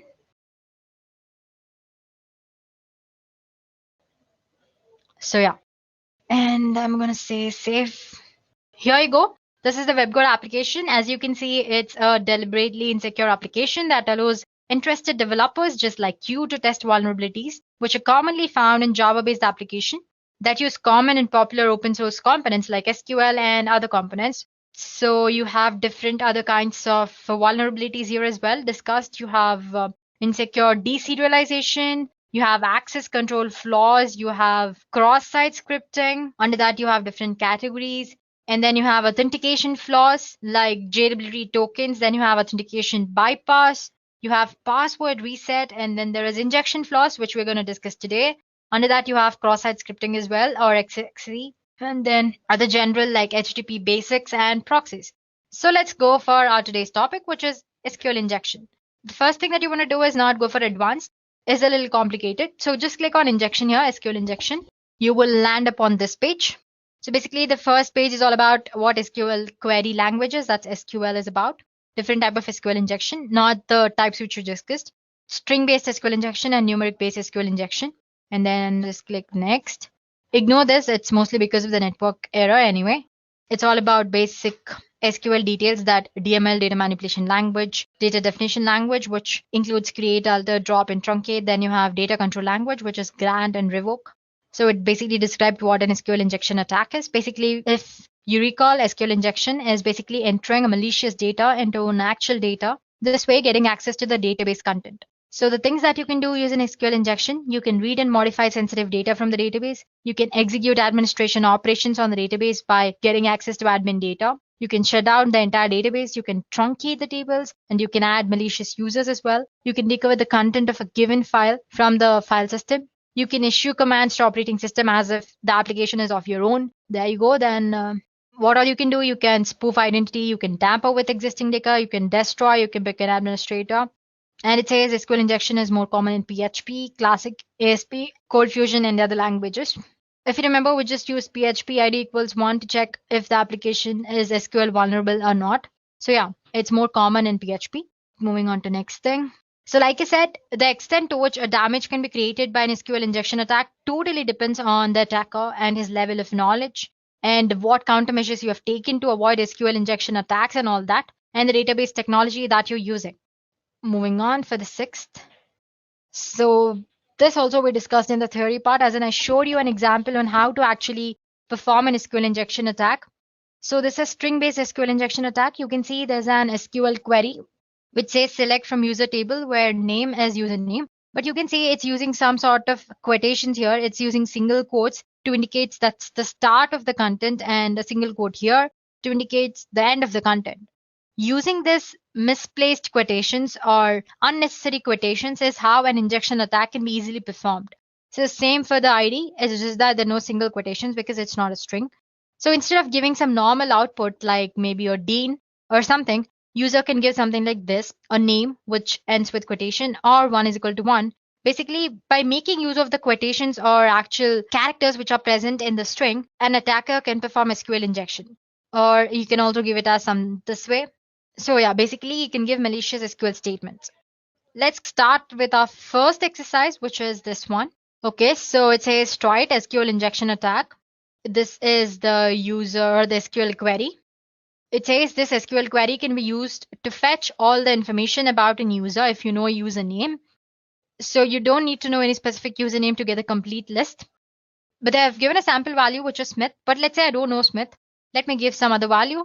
So as you can see, I've already done it before. So there are other values. So let's say Dean. But it doesn't give me anything because there's no user called Dean in the database. Okay, it says give Smith because Smith is a valid user. So let me just give Smith. So as you can see, it is displaying the values of user Smith. Well, this is straightforward. They've mentioned a username, which we've used, and we got the information. But now suppose if I want to know other user's name as well, all you have to do is manipulate this data. So as you can see here, this part, there was a single quotation, but right now it's showing us different garbage characters. Anyway, so I'm ending with this another single quote and saying or 1 is equal to 1, which is always true as you guys know. And there is already a single quote here, one more, so I'm not giving one here. And I'm clicking on get info. So there you go, it successfully fetched me other information about other users as well. So basically, I manipulated the data into some malicious SQL statement. So like I said, 1 is equal to 1 is always true.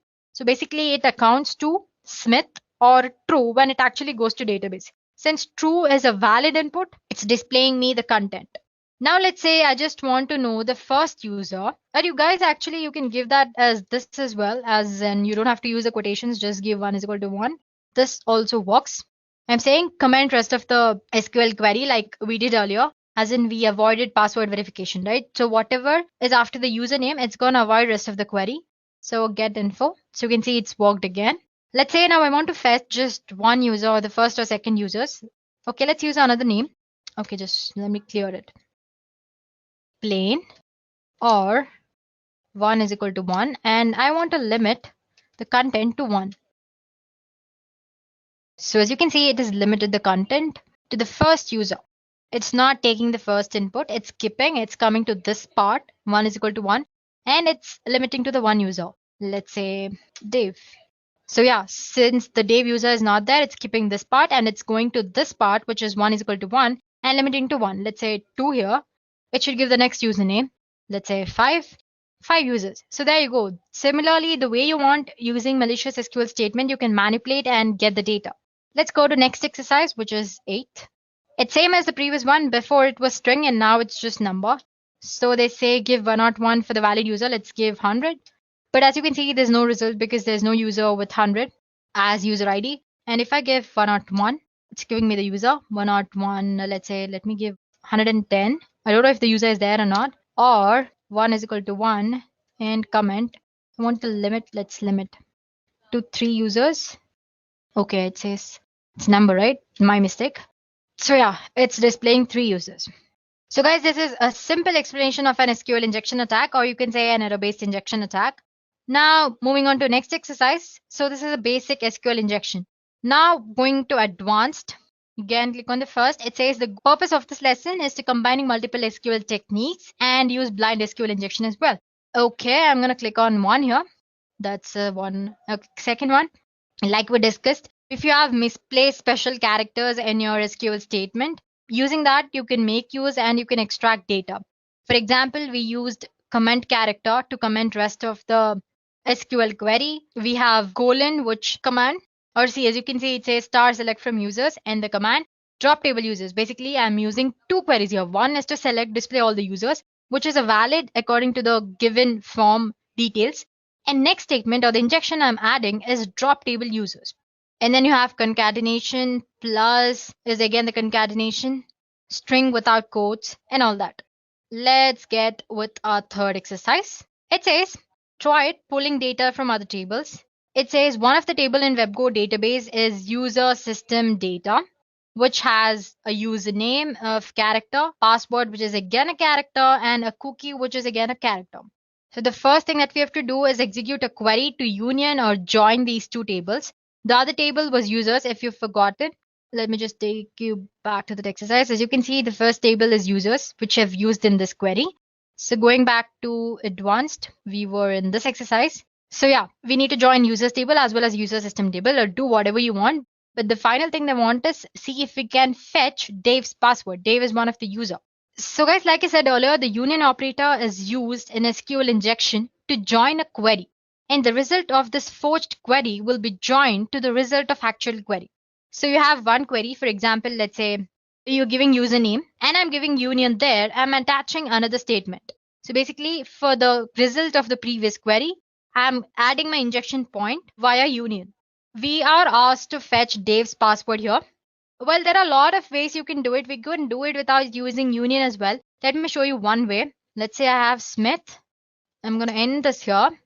And let me say select star from user system data. And I'm again quoting it. And that should do it. So sorry about that, guys. Earlier it was an error, right? So basically, let's say Smith. And I'm commenting it. And then I'm giving select star from user. What is the table name? System data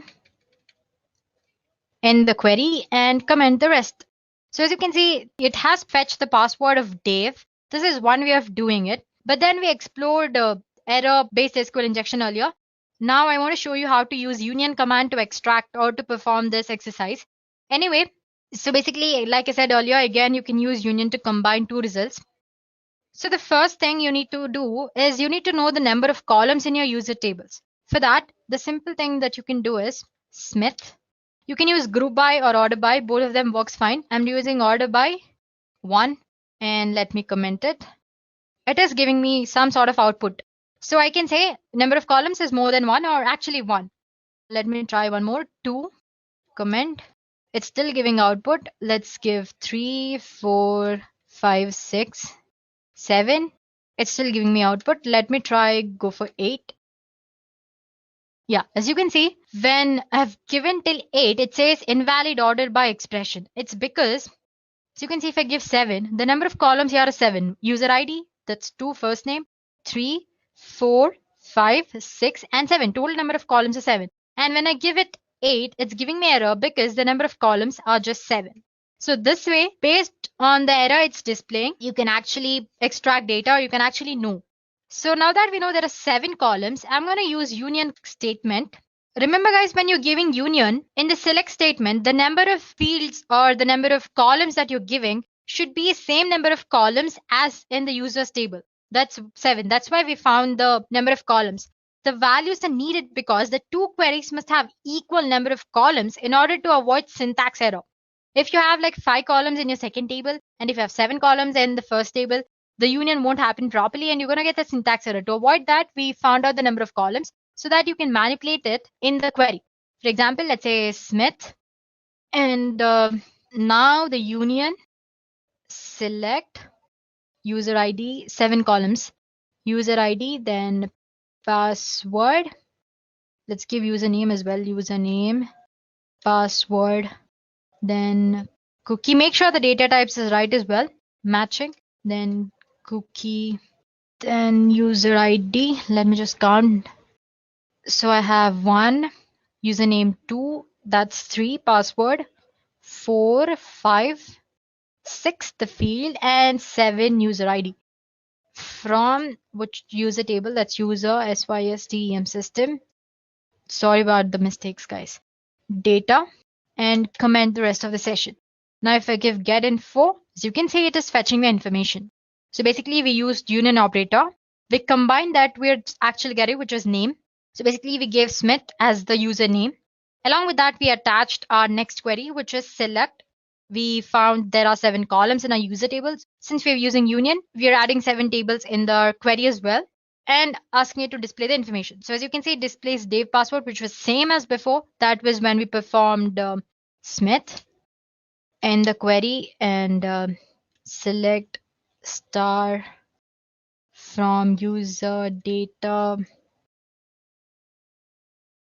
system data. Okay. So as you can see, the password now and the password earlier was also different, as in same. Sorry about that. Now if I give this to check, pass W0, and then I have R and capital D. So it says, congratulations, you have successfully completed the assignment. There you go, guys. I've showed you error-based SQL by finding out number of columns, and in the simple SQL as well. After that, we also learned how to use union operator to extract the data. So like I said, we have learned at least 2 types of SQL injection attacks here. Then going to next one, it says blind SQL injection attack. We've already learned about blind SQL injection attacks. Basically, no output, or an attacker can't actually see the database input here. So basically, the attacker determines the answer or the data he wants based on the application's response to the query he gives. And the next part is about difference. So it says in a normal SQL injection, error messages from database are displayed and given enough information to find out how query is working, or similarly in the case of union-based SQL as well. So in case of this blind SQL, nothing is displayed. You will start asking questions based on true or false statement, and depending on the response the system or database server gives to you, you determine what kind of attack can you actually perform. So for example, you have this SQL query and it'll change to URL in this form. That's HTTP. This is the query is equal to 4 and 1 is equal to 1. This will be translated to this form. You know the website is vulnerable for a blind SQL injection. But if the browser responds with page not found or something else, you know that a blind SQL injection might not work, or that there is no vulnerability present in that application. Similarly, you can go ahead and change 1 to 2, which will not return anything because obviously the query returns false, which 1 is not equal to 2, right? So basically it equates to some content or data and false. Now, how do we actually take the advantage of above true or false thing? So here you go. I have my actual data, which is http myshop.com, article is equal to 4. And this is my injection point substring. I'm trying to find database version here. Similarly, you can also find the number of databases present, the database's names, tables present in database, and actual content of the database and all that. If the Boolean blind SQL injection doesn't work, you can always go for time-based blind injection. Basically here, instead of true, you're replacing by some time limit, say sleep for 3 seconds.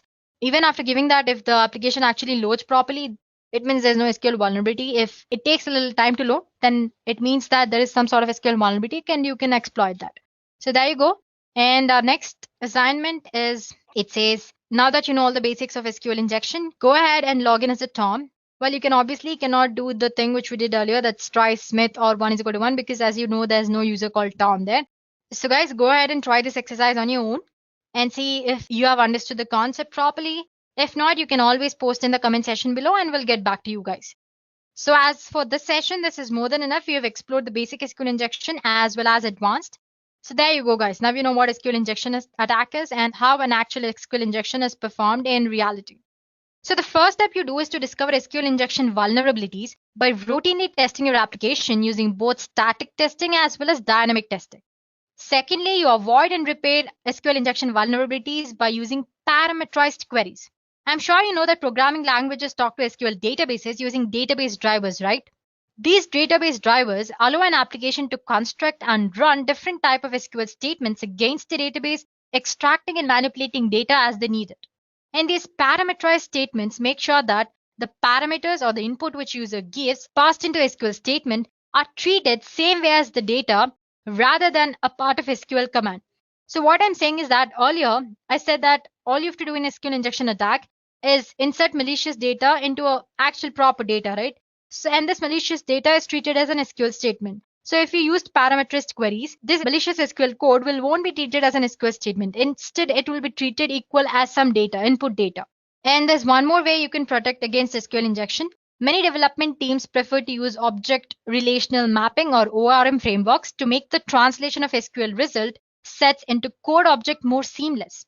And then comes the third thing, which if you are unable to use parameterized queries or a library that writes SQL for you, the next best approach is to ensure proper escaping of special string characters. So basically you can use escape characters in your data. Well, escape symbol characters is a simple way to protect against SQL injection attacks, and many languages have standard functions to achieve this. You can enforce principle of least privilege. Application should ensure that each process or software component can access and affect only the resource it needs, as in it can't access the other data which is not actually related to it. Well, you can think of it in the same way that only certain bank employees have the access to the actual vault. So applying this restricted privileges can help mitigate a lot of risk around injection attacks. Sensibly designing access management in this way can provide a vital second line of defense. So no matter how an attacker gets access to your system, it can mitigate the type of damage that they can possibly do. And finally, you can use a web application firewall. Well, they're not as effective as other measures, but they can help you identify SQL injection attempts and sometimes help you prevent SQL injection attempts from reaching the application as well. So guys, SQL injections are popular attack methods for cyber criminals. But by taking proper precautions such as ensuring that data is encrypted, performing security tests, and by being up to date with patches, you can take meaningful steps toward keeping your data very secure. There are a variety of ways an hacker may infiltrate an application due to web application vulnerabilities. So guys, stay informed and stay alert. No matter how an attacker gets access to your system, it can mitigate the type of damage that they can possibly do. And finally, you can use a web application firewall. Well, they're not as effective as other measures, but they can help you identify SQL injection attempts and sometimes help you prevent SQL injection attempts from reaching the application as well. So guys, SQL injections are popular attack methods for cyber criminals. But by taking proper precautions such as ensuring that data is encrypted, performing security tests, and by being up to date with patches, you can take meaningful steps toward keeping your data very secure. There are a variety of ways an hacker may infiltrate an application due to web application vulnerabilities. So guys, stay informed and stay alert.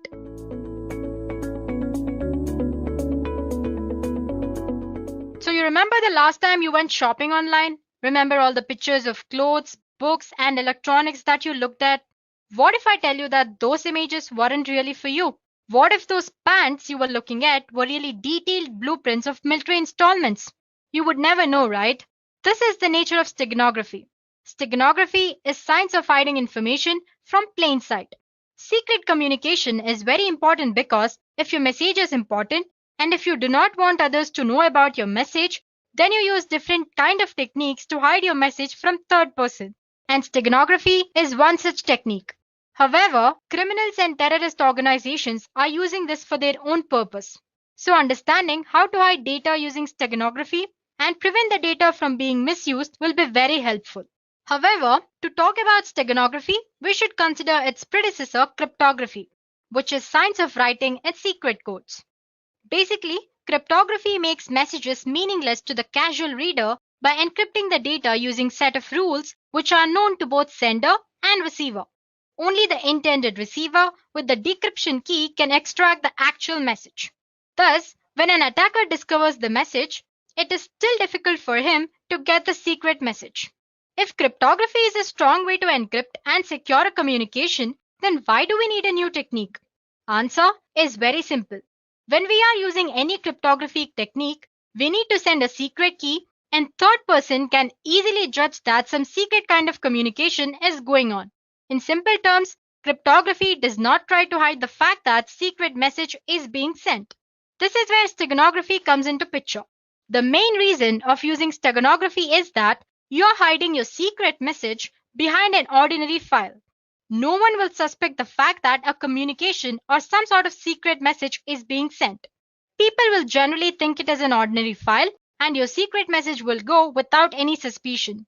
Unlike cryptography, which conceals the content of a secret message, steganography conceals the very fact that message is being communicated. So if I have to define steganography, it is an ancient art of covering messages in a secret way such that only the sender and the receiver knows the presence of the message. Well, now if you're thinking steganography is a brand new method, then you are mistaken. Steganography is an ancient practice.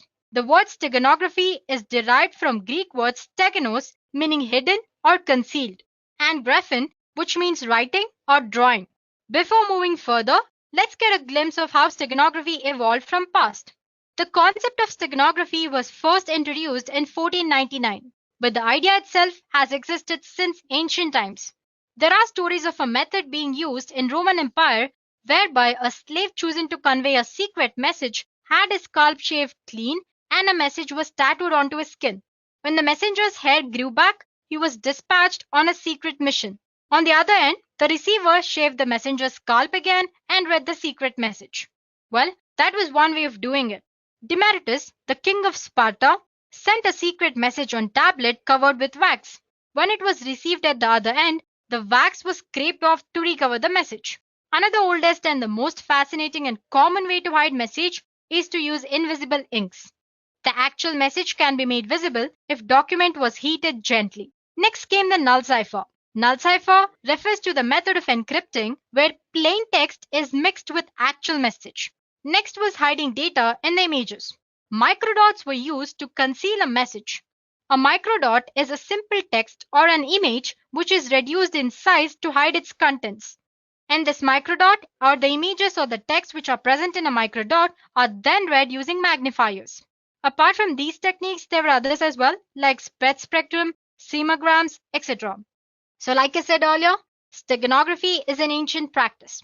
The majority of today's steganographic systems use multimedia objects like image, audio, video, etc. as cover media. Well, if you don't know what I mean when I say cover media, don't worry about it. You will know more about it as we progress through this session. But for now, cover media is a place where you actually store your hidden information or you store your secret information. So based on the type of cover media, steganography is divided into multiple types. To begin with, we have text steganography. Text steganography is hiding information inside the text files. It involves things like changing the format of existing text, changing words within a text, generating random character sequences, or using some sort of context-free grammar to generate readable text. Well, there are different methods to hide data in text. Some of the popular ones include format-based method, random and statistical generation, linguistic method. Moving on, we have image steganography. This is nothing but hiding data in an image. It's one of the most popular way of hiding data because in image, there are huge number of bits present in digital representation. So it's easy to store or hide data in an image. There are a lot of ways to hide your information inside an image. Common approach includes LSP steganography, which we'll be discussing in detail later. And then there is masking and filtering, some sort of encryption techniques, and many others. Moving on, audio steganography. It sounds according to its name. In audio steganography, secret message is embedded into an audio signal, which alters the binary sequence of corresponding audio file. Then there is video steganography. In video steganography, you can hide any kind of data in digital video format. The advantage of this type of steganography is that large amount of data can be hidden very easily. You can think of it as a combination of image steganography and audio steganography. Well, there are two classes of video steganography. One is embedding data in uncompressed raw video and then compressing it later. Other one is embedding data directly into compressed data stream. And next there is network steganography. Like it sounds, it's a technique of embedding information within network control protocols like TCP, UDP, ICMP, and many others. For example, you can hide information in the header of an TCP/IP packet in some fields that are either optional or not important. And finally, there's email steganography. It's not a very well-known type, but anyway, email that contains the files embedded within hidden information using steganography can be very difficult to detect as well as read. Now that we have learned of different types of steganography, let's take a look at few features that a steganographic technique must and should possess. I'm sure you can see an image of an adorable and cute kitten on the screen, right? Well, that's our cover image or the file where we store our secret data. So the first feature that any steganographic technique must possess is transparency. It's an important feature. Each cover media, it can be image or audio or video, has certain information hiding capacity. If more information or data is hidden inside the cover, then it will result in degradation of cover media. As you can see, the stego image or our final image after hiding data inside our cover image is not proper or exactly similar to our original image, right? So there's some sort of distortion. So if attacker notices this distortion, then our steganographic technique fails, and there is possibility that our original message can be extracted and damaged by attacker. Well, that's the first feature.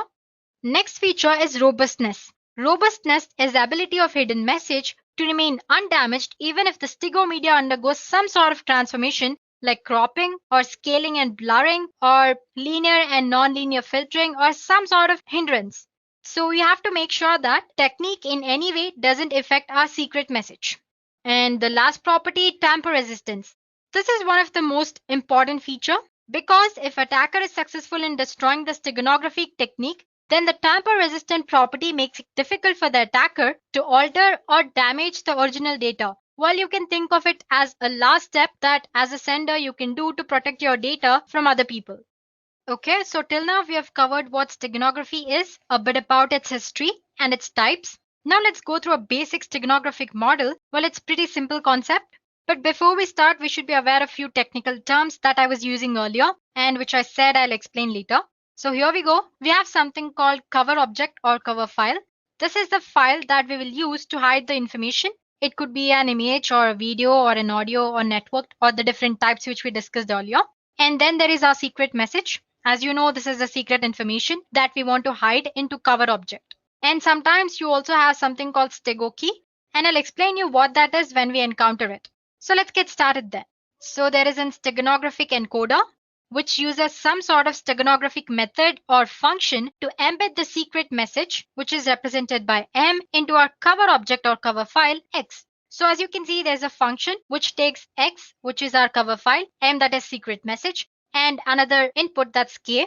Like I said, K is nothing but key or stego key. It is a key to embed data in a cover and extract data from the stego medium. Well, it's optional. Using a key provides extra security, that is all.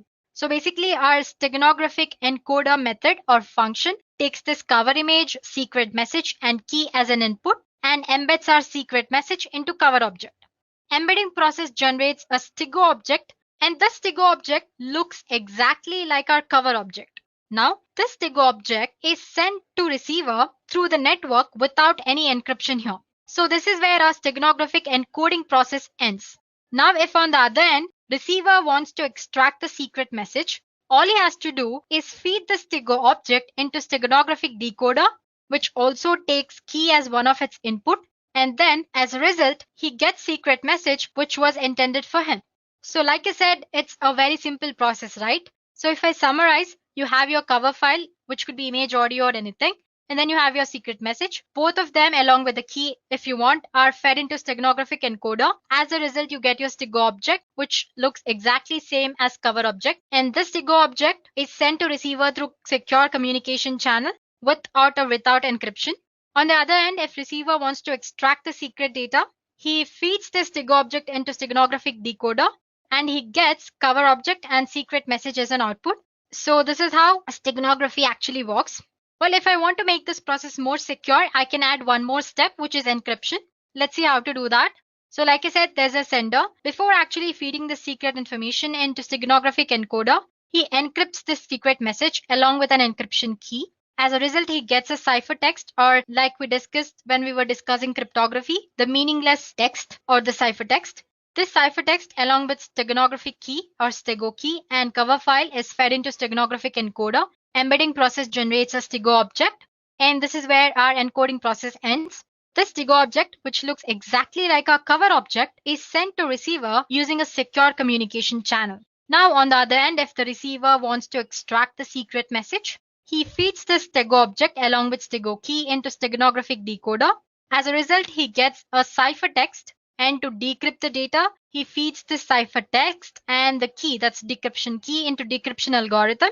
And as a result, he gets the secret message which was entered for him through the sender. So there you go, guys. That's simple. So like I said earlier, we discussed the most simple process. If you want to make it more secure, you can include encryption as well. So basically, any type of steganographic method or technique works this way. It's just that the type of algorithm they use, or the encryption algorithm, or the technique they use to embed data into an image or a video, or it could be anything that's cover object, is different. So guys, till now we've learned about what steganography is and how a steganographic technique actually works. It's time that we should learn about one of the most popular steganographic technique, which is LSP steganography. If you remember, earlier we talked about image steganography, where we hide secret data inside an image. Well, one of the popular technique to hide secret message inside an image is LSB steganography, or least significant bit steganography. Now, before we jump into what LSB steganography is, let's take a look at a few basic concepts. On the screen, I have an image. To be more precise, let's call it a digital image. Every digital image is a finite set of digital values called pixels. You have probably heard the term before and generally know that pixels make up an image. Pixel is actually short for picture element. Well, you can think of them as dots of illumination, typically so small that you're unable to see them. Thousands or even millions of individual pixels together make up an image. So each pixel can be one color at a time. However, pixels are so small that often blend together to form new colors. In this session, we will work with RGB color model. The RGB color model is an additive color model in which red, green, and blue light are combined together in different ways to reproduce a broad array of colors. And each of these can be represented using a binary code. So like I said, I have three values, which are RGB, that's red, green, and blue. And each of this value is represented in a binary code. So by mixing the 8-bit binary red, green, and blue values, pixel can be any color. And the color is usually determined by number of bits used to represent it. Well, in this case, we are using 8 bits. So we can display for about 250 colors. Moving on, when we are working with binary values, we have more significant bits and less significant bits. The leftmost bit is the most significant bit. On the other hand, rightmost bit is the less significant bit. Now, if we change the leftmost bits, that is most significant bit, it will have a large impact on final value. For example, let's say I have 255 and its binary representation, which is 8 ones in 8-bit representation. Now, if we change the leftmost bit from 1 to 0, the decimal value will change from 255 to 127. As you can see, the amount of change is very huge here. It has made a large impact on final value. On the other hand, the rightmost bit is the less significant bit. Now, if I change the rightmost bit, it will have less impact on final value. For example, if we change the leftmost bit, which is 1, to 0, it will change the decimal value from 255 to 254. And you can note that the change is about decimal 002%, which is very less when compared to most significant bit. So the point I want to state here is that if we change most significant bit or MSB, it will have larger impact on final value. But if we change LSB, the impact on final value is very less. This very point is made use by LSB steganography. So in this method, which is LSB steganography, least significant bit of an image or of a pixel in an image is replaced with a bit of a secret image. The result of this process alters the original output very slightly. So your cover image and your stego image, that's your final result, after hiding the data, look exactly same without any difference. This technique works very good for image, audio, and video steganography. Well, let's consider a simple example. Suppose we want to insert letter A into an image. The binary representation of A is 1 followed by 5 zeros and again 1. Now, like I said earlier, we are using RGB color model here. So, and I'm using 8 bits to represent each of these values, which is red, green, and blue. So I'll be needing about 3 consecutive pixels. That's about 9 bytes to replace all the least significant bits by the bits of the letter A. Well, don't worry about it. You'll understand once you see the next image that I show you on the screen. So like I said, I'm considering 3 pixels, which is about 9 bytes. So these are the pixels before insertion. I've picked like random pixels. So As you can see, I have 3 pixels, 1, 2, 3, and 9. So totally 9 bytes I have here. And now if we replace the last bit or LSB for each byte with a bit from binary representation of A, what we get is this. So as you can see, I have replaced the 0 with this 1 here. So as you can see, 0 is replaced with 1. And then I have 5 zeros, 0, 0, like 5 zeros followed by 1, 1, which is already 1, so I'm not replacing anything here. So as you can see, all the color bits have been replaced here. So once you're done with replacing, you'll find that the final result or the StickGo image is very much identical to your actual image. That's your cover object. On an average, LSB requires that only half of the bits in image can be changed. As you can see, I've left 3 or 4 bits unchanged here. For example, this one, and the 0 here. The 0 in the first line, in the last line, I have 2 ones left without changing it. So if need required, you can hide data and the least and the second least significant bits as well. And still, the human eye would not be able to discern it. So guys, that's all about least significant bit steganography. Well, that's the concept. So to summarize, every pixel can be represented using different color models. Well, in this demo, I've used RGB color model, and each of these values are represented using 8 bits. While you can use a different number of bits as well. And this number of bits used usually determine the color which pixel displays. Like I said, we have used 8 bits here. And in a binary format, we have least significant bit and most significant bit.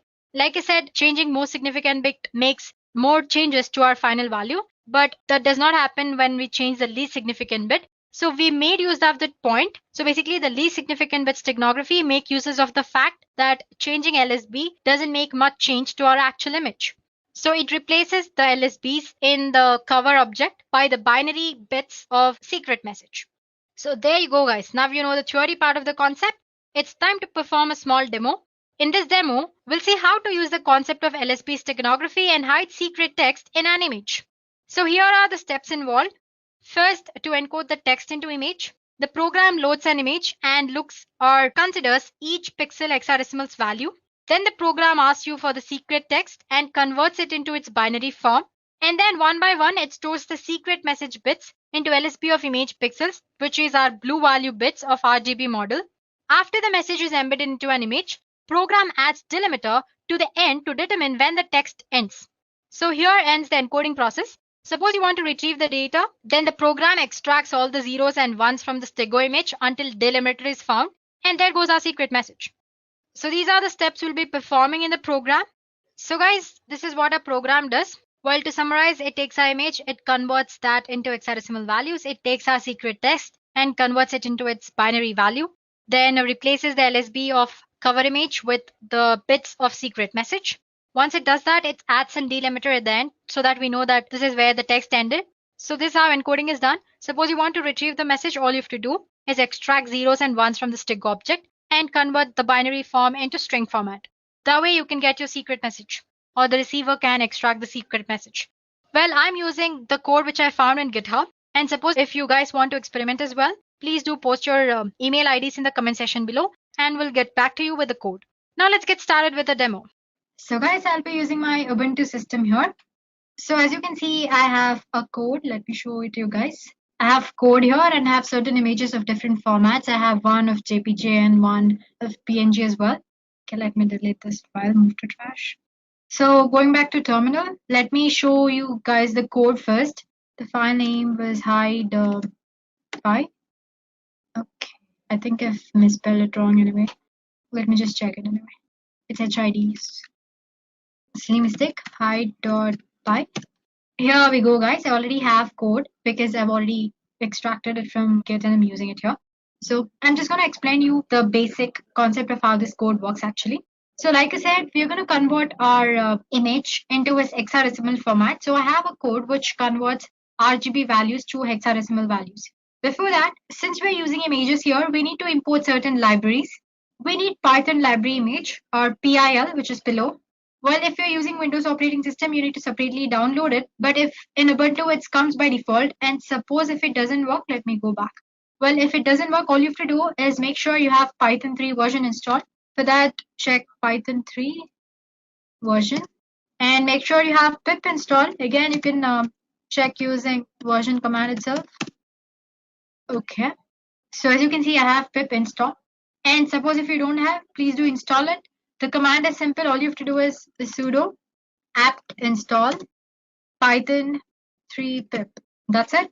Just click enter and it'll install. I'm not doing it again because I already have it installed like you guys saw. And once you've done that, to install pillow, sudo pip install pillow. That's all. And then it'll work. That's just the way of installing pillow library. Let me clear the stuff. Let's go back to program. So since we're using images, like I said, we need to use certain libraries. Here we'll be using pillow library. So if you get an error while using this program, please do install pip and pillow. So getting back to program, like I said, here we're using an image and converting that to its hexadecimal format. And similarly, while retrieving it, we're using the inverse function of it. And our secret message, which is in string format, we're converting it into binary and binary to string. And then there is encode. Basically, it goes through the hex code and places the binary bit of a secret message into the hex code. Similarly, the inverse program is decode. It'll decode the hex format. First, it'll check if for the zeros and ones, and then it pulls the data from that. So basically, we have four main functions here, which is encode, decode, hide, and retrieve. Like I said, encode and decode. Like I said earlier, it checks for the hex code, hexadecimal code, and then replaces the bits. And decode, it checks if the hex code has zeros and ones, it'll extract the data. If hex code doesn't have any zeros and one, it'll return none. So there you go. Now, these are the basic functions, and then comes the complex function, which is to hide a message. I have a hide function here. Just go through it. It's very simple. So basically, as you can see, this hide function, it takes file name and message. It opens the image library where it gives the file name as input and then converts the message from string format to binary format and adds the delimiter as we discussed in the theory part of the session, so that while extracting, you know that you have reached the end of the text. So basically, first it checks if our image is in RGB format or not. If it doesn't, and then it converts to it. And then there it goes. And basically, it takes each and every bit, checks if the bit is in proper format, if the actual bit of the secret message can fit into this and all that, and then replaces the bit. And once it has encoded the secret message completely into our image, it returns a message saying completed. If the mode of the image or if your file doesn't exist, and for all that, it returns a message saying incorrect image mode, couldn't hide. Now, the retrieve function is as very simple, the most simple one. It's taking the file name from which you'll have to extract the data. If it checks first, it checks if it's in the RGA format. I mean, that's red, green, blue format. And if it's not, it's going to convert into it properly. And from there, it's going to extract the data. And then it retrieves all the zeros and ones until it finds delimiter. Once it has found the delimiter, it gets to know that it has reached the end of the text, and then it displays the message success. Otherwise, it will give you an error message. Finally, we have our main function. So basically, we're going to give like string. You have switch option while writing code, right? Either in Java or C++, anyway. Just like that, I'm going to give a code. Well, it's not going to display to the user, but anyway, it's in this code. According to the code, you need to use a command like Python, the file name, as in the file name and which contains the code, -e to embed the data, and the image and the text which has to be embedded and all that. Oh, we'll get to know when we actually perform the demo. So let me just summarize what we've learned in the code again. So just basically go through it. It's very simple. So like I said, we are using pillow library. For that, we need to install it properly. If not, the program doesn't work. So make sure you have Python, and after that install pip, and through pip install pillow. And like I said, we're converting our image into its hexadecimal format using this function, and inverse using this function, and our secret message to binary and binary to string. Encode, it basically checks for each and every hexadecimal of our image and replaces that by 0 or 1 of a secret message. And then you have decode. It checks if the hexadecimal code has zeros or ones. If it does, it extracts the data. Otherwise, it returns none. And then there's our hide image, which actually embeds the data into our image.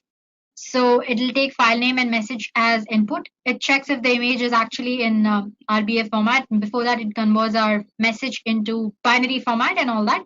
And then based on certain conditions, it embeds the data properly into the image. If there is some error regarding the mode of the image you're using, or if the text file doesn't exist, it shows an error message. Same goes for the retrieval as well. It checks for the zeros and ones, extracts until it finds a delimiter, and then it gives you a success message.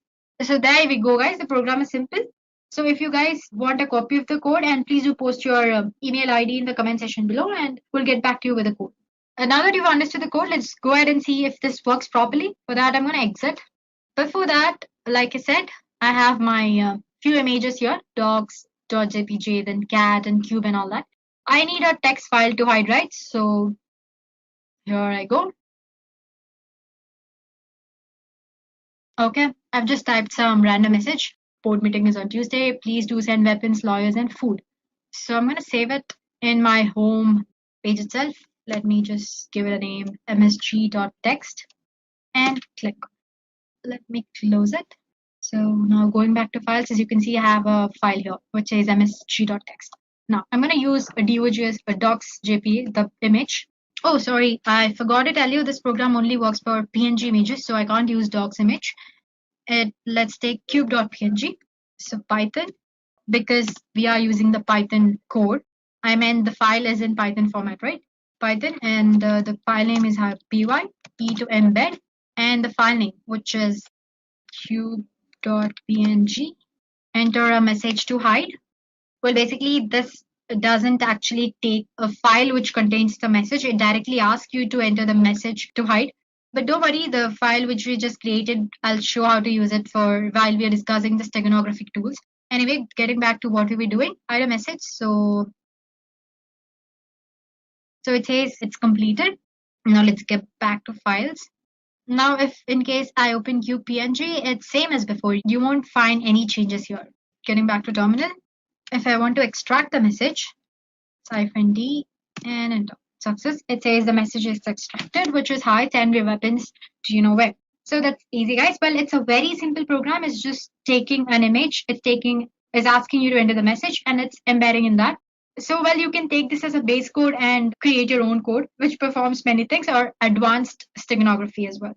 So basically, to summarize, in this program, what we did was we converted our secret message into its binary form, and we took the bits in the binary code and replaced the least significant bits, or the blue color bits, of RGB color model by these bits of secret message. So basically, we're replacing the least significant bits so that our cover image, that's cover object, as well as our stego object, both are same and look identical. Now let's get back to PPT. So guys, earlier we discussed about the ancient steganographic methods.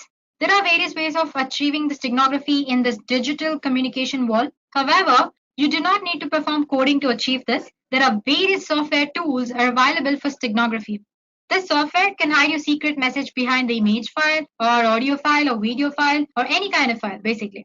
So we are going to take a look at few such tools, and I'm going to show you how to use them, maybe at least 2 or 3. So there we go. The first tool is Stego Suite. Basically here you can hide any kind of text inside an image. Then you have Stego Hide. It hides a secret file in an image or audio file. Then you have Steganography. It's a free software where you can hide your files inside BMP images or WAV files, that's WAV files. And then there is Assued Pixel, which works as in it's similar to other tools where you can hide data and images, but the way it works is slightly different. I show you how it actually works, so don't worry about it for now. Then there's OpenPuff, where you can conceal all the files in an image, audio, or flash files. Then Camouflage, tools that let you hide any type of files inside any other file. So these are very few. There are other tools outside as well. As for today, we're going to explore 3 to 4 tools, which is Stego Suite, other one is Stego Hide, then Steganography, and Assued Pixel. So there we go, guys. Let's begin with Stego Hide. Let's go back to our Ubuntu. So this Steg Hide is an open source steganography software that lets you hide your secret file, an image or audio file. You will not notice any change in the image or audio file. It is a command line software. Therefore, you need to learn the command line to use this tool. And therefore, I have come back to Ubuntu here. So I've already have it installed. It's very easy to install. Apt-get install Steg Hide. It'll install. Use the command just sudo apt-get install Steg Hide. And click enter. I'm not doing it. It's going to take time. Since I've already done it, I'm going to straight away use it. So Steg Hide. Well, as soon as you enter the command Steg Hide, it'll show you the help command related to the Steg Hide. So basically, it says the first argument should be one of the following. That is, either you should embed the data or extract the data. And you have various options that you can add in commands to use your cover object or the Stego object or your secret message. And you have options to compress and encrypt the file before actually putting it into an image for hiding it as well. And then suppose if you want entire information about your file after encrypting it, you can use different commands as well, which, for example, you have info command here. If you use that command, it'll display all the information about your file. And when you're trying to embed data, it'll ask you for a passphrase. Basically, it's nothing but just like key. You can think of it as a key or a password. Basically, it's making sure that you're the right user who has entered hidden the data or extracting it. So, well, to make it easier for people using it, they also have given few examples here. So, usually the command begins with steg hide, the command name, and embed to embed the file. -cf refers to your cover object. It's the name of your cover object. And then you have your secret message. And for that, you're using -ef. Let's do that. So, steg hide, embed. Before that, let me go back to files. So I'm using this docs JPG and the message.txt, which we created earlier. Embed -cf. So that's docs.jpg and -ef, which is our msg.txt, right? Cool. It says enter passphrase, which let's say ABCD. It says embedding and it's done. Now to check if it's done that properly or not, let's go back to files. I'm going to move it to desktop. Click on enter. Cool. Now let's go back to desktop. Here is our file. Now to extract, I'm using extract command. Before that, I need to go to my desktop, right? Because that's where my file is stored. Here we are, and steg hide extract. SF is what you use to extract your stego file. You can see it in the help session. And the name was docs.jpg. It's asking for the passphrase, more for security purposes. So it says extracted to message.txt. Now to check the file, you need to go back to desktop because that's where our file should be. And if you open that with editor, there you go. We have successfully extracted the data from the image. Now let's try a few other commands. Let me come back. Okay, let me try it here. Steg hide. What was that? Info command, right? Info. And let's say, so as you can see, it's extracted the information about the file. It's in format, its capacity, and it says you want to get information about the emitted data as well. Why? Could not extract any data with the data phrase because already extracted the secret message from that file. Well, if you hadn't extracted, then maybe it would have showed the embedded content as well. So that's how you use a steg hide. You have multiple other options as well. Like for example, when you were trying to embed, it asks you for the passphrase, right? Instead, if you don't want it to ask like this, you can use -p command and enter the passphrase. You can add it in the command itself here. And then it actually skips that step and actually goes back to this embedding message done step. So yeah, that's all about steg hide. Now let's go back to other tools. So the next tool we'll be using is a stego suite. It is a free steganography tool which is written in Java. And with stego suite, you can easily hide in confidential information and image files. So I have a file called sample here. I have certain images. It's in JPG format. It's a BMP file. And then there is a PNG file as well. So first tool that we're going to explore is stego suite. So stego, yeah, there we go. This is the stego suite tool. It looks very simple. Basically, there's nothing here. So click on file, open, and select the file in which you want to embed the text or the secret data. Let's go back to sample. And here I'm using this PNG image, open. Here it's ask you for the text which you want to embed in the image. So this is the secret text I want to hide. If you want, you can give the password and embed. It says embedding completed. The file is saved to desktop sample image embed.jpg. Let's go back and check sample. And here we go. You have an image and properties. It's a JPG file. Let's try opening it. There you go, guys. It looks similar to our actual message. Well, it doesn't look different at all, but the data is actually hidden inside it, right? To know that, all you have to do is let's just rename this. Let's say image E. That's the embedded format of our image. It says the image is open. Okay, I'm gonna close stego suite. So yeah, you can see the image here.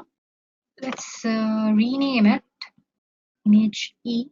Now, if you want to retrieve the message, stego suite, file, open, select the file in which the text was embedded, which is image E, and open. Enter the password, which is and extract.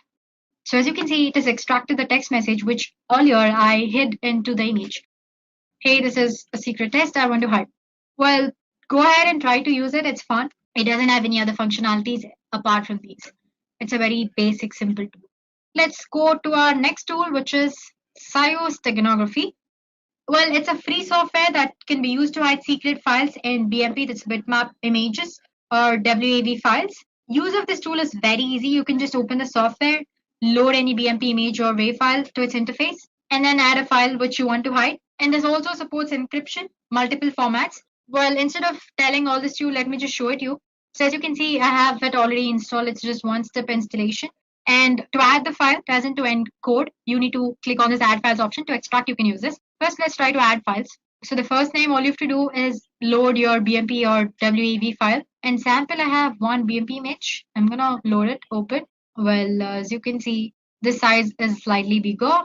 Click on next here. So now that you've loaded your cover image, you'll have to load the image or the file which you want to store in this cover image. For that, you click on add file option here. Let's say I want to store this image. Let's try open and next. So as I said, it shows different encryption formats here. So you can select from various algorithms like RC4. Then you have triple DS, DS, triple DS with 1112 and many other formats. And it's asking for the password. Give some password. Click on next. So the embedding is done. It's asking you to name the file. Let's say bird and save. So the final file is similar to the actual BMP image. You can't make out any changes, right? But there is a secret data which is hidden inside it, which is another image. Now let me close, finish. Let's try to extract it. Click on this extract files and load the source file, which should be a bird. Then open, next. It's asking for the password. So A, B, C, D, that's what I'd give it. And extract file, image2.j, save. File extract successful, okay. Finish, let's go back to the location and see. So here we go. We had tried to store this image2 in the bird, but after that we tried to extract it. So there we go, guys. The image has been successfully extracted. This way you can store any kind of file. It can be your Excel file or Word file, document file or PowerPoint file or image or anything. So that's your Xyos steganography tool. So like I said, you can add the files, but to extract the message, you'll have to start using this file from the beginning again. Then let's go back to our next tool, which is Astute Pixel. It's here. Let me just check. I have installed it. I'm gonna extract all. Let's store it in our desktop. And okay. Now, if we go to desktop, this is our application, Pixel. Click on that. So guys, even this is a tool where you can store any kind of hidden information, but it has a different approach when compared to other tools. It uses image file as a key to protect your hidden text inside an image. That is, to hide and unhide text inside an image, you need to enter another image as a key. So as you can see, you have three images here. Original image, that's your target image, and delta image, which acts as a key. Instead of giving some password or anything, it takes another image as a key or passphrase. So open original image, desktop, let's go to samples. Let's try fly. Now you need to enter the message. Hi, this is the text I want to hide. And here I'm clicking on encrypt message. Save image. Let's try and save it somewhere else. Desktop. Let's store it in the documents. File name, my image, and save. Now let me open the thing again, or you can just say reset, exit here. Now if I open the application again, let's try to extract what we just hid. So open the original message, which is in desktop, right? Sample, that's flying, open, decrypt image. So there you go. So let me show it to you again. All you have to do is reset, click on the open original image, give the original image which you try to encrypt, that would be flying, and open, and then say decrypt image. So like I said, it uses an image as a key to extract or hide anything inside your image. And now give your actual image as in the encrypted encoded image or your stego image and click on open. Yeah, and just say yes. So as you can see, it has extracted the data which I was trying to hide. So I'm sure you might have observed, right? The way it functions is slightly different from other steganographic tools, right? Sample, that's flying, open, decrypt image. So there you go. So let me show it to you again. All you have to do is reset, click on the open original image, give the original image which you try to encrypt, that would be flying, and open, and then say decrypt image. So like I said, it uses an image as a key to extract or hide anything inside your image. And now give your actual image as in the encrypted encoded image or your stego image, and click on open. Yeah, and just say yes. So as you can see, it has extracted the data which I was trying to hide. So I'm sure you might have observed, right? The way it functions is slightly different from other steganographic tools.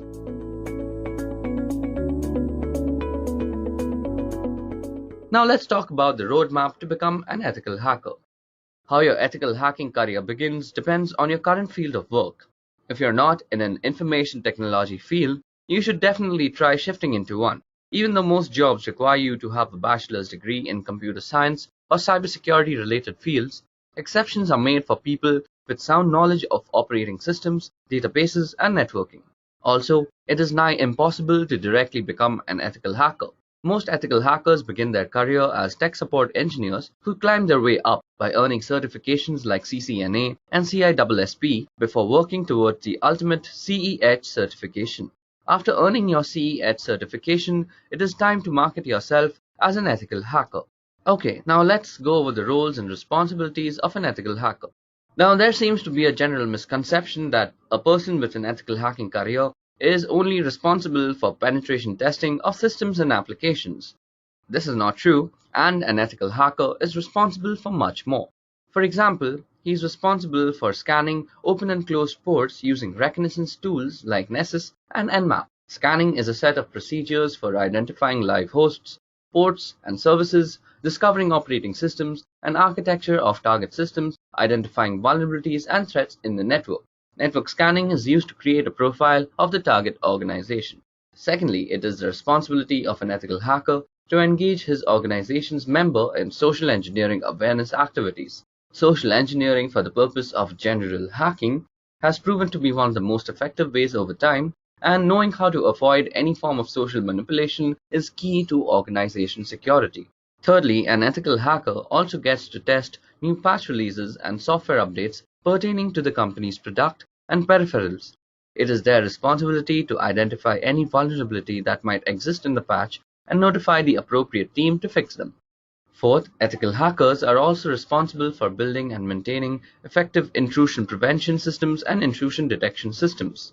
They will also try to evade IDS and IPS systems, firewalls, and honeypots just to demonstrate how they could be attacked. Intrusion detection is the process of monitoring events occurring in your network and analyzing them for signs of possible incidents, violations, or imminent threats towards your security policies.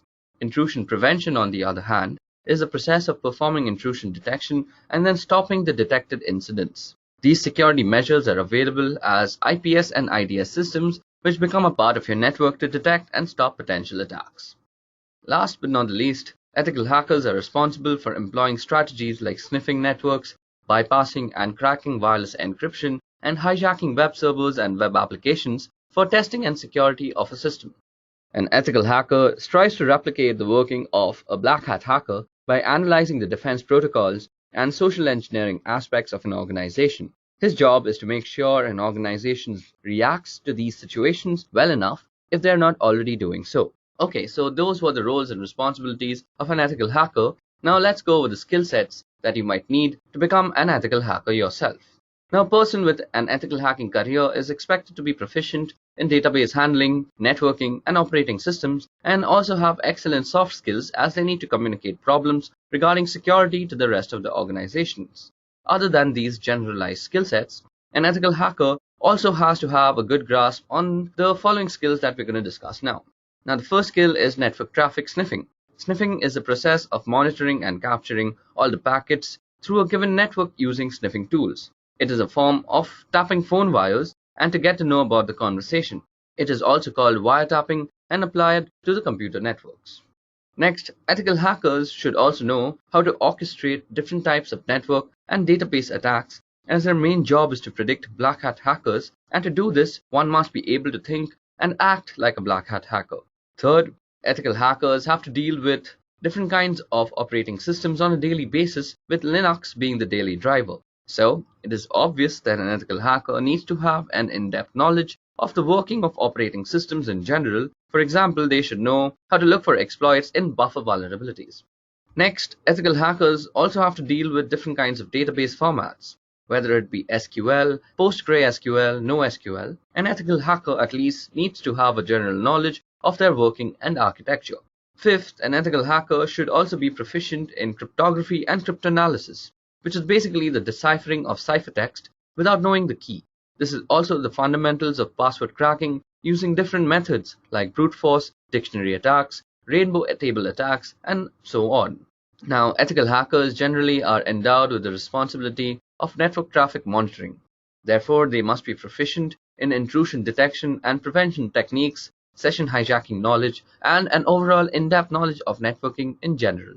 Last but not the least, ethical hackers also need to make custom softwares to tackle the use case specific security flaws that might be affecting the company. Now, this requires a general knowledge of programming languages so that you can execute the solutions to the problems that you find in the organization.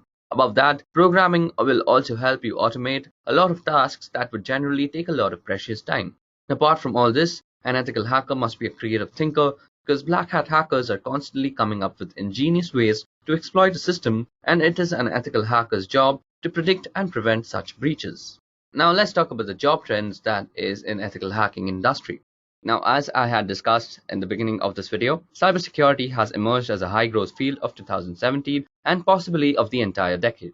During the 5 years between 2012 and 2017, listings of cybersecurity jobs increased by a whopping 75% according to the analysis made by Bureau of Labor Statistics. Now, this has led to a lot of unfilled positions, so jobs are plenty and they pay well too. Now, let's go with the companies that are hiring ethical hackers. Now, an ethical hacker finds a job in any company which has an internet-facing site or anything to do with the web.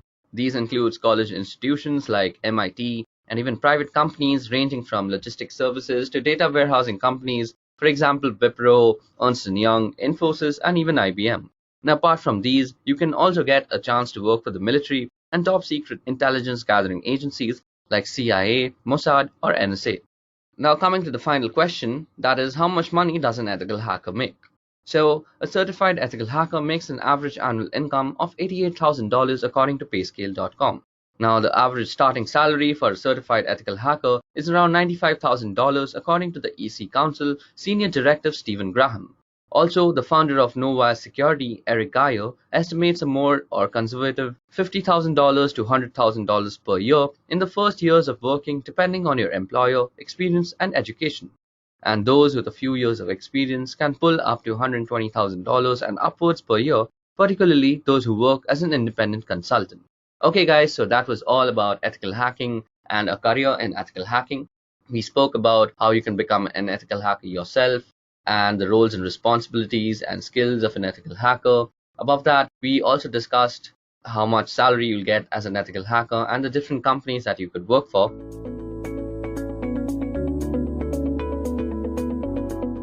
So the first question is, what do you mean by cybersecurity?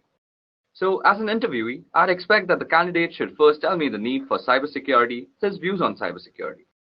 So the candidate should be like this. Today's generation lives on the internet, and we general users are almost ignorant as to how those random bits of ones and zeros reach securely to our computer. For a hacker, it's a golden age. With so many access points, public IPs, and constant traffic and tons of data to exploit, black hat hackers are having one hell of a time exploiting vulnerabilities and creating malicious software for the same. Above that, cyber attacks are evolving by the day. Hackers are becoming smarter and more creative with their malware, and how they bypass virus scans and firewalls still baffle many people. Therefore, there has to be some sort of protocol that protects us against all these cyber attacks and makes sure our data doesn't fall into the wrong hands. This is exactly why we need cybersecurity. Now, for defining cybersecurity, here goes. Cybersecurity is a combination of processes, practices, and technologies designed to protect networks, computers, programs, data, and information from attack, damage, or unauthorized access. Okay, so moving on to the next question is, what do you have on your home network? So, a home network gives you a test environment for experimentation, Active Directory domain controller, a dedicated firewall appliance, and a net-attached toaster. As long as you are learning and fiddling with it, that's what matters. I've augmented the router my ISP provided with an Apple AirPort Extreme, which provides better wireless performance to some devices. From there, I've extended the wired part of the network into two parts of the house using 5-port Ethernet switches, my office and living room, each with 4 devices. In the office, I have a network-attached storage device which provides shared data folders to every device for movies and TV streaming anywhere in the house as well as backups. In the living room is a range of gaming consoles, a TiVo box and an Android media player. Despite owning a smart TV, it's not hooked into my network simply because the device we own do a far better job of anything the smart TV offers. Okay, now moving on to the next question is, what is encryption and why is it important? Well, a process of converting data into an unreadable form to prevent unauthorized access and thus ensuring data protection is called encryption. Encryption is important because it allows you to securely protect data that you don't want anyone else to have access to. Businesses use it to protect corporate secrets, governments use it to secure classified information, and many individuals use it to protect personal information to guard against things like identity theft. Okay, so that explains encryption and why it is important. Moving on, tell me the difference between symmetric and asymmetric encryption. Okay, so if we compare on the basis of keys, symmetric encryption has the same secret key for both encryption and decryption, whereas asymmetric uses different keys for encryption and decryption purposes. Performance-wise, symmetric encryption is fast but is more vulnerable, while asymmetric encryption is slightly slower due to high computation. Some examples of symmetric are DES and 3DES, while asymmetric, the most popular is RSA and Diffie-Hellman. Okay, so time for the next question. So what is the CIA triad? Now, in this question, the candidates should explain what is CIA triad and what it is used for. So here's the answer. The CIA triad for information security provides a baseline standard for evaluating and implementing information security, irrespective of the system and/or organization in question, where confidentiality is all about making sure that data is accessible only to its intended individual. Measures undertaken to ensure confidentiality are designed to prevent sensitive information from reaching the wrong people while making sure that the right people can in fact get it. Integrity, on the other hand, is all about making sure that data is kept properly intact without it being meddled with in an unauthorized way.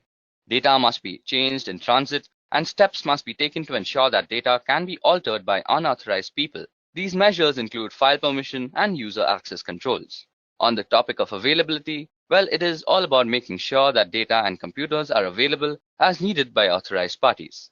Moving on to the next question is, what do you understand by risk, vulnerability, and threat in a network? Well, threat refers to someone or something with the potential to do harm to a system or an organization. Moving on, vulnerability refers to a weakness of an asset that can be exploited by one or more attackers. In other words, it is an issue or bug that allows an attack to be successful. Last but not the least, risk refers to the potential for loss or damage when a threat exploits a vulnerability. Okay, the next question is, how do you report risk?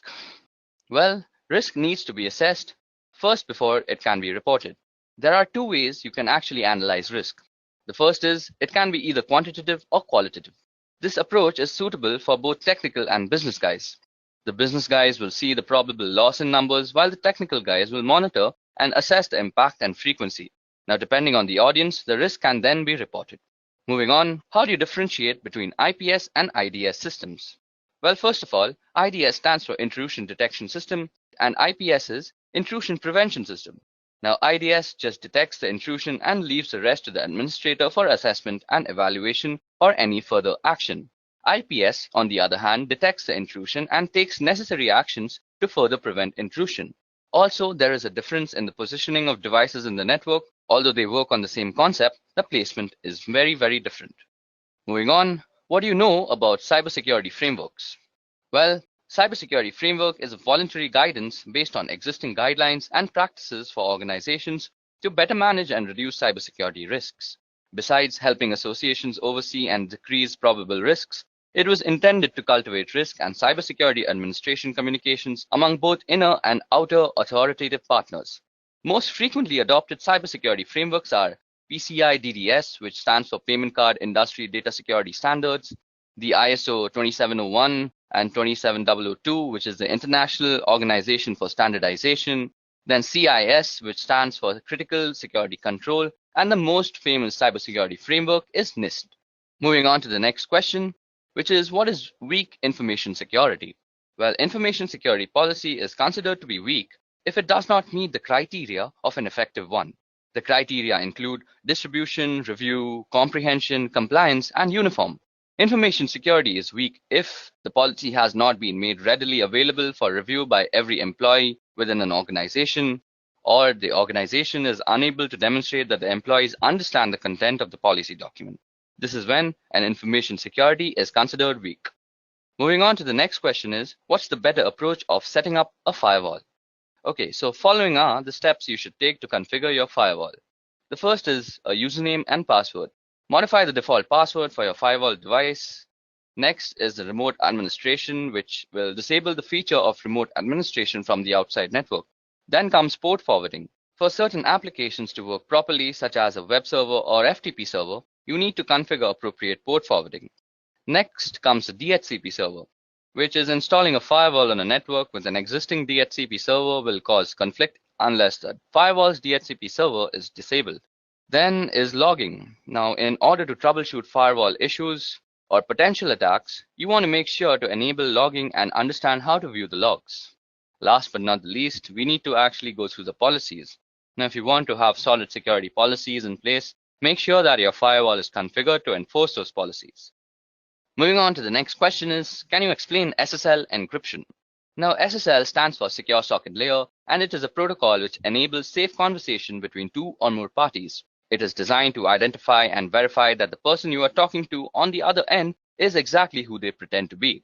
We also have HTTPS, which stands for Hypertext Transfer Protocol Secure, which is actually HTTP combined with SSL, which provides you with a safer browsing experience with encryption. So this is a very tricky question, but SSL wins in terms of security. Moving on, which one is more secure, SSL or TLS? Well, SSL is meant to verify the sender's identity, but it doesn't search for any more hazards than that. SSL can help you track the person you are talking to, but that can also be tricked at times. TLS is another identification tool just like SSL, but it offers better security features. It provides additional protection to the data, and hence SSL and TLS are often used together for better protection. Moving on, what are salted hashes? Well, salt is actually random data. When a properly protected password system receives a new password, it creates a hash value of that password and adds a random salt value. Then the combined value is stored in its database. This helps defend against dictionary attacks and known hash attacks. Example, if someone uses the same password on two different systems and they are being used using the same hashing algorithm, the hash value would be same. However, if someone of the system uses salt with the hashes, the value will be different. Moving on to the next question, which is, how can identity theft be prevented? Okay, so the following steps can be ensured to actually prevent identity theft. First of all, ensure a strong and unique password. Secondly, avoid sharing confidential information online, especially on social media. Third, shop from known and trusted websites only. Fourth, use the latest version of the browsers. Fifth, install advanced malware, spywares, and tools. Next, use specialized security solutions against financial data, and always update your system and software. And last but not the least, always protect your social security number. Now moving on to the next question is, how can you prevent a man-in-the-middle attack? Okay, so an MITM attack happens when communication between two parties, that is systems, is intruded or intercepted by an outside entity. This can happen in any form of online communication, such as email, social media, web surfing, etc.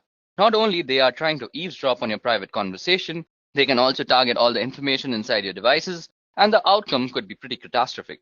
So the first method to prevent this attack would be to have encryption, preferably public key encryption between both the parties. This way, they both will have an idea with whom they are talking with because of the digital verification. Secondly, to prevent this, it is best to avoid open Wi-Fi networks, and if it is necessary, then use plugins like HTTPS, force TLS, etc. Moving on to the next question, which is, state the differences between encoding, hashing, and encryption. Okay, so the purpose of encoding is to transform data so that it can be properly and safely consumed by a different type of system. That is, example, a binary data being sent over email or viewing special characters on a web page. The goal is not to keep information secret, but rather to ensure it's able to be properly consumed. Examples include ASCII, Unicode, URL encoding, and Base64.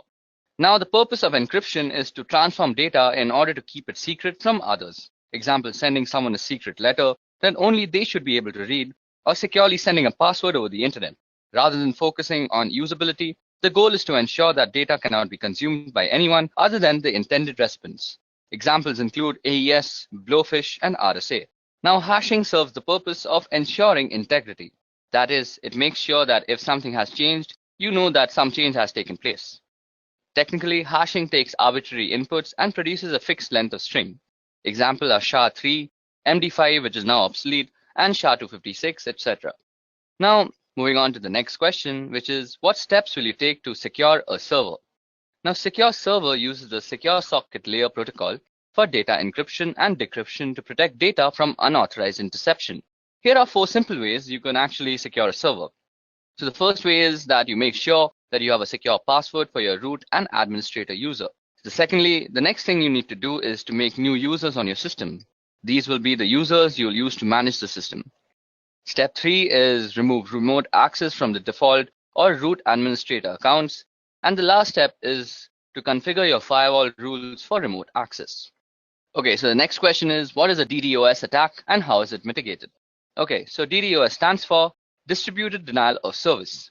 When a network is flooded with large number of requests, which is not recognized to handle, making the server unavailable to the legitimate request senders.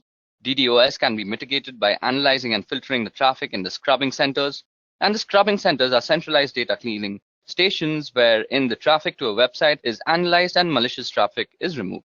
Okay, so the 28th question is, why do you need DNS monitoring? The domain name system allows your website under a certain domain that is easily recognizable, also keeps the information about other domain names. It works like a directory for everything on the internet. Thus, DNS monitoring is very important since you can easily visit a website without actually having to memorize their IP addresses. DNS has an important role in how end users in your enterprise connect to the internet. Inspecting DNS traffic between clients' devices and your local recursive resolver could be revealing a wealth of information for forensic analysis. DNS queries can reveal both botnets and malwares connecting to the CNC server. So this is why DNS monitoring is very essential. Moving on, what is a three-way handshake? The TCP three-way handshake in transmission control protocol is the method used by a device on a network to set up a stable connection over an internet protocol-based network.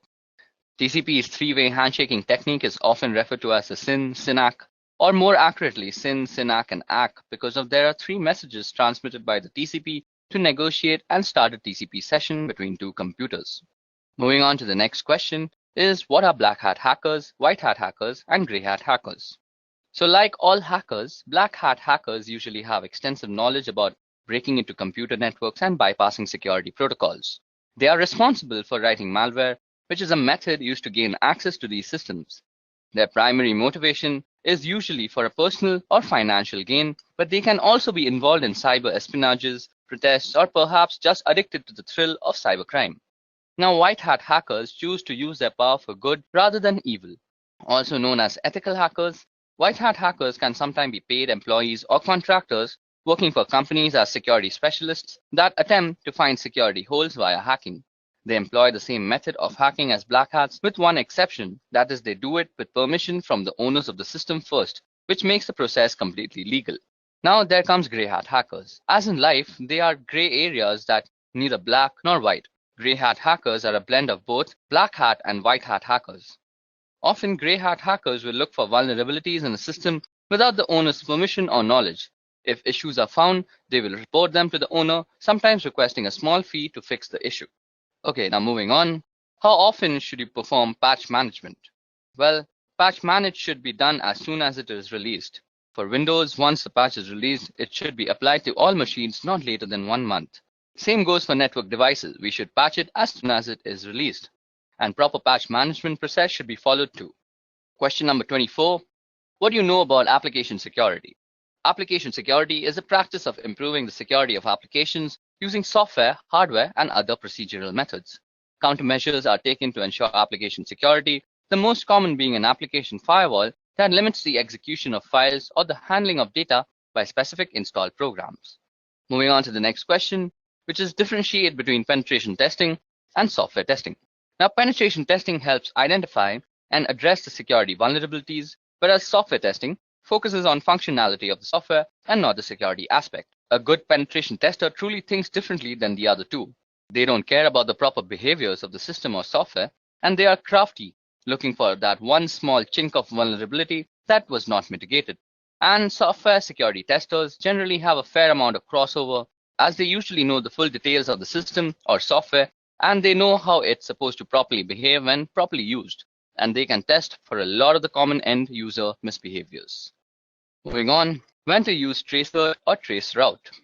So traceroute is a command which can show you the path a packet of information takes from your computer to the one you specify. It will list all the routers it passes through until it reaches its destination, or fails to and is discarded. In addition to this, it will tell you how long each hop from router to router takes. Now, when you connect to a website, say howtogeek.com, the traffic has to go through several intermediaries before reaching the website. The traffic goes through your local router, your internet service provider's router, onto larger networks, and so on. Okay, so moving on to question number 27, which is tell me something about the common cyber attacks that plague us today. I'm going to be discussing 8 cyber threats. Firstly, it's malware. Now, malware is an all-encompassing term for a variety of cyber threats, including Trojans, viruses, and worms. Malware is simply defined as code with malicious intent that typically steals data or destroys something on your computer. Next is phishing. Now, phishing, often posing as a request for data from a trusted third party, phishing attacks are sent via email and ask users to click on a link and enter their personal data. Phishing emails have gotten much more sophisticated in recent years, making it really difficult for some people to discern a legitimate request for information from a false one. Phishing emails often fall into the same category as spam, but are more harmful than just a simple ad. Next is a password attack, and a password attack is exactly what it sounds like. That is a third party trying to gain access to your system by cracking a user's password, usually using some algorithm like brute force, dictionary attacks, or a software which is a keylogger. Next is a DDoS attack, and a DOS attack focuses on disrupting the service to a network. Attackers send high volumes of data or traffic through the network until the network becomes overloaded and can no longer function. Next is a man-in-the-middle attack, and a man-in-the-middle attack is an attack where somebody is impersonating the endpoints in an online information exchange. For example, if you're a banking online, the man in the middle would communicate with you by impersonating your bank and communicate with the bank by impersonating you. Next is drive-by downloads, and this is a malware which is actually implanted into a legitimate website, and a program is downloaded to the user's system just by visiting the site. It doesn't require any type of action by the user to actually start to trigger the download. Next is malvertising, and malvertising is actually malicious code which is hidden behind advertisements on websites, and it is also downloaded to your system without your knowledge. Last but not the least is rogue software, which is malware that masquerades as legitimate and necessary security software that will keep your system safe. Okay, so moving on to the next question is what are different OSI layers and what is the job of the network layer? Okay, so OSI or Open System Interconnection is a reference model for how applications communicate over a network. A reference model is a conceptual framework for understanding relationships, and the purpose of the OSI reference model is to guide vendors and developers so the digital communication product and software programs they create can interoperate, and to facilitate a clear framework that describes the function of a network or telecommunication system.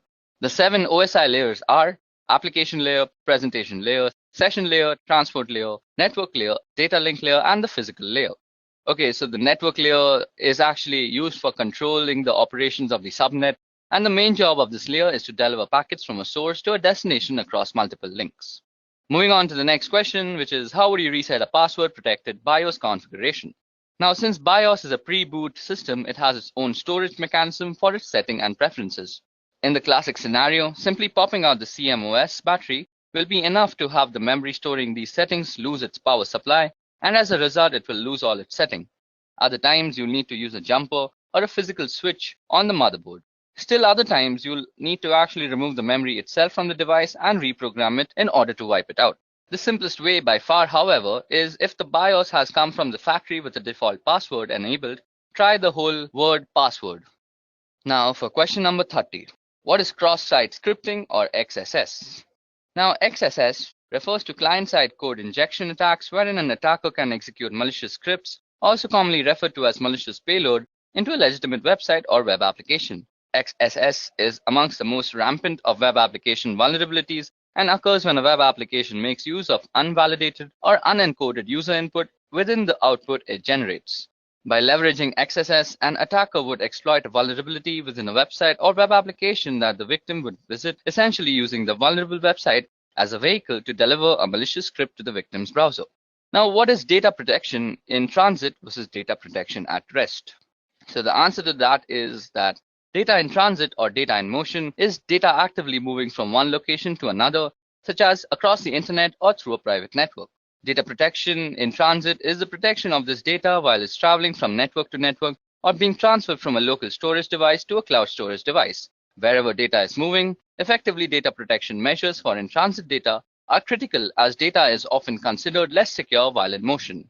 Now, data at rest is data that is not actively moving from device to device or network to network, such as data stored on a hard drive, laptop, flash drive, or archived/stored in some other way. Data protection at rest aims to secure inactive data stored on any device or network. While data at rest is sometimes considered to be less vulnerable than data in transit, attackers often find data at rest a more valuable target than data in motion. The risk profile for data in transit or data at rest depends on the security measures that are in place to secure data in either state. Moving on to question number 32 is tell me the differences between cybersecurity and network security. Okay, so cybersecurity describes that the policies and procedures implemented by a network administrator to avoid and keep track of unauthorized access, exploitation, modification, or denial of the network and the network resources. Network security describes the process and practices designed to protect network, computers, programs, and data from attack, damage, or unauthorized access. In a computing context, security includes both cybersecurity and physical security. While cybersecurity is concerned with threats outside the castle, network security is worried about what is going on within the castle walls.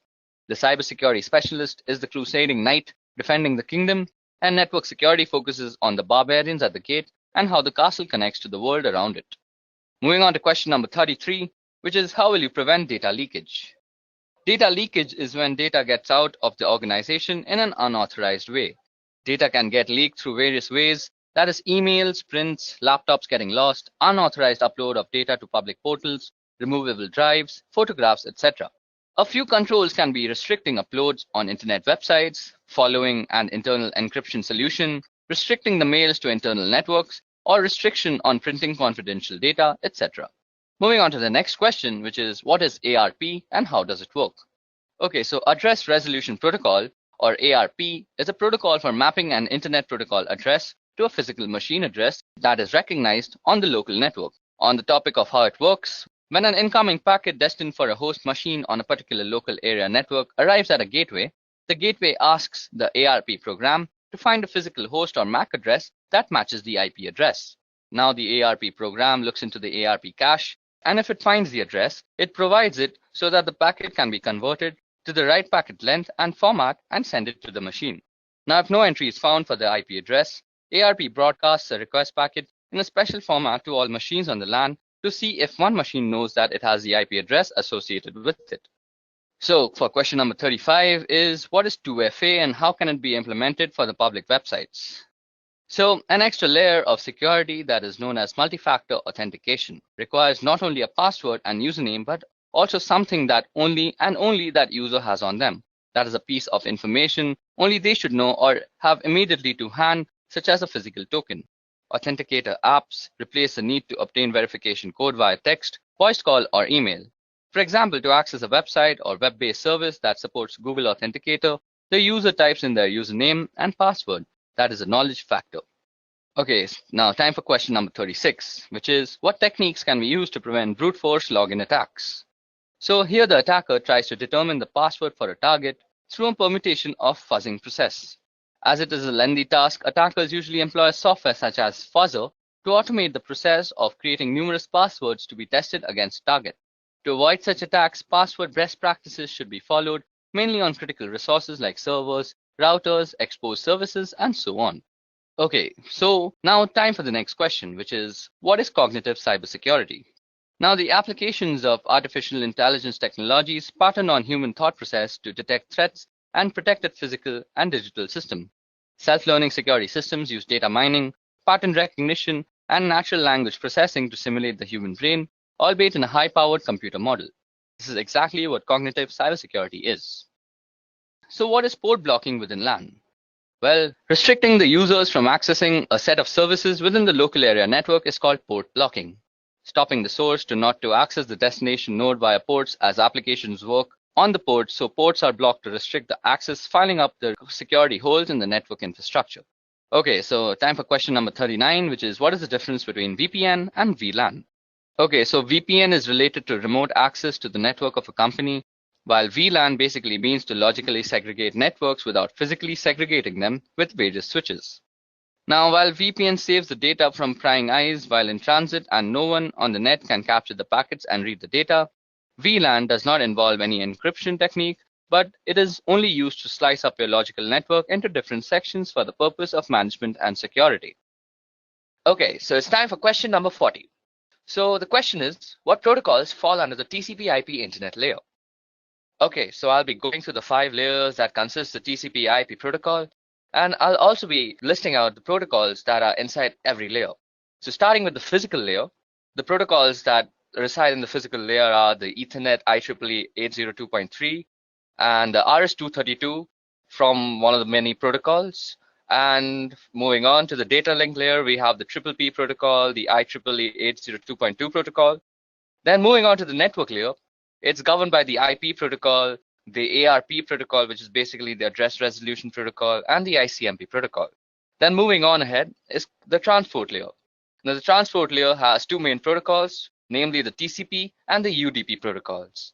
And last but not least, we have the application layer, which is governed by a multiple of protocols, namely NFS, NIS+, DNS, Telnet, FTP, RIP, SNMP, and various other protocols as such. Okay, so that brings us to the end of the general interview questions that might be asked in any cybersecurity interview. Now moving on to the scenario-based questions. So first, I'll be reading out the scenario, and then I'll ask the questions regarding the scenario 2. Okay, so for scenario number 1, we have, you received the following email from help desk. So the email goes as follows. Dear UCSC email user, beginning next week, we will be deleting all inactive email accounts in order to create space for more users. You are required to send the following information to continue using your email account. If we do not receive this information from you by the end of the week, your email account will be closed. So then the email actually goes on to ask the various credentials like name, email login, password, DOB, and alternate email.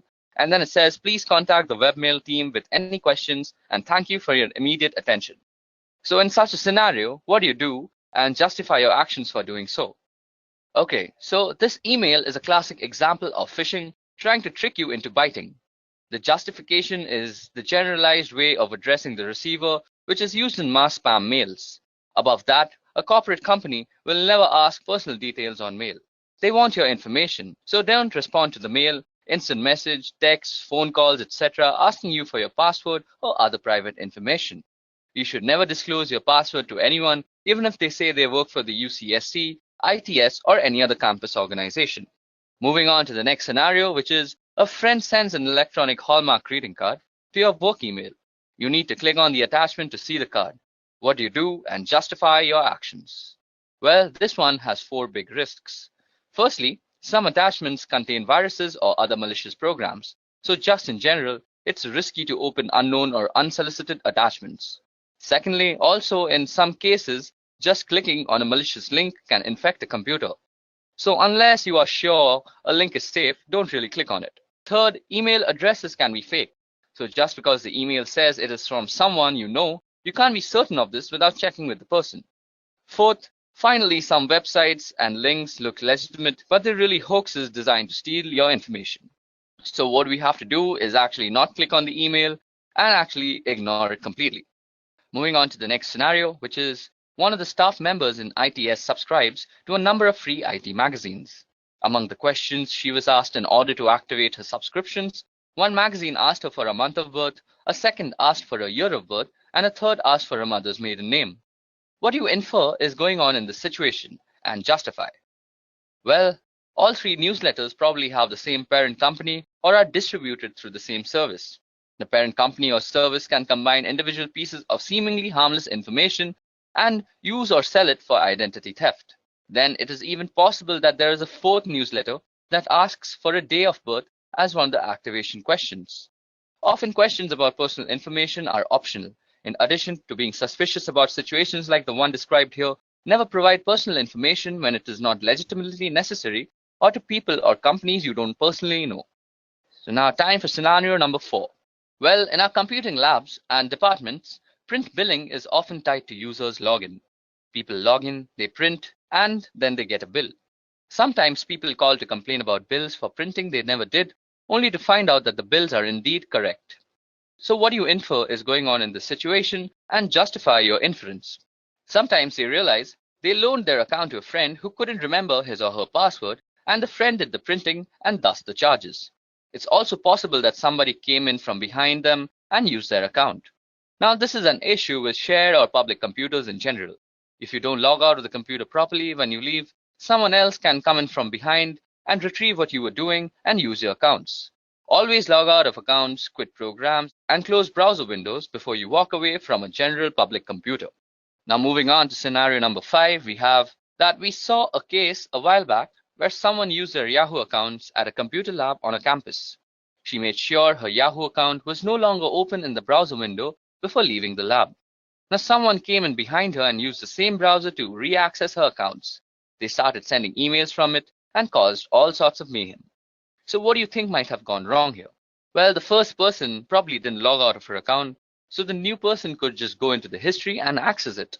Secondly, another possibility is that she did log out but didn't clear her web cache. This is done through the browser menu to clear pages that the browser has saved for future use. Time for scenario number 6 now. Okay, so 2 different offices on campus are working to straighten out an error in an employee's bank account due to a direct deposit mistake. Office number 1 emails the correct account and deposit information to office number 2, which promptly fixes the problem. The employee confirms with the bank that everything has indeed been straightened out. So what is exactly wrong here?